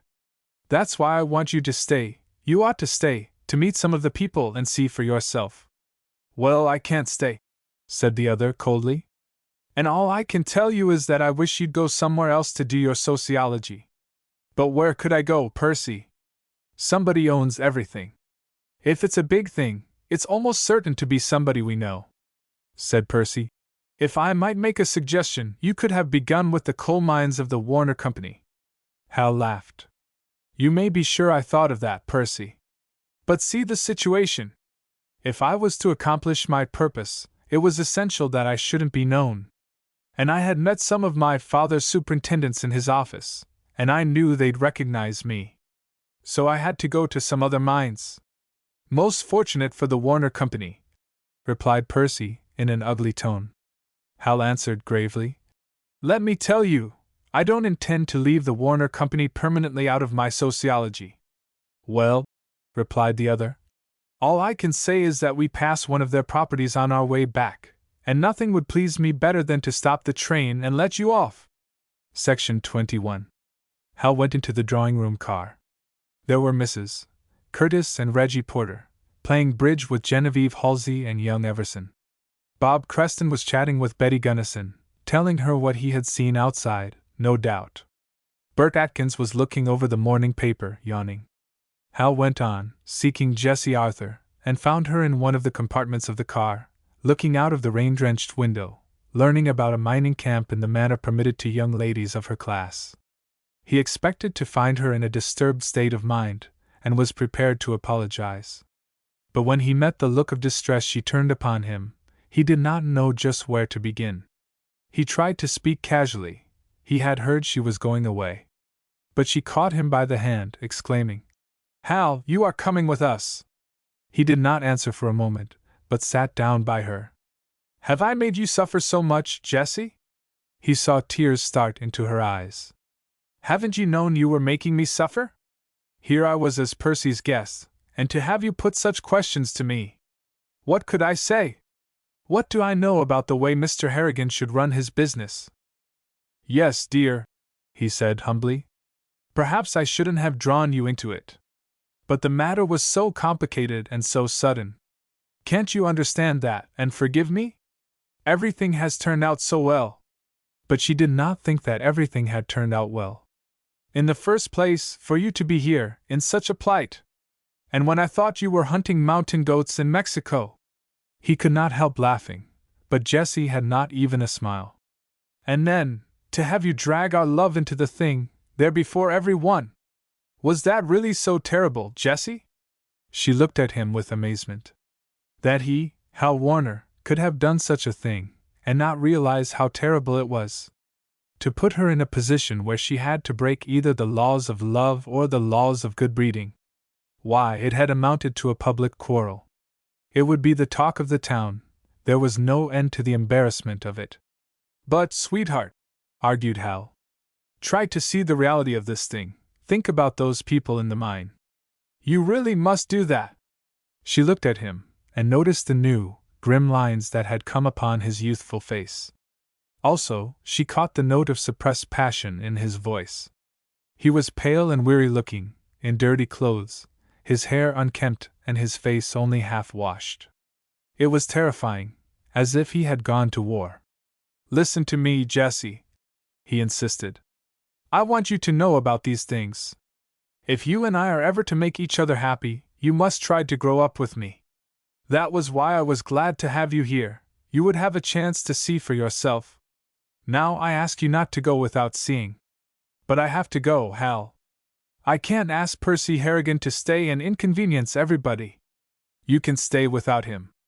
You can ask one of the ladies to chaperone you." She gazed at him in dismay. "Why, Hal? What a thing to suggest! Why so? Think how it would look." "I can't think so much about looks, dear," she broke in. "Think what Mama would say. She wouldn't like it, I know. She would be wild. She would never forgive either of us. She would never forgive anyone who stayed with me. And what would Percy say, if I came here as his guest, and stayed to spy on him and his father? Don't you see how preposterous it would be?" Yes, he saw.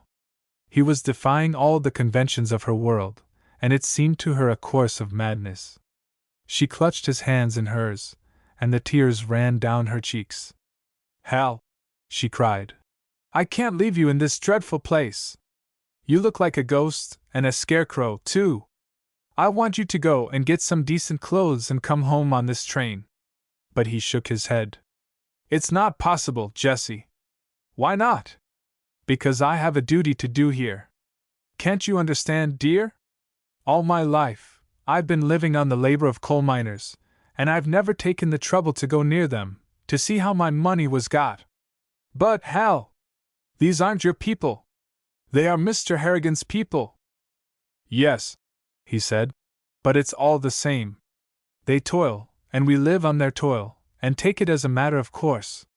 But what can one do about it, Hal? One can understand it, if nothing else.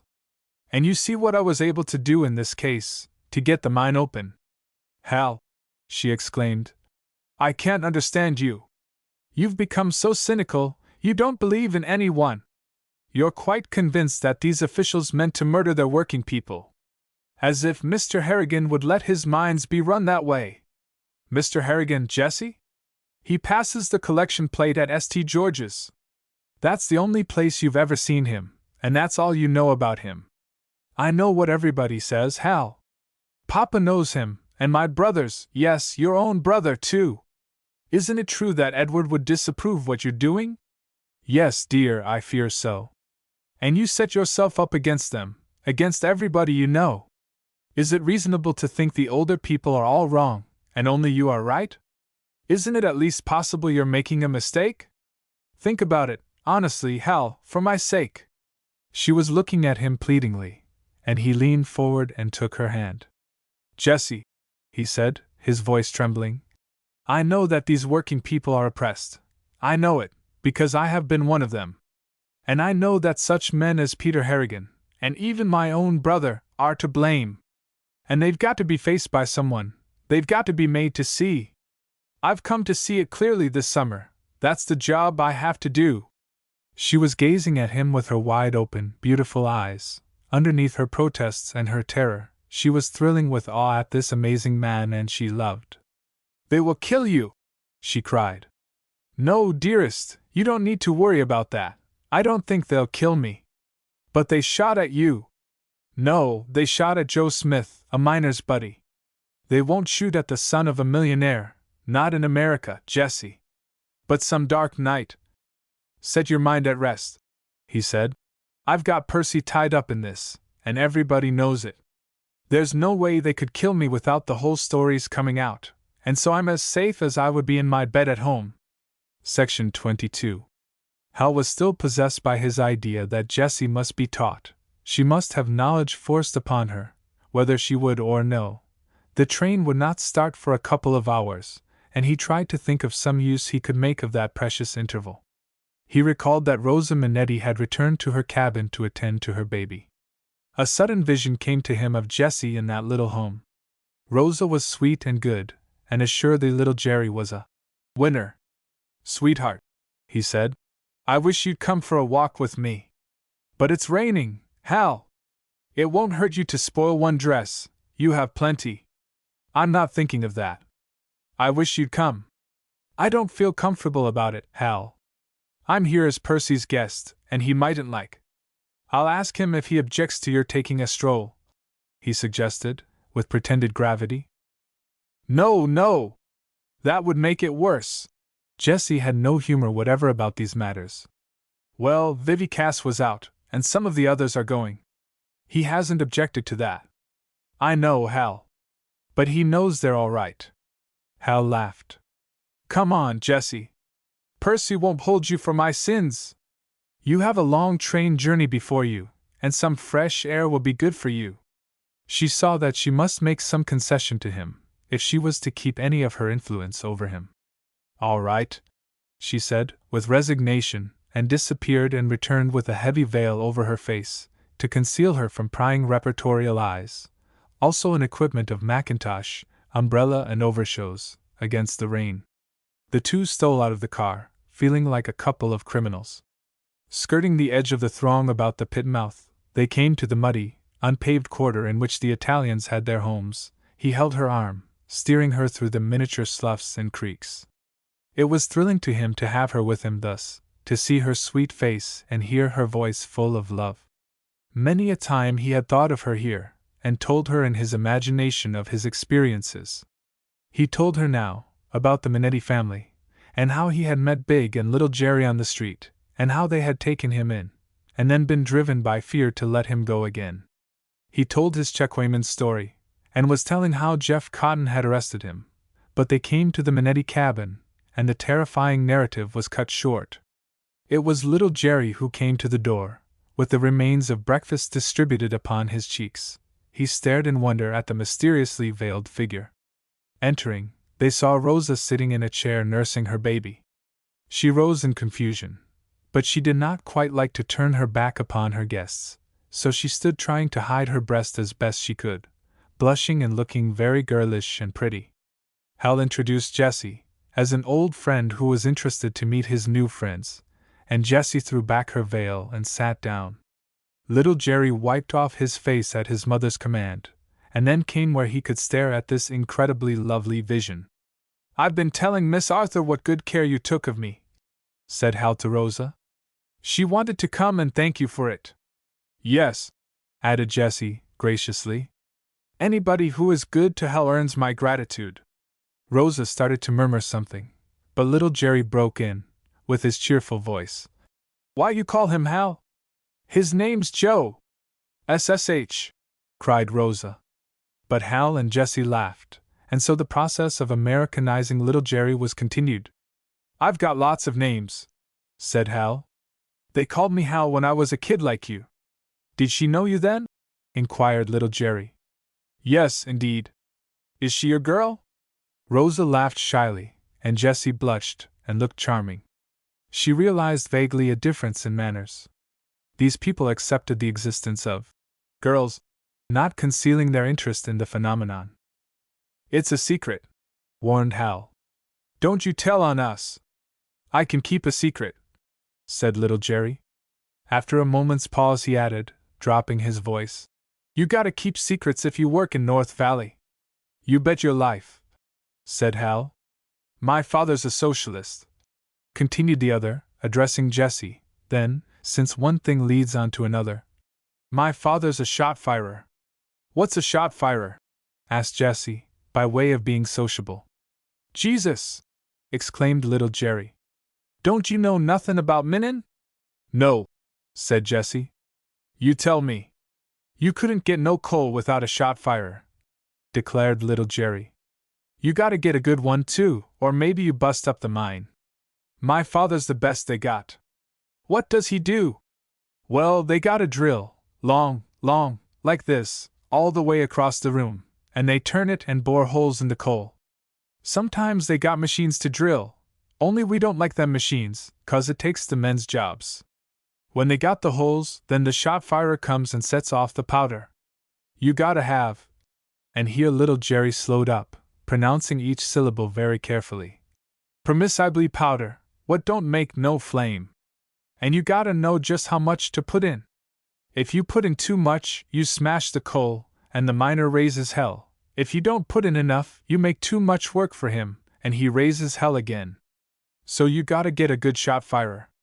Jessie looked at Hal, and he saw that her dismay was mingled with genuine amusement. He judged this a good way for her to get her education, so he proceeded to draw out little Jerry on other aspects of coal mining, on short waits and long hours, grafting bosses and camp marshals, company stores and boarding houses, socialist agitators and union organizers. Little Jerry talked freely of the secrets of the camp. It's all right for you to know, he remarked gravely. You're Joe's girl. You little cherub, exclaimed Jessie. What's a cherub? Was little Jerry's reply. Section 23. So the time passed in a way that was pleasant. Jessie was completely won by this little Dago Minerchin, in spite of all his frightful curse words, and Hal saw that she was won, and was delighted by the success of this experiment in social amalgamation. He could not read Jessie's mind, and realized that underneath her genuine delight were reservations born of her prejudices, the instinctive cruelty of caste. Yes, this little mine chap was a cherub, now, but how about when he grew big? He would grow ugly and coarse-looking. In 10 years one would not know him from any other of the rough and dirty men of the village. Jessie took the fact that common people grow ugly as they mature as a proof that they are, in some deep and permanent way, the inferiors of those above them. Hal was throwing away his time and strength, trying to make them into something which nature had obviously not intended them to be. She decided to make that point to Hal on their way back to the train. She realized that he had brought her here to educate her. Like all the rest of the world, she resented forcible education, and she was not without hope that she might turn the tables and educate Hal. Pretty soon Rosa finished nursing the baby, and Jessie remarked the little one's black eyes. This topic broke down the mother's shyness, and they were chatting pleasantly, when suddenly they heard sounds outside which caused them to start up. It was a clamor of women's voices, and Hal and Rosa sprang to the door. Just now was a critical time, when everyone was on edge for news. Hal threw open the door and called to those outside. What is it? There came a response, in a woman's voice.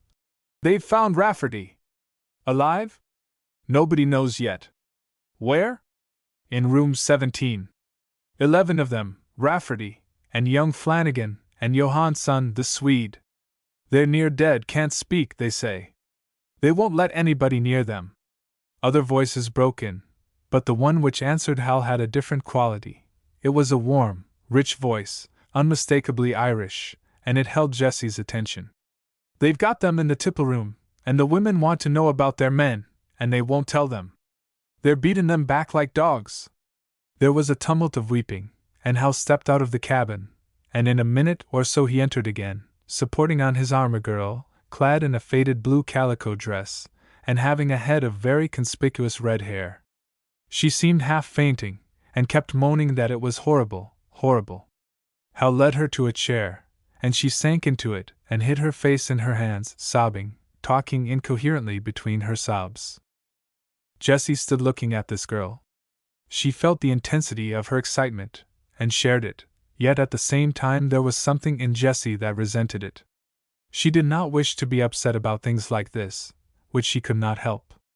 Of course these unfortunate people were suffering, but what a shocking lot of noise the poor thing was making!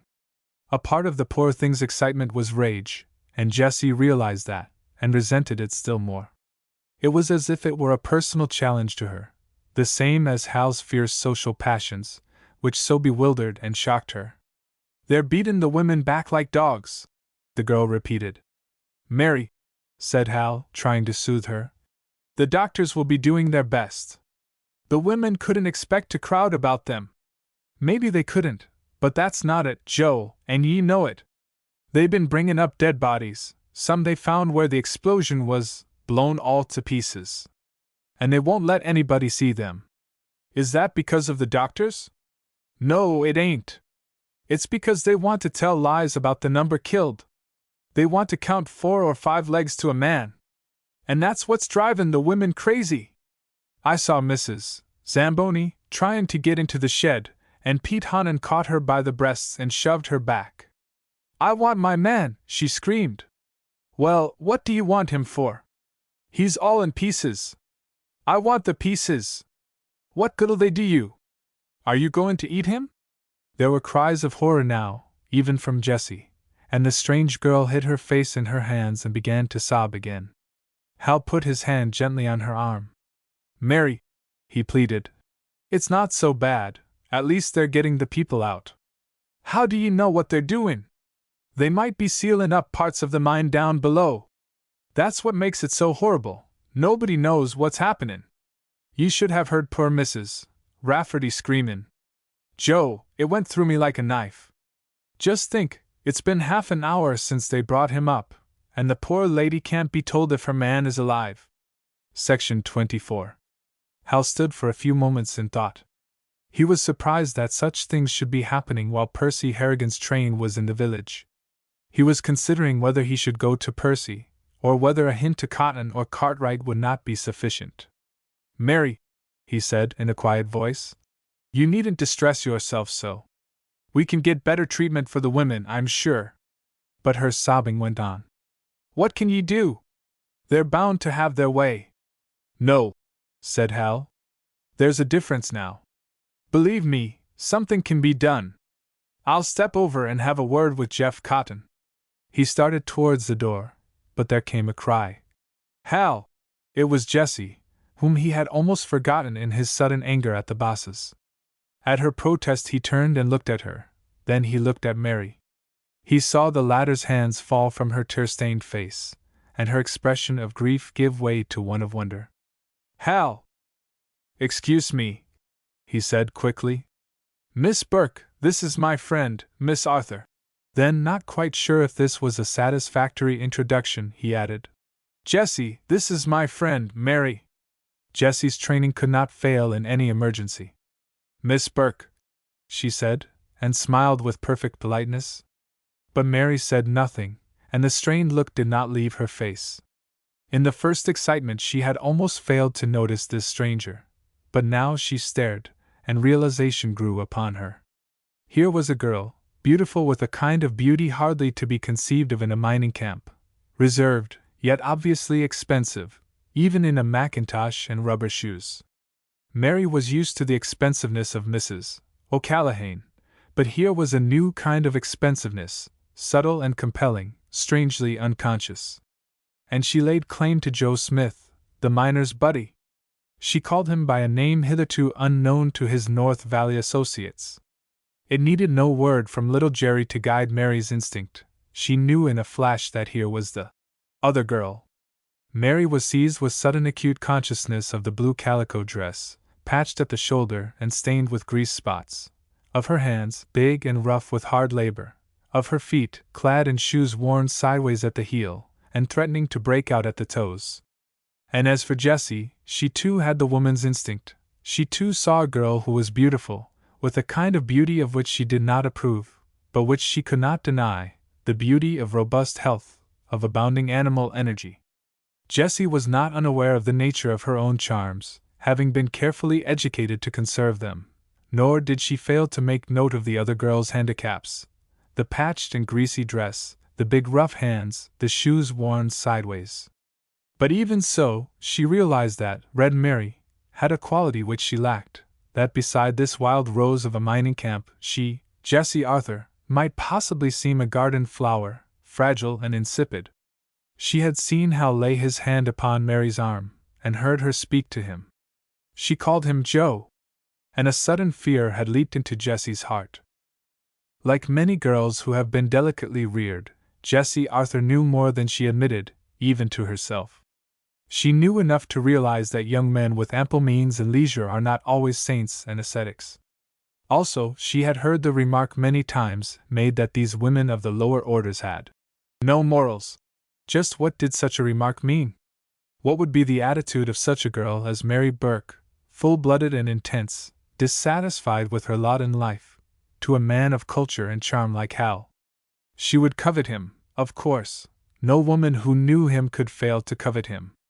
And she would try to steal him away from his friends, from the world to which he belonged, the future of happiness and ease to which he was entitled.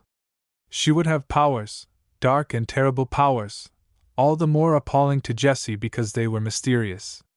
Might they possibly be able to overcome even the handicap of a dirty calico dress, of big rough hands and shoes worn sideways? These reflections, which have taken many words to explain, came to Jessie in one flash of intuition. She understood now, all at once, the incomprehensible phenomenon, that Hal should leave friends and home and career, to come and live amid this squalor and suffering. She saw the old drama of the soul of man, heaven and hell contending for mastery of it, and she knew that she was heaven, and that this, Red Mary, was hell. She looked at Hal. He seemed to her so fine and true. His face was frank, he was the soul of honorableness. No, it was impossible to believe that he had yielded to such a lure. If that had been the case, he would never have brought her to this cabin, he would never have taken a chance of her meeting the girl. No, but he might be struggling against temptation, he might be in the toils of it, and only half aware of it. He was a man, and therefore blind. He was a dreamer, and it would be like him to idealize this girl, calling her naive and primitive, thinking that she had no wiles. Jessie had come just in time to save him. And she would fight to save him, using wiles more subtle than those at the command of any mining camp hussy. Section 25. It was the surging up in Jessie Arthur of that instinctive self, the creature of hereditary cruelty, of the existence of which Hal had no idea. She drew back, and there was a quiet hauteur in her tone as she spoke. "Hal, come here, please." He came, and she waited until he was close enough for intimacy, and then said, "Have you forgotten you have to take me back to the train? Can't you come with me for a few minutes?" he pleaded.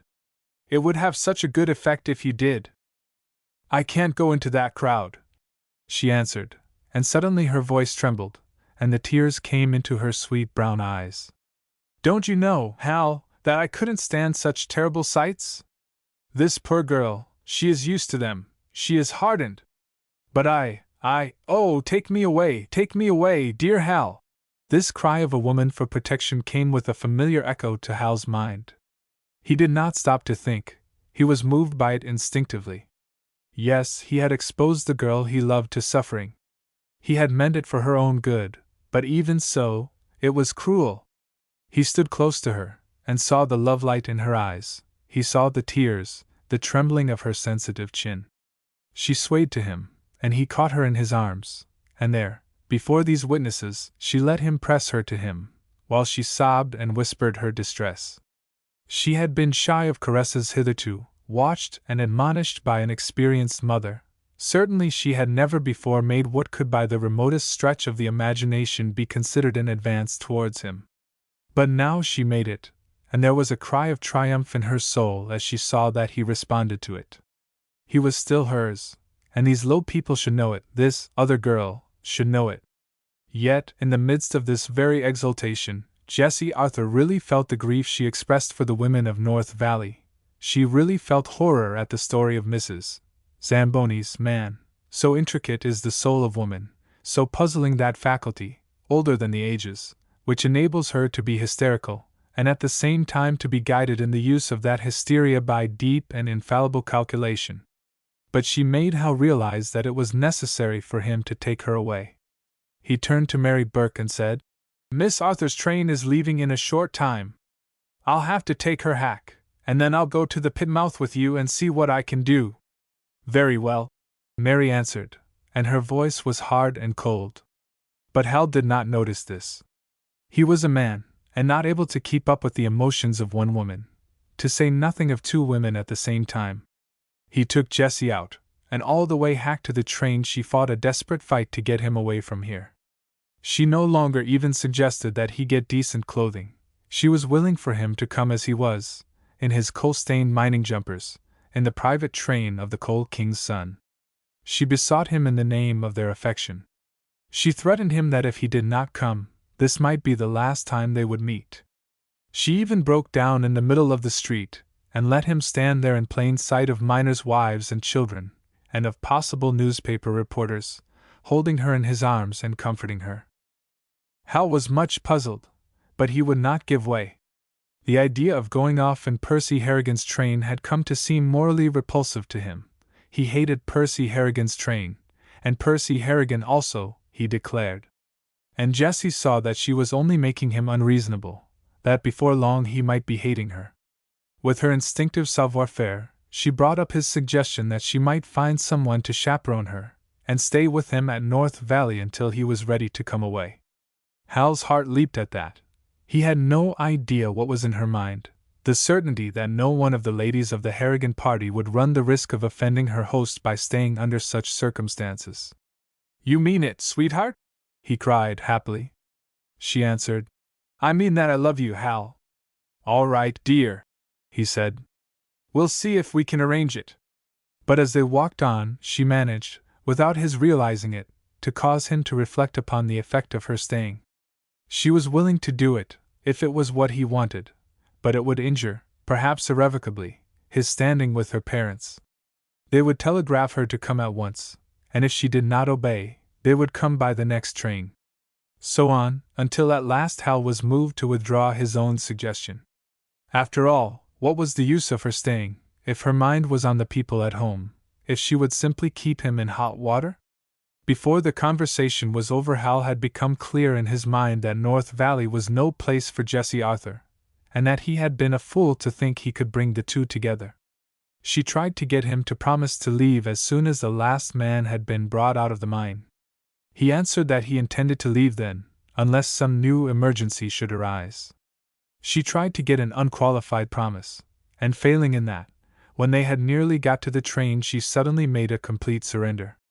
Let him do what he pleased, but let him remember that she loved him, that she needed him, that she could not do without him. No matter what he might do, no matter what people might say about him, she believed in him, she would stand by him.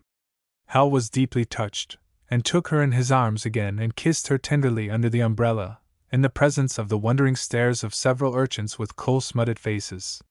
He pledged anew his love for her, assuring her that no amount of interest in mining camps should ever steal him from her. Then he put her on the train, and shook hands with the departing guests. He was so very somber and harassed looking that the young men forbore to kid him as they would otherwise have done. He stood on the station platform and saw the train roll away, and felt, to his own desperate bewilderment, that he hated these friends of his boyhood and youth. His reason protested against it. He told himself there was nothing they could do, no reason on earth for them to stay, and yet he hated them. They were hurrying off to dance and flirt at the country club, while he was going back to the pit mouth to try to get Mrs. Zamboni the right to inspect the pieces of her man. Book 4, The Will of King Cole. Section 1. The pit of death was giving up its secrets.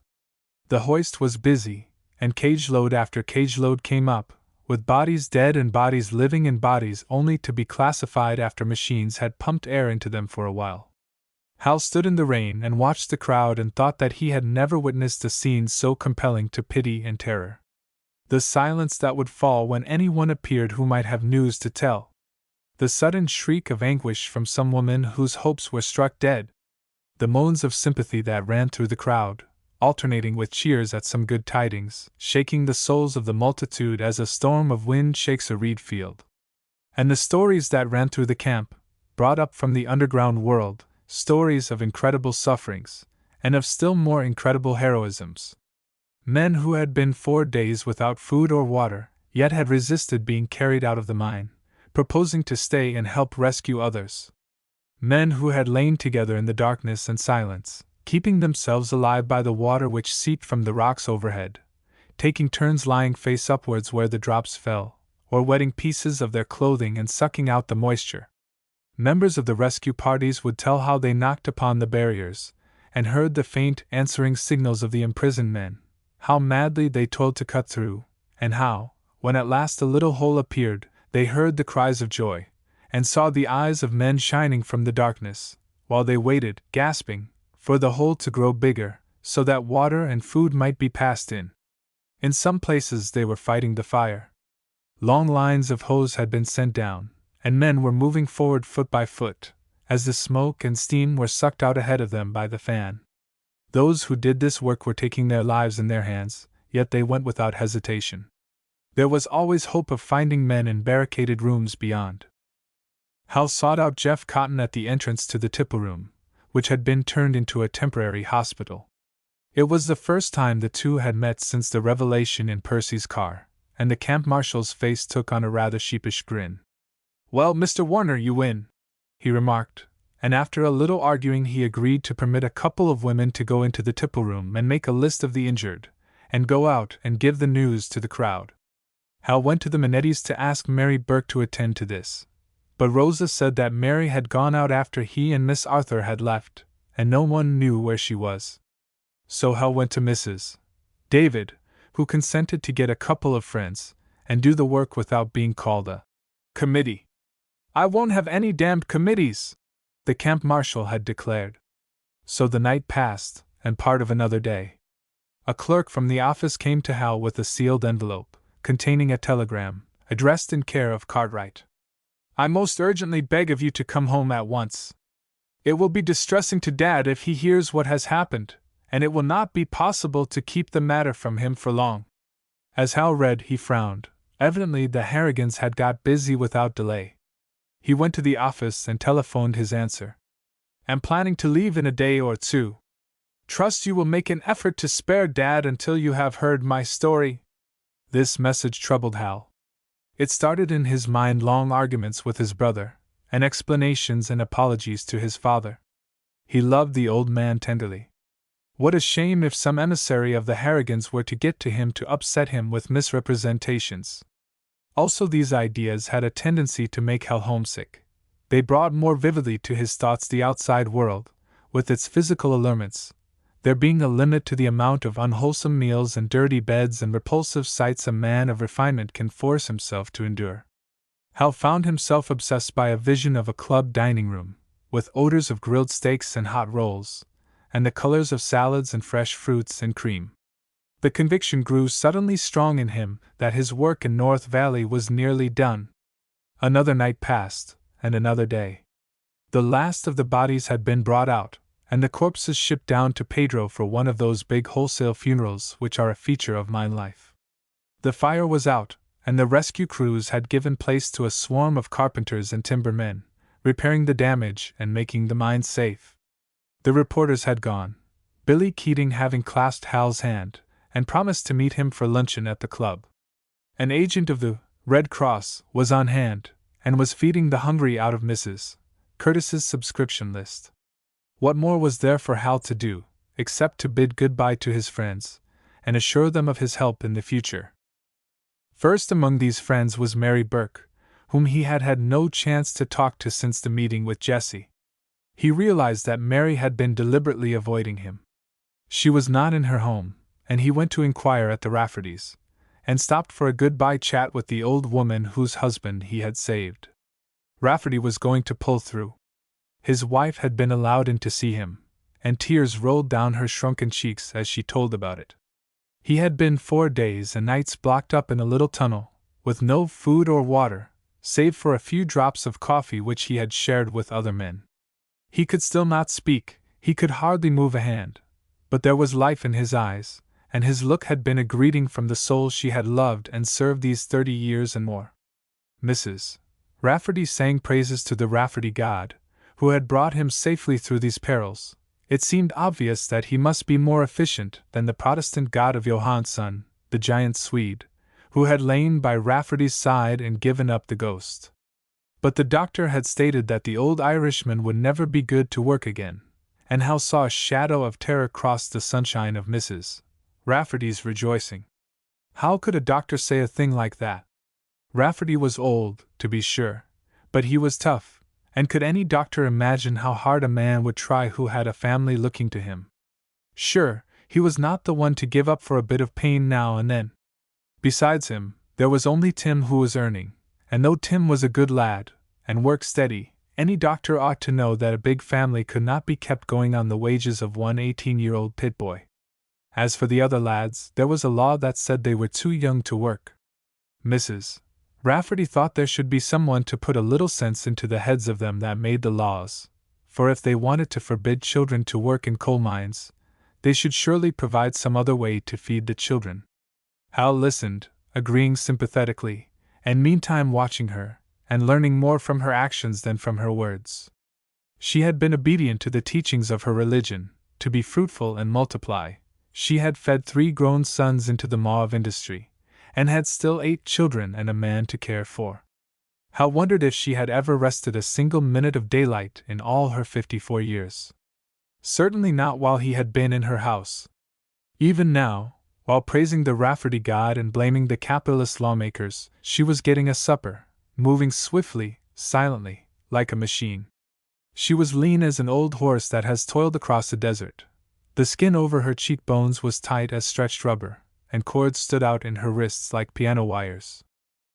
And now she was cringing before the specter of destitution. He asked what she would do about it, and saw the shadow of terror cross her face again. There was one recourse from starvation, it seemed, to have her children taken from her, and put in some institution. At the mention of this, one of the special nightmares of the poor, the old woman began to sob and cry again that the doctor was wrong. He would see, and Hal would see. Old Rafferty would be back at his job in a week or 2. Section 2. Hal went out on the street again. It was the hour which would have been sunset in a level region. The tops of the mountains were touched with a purple light, and the air was fresh and chill with early fall. Down the darkening streets he saw a gathering of men. There was shouting, and people running towards the place, so he hurried up, with the thought in his mind. What's the matter now? There were perhaps 100 men crying out, their voices mingling like the sound of waves on the sea. He could make out words. Go on! Go on! We've had enough of it! Hurrah! What's happened? He asked, of someone on the outskirts, and the man, recognizing him, raised a cry which ran through the throng. Joe Smith! He's the boy for us! Come in here, Joe! Give us a speech! But even while Hal was asking questions, trying to get the situation clear, other shouts had drowned out his name. We've had enough of them walking over us! And somebody cried, more loudly. Tell us about it! Tell it again! Go on! A man was standing upon the steps of a building at one side. Hal stared in amazement. It was Tim Rafferty. Of all people in the world, Tim, the light-hearted and simple, Tim of the laughing face and the merry Irish blue eyes. Now his sandy hair was tousled and his features distorted with rage. Him near dead! He yelled. Him with his voice gone, and couldn't move his hand. 11 years he's slaved for them, and near killed in an accident. That's their own fault. Every man in this crowd knows it's their own fault, by God. Sure thing! You're right! Cried a chorus of voices. Tell it all! They give him $25 and his hospital expenses, and what'll his hospital expenses be? They'll have him out on the street again before he's able to stand, you know that. They done it to Pete Cullen. You bet they did. Them damned lawyers in there, getting them to sign papers when they don't know what they're doing. And me that might help him can't get near. By Christ, I say it's too much. Are we slaves or are we dogs that we have to stand such things? We'll stand no more of it, shouted one. We'll go in there and see to it ourselves. Come on, shouted another. To hell with their gunmen. Hal pushed his way into the crowd. Tim, he cried. How do you know this? There's a fellow in there seen it. Who? I can't tell you, they'd fire him, but it's somebody you know as well as me. He come and told me. They're beatin' me old father out of damages.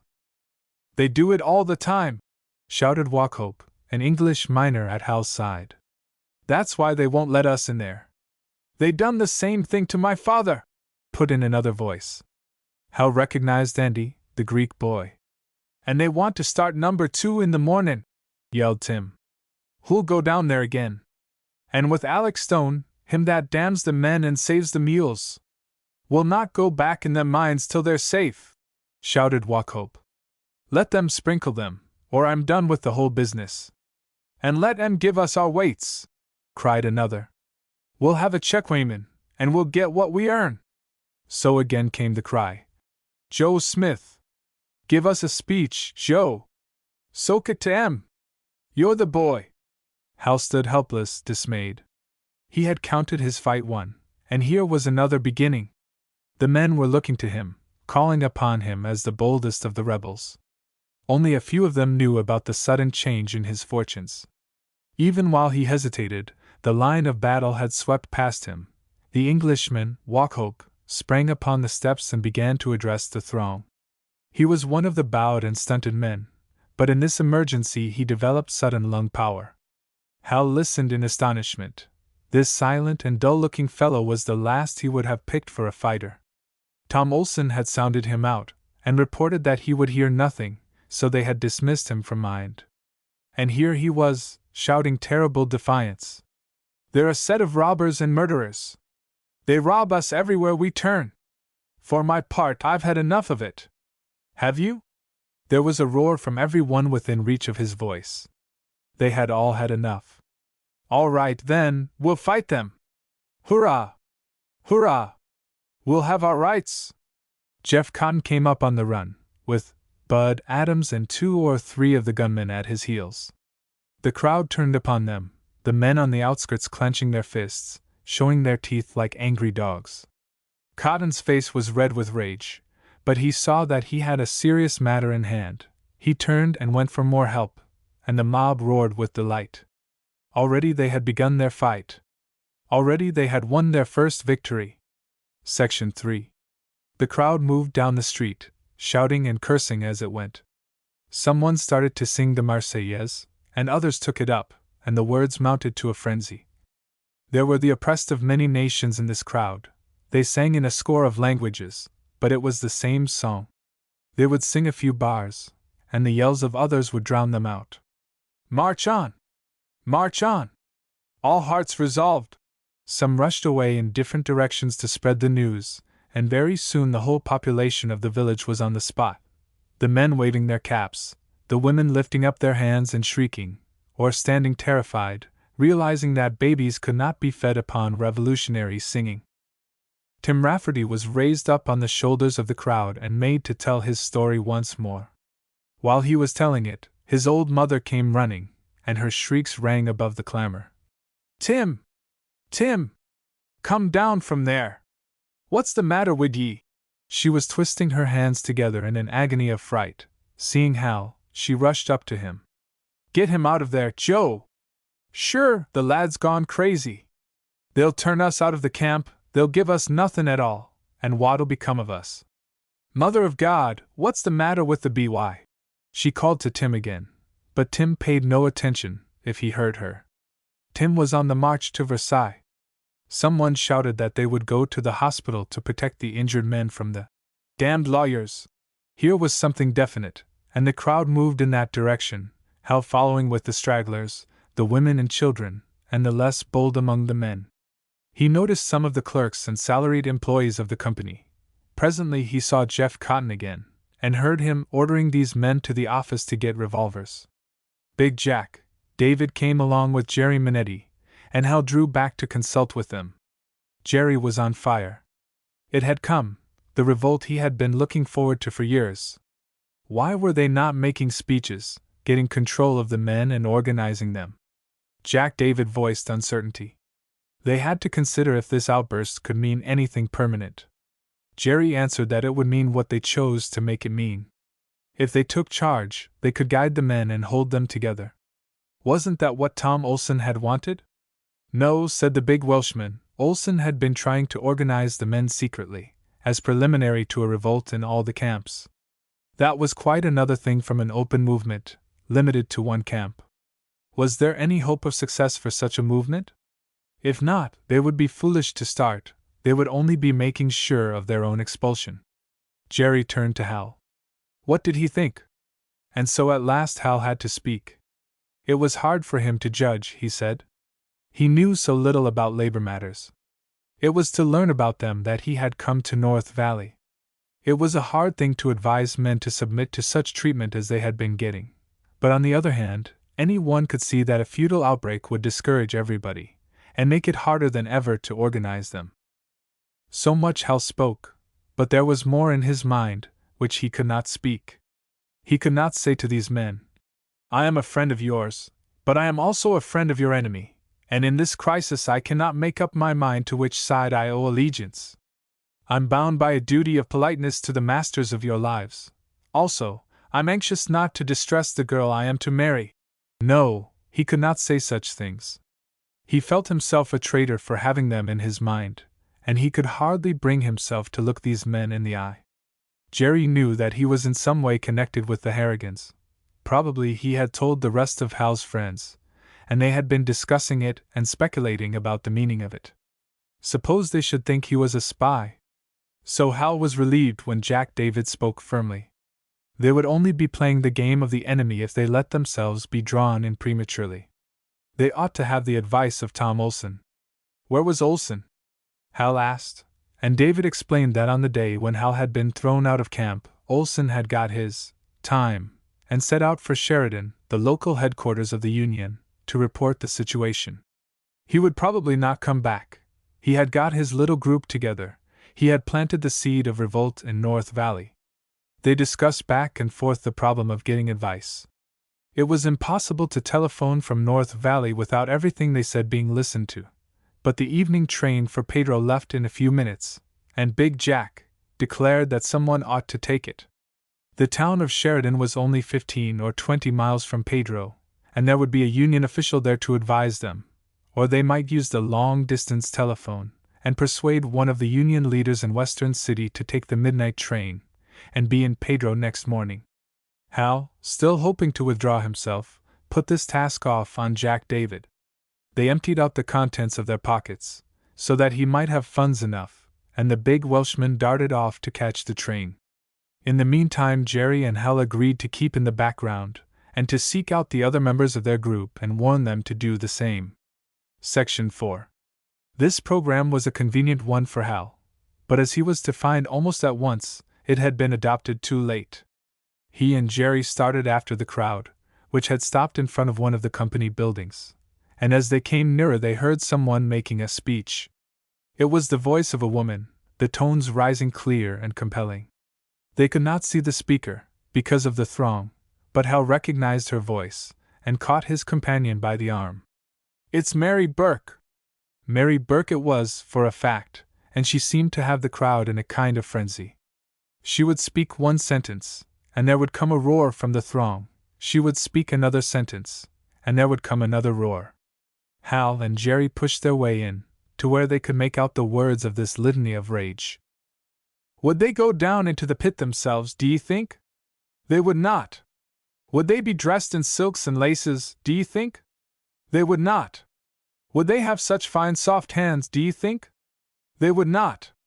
Would they hold themselves too good to look at ye? They would not. They would not. And Mary swept on. If only ye'd stand together, they'd come to ye on their knees to ask for terms. But ye're cowards, and they play on your fears. Ye're traitors, and they buy ye out. They break ye into pieces, they do what they please with ye, and then ride off in their private cars, and leave gunmen to beat ye down and trample on your faces. How long will ye stand it? How long? The roar of the mob rolled down the street and back again. We'll not stand it! We'll not stand it! Men shook their clenched fists, women shrieked, even children shouted curses. We'll fight them! We'll slave no more for them! And Mary found a magic word. We'll have a union! She shouted. We'll get together and stay together! If they refuse us our rights, we'll know what to answer, we'll have a strike! There was a roar like the crashing of thunder in the mountains. Yes, Mary had found the word. For many years it had not been spoken aloud in North Valley, but now it ran like a flash of gunpowder through the throng. Strike! Strike! Strike! Strike! It seemed as if they would never have enough of it. Not all of them had understood Mary's speech, but they knew this word. Strike! They translated and proclaimed it in Polish and Bohemian and Italian and Greek. Men waved their caps, women waved their aprons. In the semi-darkness it was like some strange kind of vegetation tossed by a storm. Men clasped one another's hands, the more demonstrative of the foreigners fell upon one another's necks. Strike! Strike! Strike! We're no longer slaves! Cried the speaker. We're men, and we'll live as men! We'll work as men, or we'll not work at all! We'll no longer be a herd of cattle, that they can drive about as they please. We'll organize, we'll stand together, shoulder to shoulder. Either we'll win together, or we'll starve and die together. And not a man of us will yield, not a man of us will turn traitor. Is there anybody here who'll scab on his fellows? There was a howl, which might have come from a pack of wolves. Let the man who would scab on his fellows show his dirty face in that crowd. You'll stand by the Union? We'll stand by it. You'll swear? We'll swear! She flung her arms to heaven with a gesture of passionate adjuration. Swear it on your lives! To stick to the rest of us, and never a man of ye give way till ye've won! Swear! Swear! Men stood, imitating her gesture, their hands stretched up to the sky. We swear! We swear! You'll not let them break ye! You'll not let them frighten ye! No! No! Stand by your word, men! Stand by it! 'Tis the one chance for your wives and children! The girl rushed on, exhorting with leaping words and passionate outflung arms, a tall, swaying figure of furious rebellion. Hal listened to the speech and watched the speaker, marveling. Here was a miracle of the human soul, here was hope born of despair. And the crowd around her, they were sharing the wonderful rebirth, their waving arms, their swaying forms responded to Mary as an orchestra to the baton of a leader. A thrill shook Hal, a thrill of triumph. He had been beaten down himself, he had wanted to run from this place of torment. But now there was hope in North Valley, now there would be victory, freedom. Ever since he had come to the coal country, the knowledge had been growing in Hal that the real tragedy of these people's lives was not their physical suffering, but their mental depression, the dull, hopeless misery in their minds. This had been driven into his consciousness day by day, both by what he saw and by what others told him. Tom Olson had first put it into words. Your worst troubles are inside the heads of the fellows you're trying to help. How could hope be given to men in this environment of terrorism? Even Hal himself, young and free as he was, had been brought to despair. He came from a class which is accustomed to say, do this, or do that, and it will be done. But these mind slaves had never known that sense of power, of certainty. On the contrary, they were accustomed to having their efforts balked at every turn, their every impulse to happiness or achievement crushed by another's will. But here was this miracle of the human soul. Here was hope in North Valley. Here were the people rising, and Mary Burke at their head. It was his vision come true, Mary Burke with a glory in her face, and her hair shining like a crown of gold.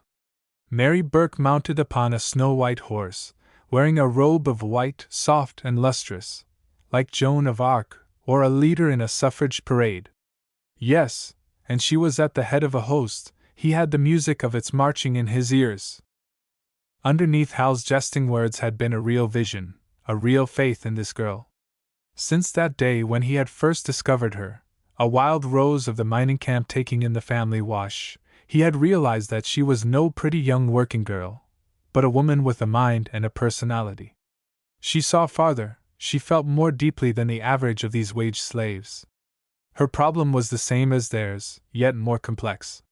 When he had wanted to help her and had offered to get her a job, she had made clear that what she craved was not merely relief from drudgery, but a life with intellectual interest. So then the idea had come to him that Mary should become a teacher, a leader of her people. She loved them, she suffered for them and with them, and at the same time she had a mind that was capable of seeking out the causes of their misery.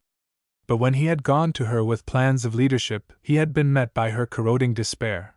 Her pessimism had seemed to mock his dreams, her contempt for these mind slaves had belittled his efforts in their behalf and in hers. And now, here she was taking up the role he had planned for her. Her very soul was in this shouting throng, he thought. She had lived the lives of these people, shared their every wrong, been driven to rebellion with them. Being a mere man, Hal missed one important point about this startling development.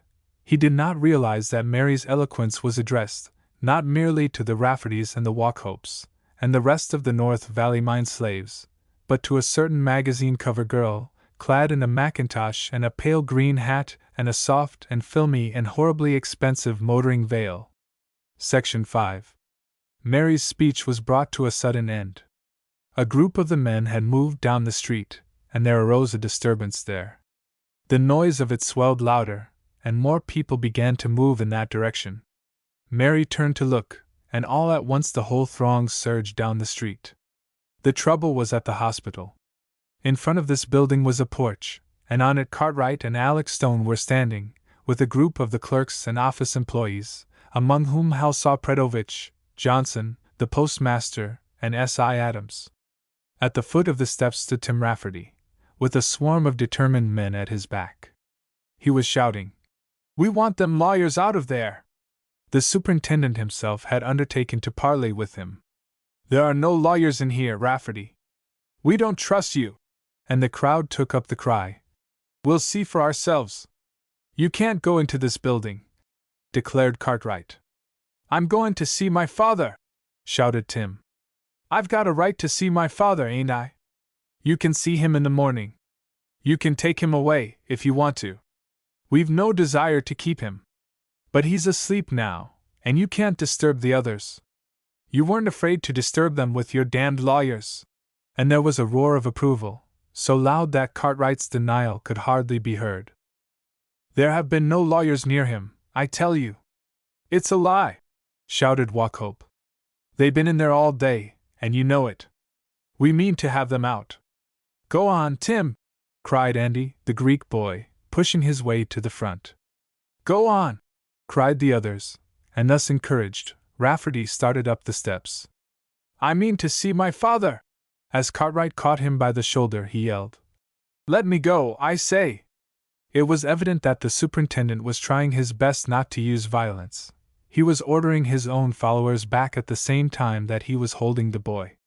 But Tim's blood was up. He shoved forward, and the superintendent, either striking him or trying to ward off a blow, threw him backwards down the steps. There was an uproar of rage from the throng. They surged forward, and at the same time some of the men on the porch drew revolvers. The meaning of that situation was plain enough. In a moment more the mob would be up the steps, and there would be shooting. And if once that happened, who could guess the end? Wrought up as the crowd was, it might not stop till it had fired every company building, perhaps not until it had murdered every company representative. Hal had resolved to keep in the background, but he saw that to keep in the background at that moment would be an act of cowardice, almost a crime. He sprang forward, his cry rising above the clamor. "Stop, men! Stop!" There was probably no other man in North Valley who could have got himself heated at that moment. But Hal had their confidence, he had earned the right to be heard. Had he not been to prison for them, Had they not seen him behind the bars? Joe Smith! The cry ran from one end of the excited throng to the other. Hal was fighting his way forward, shoving men to one side, imploring, commanding silence. Tim Rafferty! Wait! And Tim, recognizing the voice, obeyed. Once clear of the press, Hal sprang upon the porch, where Cartwright did not attempt to interfere with him. Men! He cried. Hold on a moment! This isn't what you want! You don't want a fight! He paused for an instant, but he knew that no mere negative would hold them at that moment. They must be told what they did want. Just now he had learned the particular words that would carry, and he proclaimed them at the top of his voice. What you want is a union! A strike! He was answered by a roar from the crowd, the loudest yet. Yes, that was what they wanted. A strike. And they wanted Joe Smith to organize it, to lead it. He had been their leader once, he had been thrown out of camp for it. How he had got back they were not quite clear, but here he was, and he was their darling. Hurrah for him!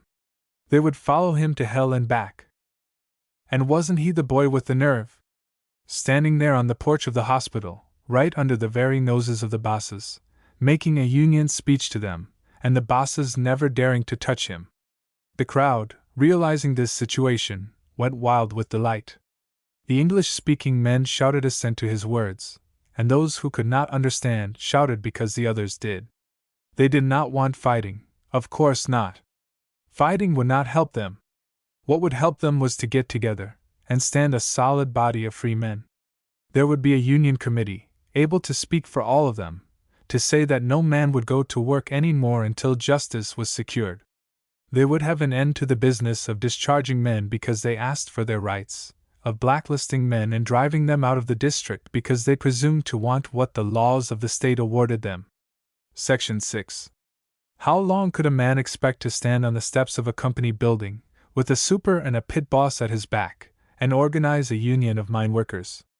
Hal realized that he must move the crowd from that perilous place. You'll do what I say now? He demanded, and when they agreed in chorus, he added the warning. There'll be no fighting.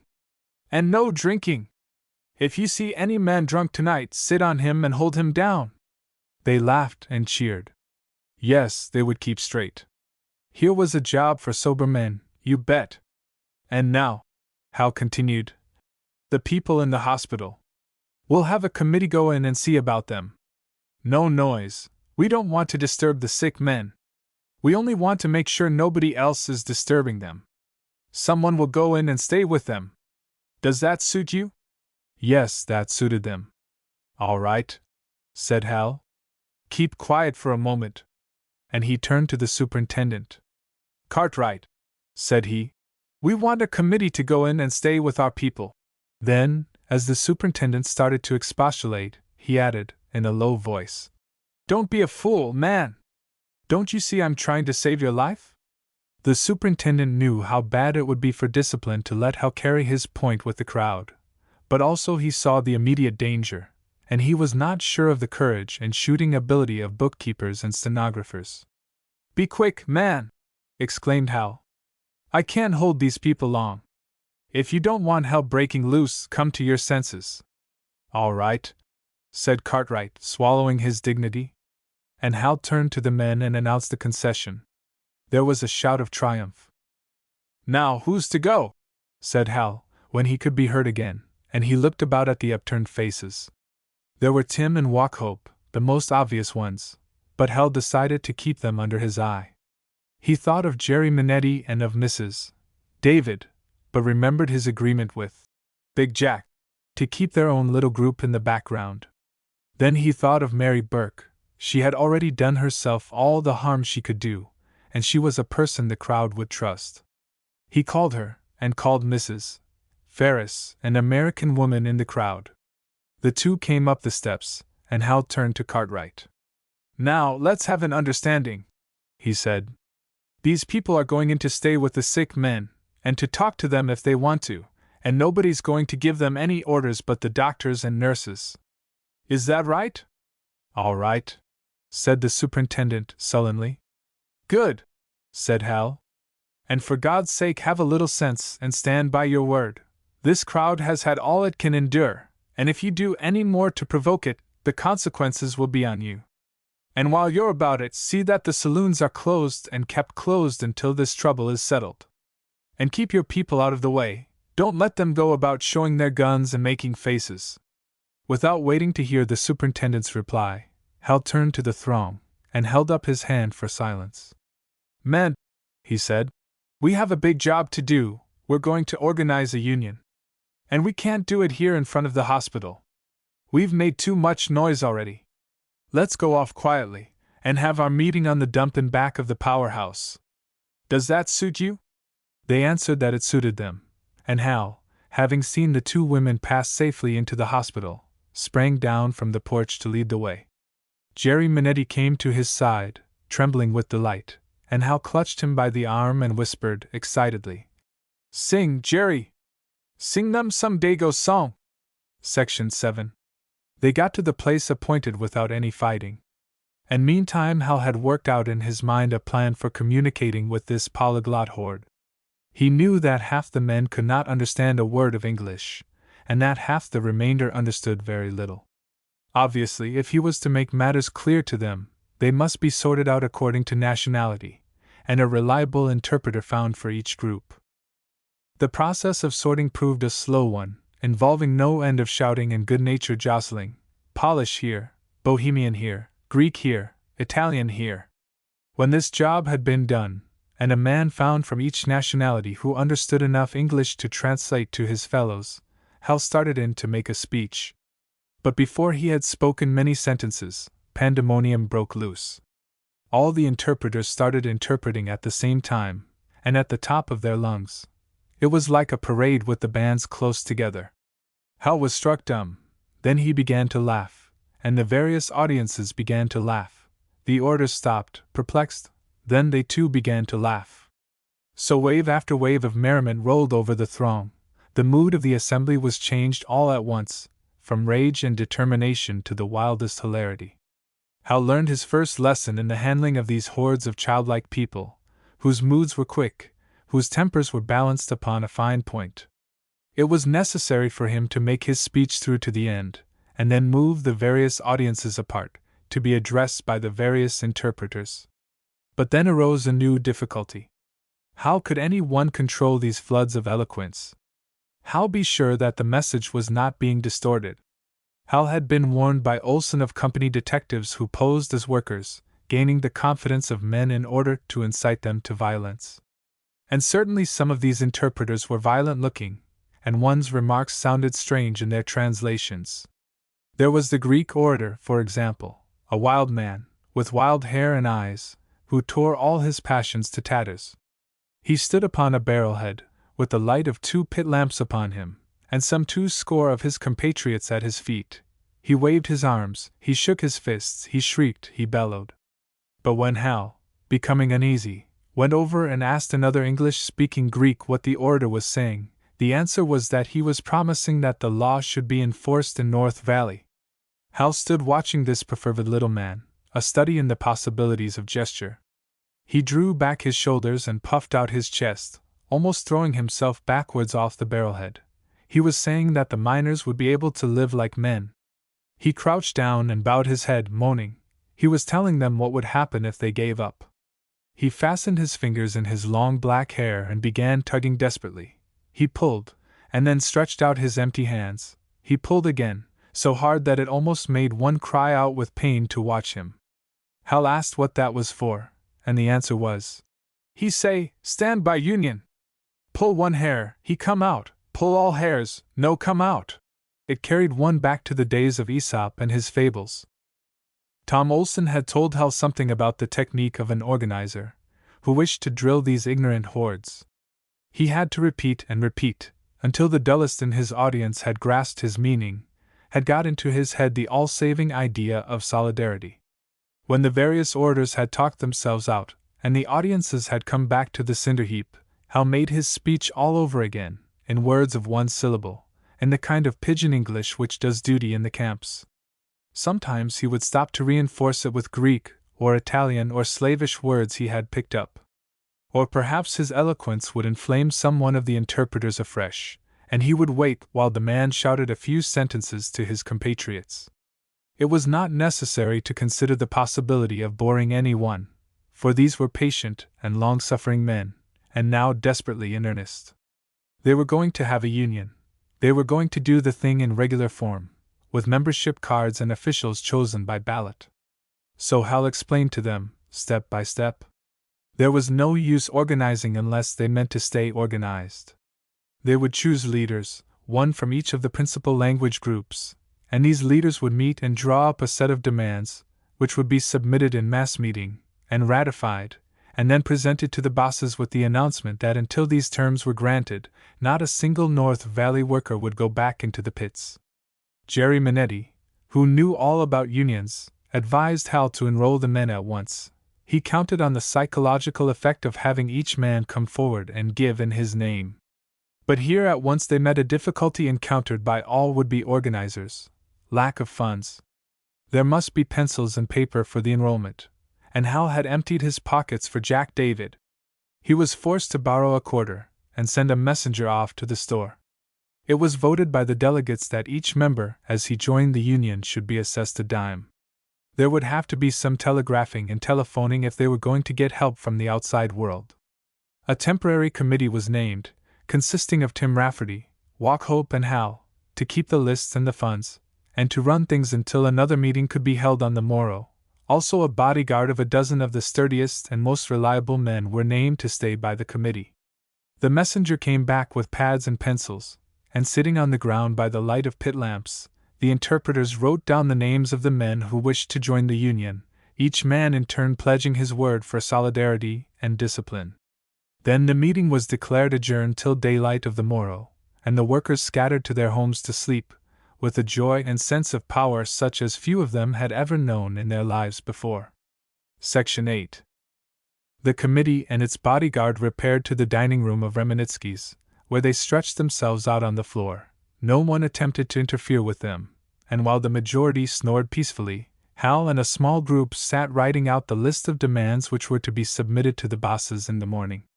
It was arranged that Jerry should go down to Pedro by the early morning train, to get into touch with Jack David and the union officials, and report to them the latest developments.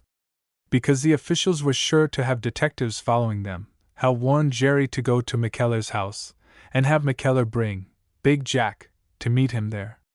Also, Jerry must have McKellar get the Gazette on the long-distance phone, and tell Billy Keating about the strike. 100 things like this Hal had to think of. His head was abuzz with them, so that when he lay down to sleep he could not. He thought about the bosses, and what they might be doing. The bosses would not be sleeping, he felt sure.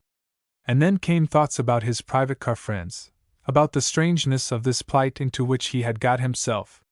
He laughed aloud in a kind of desperation as he recalled Percy's efforts to get him away from here. And poor Jessie! What could he say to her now? The bosses made no move that night, and when morning came, the strikers hurried to the meeting place, some of them without even stopping for breakfast. They came tousled and unkempt, looking anxiously at their fellows, as if unable to credit the memory of the bold thing they had done on the night before.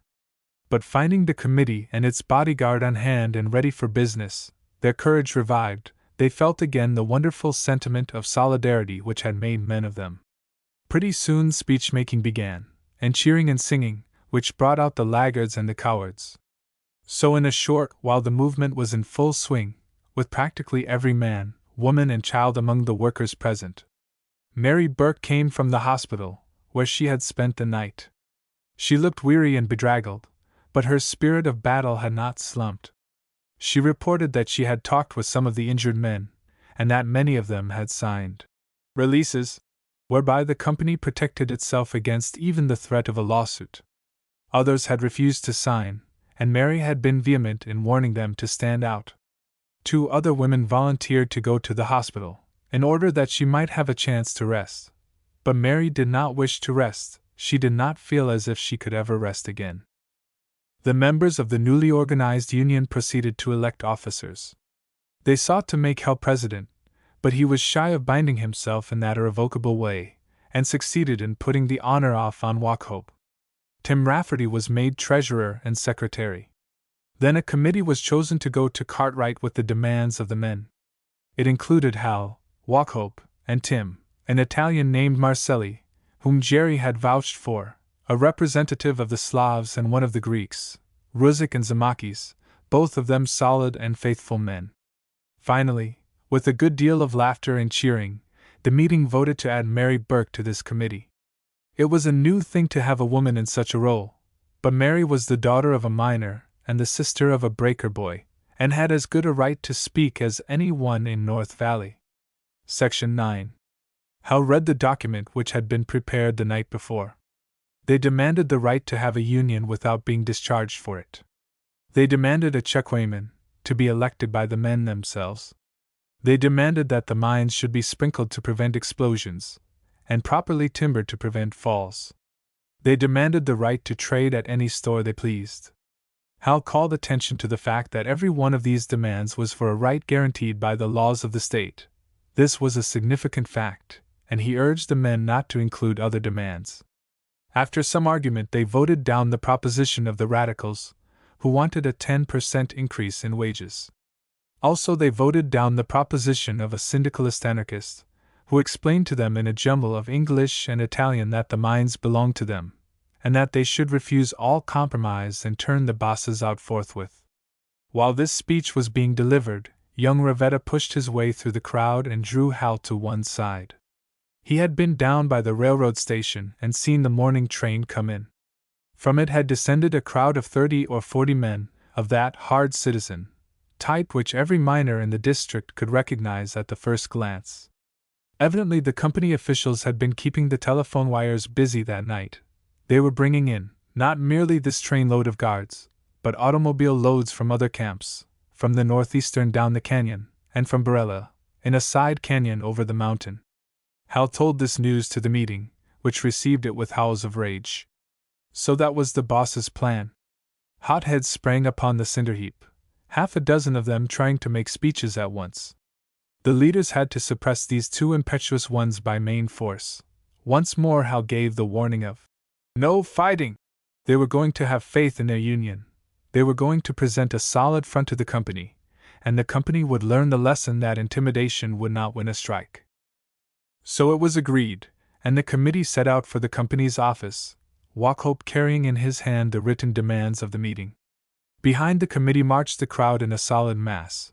They packed the street in front of the office, while the heroic 7 went up the steps and passed into the building. Wauchope made inquiry for Mr. Cartwright, and a clerk took in the message. They stood waiting, and meanwhile, one of the office people, coming in from the street, beckoned to Hal. He had an envelope in his hand, and gave it over without a word. It was addressed, Joe Smith, and Hal opened it, and found within a small visiting card, at which he stared. Edward S. Warner, Jr. For a moment Hal could hardly believe the evidence of his eyesight. Edward in North Valley. Then, turning the card over, he read, in his brother's familiar handwriting, I am at Cartwright's house. I must see you. The matter concerns Dad. Come instantly. Fear leaped into Hal's heart. What could such a message mean? He turned quickly to the committee and explained. My father's an old man, and had a stroke of apoplexy 3 years ago. I'm afraid he may be dead, or very ill. I must go. It's a trick, cried Wauchope excitedly. No, not possibly, answered Hal. I know my brother's handwriting. I must see him. Well, declared the other, we'll wait. We'll not see Cartwright until you get back. Hal considered this. I don't think that's wise, he said. You can do what you have to do just as well without me. But I wanted you to do the talking. No, replied Hal. That's your business, Wauchope. You are the president of the union. You know what the men want, as well as I do. You know what they complain of.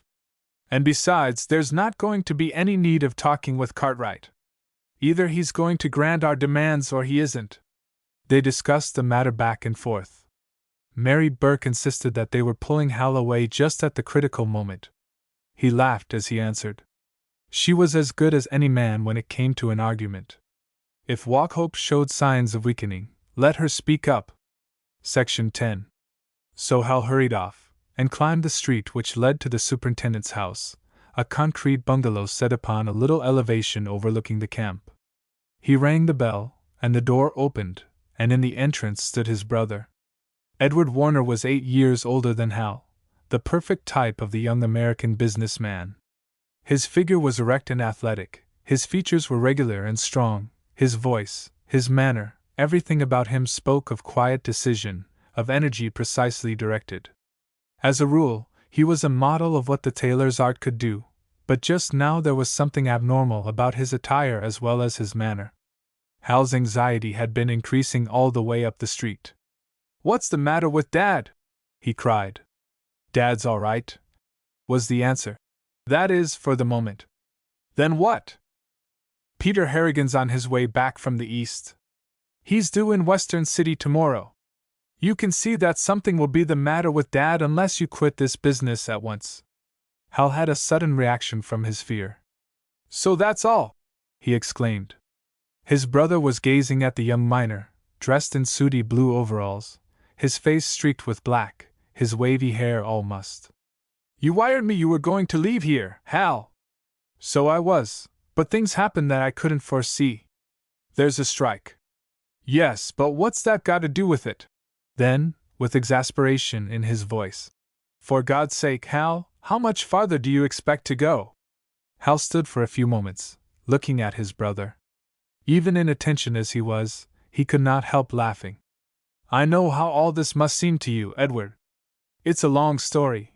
I hardly know how to begin." "No, I suppose not," said Edward drily. And Hal laughed again. "Well, we agree that far, at any rate. What I was hoping was that we could talk it all over quietly, after the excitement was past. When I explained to you about conditions in this place." But Edward interrupted. "Really, Hal, there's no use of such an argument. I have nothing to do with conditions in Peter Harrigan's camps." The smile left Hal's face. "Would you have preferred to have me investigate conditions in the Warner camps?" Hal had tried to suppress his irritation, but there was simply no way these two could get along. "We've had our arguments about these things, Edward, and you've always had the best of me. You could tell me I was a child, it was presumptuous of me to dispute your assertions. But now, well, I'm a child no longer, and we'll have to meet on a new basis." Hal's tone, more than his words, made an impression. Edward thought before he spoke. "Well, what's your new basis?" "Just now I'm in the midst of a strike, and I can hardly stop to explain." "You don't think of Dad and all this madness?" "I think of Dad, and of you too, Edward, but this is hardly the time. If ever in the world there was a time, this is it." Hal groaned inwardly. "All right," he said. "Sit down. I'll try to give you some idea how I got swept into this." He began to tell about the conditions he had found in this stronghold of the GFC. As usual, when he talked about it, he became absorbed in its human aspects. A fervor came into his tone, he was carried on, as he had been when he tried to argue with the officials in Pedro. But his eloquence was interrupted, even as it had been then. He discovered that his brother was in such a state of exasperation that he could not listen to a consecutive argument. It was the old story. It had been thus as far back as Hal could remember. It seemed one of the mysteries of nature, how she could have brought two such different temperaments out of the same parentage. Edward was practical and positive. He knew what he wanted in the world, and he knew how to get it. He was never troubled with doubts, nor with self-questioning, nor with any other superfluous emotions. He could not understand people who allowed that sort of waste in their mental processes. He could not understand people who got swept into things. In the beginning, he had withheld the prestige of the elder brother. He was handsome as a young Greek god, he was strong and masterful. Whether he was flying over the ice with sure, strong strokes, or cutting the water with his glistening shoulders, or bringing down a partridge with the certainty and swiftness of a lightning stroke, Edward was the incarnation of success. When he said that one's ideas were rot, when he spoke with contempt of mollycoddles, then indeed one suffered in soul, and had to go back to Shelley and Ruskin to renew one's courage. The questioning of life had begun very early with Hal. There seemed to be something in his nature which forced him to go to the roots of things, and much as he looked up to his wonderful brother, he had been made to realize that there were sides of life to which this brother was blind. To begin with, there were religious doubts, the distresses of mind which plague a young man when first it dawns upon him that the faith he has been brought up in is a higher kind of fairy tale. Edward had never asked such questions, apparently. He went to church, because it was the thing to do, more especially because it was pleasing to the young lady he wished to marry to have him put on stately clothes, and escort her to a beautiful place of music and flowers and perfumes, where she would meet her friends, also in stately clothes. How abnormal it seemed to Edward that a young man should give up this pleasant custom, merely because he could not be sure that Jonah had swallowed a whale. But it was when Hal's doubts attacked his brother's weekday religion, the religion of the prophet system, that the controversy between them had become deadly. At first Hal had known nothing about practical affairs, and it had been Edward's duty to answer his questions. The prosperity of the country had been built up by strong men, and these men had enemies, evil-minded persons, animated by jealousy and other base passions, seeking to tear down the mighty structure. At first this devil theory had satisfied the boy, but later on, as he had come to read and observe, he had been plagued by doubts. In the end, listening to his brother's conversation, and reading the writings of so-called muckrakers, the realization was forced upon him that there were two types of mind in the controversy, those who thought of prophets, and those who thought of human beings. Edward was alarmed at the books Hal was reading. He was still more alarmed when he saw the ideas Hal was bringing home from college. There must have been some strange change in Harrigan in a few years. No one had dreamed of such ideas when Edward was there. No one had written satiric songs about the faculty, or the endowments of eminent philanthropists. In the meantime, Edward Warner Sr. had had a paralytic stroke, and Edward Jr. had taken charge of the company. 3 years of this had given him the point of view of a cooperator, hard and set for a lifetime. The business of a cooperator was to buy his labor cheap, to turn out the maximum product in the shortest time, and to sell the product at the market price to parties whose credit was satisfactory. If a concern was doing that, it was a successful concern. For any one to mention that it was making wrecks of the people who dug the coal was to be guilty of sentimentality and impertinence. Edward had heard with dismay his brother's announcement that he meant to study industry by spending his vacation as a common laborer. However, when he considered it, he was inclined to think that the idea might not be such a bad one. Perhaps Hal would not find what he was looking for. Perhaps, working with his hands, he might get some of the nonsense knocked out of his head. But now the experiment had been made, and the revelation had burst upon Edward that it had been a ghastly failure. Hal had not come to realize that labor was turbulent and lazy and incompetent, needing a strong hand to rule it. On the contrary, he had become one of these turbulent ones himself. A champion of the lazy and incompetent, an agitator, a fomenter of class prejudice, an enemy of his own friends, and of his brother's business associates.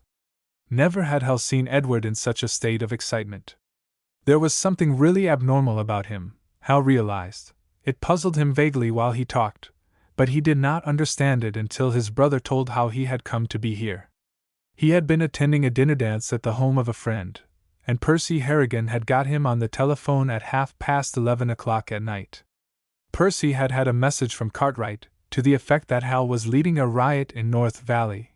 Percy had painted the situation in such lurid colors that Edward had made a dash and caught the midnight train, wearing his evening clothes, and without so much as a toothbrush with him. Hal could hardly keep from bursting out laughing. His brother, his punctilious and dignified brother, alighting from a sleeping car at 7 o'clock in the morning, wearing a dress suit and a silk hat.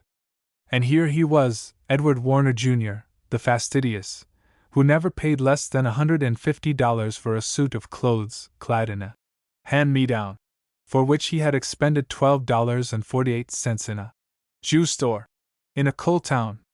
Section 11. But Edward would not stop for a single smile. His every faculty was absorbed in the task he had before him, to get his brother out of this predicament, so dangerous and so humiliating. Hal had come to a town owned by Edward's business friends, and had proceeded to meddle in their affairs, to stir up their laboring people and imperil their property. That North Valley was the property of the General Fuel Company, not merely the mines and the houses, but likewise the people who lived in them. Edward seemed to have no doubt whatever. Hal got only exclamations of annoyance when he suggested any other point of view.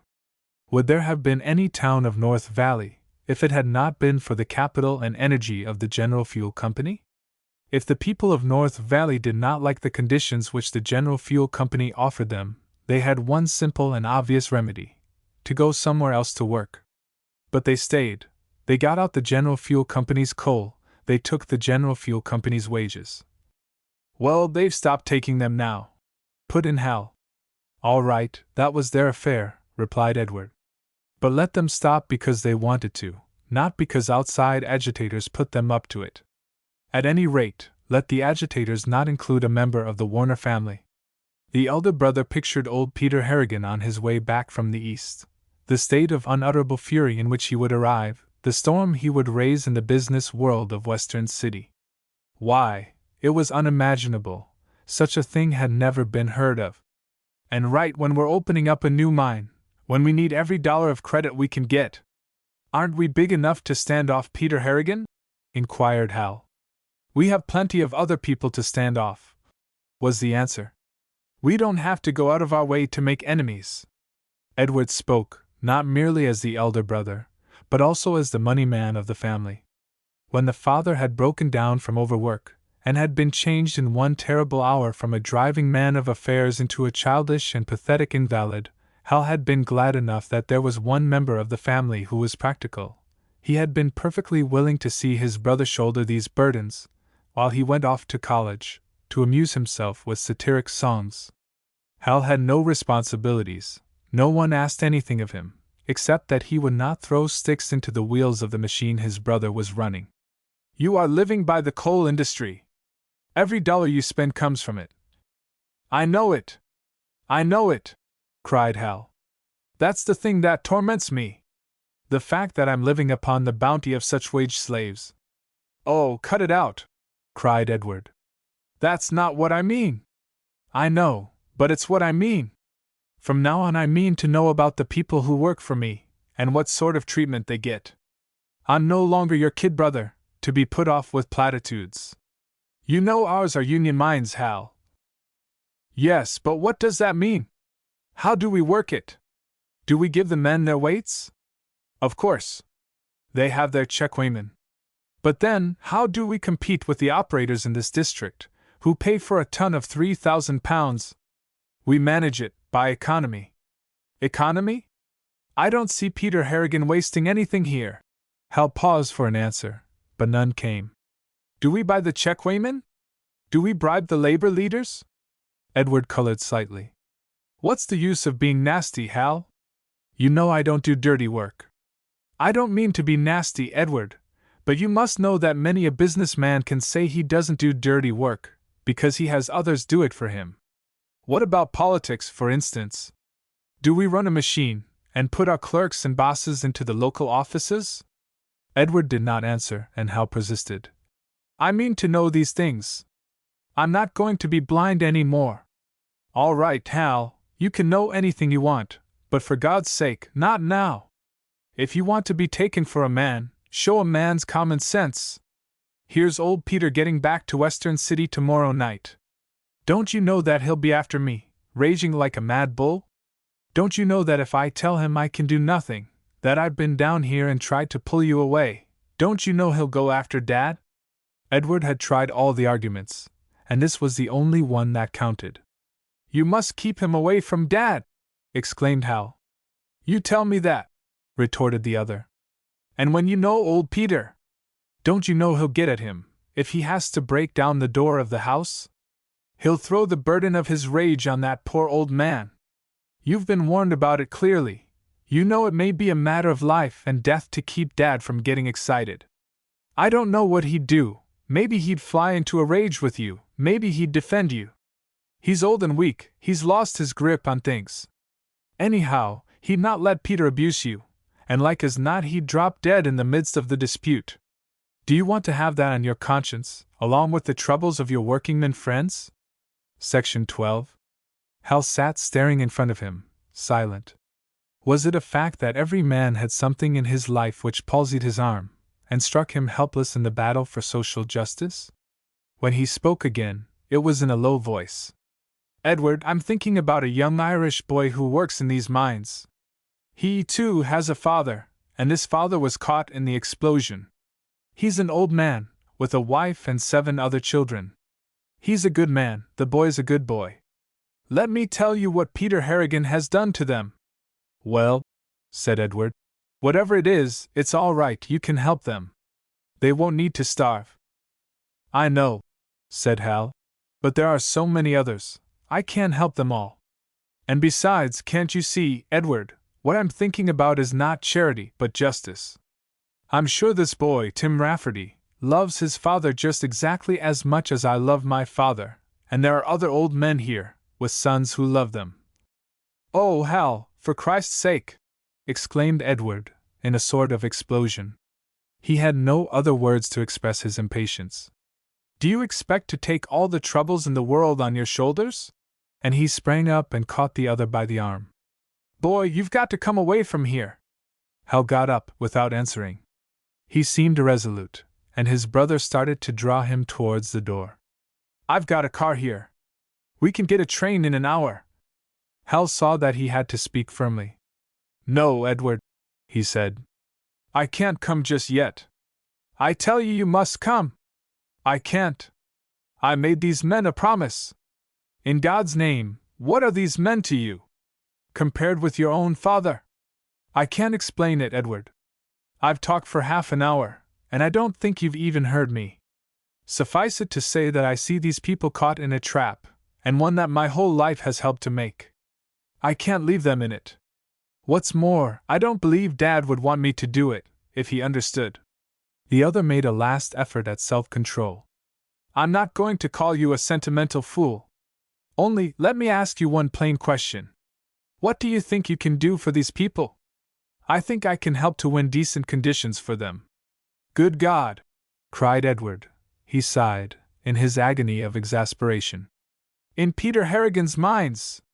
Don't you realize that he'll pick them up and throw them out of here, neck and crop, the whole crew, every man in the town, if necessary? Perhaps, answered Hal. But if the men in the other mines should join them, if the big union outside should stand by them. You're dreaming, Hal. You're talking like a child. I talked to the superintendent here. He had telegraphed the situation to old Peter, and had just got an answer. Already he's acted, no doubt. Acted? Echoed Hal. How do you mean? He was staring at his brother in sudden anxiety. They were going to turn the agitators out, of course. What? And while I'm here talking? Hal turned toward the door. You knew it all the time, he exclaimed. You kept me here deliberately. He was starting away, but Edward sprang and caught him. What could you have done? Turn me loose, cried Hal angrily. Don't be a fool, Hal. I've been trying to keep you out of the trouble. There may be fighting. Edward threw himself between Hal and the door, and there was a sharp struggle. But the elder man was no longer the athlete, the young bronze god. He had been sitting at a desk in an office, while Hal had been doing hard labor. Hal threw him to one side, and in a moment more had sprung out of the door, and was running down the slope. Section 13. Coming to the main street of the village, Hal saw the crowd in front of the office. One glance told him that something had happened. Men were running this way and that, gesticulating, shouting. Some were coming in his direction, and when they saw him they began to yell to him. The first to reach him was Klowoski, the little Pole, breathless, gasping with excitement. They fire our committee!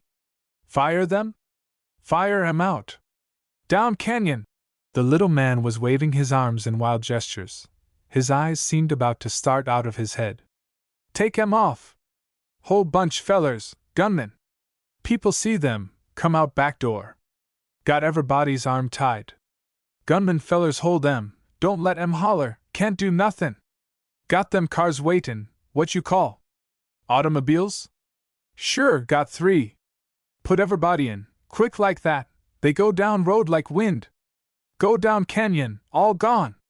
They bust our strike. And the little Pole's voice ended in a howl of despair. No, they won't bust our strike, exclaimed Hal. Not yet.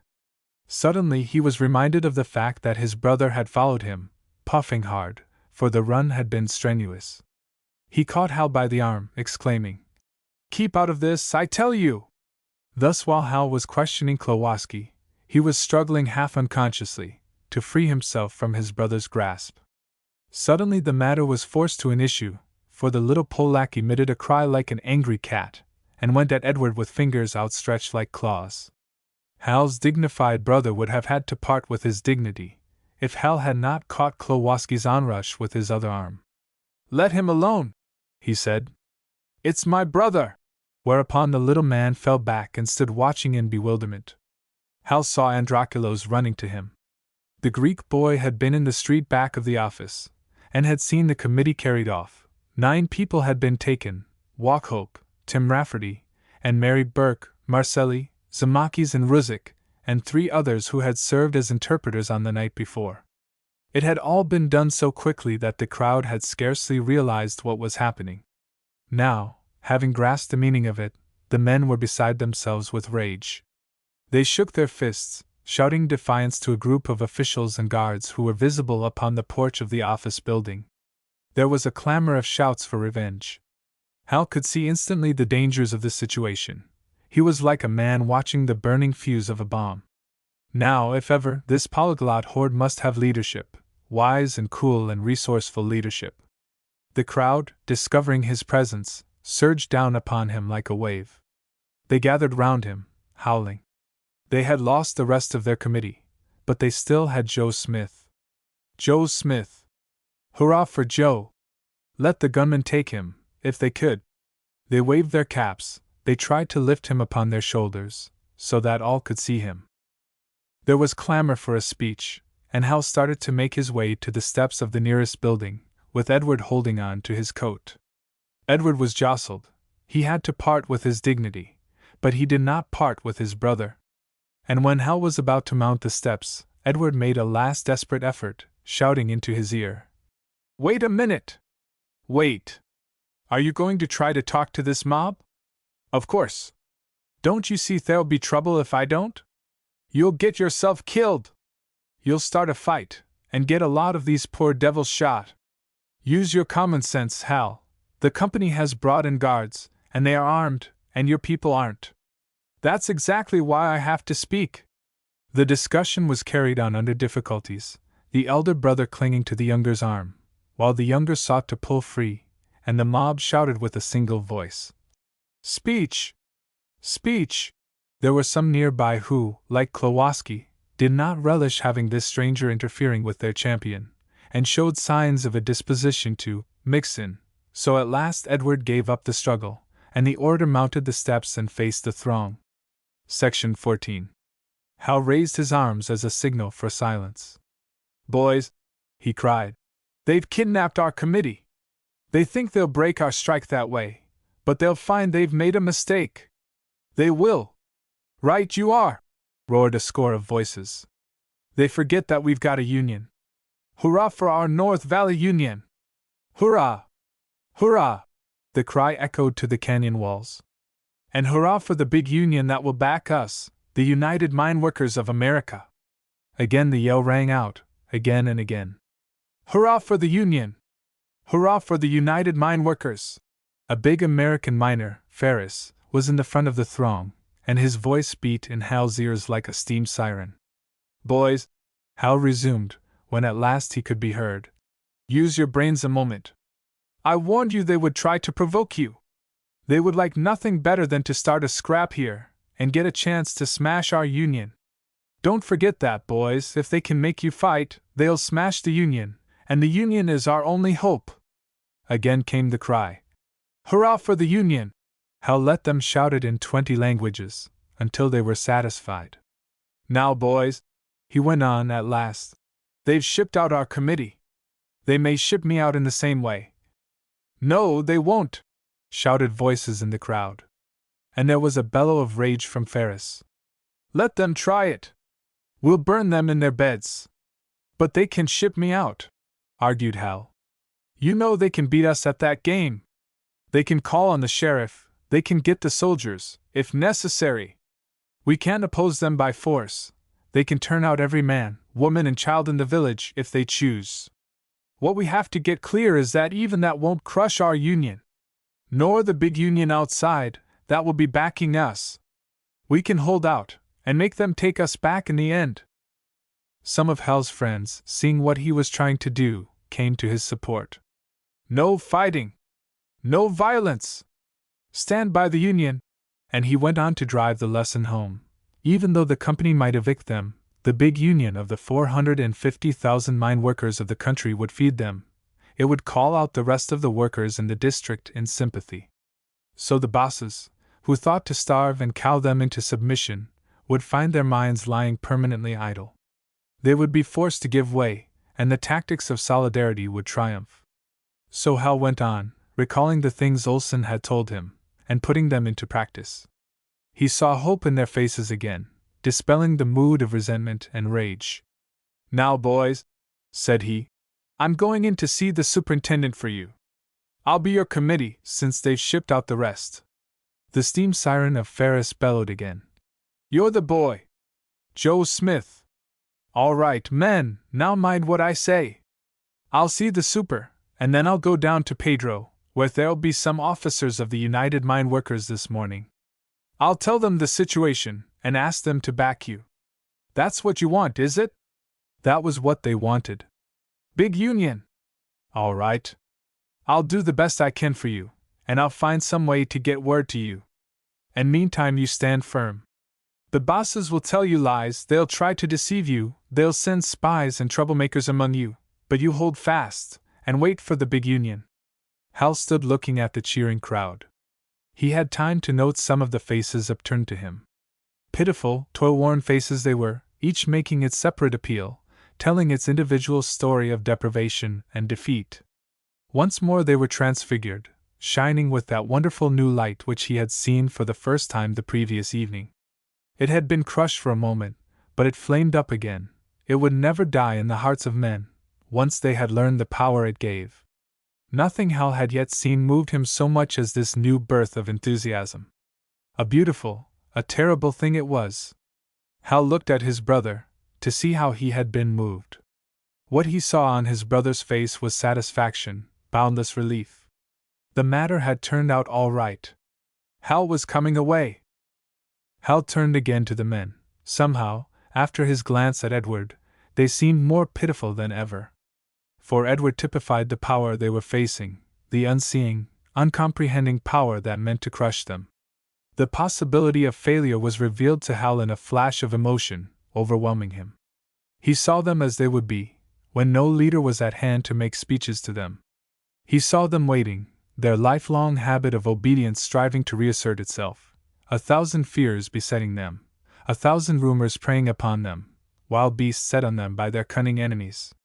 They would suffer, not merely for themselves, but for their wives and children, the very same pangs of dread that Hal suffered when he thought of one old man up in Western City, whose doctors had warned him to avoid excitement. If they stood firm, if they kept their bargain with their leader, they would be evicted from their homes, they would face the cold of the coming winter, they would face hunger and the blacklist. And he, meantime, what would he be doing? What was his part of the bargain? He would interview the superintendent for them, he would turn them over to the big union, and then he would go off to his own life of ease and pleasure. To eat grilled steaks and hot rolls in a perfectly appointed club, with suave and softly moving servitors at his beck. To dance at the country club with exquisite creatures of chiffon and satin, of perfume and sweet smiles and careless, happy charms. No, it was too easy. He might call that his duty to his father and brother, but he would know in his heart that it was treason to life. It was the devil, taking him onto a high mountain and showing him all the kingdoms of the earth. Moved by a sudden impulse, Hal raised his hands once more. Boys, he said, we understand each other now. You'll not go back to work till the big union tells you. And I, for my part, will stand by you. Your cause is my cause. I'll go on fighting for you till you have your rights, till you can live and work as men. Is that right? That's right. That's right. Very good, then, we'll swear to it. And Hal raised his hands, and the men raised theirs, and amid a storm of shouts, and a frantic waving of caps, he made them the pledge which he knew would bind his own conscience. He made it deliberately, there in his brother's presence. This was no mere charge on a trench, it was enlisting for a war. But even in that moment of fervor, Hal would have been frightened had he realized the period of that enlistment, the years of weary and desperate conflict to which he was pledging his life. Section 15. Hal descended from his rostrum, and the crowds made way for him, and with his brother at his side he went down the street to the office building, upon the porch of which the guards were standing. His progress was a triumphal one. Rough voices shouted words of encouragement in his ears, men jostled and fought to shake his hand or to pat him on the back. They even patted Edward and tried to shake his hand, because he was with Hal, and seemed to have his confidence. Afterwards Hal thought it over and was merry. Such an adventure for Edward! The younger man went up the steps of the building and spoke to the guards. "I want to see Mr. Cartwright." "He's inside," answered one, not cordially. With Edward following, Hal entered, and was ushered into the private office of the superintendent. Having been a working man, and class-conscious, Hal was observant of the manners of mine superintendents. He noted that Cartwright bowed politely to Edward, but did not include Edward's brother. "Mr. Cartwright," he said, "I have come to you as a deputation from the workers of this camp." The superintendent did not appear impressed by the announcement. "I am instructed to say that the men demand the redress of 4 grievances before they return to work. First," here Cartwright spoke in his quick, sharp way, "there's no use going on, sir. This company will deal only with its men as individuals. It will recognize no deputations." Hal's answer was equally quick. "Very well, Mr. Cartwright. In that case, I come to you as an individual." For a moment the superintendent seemed nonplussed. "I wish to ask 4 rights which are granted to me by the laws of this state. First, the right to belong to a union, without being discharged for it." The other had recovered his manner of quiet mastery. "You have that right, sir, you have always had it. You know perfectly well that the company has never discharged any one for belonging to a union." The man was looking at Hal, and there was a duel of the eyes between them. A cold anger moved Hal. His ability to endure this sort of thing was at an end. "Mr. Cartwright," he said, "you are the servant of one of the world's greatest actors, and you support him ably." The other flushed and drew back. Edward put in quickly, "Hal, there's nothing to be gained by such talk." "He has all the world for an audience," persisted Hal.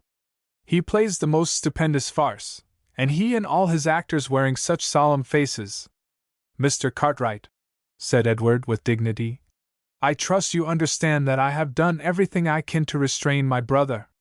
"Of course, Mr. Warner," replied the superintendent. "And you must know that I, for my part, have done everything to show your brother consideration." "Again!" exclaimed Hal. "This actor is a genius. Hal, if you have business with Mr. Cartwright. He showed me consideration by sending his gunmen to seize me at night, dragged me out of a cabin, and nearly twist the arm off me. Such humor never was." Cartwright attempted to speak, but looking at Edward, not at Hal. "At that time, he showed me consideration by having me locked up in jail and fed on bread and water for 2 nights and a day. Can you beat that humor? At that time I did not know. By forging my name to a letter and having it circulated in the camp. Finally, most considerate of all, by telling a newspaper man that I had seduced a girl here." The superintendent flushed still redder. "No," he declared. "What?" cried Hal. "You didn't tell Billy Keating of the Gazette that I had seduced a girl in North Valley? You didn't describe the girl to him, a red-haired Irish girl? I merely said, Mr. Warner, that I had heard certain rumors." "Certain rumors, Mr. Cartwright? The certainty was all of your making. You made a definite and explicit statement to Mr. Keating." "I did not," declared the other. "I'll soon prove it." and Hal started towards the telephone on Cartwright's desk. "What are you going to do, Hal?" "I am going to get Billy Keating on the wire, and let you hear his statement." "Oh, rot, Hal!" cried Edward. "I don't care anything about Keating's statement. You know that at that time Mr. Cartwright had no means of knowing who you were." Cartwright was quick to grasp this support. "Of course not, Mr. Warner. Your brother came here, pretending to be a working boy." "Oh!" cried Hal. "So that's it? You think it proper to circulate slanders about working boys in your camp? You have been here long enough to know what the morals of such boys are. I have been here long enough, Mr. Cartwright, to know that if you want to go into the question of morals in North Valley, the place for you to begin is with the bosses and guards you put in authority, and allow to prey upon women." Edward broke in. "Hal, there's nothing to be gained by pursuing this conversation. If you have any business here, get it over with, for God's sake." Hal made an effort to recover his self-possession. He came back to the demands of the strike, but only to find that he had used up the superintendent's self-possession. "I have given you my answer," declared Cartwright. "I absolutely decline any further discussion." "Well," said Hal, "since you decline to permit a deputation of your men to deal with you in plain, businesslike fashion, I have to inform you as an individual that every other individual in your camp refuses to work for you." The superintendent did not let himself be impressed by this elaborate sarcasm. "All I have to tell you, sir, is that number 2 mine will resume work in the morning, and that anyone who refuses to work will be sent down the canyon before night." "So quickly, Mr. Cartwright?" "They have rented their homes from the company, and you know that according to the company's own lease they are entitled to 3 days' notice before being evicted." Cartwright was so unwise as to argue. He knew that Edward was hearing, and he wished to clear himself. "They will not be evicted by the company. They will be dealt with by the town authorities, of which you yourself are the head. I happen to have been elected mayor of North Valley. As mayor of North Valley, you gave my brother to understand that you would put me out, did you not? I asked your brother to persuade you to leave. But you made clear that if he could not do this, you would put me out." "Yes, that is true. And the reason you gave was that you had had instructions by telegraph from Mr. Peter Harrigan. May I ask to what office Mr. Harrigan has been elected in your town?" Cartwright saw his difficulty. "Your brother misunderstood me," he said crossly. "Did you misunderstand him, Edward?" Edward had walked to the window in disgust. He was looking at tomato cans and cinder heaps, and did not see fit to turn around. But the superintendent knew that he was hearing, and considered it necessary to cover the flaw in his argument. "Young man," said he, "you have violated several of the ordinances of this town. Is there an ordinance against organizing a union of the miners?" "No, but there is one against speaking on the streets." "Who passed that ordinance, if I may ask?" "The town council, consisting of Johnson, postmaster and company store clerk, Ellison, company bookkeeper, Strauss, company pit boss, O'Callaghan, company saloon keeper. Have I the list correct?" Cartwright did not answer. "And the 5th member of the town council is yourself, ex officio, Mr. Enos Cartwright, mayor and company superintendent." Again there was no answer. "You have an ordinance against street speaking, and at the same time your company owns the saloon buildings, the boarding houses, the church and the school. Where do you expect the citizens to do their speaking? You would make a good lawyer, young man. But we who have charge here know perfectly well what you mean by speaking. You don't approve, then, of the citizens holding meetings? I mean that we don't consider it necessary to provide agitators with opportunity to incite our employees. May I ask, Mr. Cartwright, are you speaking as mayor of an American community, or as superintendent of a coal mine?" Cartwright's face had been growing continually redder. Addressing Edward's back, he said, "I don't see any reason why this should continue." And Edward was of the same opinion. He turned. "Really, Hal." "But, Edward, a man accuses your brother of being a lawbreaker. Have you hitherto known of any criminal tendencies in our family?" Edward turned to the window again, and resumed his study of the cinder heaps and tomato cans. It was a vulgar and stupid quarrel, but he had seen enough of Hal's mood to realize that he would go on and on, so long as any one was indiscreet enough to answer him. You say, Mr. Cartwright, that I have violated the ordinance against speaking on the street. May I ask what penalty this ordinance carries? You will find out when the penalty is exacted of you. Hal laughed. From what you said just now, I gather that the penalty is expulsion from the town. If I understand legal procedure, I should have been brought before the justice of the peace, who happens to be another company store clerk.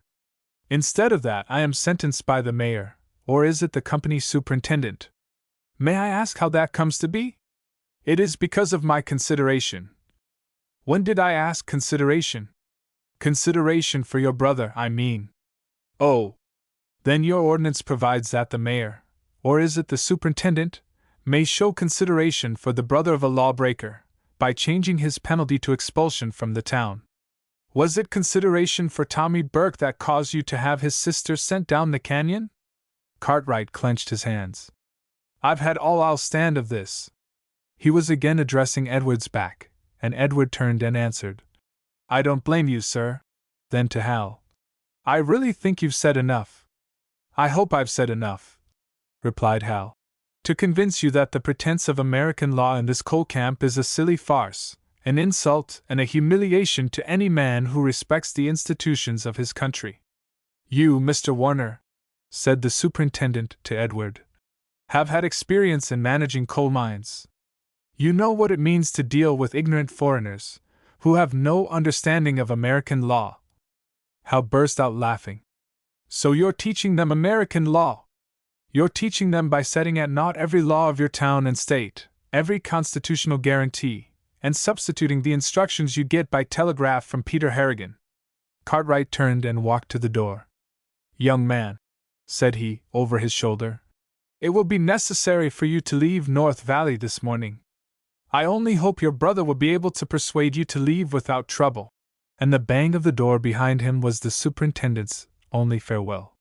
Section 17. Edward turned upon his brother. Now what the devil did you want to put me through a scene like that for? So undignified. So utterly uncalled for. A quarrel with a man so far beneath you. Hal stood where the superintendent had left him. He was looking at his brother's angry face. Was that all you got out of it, Edward? All that stuff about your private character? What do you care what a fellow like Cartwright thinks about you? I care nothing at all what he thinks, but I care about having him use such a slander. That's one of their regular procedures, so Billy Keating says. Edward answered coldly. Take my advice, and realize that when you deny a scandal, you only give it circulation. Of course, answered Hal. That's what makes me so angry. Think of the girl, the harm done to her. It's not up to you to worry about the girl. Suppose that Cartwright had slandered some woman friend of yours.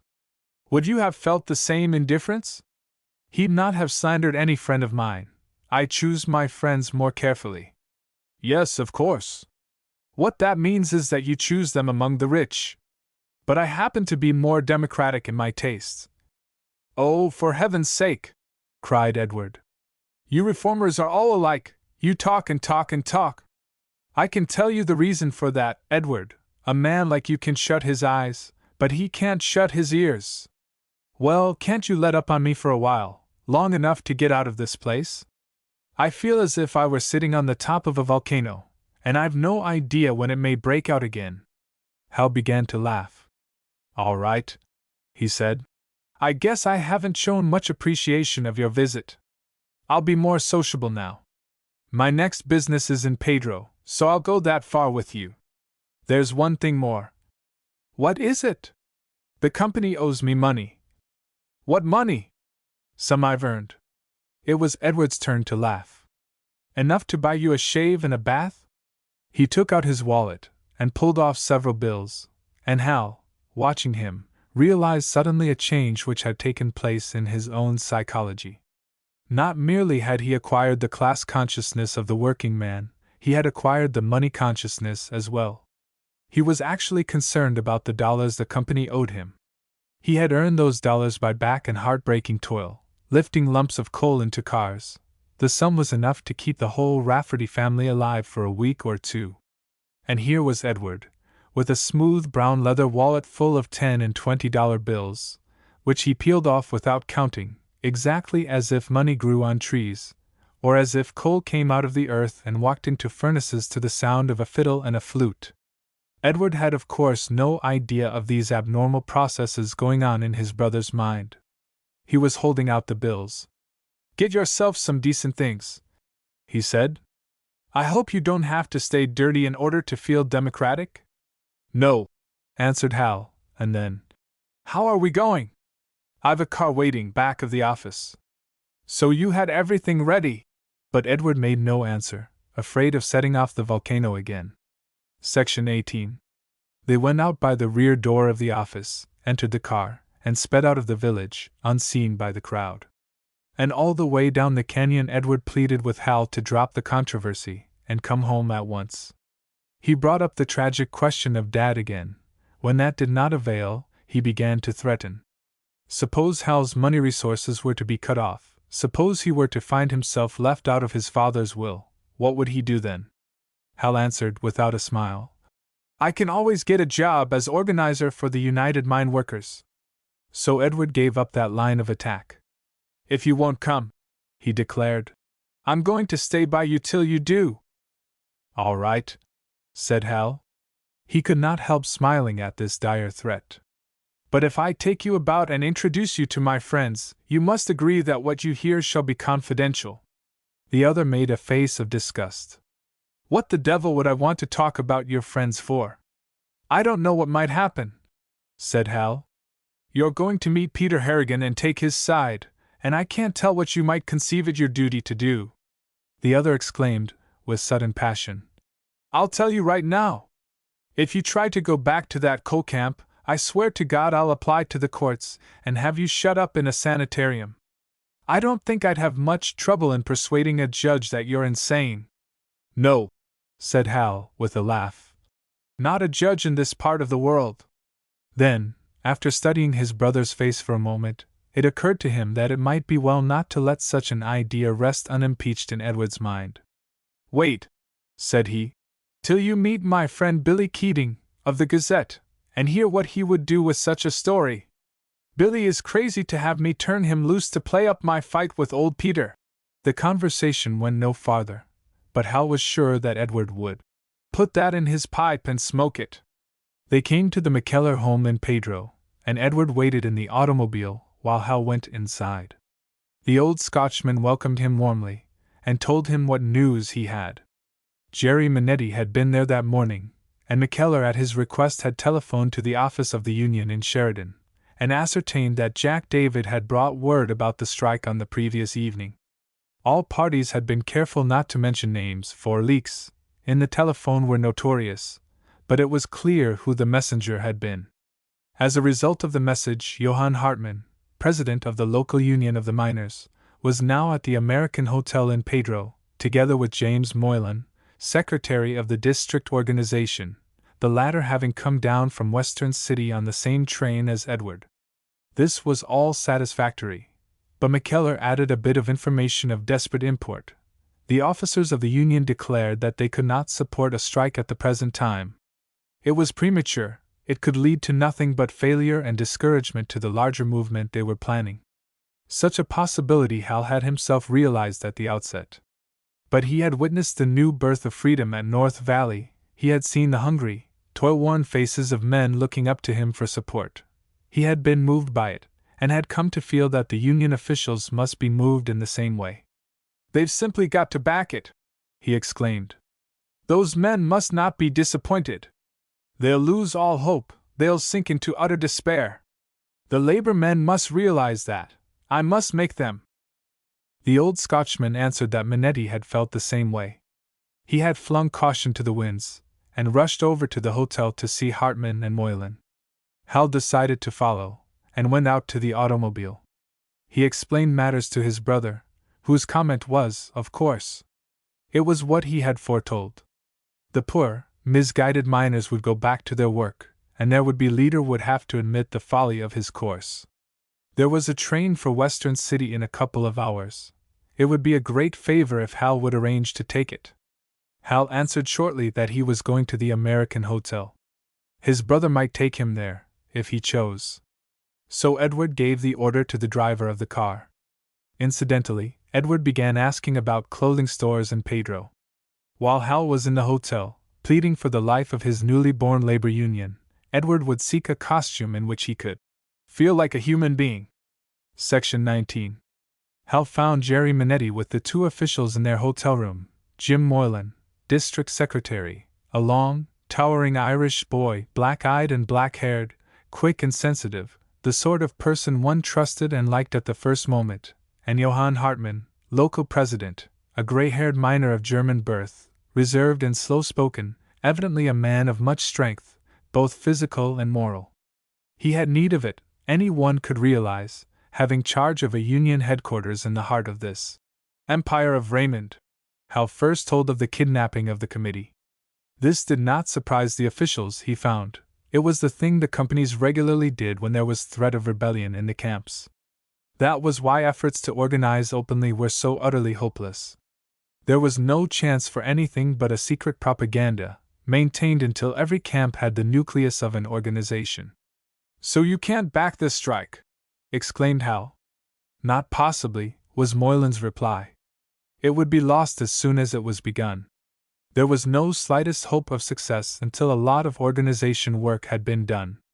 "But meantime," argued Hal, "the Union at North Valley will go to pieces." "Perhaps," was the reply. "We'll only have to start another. That's what the labor movement is like." Jim Moylan was young, and saw Hal's mood. "Don't misunderstand us," he cried.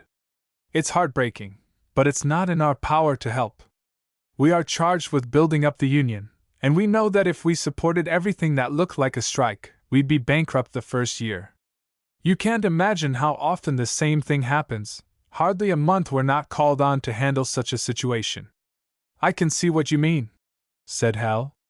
"But I thought that in this case, right after the disaster, with the men so stirred." The young Irishman smiled, rather sadly. "You're new at this game," he said. "If a mine disaster was enough to win a strike, God knows our job would be easy. In Barella, just down the canyon from you, they've had 3 big explosions. They've killed over 500 men in the past year." Hal began to see how, in his inexperience, he had lost his sense of proportion. He looked at the two labor leaders, and recalled the picture of such a person which he had brought with him to North Valley, a hot-headed and fiery agitator, luring honest workingmen from their jobs. But here was the situation exactly reversed. Here was he in a blaze of excitement, and 2 labor leaders turning the fire hose on him. They sat quiet and businesslike, pronouncing a doom upon the slaves of North Valley. Back to their black dungeons with them. "What can we tell the men?" he asked, making an effort to repress his chagrin. "We can only tell them what I'm telling you, that we're helpless, till we've got the whole district organized. Meantime, they have to stand the gaff. They must do what they can to keep an organization." "But all the active men will be fired." "No, not quite all. They seldom get them all." Here the stolid old German put in. In the last year the company had turned out more than 6,000 men because of Union activity or suspicion of it. 6,000? Echoed Hal. "You mean from this one district?" "That's what I mean. But there aren't more than 12 or 15,000 men in the district." "I know that." "Then how can you ever keep an organization?" The other answered quietly. "They treat the new men the same as they treated the old." Hal thought suddenly of John Edstrom's aunts. Here they were, building their bridge, building it again and again, as often as floods might destroy it.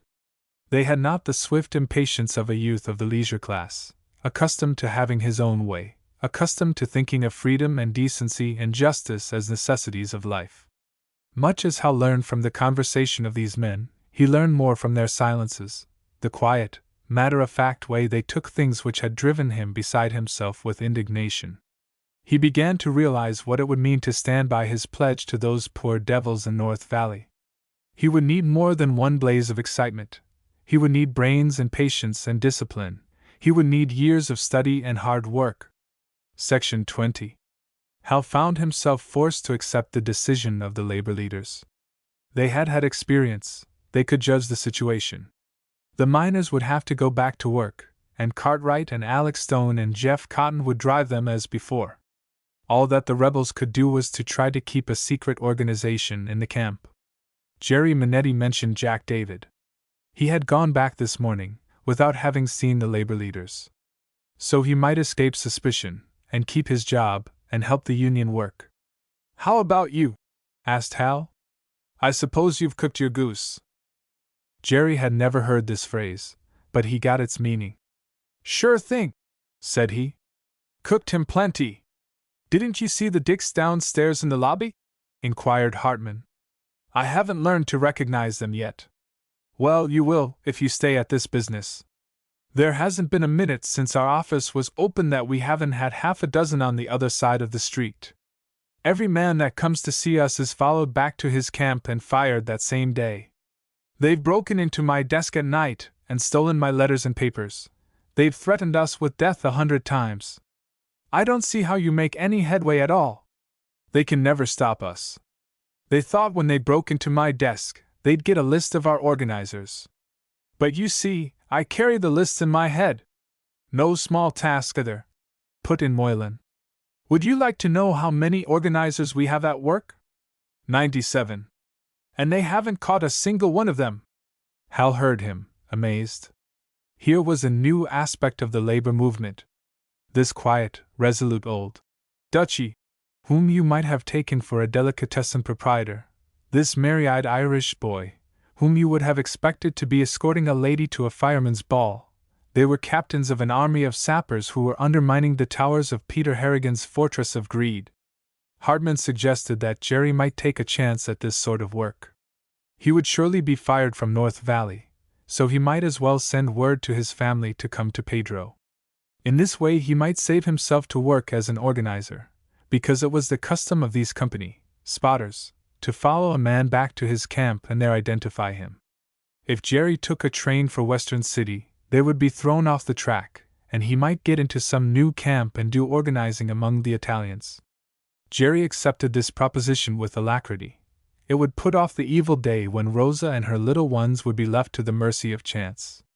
They were still talking when the telephone rang. It was Hartman's secretary in Sheridan, reporting that he had just heard from the kidnapped committee. The entire party, 8 men and Mary Burke, had been taken to Horton, a station not far up the line, and put on the train with many dire threats.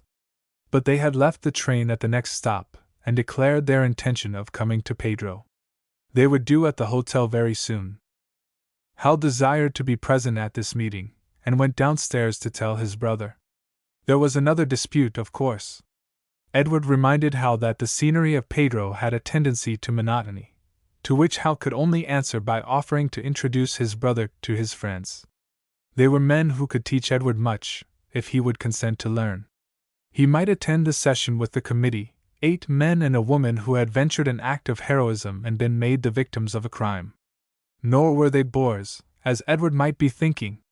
There was Blue-Eyed Tim Rafferty, for example, a silent, smutty-faced gnome who had broken out of his black cavern and spread unexpected golden wings of oratory, and Mary Burke, of whom Edward might read in that afternoon's edition of the Western City Gazette, a Joan of Arc of the Colcamps, or something equally picturesque.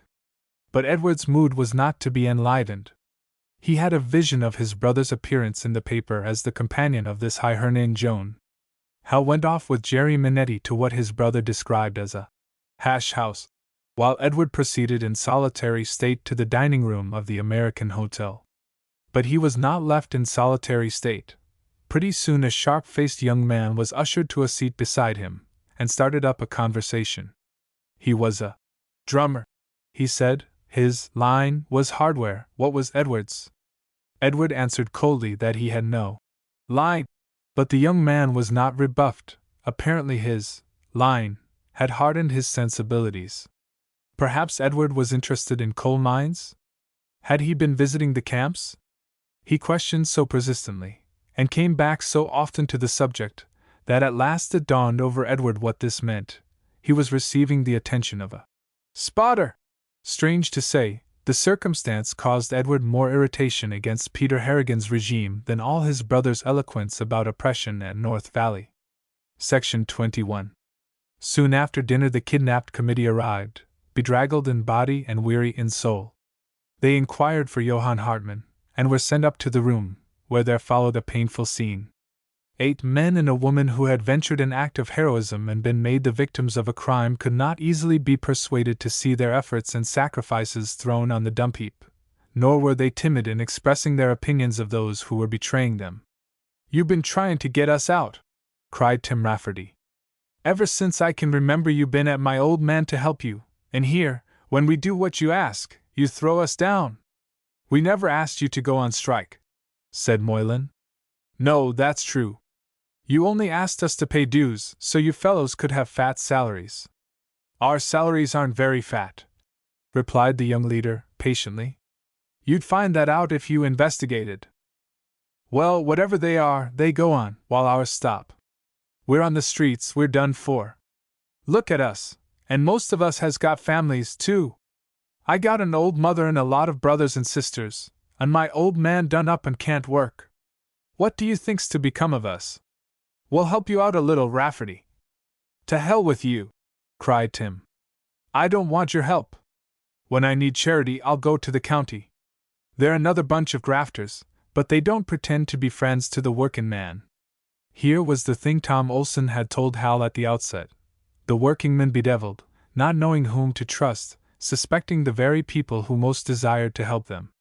"Tim," he put in, "there's no use talking like that. We have to learn patience." And the boy turned upon Hal. "What do you know about it? It's all a joke to you. You can go off and forget it when you get ready. You've got money, they tell me." Hal felt no resentment at this. It was what he heard from his own conscience. "It isn't so easy for me as you think, Tim. There are other ways of suffering besides not having money." "Much suffering you'll do, with your rich folks," sneered Tim. There was a murmur of protest from others of the committee. "Good God, Rafferty!" broke in Moylan. "We can't help it, man. We're just as helpless as you. You say you're helpless, but you don't even try." "Try? Do you want us to back a strike that we know hasn't a chance? You might as well ask us to lie down and let a load of coal run over us." "We can't win, man! I tell you we can't win! We'd only be throwing away our organization." Moylan became suddenly impassioned. He had seen a dozen sporadic strikes in this district, and many a dozen young strikers, homeless, desolate, embittered, turning their disappointment on him. "We might support you with our funds, you say, we might go on doing it, even while the company ran the mine with scabs. But where would that land us, Rafferty? I seen many a union on the rocks, and I ain't so old either. If we had a bank, we'd support all the miners of the country, they'd never need to work again till they got their rights.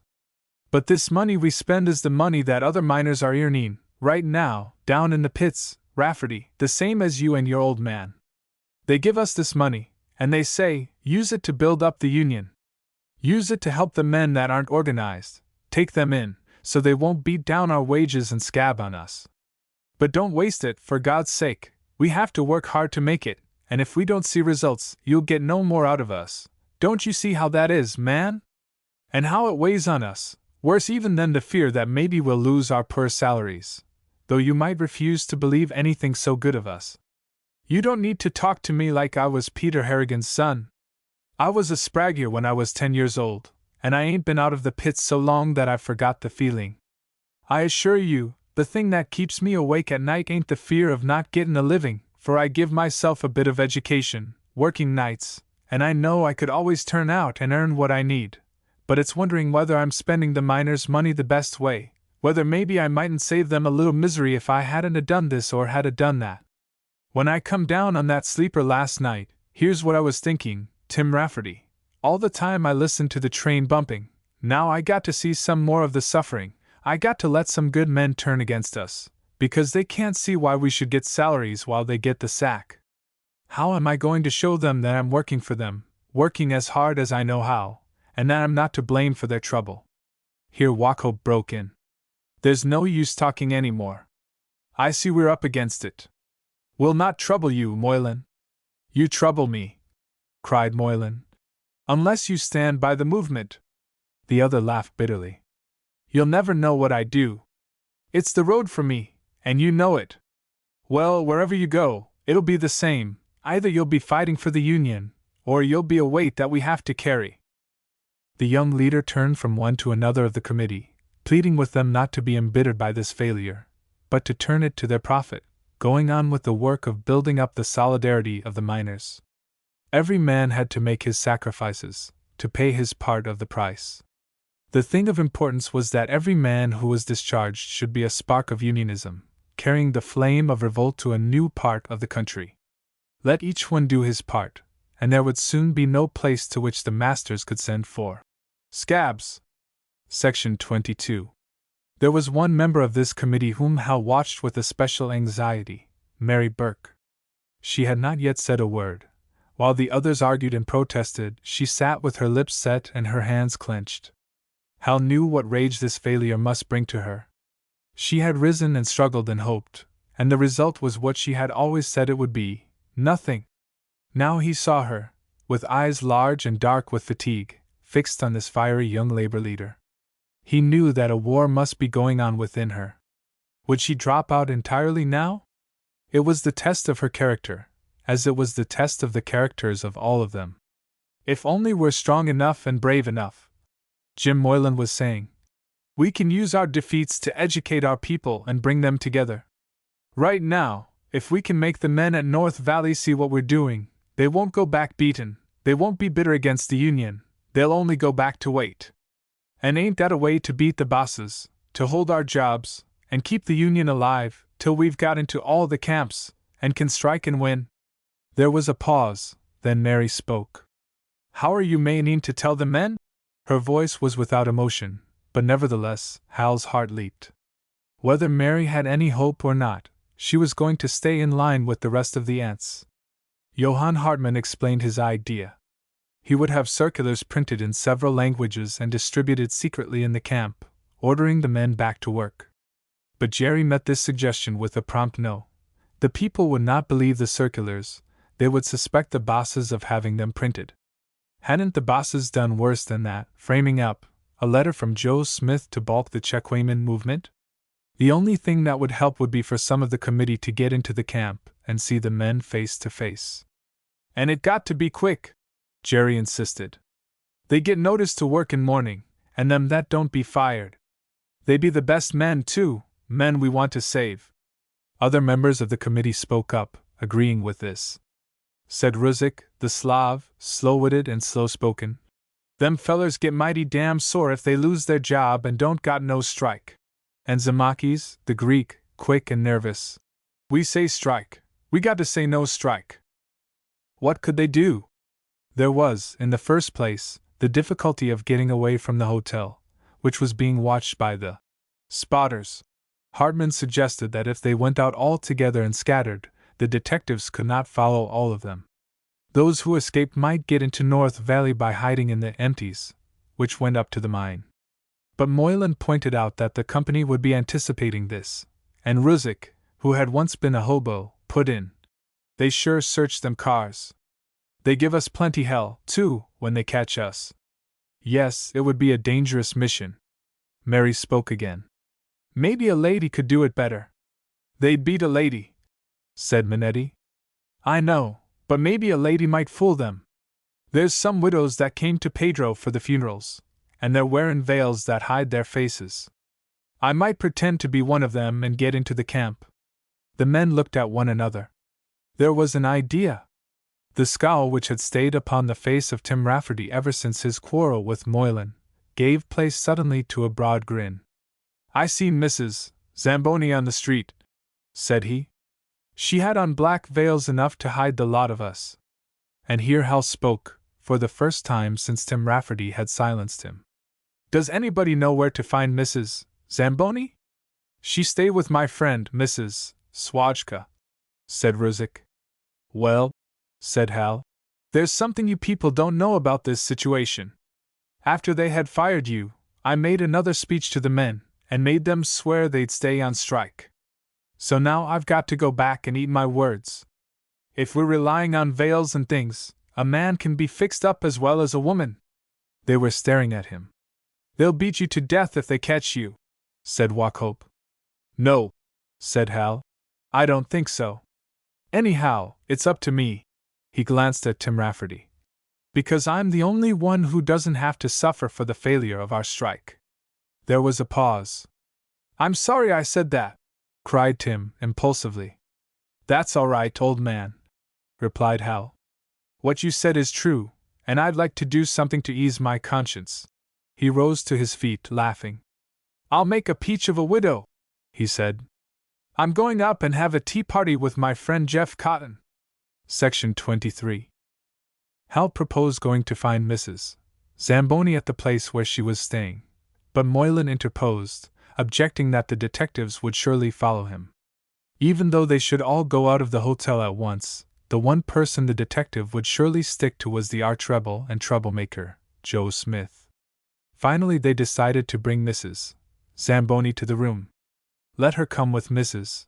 Swajka or some other woman who spoke English, and go to the desk and ask for Mary Burke, explaining that Mary had borrowed money from her, and that she had to have it to pay the undertaker for the burial of her man. The hotel clerk might not know who Mary Burke was, but the watchful spotters would gather about and listen, and if it was mentioned that Mary was from North Valley, someone would connect her with the kidnapped committee. This was made clear to Ruzick, who hurried off, and in the course of half an hour returned with the announcement that the women were on the way. A few minutes later came a tap on the door, and there stood the black-garbed old widow with her friend. She came in, and then came looks of dismay and horrified exclamations. Ruzick was requesting her to give up her weeds to Joe Smith. She say she don't got nothing else, explained the Slav. Tell her I give her plenty money by more, said Hal.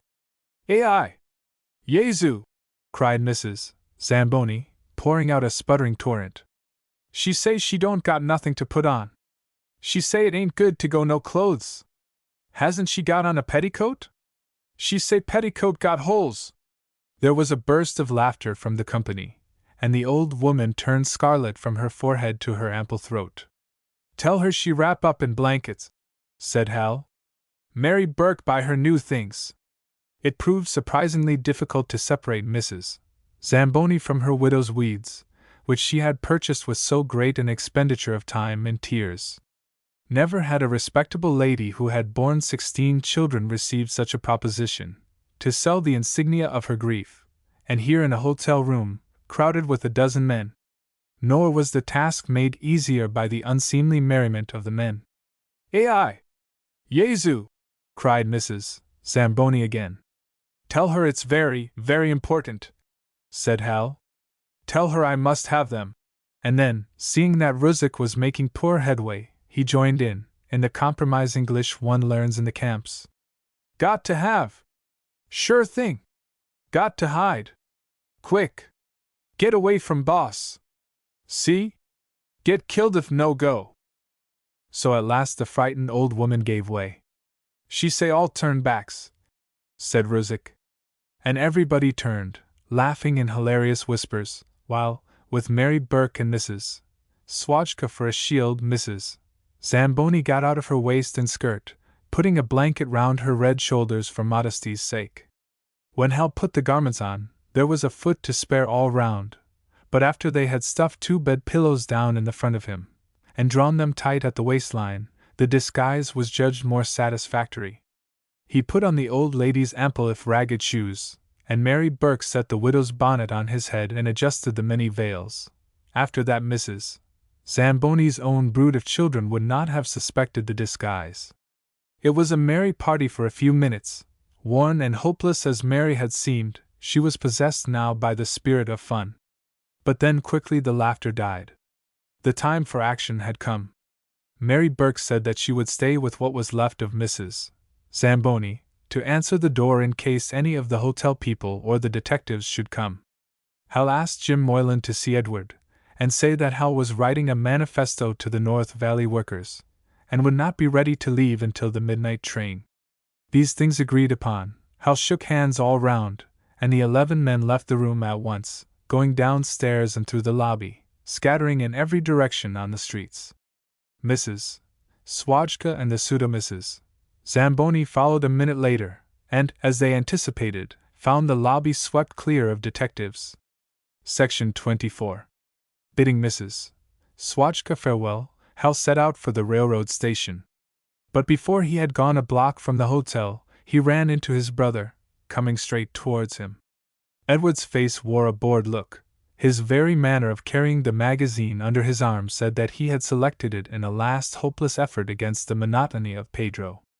Such a trick of fate, to take a man of important affairs, and immure him at the mercy of a maniac in a god-forsaken coal town.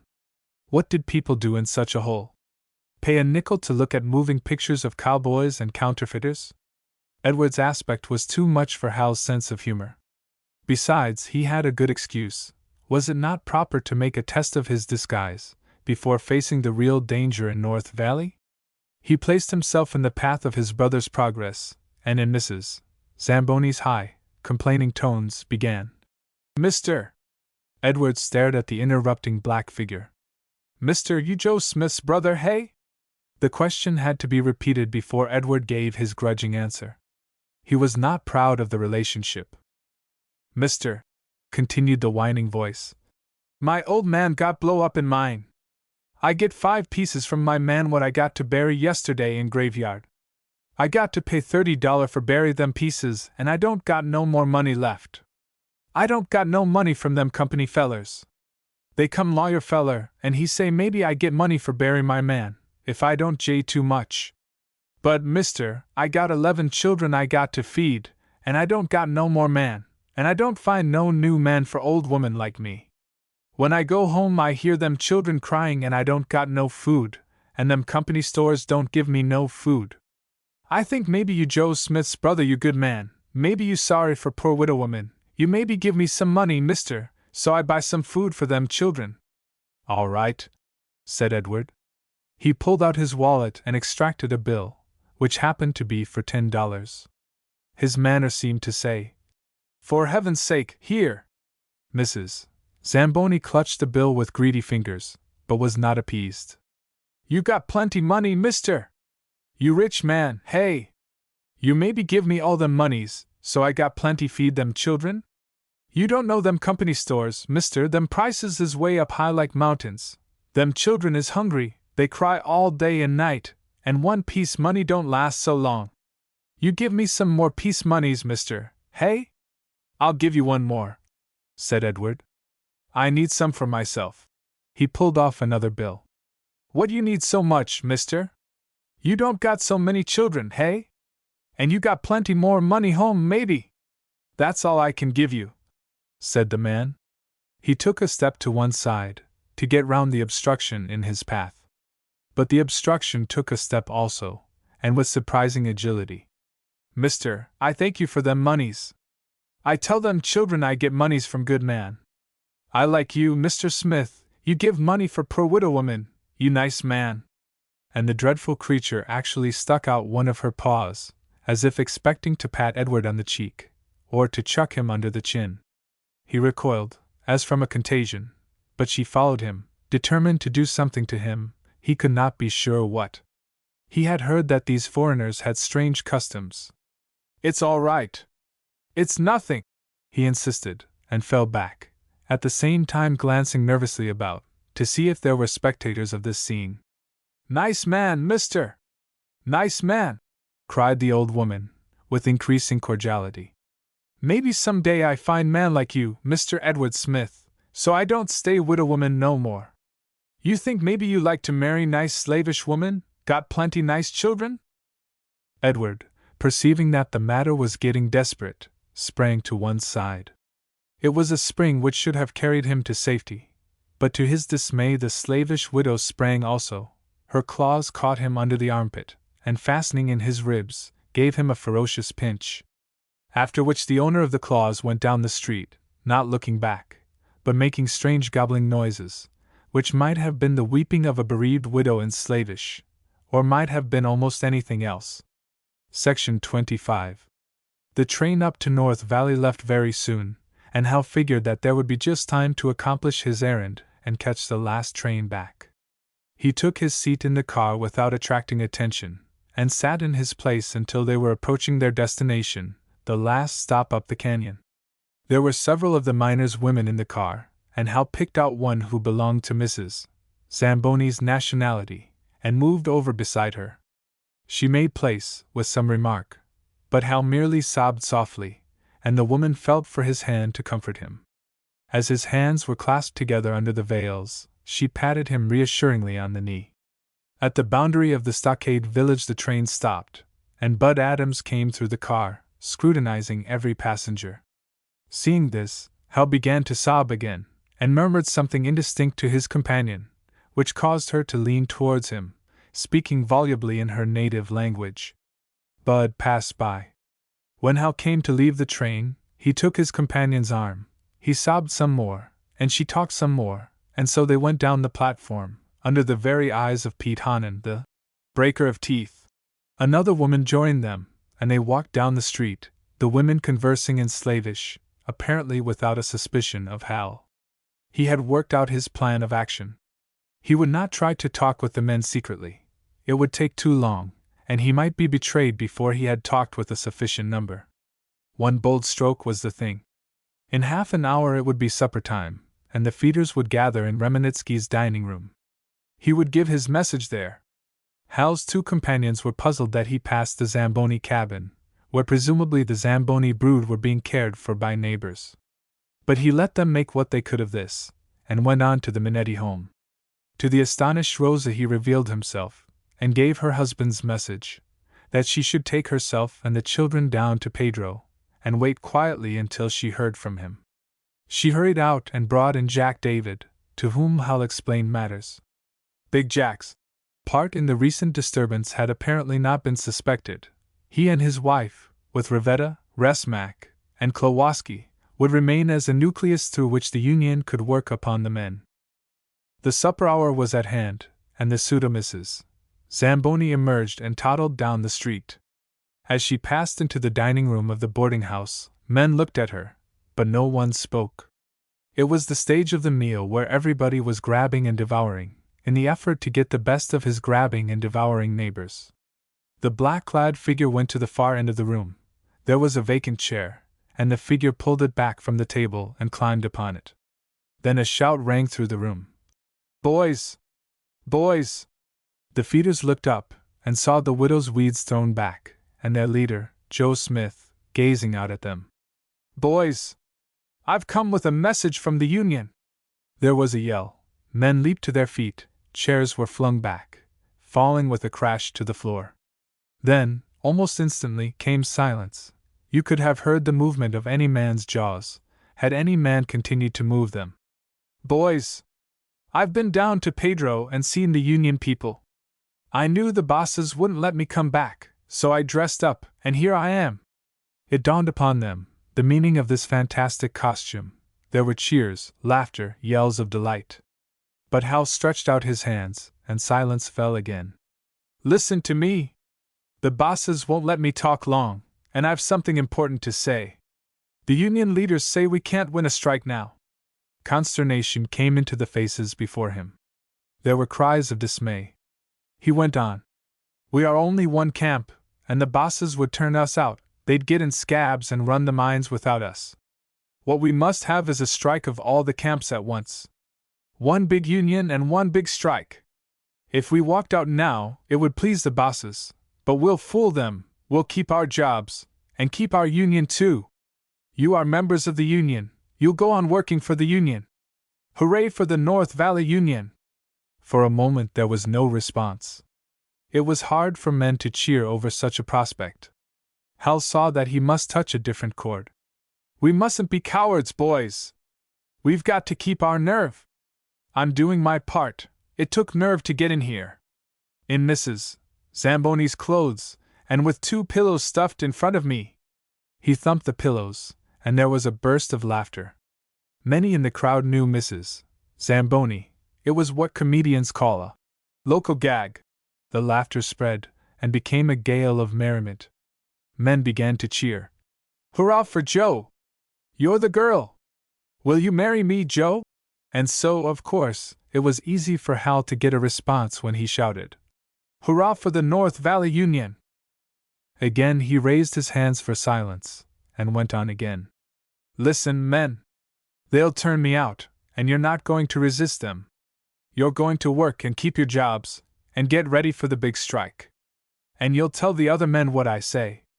I can't talk to them all, but you tell them about the Union. Remember, there are people outside planning and fighting for you. We're going to stand by the Union, all of us, till we've brought these coal camps back into America. There was a cheer that shook the walls of the room. Yes, that was what they wanted, to live in America. A crowd of men had gathered in the doorway, attracted by the uproar. Hal noticed confusion and pushing, and saw the head and burly shoulders of his enemy, Pete Hannan, come into sight. Here come the gunmen, boys! He cried, and there was a roar of anger from the crowd. Men turned, clenching their fists, glaring at the guard. But Hal rushed on, quickly. Boys, hear what I say! Keep your heads! I can't stay in North Valley, and you know it. But I've done the thing I came to do. I brought you the message from the Union. And you'll tell the other men, tell them to stand by the Union. Hal went on, repeating his message over and over. Looking from one to another of these toil-worn faces, he remembered the pledge he had made them, and he made it anew. I'm going to stand by you. I'm going on with the fight, boys. There came more disturbance at the door, and suddenly Jeff Cotton appeared, with a couple of additional guards, shoving their way into the room, breathless and red in the face from running. Ah, there's the marshal! Cried Hal. You needn't push, Cotton. There's not going to be any trouble. We are Union men here. We know how to control ourselves. Now, boys, we're not giving up. We're not beaten. We're only waiting for the men in the other camps. We have a Union, and we mean to keep it. 3 cheers for the Union! The cheers rang out with a will. Cheers for the Union. Cheers for Joe Smith. Cheers for the widow and her weeds. You belong to the Union. You stand by it, no matter what happens. If they fire you, you take it on to the next place. You teach it to the new men, you never let it die in your hearts. In Union there is strength, in Union there is hope. Never forget it, men, Union! The voice of the camp marshal rang out. If you're coming, young woman, come now. Hal dropped a shy curtsy. Oh, Mr. Cotton! This is so sudden! The crowd howled, and Hal descended from his platform. With coquettish gesturing he replaced the widow's veils about his face, and tripped mincingly across the dining room. When he reached the camp marshal, he daintily took that worthy's arm, and with the breaker of teeth on the other side, and Bud Adams bringing up the rear, he toddled out of the dining room and down the street. Hungry men gave up their suppers to behold that sight. They poured out of the building, they followed, laughing, shouting, jeering. Others came from every direction. By the time the party had reached the depot, a good part of the population of the village was on hand, and everywhere went the word. It's Joe Smith! Come back with a message from the Union! Big, cold-rhymed miners laughed till the tears made streaks on their faces. They fell on one another's necks for delight at this trick which had been played upon their oppressors. Even Jeff Cotton could not withhold his tribute. By God, you're the limit! He muttered. He accepted the tea party aspect of the affair as the easiest way to get rid of his recurrent guests and avert the possibilities of danger. He escorted the widow to the train and helped her up the steps, posting escorts at the doors of her car, nor did the attentions of these gallants cease until the train had moved down the canyon and past the limits of the North Valley Stockade. Section 26. Hal took off his widow's weeds, and with them he shed the merriment he had worn for the benefit of the men. There came a sudden reaction. He realized that he was tired. For 10 days he had lived in a whirl of excitement, scarcely stopping to sleep. Now he lay back in the car seat, pale, exhausted. His head ached, and he realized that the sum total of his North Valley experience was failure. There was left in him no trace of that spirit of adventure with which he had set out upon his summer course in practical sociology. He had studied his lessons, tried to recite them, and been flunked. He smiled a bitter smile, recollecting the careless jesting that had been on his lips as he came up that same canyon. The train arrived in Pedro, and Hal took a hack at the station and drove to the hotel. He still carried the widow's weeds rolled into a bundle. He might have left them in the train, but the impulse to economy which he had acquired during the last 10 weeks had become a habit. He would return them to Mrs. Zamboni. The money he had promised her might better be used to feed her young ones. The 2 pillows he would leave in the car. The hotel might endure the loss. Entering the lobby, the first person Hal saw was his brother, and the sight of that patrician face made human by disgust relieved Hal's headache in part. Life was harsh, life was cruel. But here was Weary, waiting Edward, that boon of comic relief. Edward demanded to know where the devil he had been, and Hal answered, "I've been visiting the widows and orphans." "Oh," said Edward. "And while I sit in this hole and stew? What's that you've got under your arm?" Hal looked at the bundle. "It's a souvenir of one of the widows," he said, and unrolled the garments, and spread them out before his brother's puzzled eyes. "A lady named Mrs. Swatchka gave them to me. They belong to another lady, Mrs. Zamboni, but she doesn't need them any more. What have you got to do with them?" "It seems that Mrs. Zamboni is going to get married again." Hal lowered his voice, confidentially. "It's a romance, Edward. It may interest you as an illustration of the manners of these foreign races. She met a man on the street, a fine, fine man, she says, and he gave her a lot of money. So she went and bought herself some new clothes, and she wants to give these widow's weeds to the new man. That's the custom in her country, it seems, her sign that she accepts him as a suitor." Seeing the look of wonderment growing on his brother's face, Hal had to stop for a moment to keep his own face straight. "If that man wasn't serious in his intention, Edward, he'll have trouble, for I know Mrs. Zamboni's emotional nature. She'll follow him about everywhere. Hal, that creature is insane!" And Edward looked about him nervously, as if he thought the slavish widow might appear suddenly in the hotel lobby to demonstrate her emotional nature. "No," replied Hal. "It's just one of those differences in national customs." And suddenly Hal's face gave way. He began to laugh. He laughed, perhaps more loudly than good form permitted. Edward was much annoyed. There were people in the lobby, and they were staring at him. "Cut it out, Hal!" he exclaimed. "Your fool jokes bore me." But nevertheless, Hal could see uncertainty in his brother's face. Edward recognized those widow's weeds. And how could he be sure about the national customs of that grotesque creature who had pinched him in the ribs on the street? "Cut it out!" he cried again. Hal, changing his voice suddenly to the Zamboni key, exclaimed, "Mister, I got 8 children I got to feed, and I don't got no more man, and I don't find no new man for old woman like me." So at last the truth in its full enormity began to dawn upon Edward. His consternation and disgust poured themselves out, and Hal listened, his laughter dying. "Edward," he said, "you don't take me seriously even yet." "Good God!" cried the other. "I believe you're really insane. You were up there, Edward. You heard what I said to those poor devils. And you actually thought I'd go off with you and forget about them." Edward ignored this. "You're really insane," he repeated. "You'll get yourself killed, in spite of all I can do." But Hal only laughed. "Not a chance of it. You should have seen the tea party manners of the camp marshal." Section 27.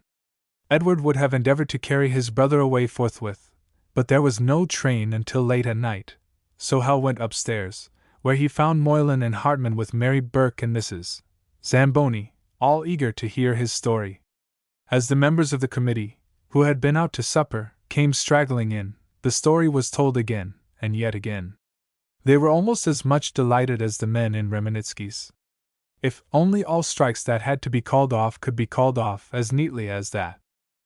Between these outbursts of satisfaction, they discussed their future.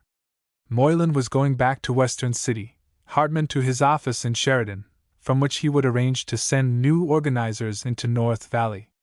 No doubt Cartwright would turn off many men, those who had made themselves conspicuous during the strike, those who continued to talk union out loud.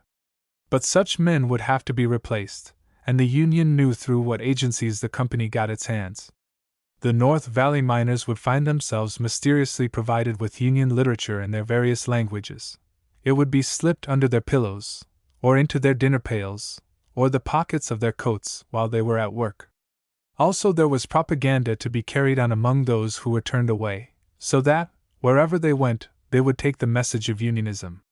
There had been a sympathetic outburst in Barilla, Hal learned, starting quite spontaneously that morning, when the men heard what had happened at North Valley. A score of workers had been fired, and more would probably follow in the morning. Here was a job for the members of the kidnapped committee. Tim Rafferty, for example, would he care to stay in Pedro for a week or two to meet such men and give them literature and arguments? This offer was welcome, for life looked desolate to the Irish boy at this moment. He was out of a job, his father was a wreck, his family destitute and helpless. They would have to leave their home, of course. There would be no place for any Rafferty in North Valley. Where they would go, God only knew. Tim would become a wanderer, living away from his people, starving himself and sending home his pitiful savings. Hal was watching the boy, and reading these thoughts. He, Hal Warner, would play the god out of a machine in this case, and in several others equally pitiful. He had the right to sign his father's name to checks, a privilege which he believed he could retain, even while undertaking the role of Harun al-Rashid in a mine disaster. But what about the mine disasters and abortive strikes where there did not happen to be any Harun al-Rashid at hand? What about those people, right in North Valley, who did not happen to have told Hal of their affairs? He perceived that it was only by turning his back and running that he would escape from his adventure with any portion of his self-possession. Truly, this fair-seeming and wonderful civilization was like the floor of a charnel house or a field of battle. Anywhere one drove a spade beneath its surface, he uncovered horrors, sights for the eyes and stenches for the nostrils that caused him to turn sick. There was Ruzik, for example. He had a wife and 2 children, and not a dollar in the world. In the year and more that he had worked, faithfully and persistently, to get out coal for Peter Harrigan, he had never once been able to get ahead of his bill for the necessities of life at old Peter's store.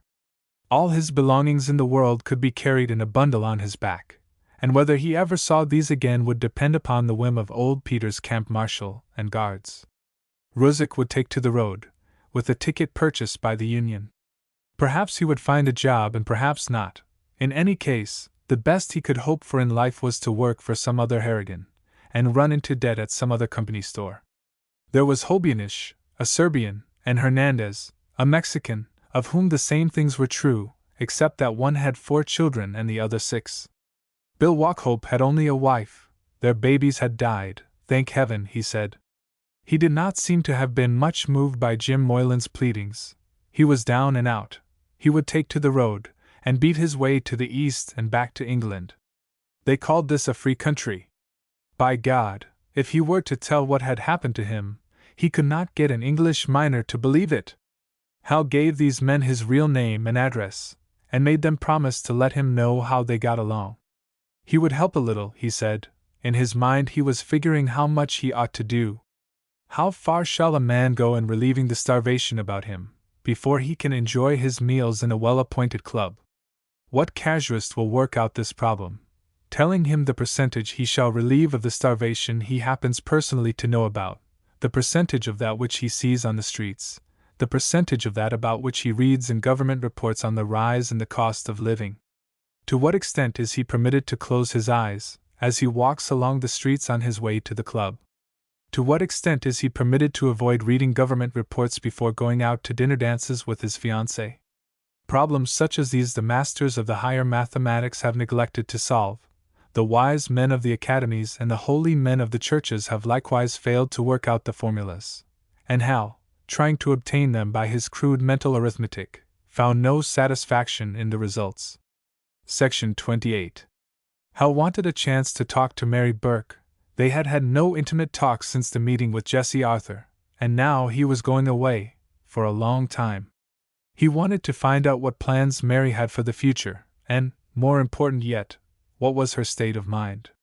If he had been able to lift this girl from despair, his summer course in practical sociology had not been all a failure. He asked her to go with him to say goodbye to John Edstrom, whom he had not seen since their unceremonious parting at McKellar's, when Hal had fled to Percy Harrigan's train. Downstairs in the lobby, Hal explained his errand to his waiting brother, who made no comment, but merely remarked that he would follow, if Hal had no objection.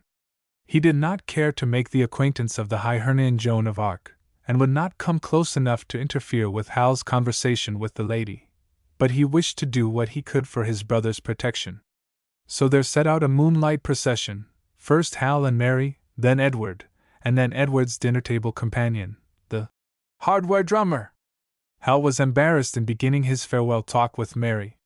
He had no idea how she felt towards him, and he admitted with a guilty pang that he was a little afraid to find out.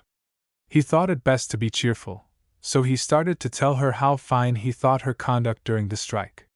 But she did not respond to his remarks, and at last he realized that she was laboring with some thoughts of her own. "There's something I got to say to ye," she began, suddenly. "A couple of days ago I knew how I meant to say it, but now I don't." "Well," he laughed, "say it as you meant to." "No, 'twas bitter, and now I'm on my knees before ye." "Not that I want you to be bitter," said Hal, still laughing, "but it's I that ought to be on my knees before you. I didn't accomplish anything, you know. Ye did all ye could, and more than the rest of us. I want ye to know I'll never forget it. But I want ye to hear the other thing, too." She walked on, staring before her, doubling up her hands in agitation. "Well?" said he, still trying to keep a cheerful tone. "Ye remember that day just after the explosion?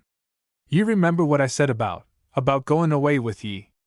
I take it back." "Oh, of course," said he quickly. "You were distracted, Mary, you didn't know what you were saying." No, that's not it. But I've changed my mind, I don't mean to throw myself away." "I told you you'd see it that way," he said. "No man is worth it." "Ah, lad," said she, "'tis the fine soothin' tongue ye have, but I'd rather ye knew the truth. 'Tis that I've seen the other girl, and I hate her." They walked for a bit in silence. Hal had sense enough to realize that here was a difficult subject. "I don't want to be a prig, Mary," he said gently. "But you'll change your mind about that, too. You'll not hate her, you'll be sorry for her." She laughed, a raw, harsh laugh. "What kind of a joke is that?" "I know, it may seem like one. But it'll come to you some day. You have a wonderful thing to live and fight for, while she—" He hesitated a moment, for he was not sure of his own ideas on this subject. "She has so many things to learn, and she may never learn them. She'll miss some fine things." "I know one of the fine things she does not mean to miss," said Mary grimly. "That's Mr. Hal Warner." Then, after they had walked again in silence, "I want ye to understand me, Mr. Warner." "Ah, Mary," he pleaded, "don't treat me that way. I'm Joe." "All right," she said. "Joe ye shall be. 'Twill remind ye of a pretty adventure, bein' a workin' man for a few weeks. Well, that's a part of what I have to tell ye. I've got my pride, even if I'm only a poor miner's daughter, and the other day I found out me place." "How do you mean?" he asked. "Ye don't understand? Honest?" "No, honest," he said. "Ye're stupid with women, Joe. Ye didn't see what the girl did to me. 'Twas some kind of a bug I was to her. She was not sure if I was the kind that bites, but she took no chances, she threw me off, like that." And Mary snapped her hand, as one does when troubled with a bug. "Ah, now," pleaded Hal. "You're not being fair." "I'm being just as fair as I've got it in me to be, Joe. I'd been off and had it all out. I can see this much, 'tis not her fault, maybe, 'tis her class, 'tis all of ye, the very best of ye, even yeself, Joe Smith." "Yeah," he replied. "Tim Rafferty said that. Tim said too much, but a part of it was true. Ye think ye've come here and been one of us workin' people. But don't your own sense tell you the difference, as if it was a canyon a million miles across, between a poor ignorant creature in a minin camp, and a rich man's daughter, a lady? Ye tell me not to be ashamed of poverty, but would ye ever put me by the side of her, for all your fine feelin's of friendship for them that's beneath ye? Didn't ye show that at the Minettis? But don't you see, Mary?" He made an effort to laugh. "I got used to obeying Jessie. I knew her a long time before I knew you. Ah, Joe! Ye've a kind heart, and a pleasant way of speakin'. But wouldn't it interest ye to know the real truth? Ye said ye'd come out here to learn the truth. And Hal answered in a low voice, Yes, and did not interrupt again. Section 29. Mary's voice had dropped low, and Hal thought how rich and warm it was when she was deeply moved. She went on. I lived all me life in minin camps, Joe Smith, and I seen men robbed and beaten, and women cryin' and childer hungry. I seen the company, like some great wicked beast that eat them up. But I never knew why or what it meant, till that day, there at the Minettis. I'd read about fine ladies in books, ye see, but I'd never been spoke to by one, I'd never had to swallow one, as ye might say. But there I did, and all at once I seemed to know where the money goes that's wrung out of the miners. I saw why people were robbin' us, grindin' the life out of us, for fine ladies like that, to keep them so shirneen and soft. 'Twould not have been so bad, if she'd not come just then, with all the men and boys dyin' down in the pits, dyin' for that soft, white skin, and those soft, white hands, and all those silky things she swished round in. My God, Joe, do ye know what she seemed to me like? Like a smooth, sleek cat that has just eat up a whole nest full of baby mice, and has the blood of them all over her cheeks. Mary paused, breathing hard.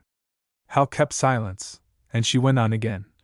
I had it out with myself, Joe. I don't want ye to think I'm any better than I am, and I asked myself this question, is it for the men in the pits that ye hate her with such black murder? Or is it for the one man ye want, and that she's got? And I knew the answer to that. But then I asked myself another question too, would ye be like her if ye could? Would ye do what she's doin' right now, would ye have it on your soul? And as God hears me, Joe, 'tis the truth I speak, I'd not do it. No, not for the love of any man that ever walked on this earth. She had lifted her clenched fist as she spoke. She let it fall again, and strode on, not even glancing at him. Ye might try 1,000 years, Joe, and ye'd not realize the feelin's that come to me there at the Minettis. The shame of it, not what she done to me, but what she made me in me own eyes. Me, the daughter of a drunken old miner, and her. I don't know what her father is, but she's some sort of princess, and she knows it. And that's the thing that counts, Joe. 'Tis not that she has so much money, and so many fine things, that she knows how to talk, and I don't, and that her voice is sweet, and mine is ugly, when I'm ragin' as I am now. No, 'tis that she's so sure. That's the word I've found to say it. She's sure, sure, sure. She has the fine things, she's always had them, she has a right to have them. And I have a right to nothin' but trouble. I'm hunted all day by misery and fear, I've lost even the roof over me head. Joe, ye know I've got some temper, I'm not easy to beat down, but when I'd got through bein' taught me place, I went off and hid myself, I ground me face in the dirt for the black rage of it. I said to myself, 'tis true. There's somethin' in her better than me. She's some kind of finer creature. Look at these hands. She held them out in the moonlight, with a swift, passionate gesture. So she's a right to her man, and I'm a fool to have ever raised me eyes to him. I have to see him go away, and crawl back into me leaky old shack. Yes, that's the truth. And when I point it out to the man, what do you think he says? Why, he tells me gently and kindly that I ought to be sorry for her. Christ! Did ye ever hear the like of that? There was a long silence. Hal could not have said anything now, if he had wished to. He knew that this was what he had come to seek. This was the naked soul of the class war. Now, concluded Mary, with clenched hands and a voice that corresponded. Now I've had it out. I'm no slave, I've just as good a right to life as any lady. I know I'll never have it, of course, I'll never wear good clothes, nor live in a decent home, nor have the man I want, but I'll know that I've done something to help free the workin' people from the shame that's put on them. That's what the strike done for me, Joe. The strike showed me the way. We're beat this time, but somehow it hasn't made the difference ye might think. I'm going to make more strikes before I quit, and they won't all of them be beat. She stopped speaking, and Hal walked beside her, stirred by a conflict of emotions. His vision of her was indeed true. She would make more strikes. He was glad and proud of that. But then came the thought that while she, a girl, was going on with the bitter war, he, a man, would be eating grilled beefsteaks at the club. "Mary," he said, "I'm ashamed of myself." "That's not it, Joe. Ye've no call to be ashamed. Ye can't help it where you were born." "Perhaps not, Mary. But when a man knows he's never paid for any of the things he's enjoyed all his life, surely the least he can do is to be ashamed. I hope you'll try not to hate me as you do the others." "I never hated ye, Joe. Not for one moment. I tell ye fair and true, I love ye as much as ever. I can say it, because I not have ye now. I've seen the other girl, and I know ye'd never be satisfied with me. I don't know if I ought to say it, but I'm thinking ye'll not be altogether satisfied with her either. Ye'll be unhappy either way, God help ye." The girl had read deeply into his soul in this last speech, so deeply that Hal could not trust himself to answer. They were passing a street lamp, and she looked at him, for the first time since they had started on their walk, and saw harassment in his face. A sudden tenderness came into her voice. "Joe," she said, "ye're lookin' bad. 'Tis good ye're goin' away from this place." He tried to smile, but the effort was feeble. "Joe," she went on, "ye asked me to be your friend. Well, I'll be that."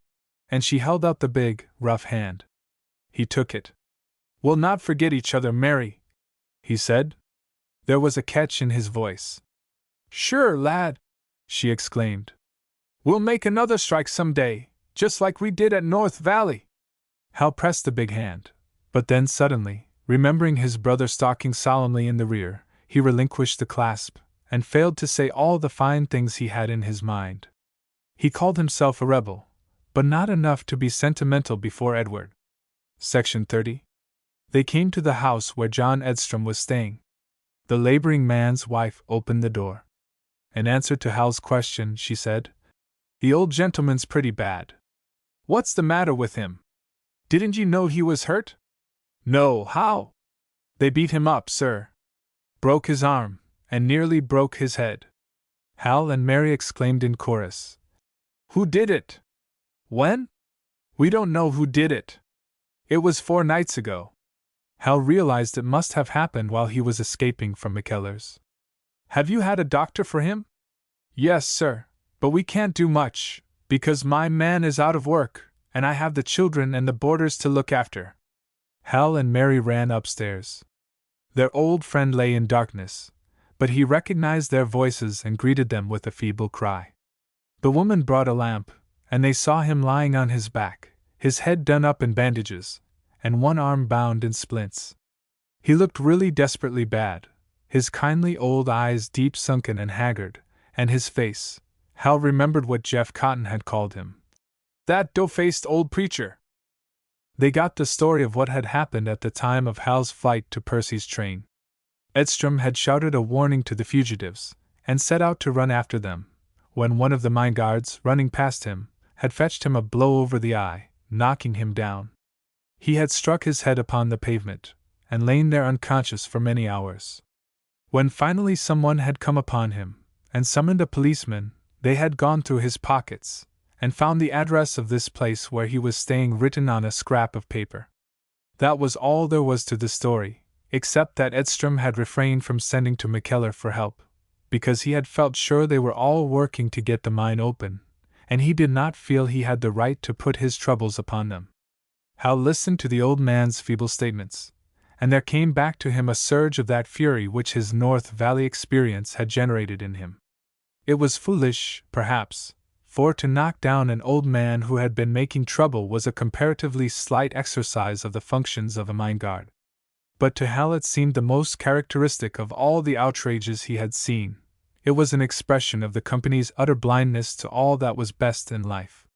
This old man, who was so gentle, so patient, who had suffered so much, and not learned to hate, who had kept his faith so true. What did his faith mean to the thugs of the General Fuel Company? What had his philosophy availed him, his saintliness, his hopes for mankind? They had fetched him one swipe as they passed him, and left him lying, alive or dead, it was all the same. Hal had got some satisfaction out of his little adventure in widowhood, and some out of Mary's self-victory, but there, listening to the old man's whispered story, his satisfaction died. He realized again the grim truth about his summer's experience, that the issue of it had been defeat. Utter, unqualified defeat. He had caused the bosses a momentary chagrin, but it would not take them many hours to realize that he had really done them a service in calling off the strike for them. They would start the wheels of industry again, and the workers would be just where they had been before Joe Smith came to be stableman and buddy among them. What was all the talk about solidarity, about hope for the future? What would it amount to in the long run, the daily rolling of the wheels of industry? The workers of North Valley would have exactly the right they had always had, the right to be slaves, and if they did not care for that, the right to be martyrs. Mary sat holding the old man's hand and whispering words of passionate sympathy, while Hal got up and paced the tiny attic, all ablaze with anger. He resolved suddenly that he would not go back to Western City. He would stay here, and get an honest lawyer to come, and set out to punish the men who were guilty of this outrage. He would test out the law to the limit. If necessary, he would begin a political fight to put an end to coal company rule in this community. He would find someone to write up these conditions, he would raise the money and publish a paper to make them known. Before his surging wrath had spent itself, Hal Warner had actually come out as a candidate for governor, and was overturning the Republican machine, all because an unidentified coal company detective had knocked a dough-faced old miner into the gutter and broken his arm. Section 31. In the end, of course, Hal had to come down to practical matters.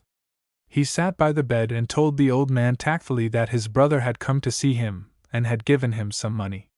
This brother had plenty of money, so Edstrom could be taken to the hospital, or, if he preferred, Mary could stay near here and take care of him. They turned to the landlady, who had been standing in the doorway. She had 3 boarders in her little home, it seemed, but if Mary could share a bed with the landlady's 2 children, they might make out. In spite of Hal's protests, Mary accepted this offer. He saw what was in her mind. She would take some of his money, because of old Edstrom's need, but she would take just as little as she possibly could. John Edstrom, of course, knew nothing of events since his injury, so Hal told him the story briefly, though without mentioning the transformation which had taken place in the miner's buddy. He told about the part Mary had played in the strike, trying to entertain the poor old man. He told how he had seen her mounted upon a snow-white horse, and wearing a robe of white, soft and lustrous, like Joan of Arc, or the leader of a suffrage parade. "Sure," said Mary. "He's forever calling attention to this old dress." Hal looked. She was wearing the same blue calico. "There's something mysterious about that dress," said he. "It's one of those that you read about in fairy stories, that forever patch themselves, and keep themselves new and starchy. A body only needs one dress like that." "Sure, lad," she answered. "There's no fairies in coal camps, unless 'tis meself, that washes it at night, and dries it over the stove, and irons it next mornin' dot." She said this with unwavering cheerfulness, but even the old miner lying in pain on the cot could realize the tragedy of a young girl's having only one old dress in her love-hunting season. He looked at the young couple, and saw their evident interest in each other. After the fashion of the old, he was disposed to help along the romance. "She may need some orange blossoms," he ventured feebly. "Go along with ye," laughed Mary, still unwavering. "Sure," put in Hal, with hasty gallantry. "'Tis a blossom she is herself. A rose in a mining camp, and there's a dispute about her in the poetry books. One tells you to leave her on her stalk, and another says to gather ye rosebuds while ye may. Old time is still a-flying." "Ye're mixin' me up," said Mary. "A while back I was ridin' on a white horse." "I remember," said old Edstrom. "Not so far back you were an Aunt Mary." Her face became grave. To jest about her personal tragedy was one thing, to jest about the strike was another. "Yes, I remember. Ye said I'd stay in the line. You were wiser than me, Mr. Edstrom. That's one of the things that come with being old, Mary." He moved his gnarled old hand toward hers. "You're going on, now?" he asked. You're a Unionist now, Mary? I am that, she answered promptly, her gray eyes shining. There's a saying, said he. Once a striker, always a striker. Find a way to get some education for yourself, Mary, and when the big strike comes you'll be one of those the miners look to. I'll not be here, I know, the young people must take my place. I'll do my part, she answered. Her voice was low. It was a kind of benediction the old man was giving her. The woman had gone downstairs to attend to her children. She came back now to say that there was a gentleman at the door, who wanted to know when his brother was coming. Hal remembered suddenly. Edward had been pacing up and down all this while, with no company but a hardware drummer. The younger brother's resolve to stay in Pedro had already begun to weaken somewhat, and now it weakened still further. He realized that life is complex, that duties conflict. He assured the old miner again of his ability to see that he did not suffer from want, and then he bade him farewell for a while. He started out, and Mary went as far as the head of the stairway with him. He took the girl's big, rough hand in his, this time with no one to see. Mary, he said, I want you to know that nothing will make me forget you, and nothing will make me forget the miners. Ah, Joe, she cried. Don't let them win ye away from us. We need ye so bad. I'm going back home for a while, he answered, but you can be sure that no matter what happens in my life, I'm going to fight for the working people. When the big strike comes, as we know it's coming in this coal country, I'll be here to do my share. Sure, lad, she said, looking him bravely in the eye. And goodbye to ye, Joe Smith. Her eyes did not waver, but Hal noted a catch in her voice, and he found himself with an impulse to take her in his arms. It was very puzzling. He knew he loved Jessie Arthur. He remembered the question Mary had once asked him, could he be in love with two girls at the same time? It was not in accord with any moral code that had been impressed upon him, but apparently he could. Section 32. He went out to the street, where his brother was pacing up and down in a ferment. The hardware drummer had made another effort to start a conversation, and had been told to go to hell, no less. Well, are you through now? Edward demanded, taking out his irritation on Hal. Yes, replied the other. I suppose so. He realized that Edward would not be concerned about Edstrom's broken arm. Then, for God's sake, get some clothes on and let's have some food. All right, said Hal. But his answer was listless, and the other looked at him sharply.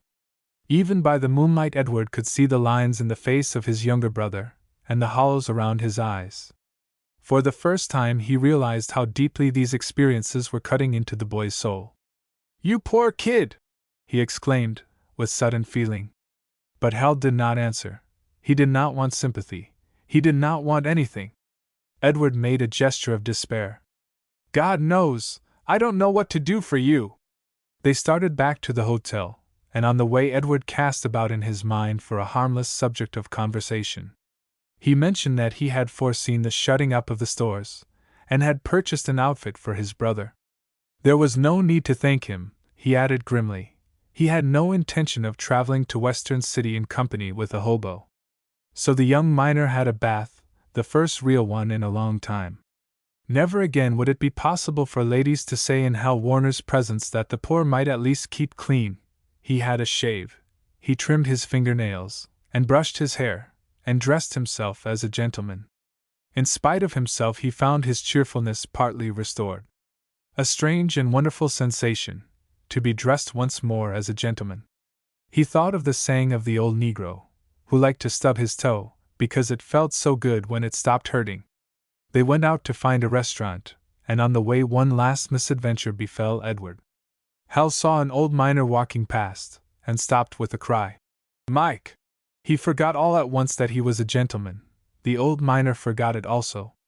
He stared for one bewildered moment, then he rushed at Hal and seized him in the hug of a mountain grizzly. My buddy! My buddy! He cried, and gave Hal a prodigious thump on the back. By Judas!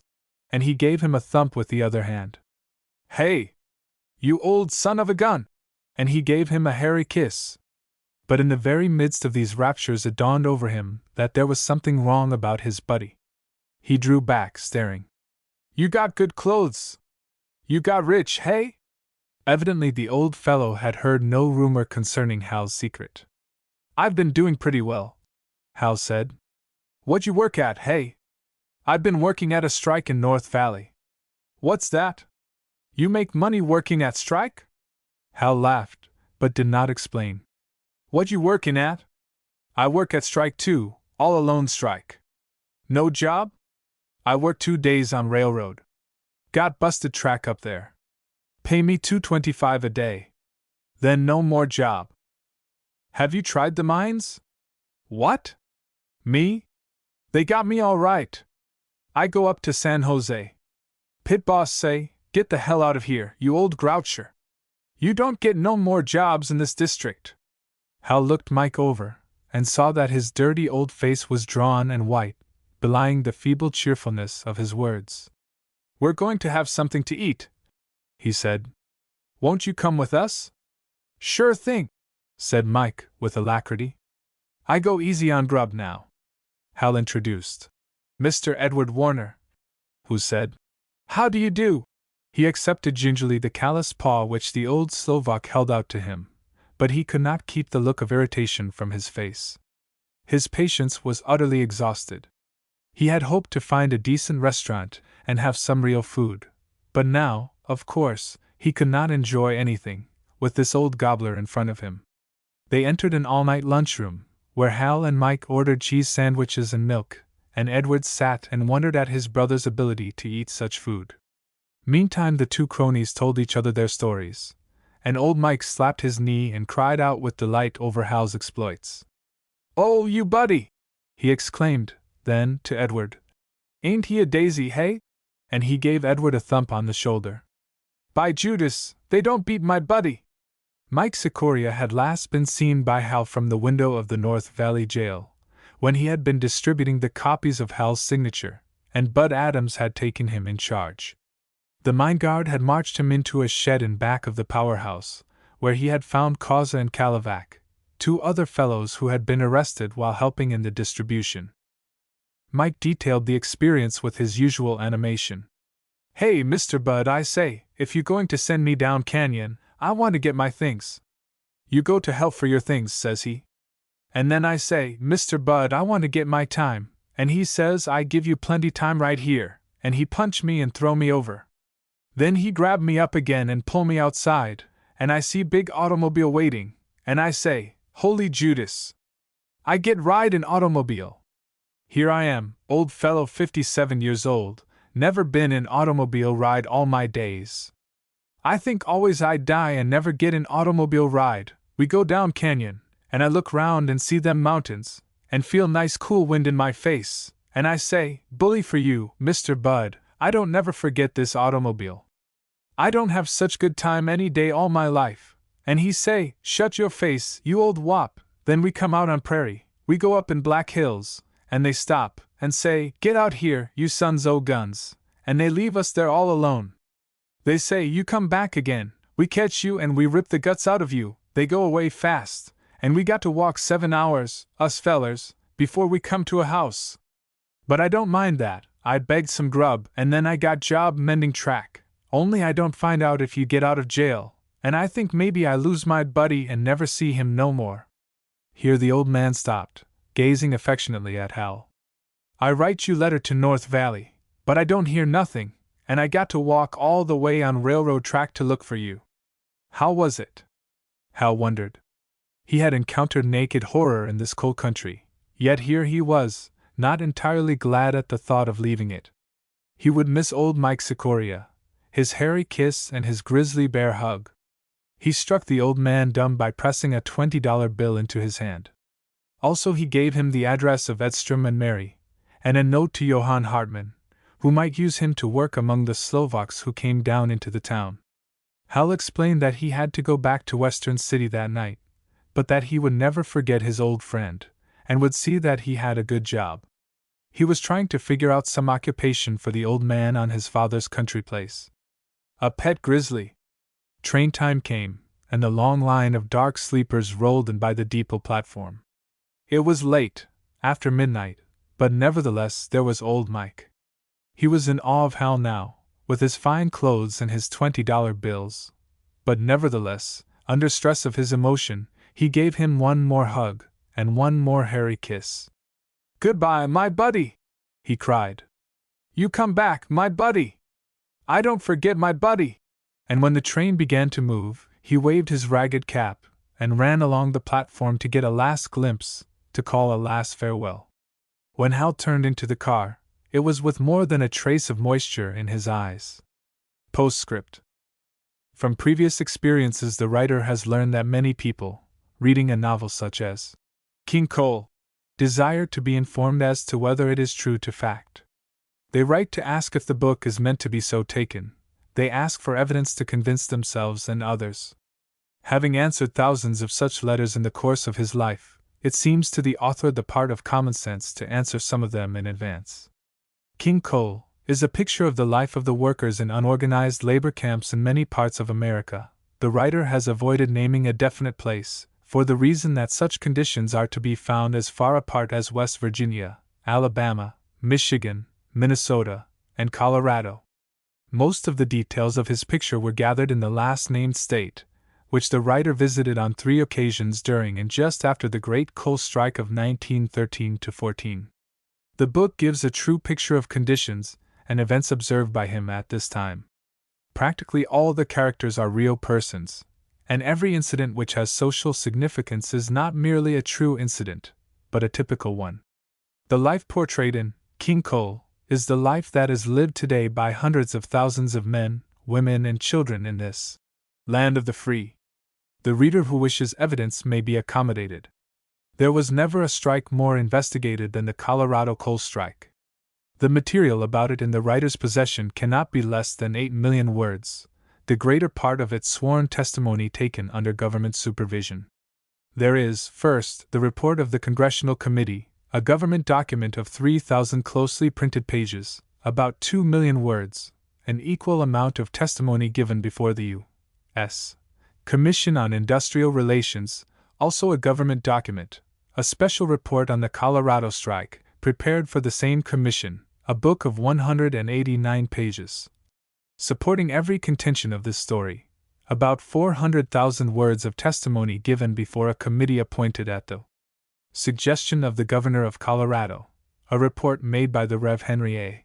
Atkinson, who investigated the strike as representative of the Federal Council of the Churches of Christ in America, and of the Social Service Commission of the Congregational Churches, the report of an elaborate investigation by the Colorado State Militia, the bulletins issued by both sides during the controversy, the testimony given at various coroners' inquests, and finally articles by different writers to be found in the files of Everybody's Magazine, the Metropolitan Magazine, the Survey, Harper's Weekly, and Collier's Weekly, all during the year 1914. The writer prepared a collection of extracts from these various sources, meaning to publish them in this place. But while the manuscript was in the hands of the publishers, there appeared one document, which, in the weight of its authority, seemed to discount all others. A decision was rendered by the Supreme Court of the state of Colorado, in a case which included the most fundamental of the many issues raised in King Cole. It is not often that the writer of a novel of contemporary life is so fortunate as to have the truth of his work passed upon and established by the highest judicial tribunal of the community. In the elections of November 1914, in Huerfano County, Colorado, J.B. Farr, Republican candidate for re-election as sheriff, a person known throughout the coal country as the King of Huerfano County, was returned as elected by a majority of 329 votes. His rival, the Democratic candidate, contested the election, alleging malconduct, fraud, and corruption. The district court found in Farr's favor, and the case was appealed on error to the Supreme Court of the state. On June 21, 1916, after Farr had served nearly the whole of his term of office, the Supreme Court handed down a decision which unseated him and the entire ticket elected with him, finding in favor of the opposition ticket in all cases and upon all grounds charged. The decision is long, about 10,000 words, and its legal technicalities would not interest the reader. It will suffice to reprint the essential paragraphs. The reader is asked to give these paragraphs careful study, considering not merely the specific offense denounced by the court, but its wider implications. The offense was one so unprecedented that the justices of the court, men chosen for their learning in the history of offenses, were moved to say, "We find no such example of fraud within the books, and must seek the letter and spirit of the law in a free government, as a scale in which to weigh such conduct." And let it be noted this crime without a name was not a crime of passion, but of policy. It was a crime deliberately planned and carried out by profit-seeking corporations of enormous power. Let the reader imagine the psychology of the men of great wealth who ordered this crime, as a means of keeping and increasing their wealth. Let him realize what must be the attitude of such men to their helpless workers, and then let him ask himself whether there is any act portrayed in King Cole which men of such character would shrink from ordering.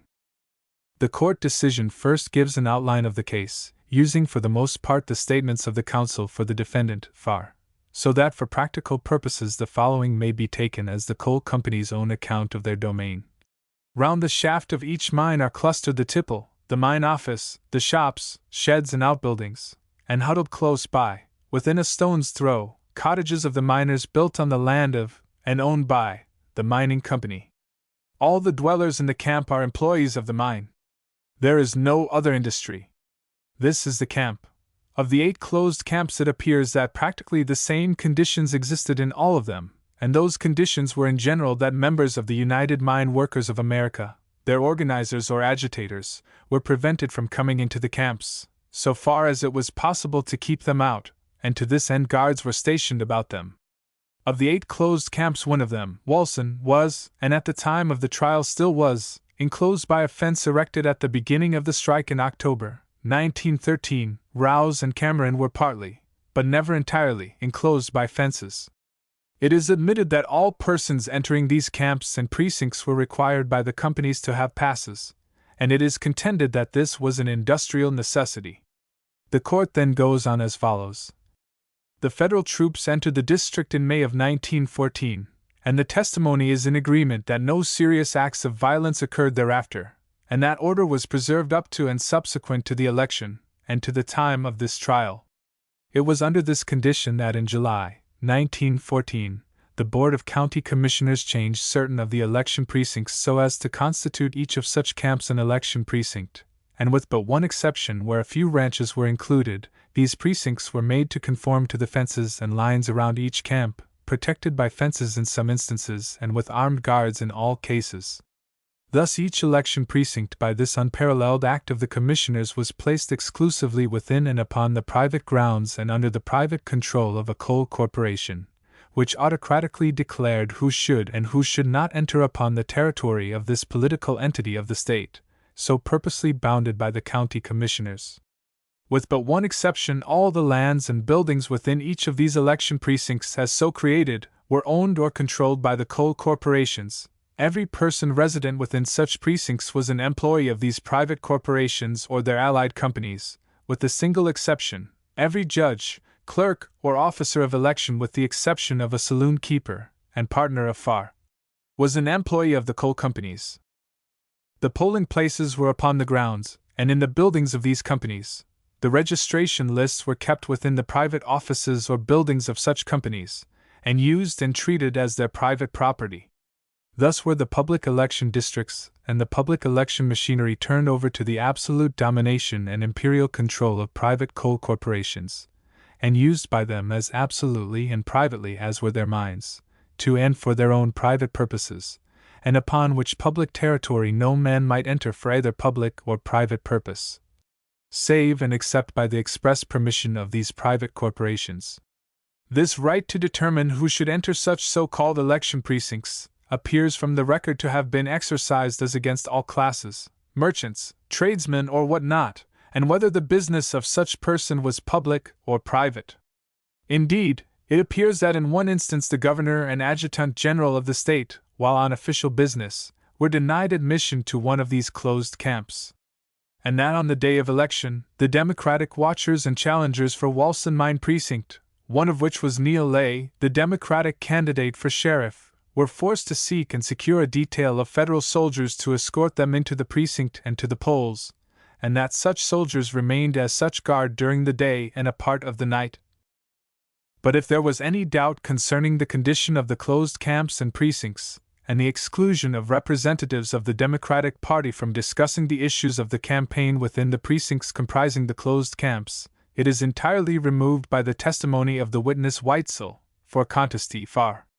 He testified that he was a resident of Pueblo, and was manager of the Colorado Fuel and Iron Company, that Rouse, Lester, Ideal, Cameron, Walson, Pictou and McNally are camps under his jurisdiction, that he had general charge of the camps and that there was no company official in Colorado superior to him in this respect except the president, that the superintendent and other employees are under his supervision, that the federal troops came about the 1st of May 1914 and continued until January 1915, that in all those camps he tried to keep out the people who were antagonistic to the company's interests, that it was private property and so treated by his company, that through him the company and its officials assumed to exercise authority as to who might or who might not enter, that if persons could assure or satisfy the man at the gate, or the superintendent that they were not connected with the United Mine Workers, or in their employ as agitators, they were let into the camp,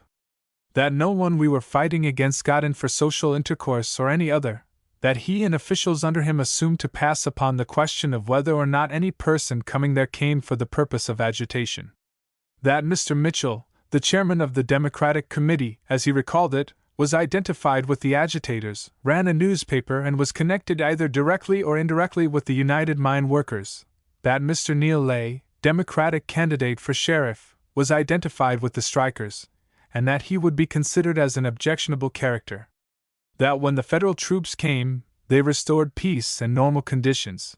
There was no rioting after that.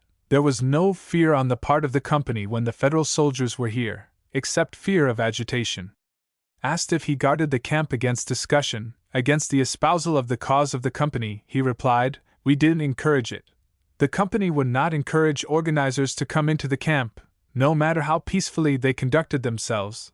That the company did not permit men to come into the camp to discuss with the employees certain principles, or to carry on arguments with them, or to appeal to their reason, or to discuss with them things along reasonable lines, because it was known from experience that if they were allowed to come in they would resort to threats of violence. They might not resort to any violence at the time, but it might result in the people becoming frightened and leaving, and they were anxious to hold their employees." He was asked whether or not one had business there depended upon the decision of the official in charge.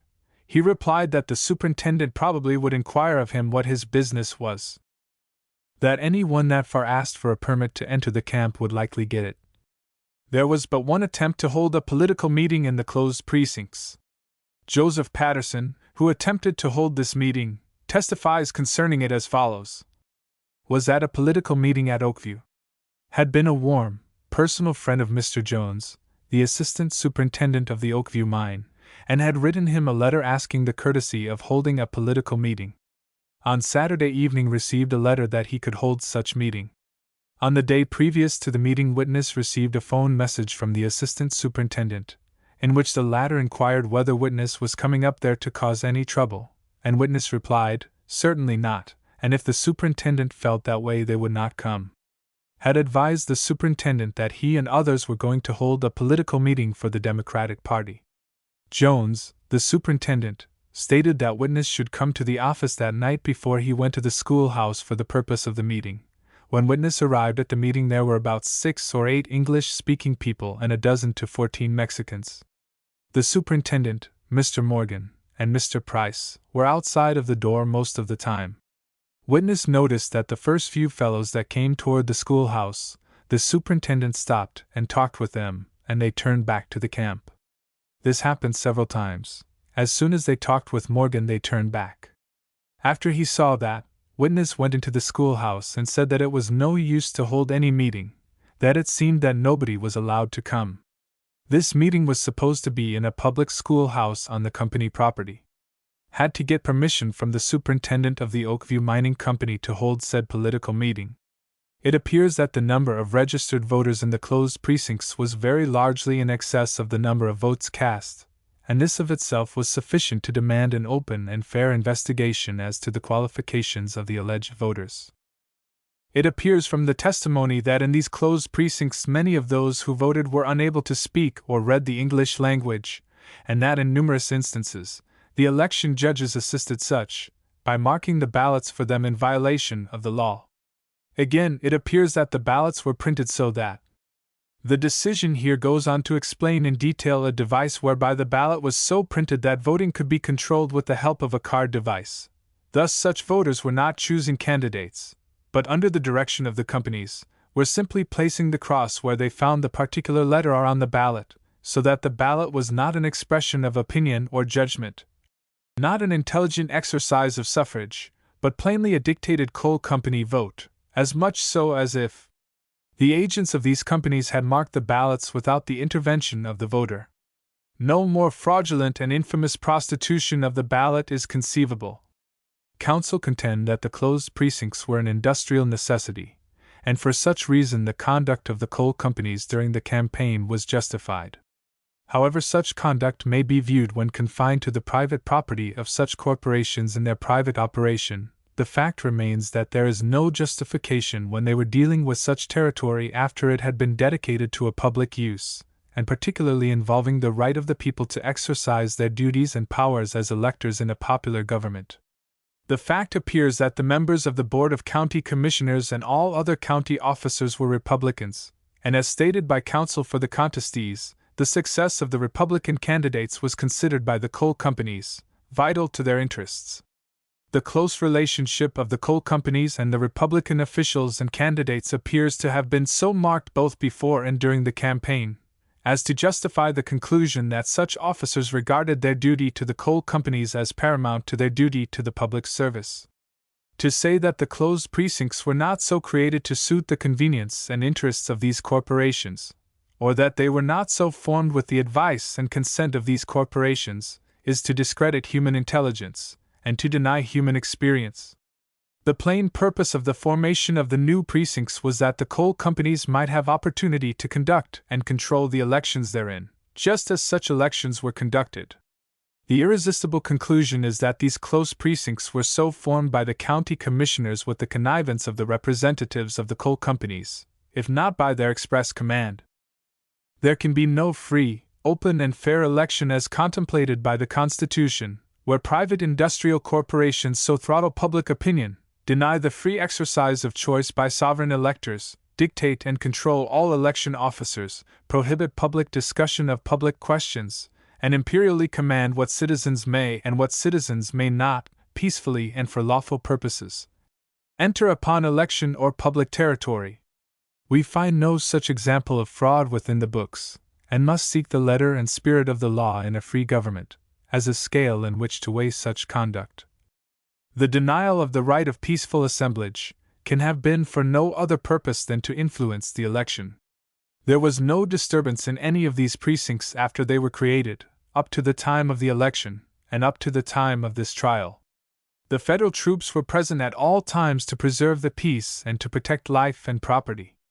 There was no reason to anticipate any disturbance. Therefore, this bold denial was an inexcusable and corrupt violation of the natural and inalienable rights of the citizens. The defense relies not upon conflicting evidence, but upon the contention that the conduct of the election was justified as an industrial necessity. We have heard much in this state in recent years as to the denial of inherent and constitutional rights of citizens being justified by military necessity. But this, we believe, is the first time in our experience when the violation of the fundamental rights of freemen has been attempted to be justified by the plea of industrial necessity.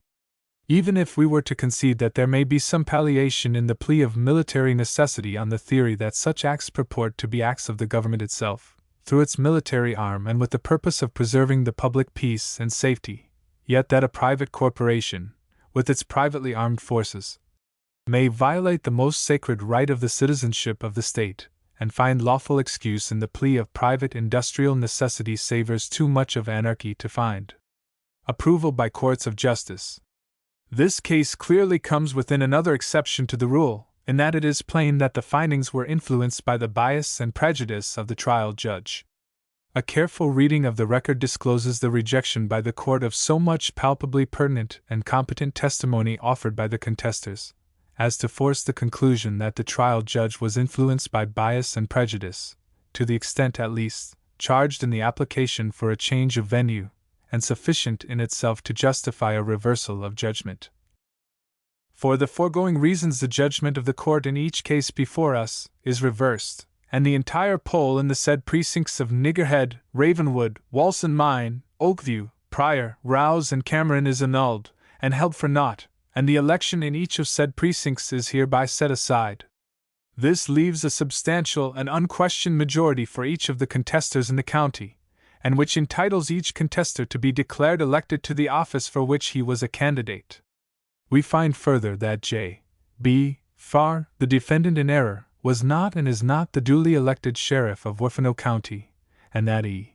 L. Neil A., the plaintiff in error, was and is the duly elected sheriff of said county. It is therefore ordered that the said county, and that the said E. L. Neil A., immediately and upon qualification as required by law, enter and discharge the duties of the said office of sheriff of Wiffenogh County. So much for the court opinion upon Colcamp politics. In relation thereto, the writer has only one comment to offer. Let the reader not drop the matter with the idea that because one set of corrupt officials have been turned out of office in one American county, therefore justice has been vindicated, and there is no longer need to be concerned about the conditions portrayed in King Cole. The defeat of the King of Wiffenogh County is but one step in a long road which the miners of Colorado have to travel if ever they are to be free men. The industrial power of the great corporations remains untouched by this decision, and this power is greater than any political power ever wielded by the government of Wiffenogh County, or even of the state of Colorado. This industrial power is a deep, far-spreading root, and so long as it is allowed to thrive, it will send up again and again the poisonous plant of political malconduct, fraud, and corruption. The citizens and workers of such industrial communities, whether in Colorado, in West Virginia, Alabama, Michigan, or Minnesota, in the Chicago stockyards, the steel mills of Pittsburgh, the woolen mills of Lawrence, or the silk mills of Patterson, will find that they have neither peace nor freedom, until they have abolished the system of production for profit, and established in the field of industry what they are supposed to have already in the field of politics: a government of the people, by the people, for the people. Note: on the day that the author finished the reading of the proofs of King Cole, the following item appeared in his daily newspaper: Colorado mine workers ask leave to strike. By A. P. Nightwire. Denver, Colorado, June 14.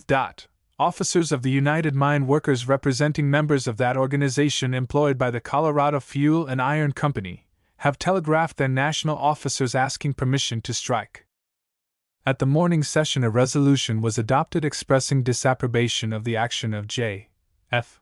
Wellborn, president of the Fuel Company, for failure to attend the meeting, which was a part of the peace program, to prevent industrial differences in the state during the war. The grievances of the men, according to John McLennan, spokesman for them, center about the operation of the so-called Rockefeller Plan at the mines. McLennan said the failure of Mr. Wellborn to attend the meeting and discuss these grievances with the men precipitated the strike agitation. The end.